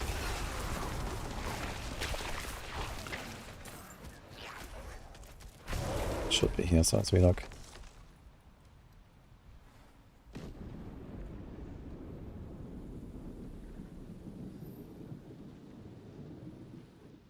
People boss on distilled fear for Hellhammer. Okay, fair enough. Trying to get a really good roll might be tough.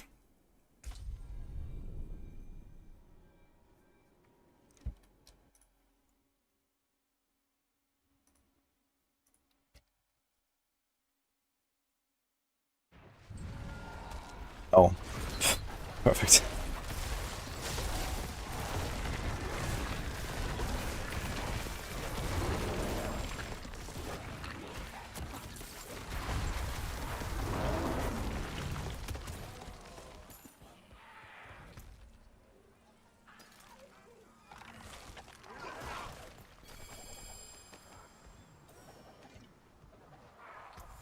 Magic resist, we should definitely take that. Yeah, that's not really matter. Oh wait, there's actually a lot of stuff here still. I can at least finish this, I guess. And the rest is not so important. Totally forgot about the whispers actually, I should have done this.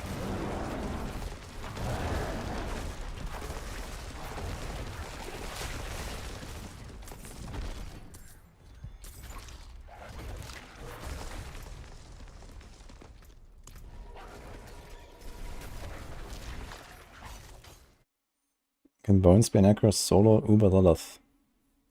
Yes. It's like one of the best builds in the game for that. I mean, any build can do that pretty much.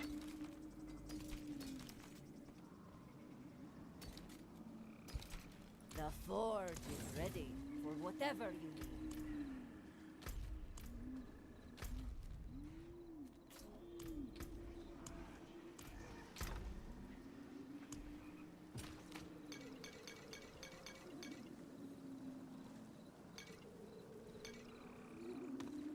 $18. Oh, too many heads. So some stuff I can like sort out here. It's actually some insane pants here if you can roll them. It's dodge against close. That gets like damage reduction, that'll be insane. So tables.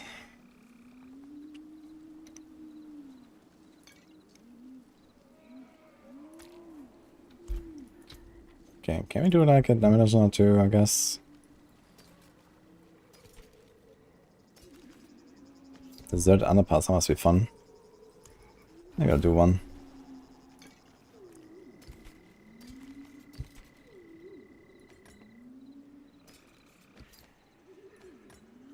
Sirocco Caverns.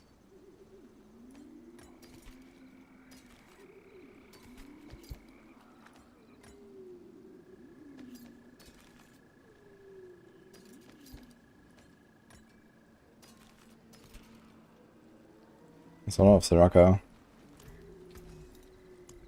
Let's try a few runs. I can break that down. The forge is always hot.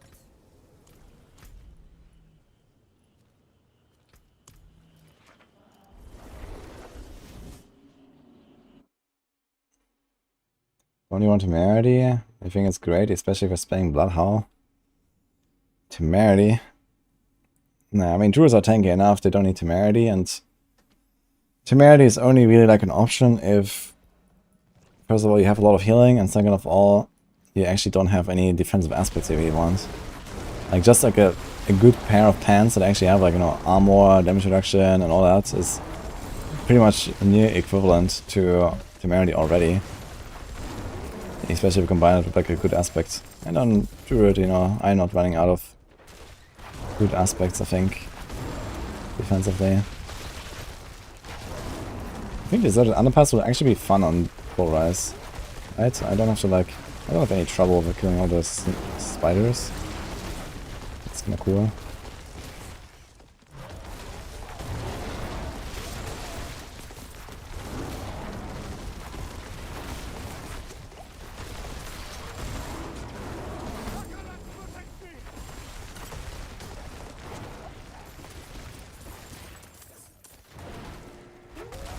Doombringer with double swing worth it.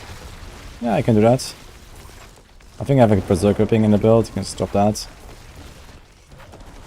Double unique, let's go.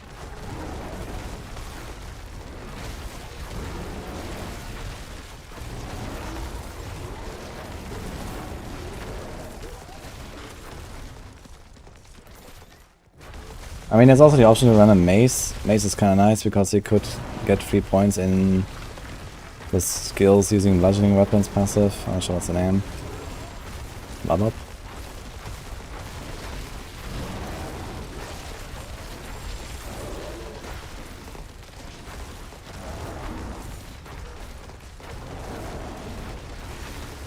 Which class build is the most laid back easy for casual who play in hardcore? Yeah, Necro should be pretty good for that.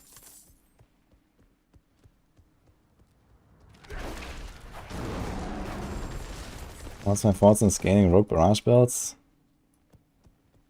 Yeah, Barrage is very strong right now. It's like the probably third best Rogue build. I think I have it in S tier right now as well.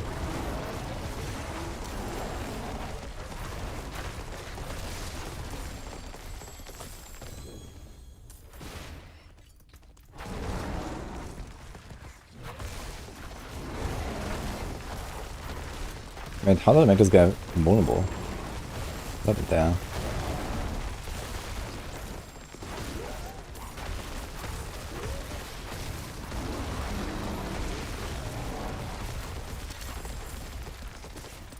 I got so much loot.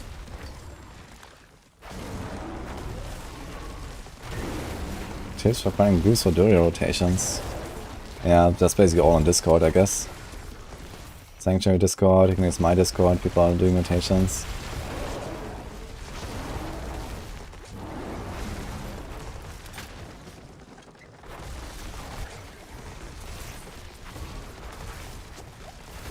But I see already how squishy I am, just for like one explosion with the poison. So yeah, late game I don't think we can do this companion shenanigans anymore. But for now it's fun. I have kept armor, I've kept resists. There's only a tier 55.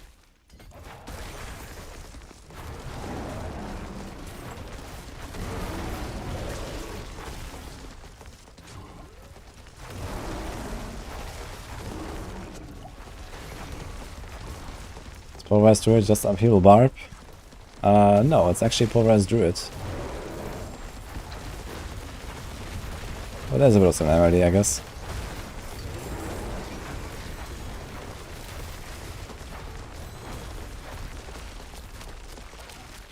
I have to get a faster pulverized aspects. Yeah, gamble offense.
How to fix the Helltide bug, you can relog, or you can just go to the next Helltide zone and farm there. It's only in one zone at a time. Well, maybe it can be in multiple zones, but it's gonna be unlikely, I guess. It's just like a problem with the instance that you're in. Sometimes it just doesn't properly convert to Helltide, I guess.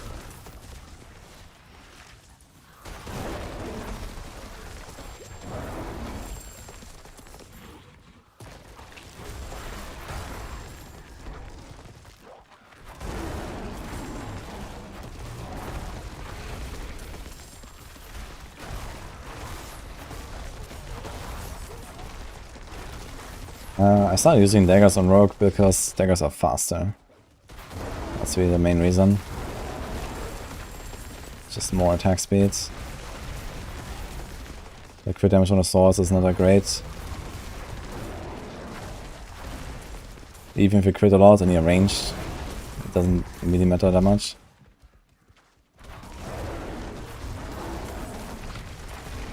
How many living steals can you get per Helltide? I just did 18 in the previous one. Usually 18 for me right now. If I had a faster build, I guess 21. 7 chests is feasible. But I'm like a bit too slow for it. And you also need 2 characters.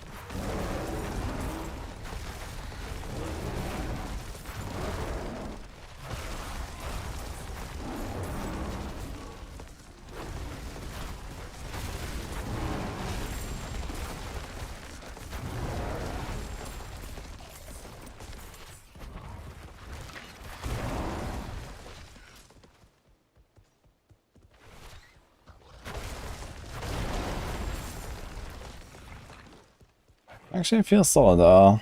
If I actually get a damage to it, I kind of run through, let's say, 80s like this. There's a space, that's gonna be fun.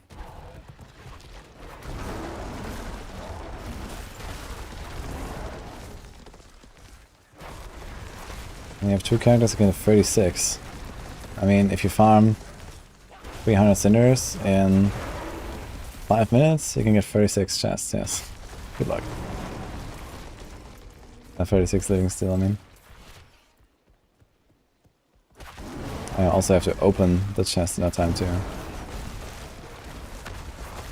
Yeah, realistically I think it's like 7-8 chests you can do. I'll be surprised to see someone farm more than 8.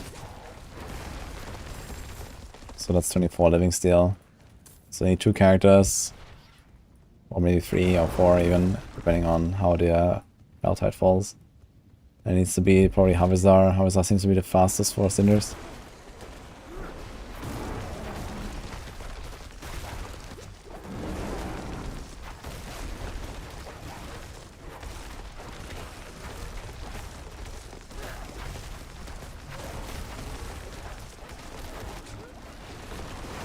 Ah shit, we're not healthy, so we don't get overpower, huh?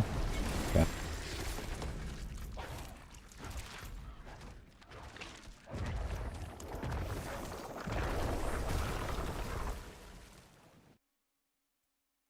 Faster I get Varsha body parts is turn on crossplay and go to Legion events and world bosses every time. Otherwise, farm whispers. The good ones, at least.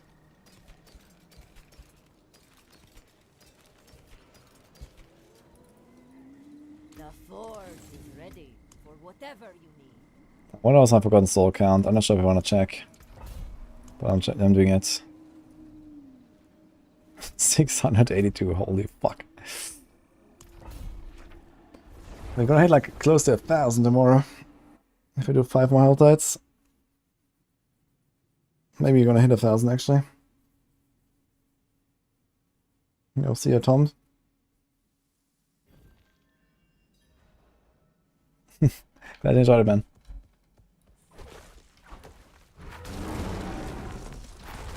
Thank you, Franz. Glad it's working for you. I don't have a guide for the bear build, but I have a planner. You can check that. Smash my builds. I kind of like some healing with the setup I have. Like another strong point is that, you know, if I drop the companions, I actually get a vampiric power for free. Wouldn't really mind having Undying or something.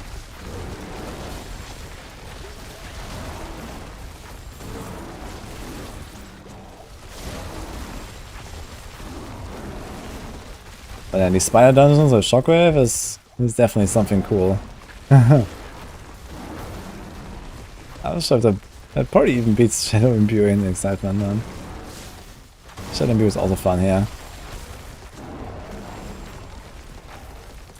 Explosions. Oh, I got a big one. We have 18. Okay.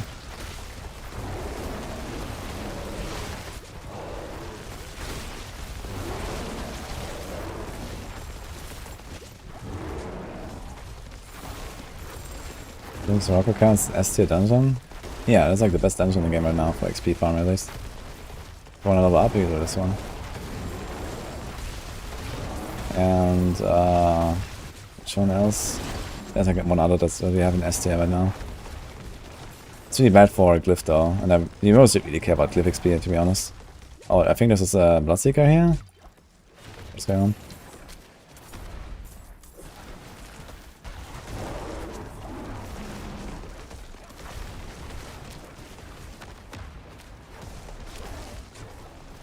Okay.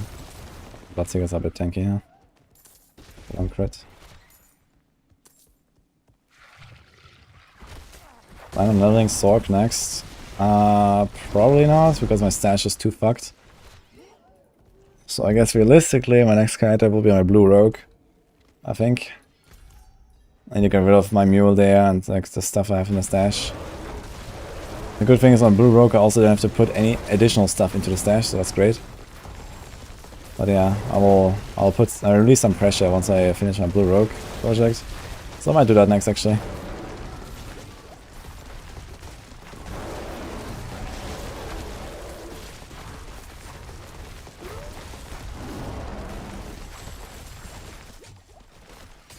Because late season we're probably gonna do a lot of Overpower Zero anyway, and there's no time for memes. So I'll just do it now, why not?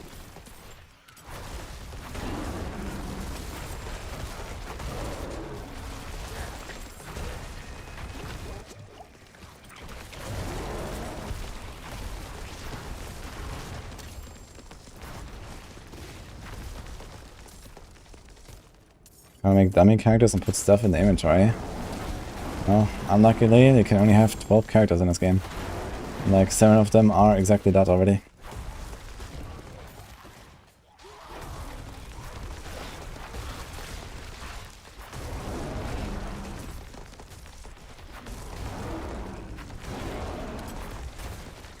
Yes, make a second account, let's go.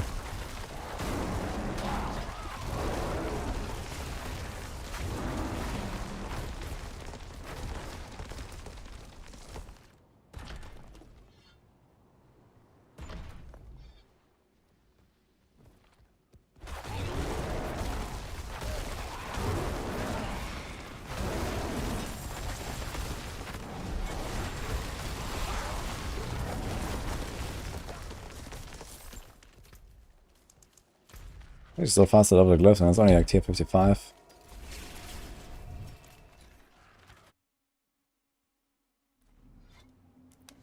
Flameshield on cooldown, does the enchantment proc?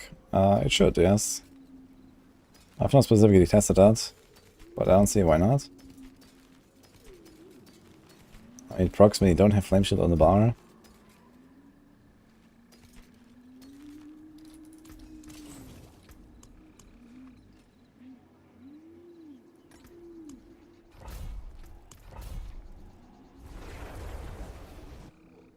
Any runics worth at all for Pulverize?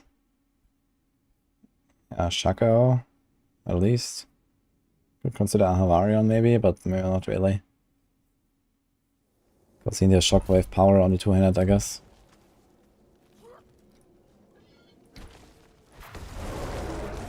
I mean, I wouldn't mind running on Duriel right now too. Kind of lacking healing here.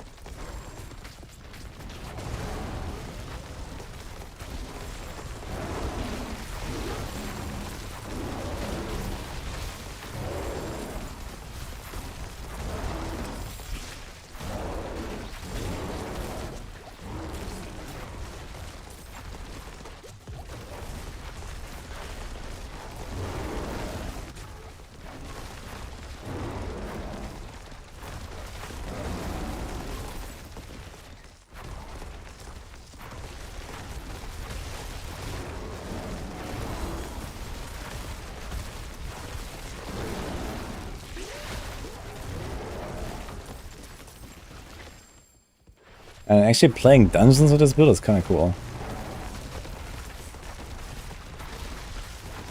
Can't wait to farm T100s with this. It's gonna be fun.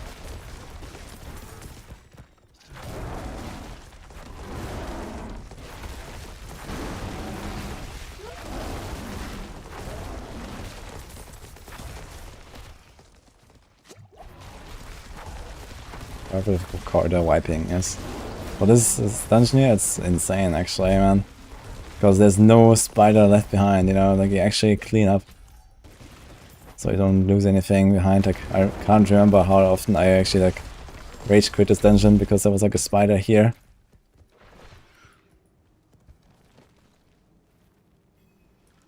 You have a link? Yeah, exclamation mark build.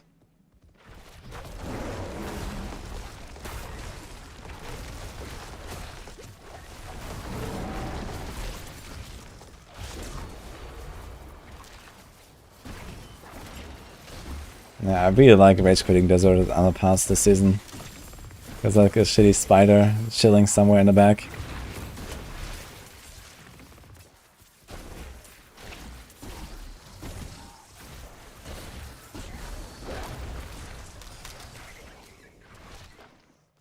So way to farm Battle Trance? Yes. It does not drop from Duriel, I think. Tab exclamation mark boss loot and there's a cheat sheet.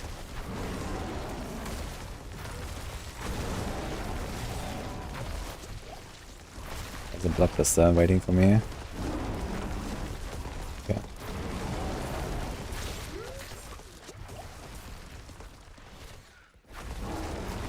Problem.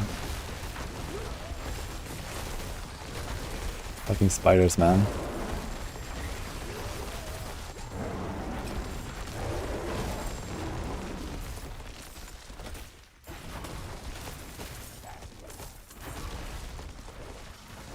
The Mercy from Windshield be a bit better. I mean, like the 2 times I use it in a run? Not really. You can do the Windshield as well. I was debating it earlier. But not for the move speed, it's just mostly for the Resonance passive, I'd say. But it's much easier to miss with Windshield than it is with Earth Spike. I think the animation is also slower.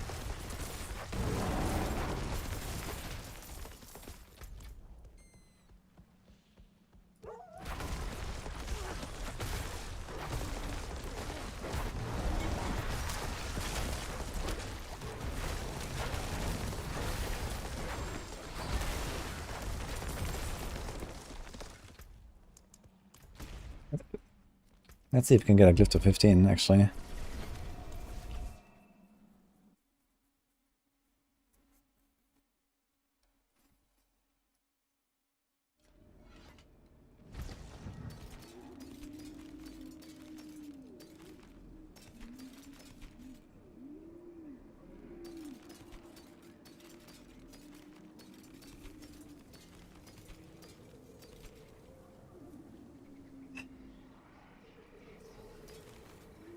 That looks don't ruin all that work.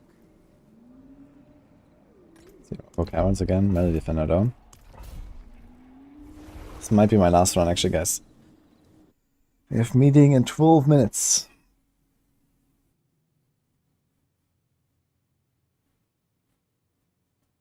Why for pulverized Druid Maxogar tells us to use staff with damage to crowd control instead of mace because of overpower. Because you have a lot of additive damage already because it's an overpower build. So you probably have something like 1500 or close to 2k or something additive when you overpower anyway. So that little bit more on the weapon doesn't matter too much. Damage versus crowd control gives you a damage multiplier. Staff can give you, I think, 2.5%. That converts into almost a 10% extra damage multiplier from access to guidance. Legendary passive. Yeah, sorry, Earthen Devastation. And it works at all times, even when you don't overpower.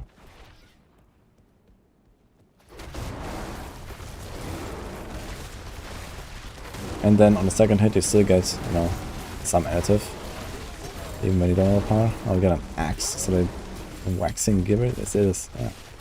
Is that gibbers or gibbers?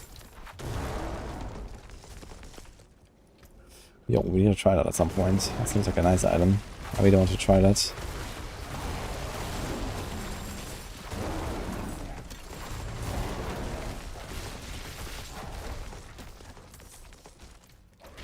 Bit close, injured, life from kill. That's a really awful thing.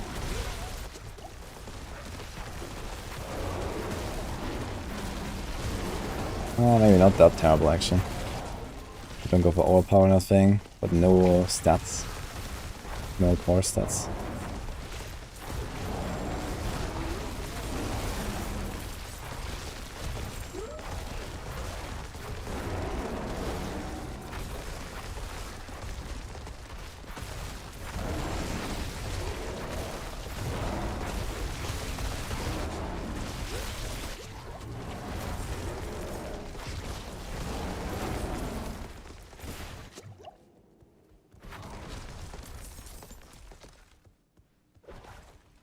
Tornado Werewolf as good as last season?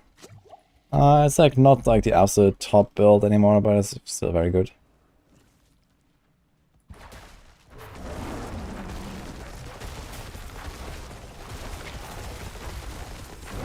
Yo. 5 subkits, Minji.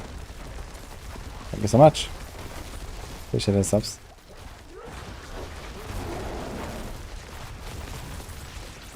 What's going on here? I can hit these guys.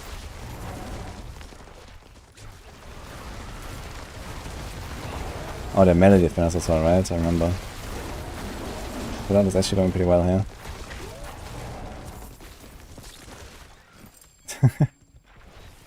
Appreciate the support today, guys. I also had like insane like subs earlier and yesterday. With Tile Knife and Squishy Jamie. Some other people. So website where you can compare items.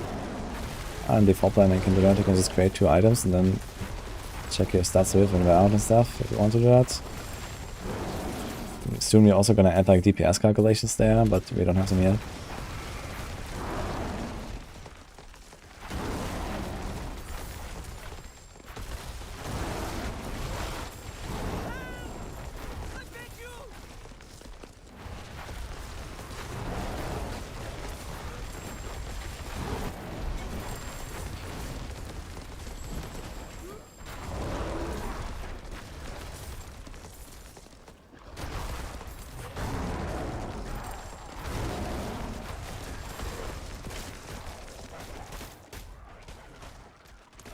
Right.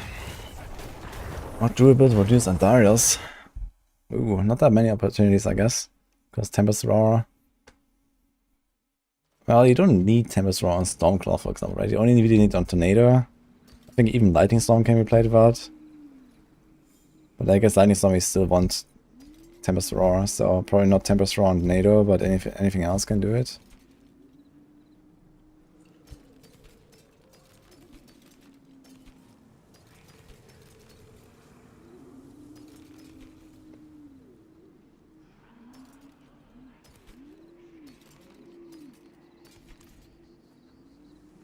That looks warm. There's that.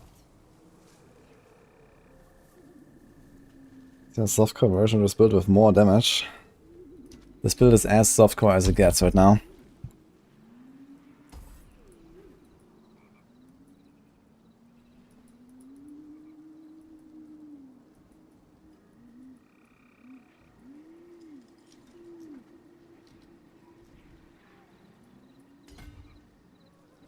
So this more overpower. So this, okay. Alright, put us down in the link. Alright guys, I have to leave. I have a maximum meeting in 6 minutes. So, hope you enjoyed the stream. I guess before we go, I'm gonna do a shout out though to my sponsor, the Crimson Market. One more time. You might have seen this. We have the banner. At least on Twitch you see the banner. On YouTube I think we don't have that right now. But you're gonna see it anyway. Those are my sponsors. They created a trading website and a trading Discord application. That's really cool. You ever seen that on my Discord as well, maybe? But if you have not seen them yet, pretty awesome. And especially with like, you know, boss materials and all that stuff. They have like a tool now to do like bulk sales. He has mats and elixirs, for example. I can do bulk sales as well. I can search for them as well. If you type like, I guess that should work, right? If you type shard. How do you search for them? I've not tried it yet. But at least on the Discord we have the bulk sale. So you might have seen it on my Discord server. They have integration here. These are the trade channels. So I have the hardcore channel here, for example. There's like all the, you know, seasons, softcore, necro, etc. If you don't see those channels on my Discord, go up there to roles and channels. Select the trade things here. But most people should have them. And this actually syncs with the website and every other Discord server that I use. So that's pretty awesome. So it's like a huge, basically, market volume there. What's the name of the trading site? This is the Crimson Market. I can't think this here. Or exclamation mark trade, this is the one here. I mean, there's other trading sites as well. But those are the ones I partner with, because I think they have a pretty good system. And I also like sold items here already. It works pretty easily. So for example, I can just make, I can just take this item for example and say that this is like, actually I said something else. Double swing and crit. Let's take this one. It's a 925 weapon. Then we can just do like, you know, window snipping tool.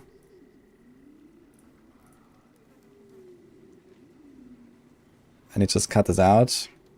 Control C. You go here, Control V. You say how much gold. Let's say like 15 million gold. Actually, I don't think I selected hardcore. I have to select hardcore. Season. Okay. Gear. Yeah, that's it. You just Control V this in there. You can even say if people wanna, you can do bid. You can say like when does it end, or just like list it. Good work. Yeah, I didn't make that site. I just wanna like show it off to you guys for those that know it. And now here's the item, and then you can see all the listings. It's also really cool. They have like the filter system here. You can just like type mace, for example, and search, and then we'll show like, you know, my mace there, for example. You can type like any of the stats. You can type like, you know, all stats, and then it will probably show. So it shows every item has all stats. You can type flurry. You can even combine this. So I should show this glove here now with all stats and flurry, etc. So it's kind of cool filtering system, easy. Yeah, and then you can just like click on any item that you want to buy. This guy here, and you can send a message. You can log in here with your Discord or just make an account. I actually have a message. Oh shit, I got a lot of messages. People want to buy my stuff. I think it was like a weapon I wanted to sell. Yeah, it looks like it. But yeah, basically that's how it goes. I mean, on hardcore, I have like, you know, rather low trade volume here that I experienced so far, but I know in softcore there's a lot more people trading and stuff, so that should work pretty well. And on top of this, they also have their club. They have like the loyalty club, where they do giveaways like every month. So, for example, here there's this massive PC. There's like some, I think, $4 or $5K PC they're giving away for their loyalty members, basically. So you can sign out there. And if you want to have a chance for the giveaway this month, this massive PC, there's the specifications actually, you can see that. Okay, one member will be selected. So we have like the PC specs. The blood reactor. Okay, it's like a few things here. But I know it's pretty badass. I hear this. You know, 4090, AMD Ryzen 9, 7900X, you know, pretty crazy thing. So the way to get into the giveaway is you join the loyalty club. So they have 3 different tiers. It's like a subscription basically. And then any of those members will have a chance for the giveaway. And these loyalty points, they also, you know, they give you like other giveaways in the future, and there's like some other perks. You can like accumulate these loyalty points here over time. So that's pretty cool stuff. And this month only, actually, they're giving the merchant tier for free. That's the first tier for the loyalty club. So literally everyone here can sign up for it right now for free for this month and try to get the PC. So maybe you want to check it out. Here's the link for that. No setup fee, cancel anytime. So by the free power plant. Yeah. I mean, that thing is called, what is it called? I think they call it like the blood reactor. Yeah, exactly. So it's very thematic, you know, with the D4 theme and stuff. It's really cool. Look at that thing. They have like a little clip here. So you can actually watch how they assemble it and stuff. But yeah. Everyone who signs up has a chance for the giveaway. There's like some other perks here. Oh, look, that's me. Yeah, I've been working with them now for a while. We have the thing on Discord, so that seems to be used. And yeah, here's the mats and elixirs trade as well, so you can search for the items, you can search for weapons. There's like individual threads that, you know, every single listing creates like a thread here, and that is basically the same listings as on the site, and that all syncs. You can answer here, you can answer on the site. It's like a really cool system, I think. And here's also like, you know, the mats and elixirs trade and stuff like that. You can partner with them and Starforge. Yeah, Starforge are my other sponsors. You know, I didn't partner for them for the PC. You know, this is like the giveaway they're doing this month basically, and they're gonna have like other giveaways in the future. But anyway, I'm gonna go. Just wanted to get it out here. So I hope you enjoyed it, guys. And I'll be back tomorrow. So we have Max 1B now. Yeah, Snail, I'm coming. Alright. Let's go. I'm gonna raid someone real quick. Hope you enjoyed the stream, guys. Bye Twitch, bye YouTube. I'm gonna raid. Who do we raid? You can raid MP. Let's raid MP, guys. If you don't know him, he's like a big PoE blaster. I used to play with him a lot as well in D3 back then. I know him for many years. He's a nice guy. So send some love to MP, and see you tomorrow.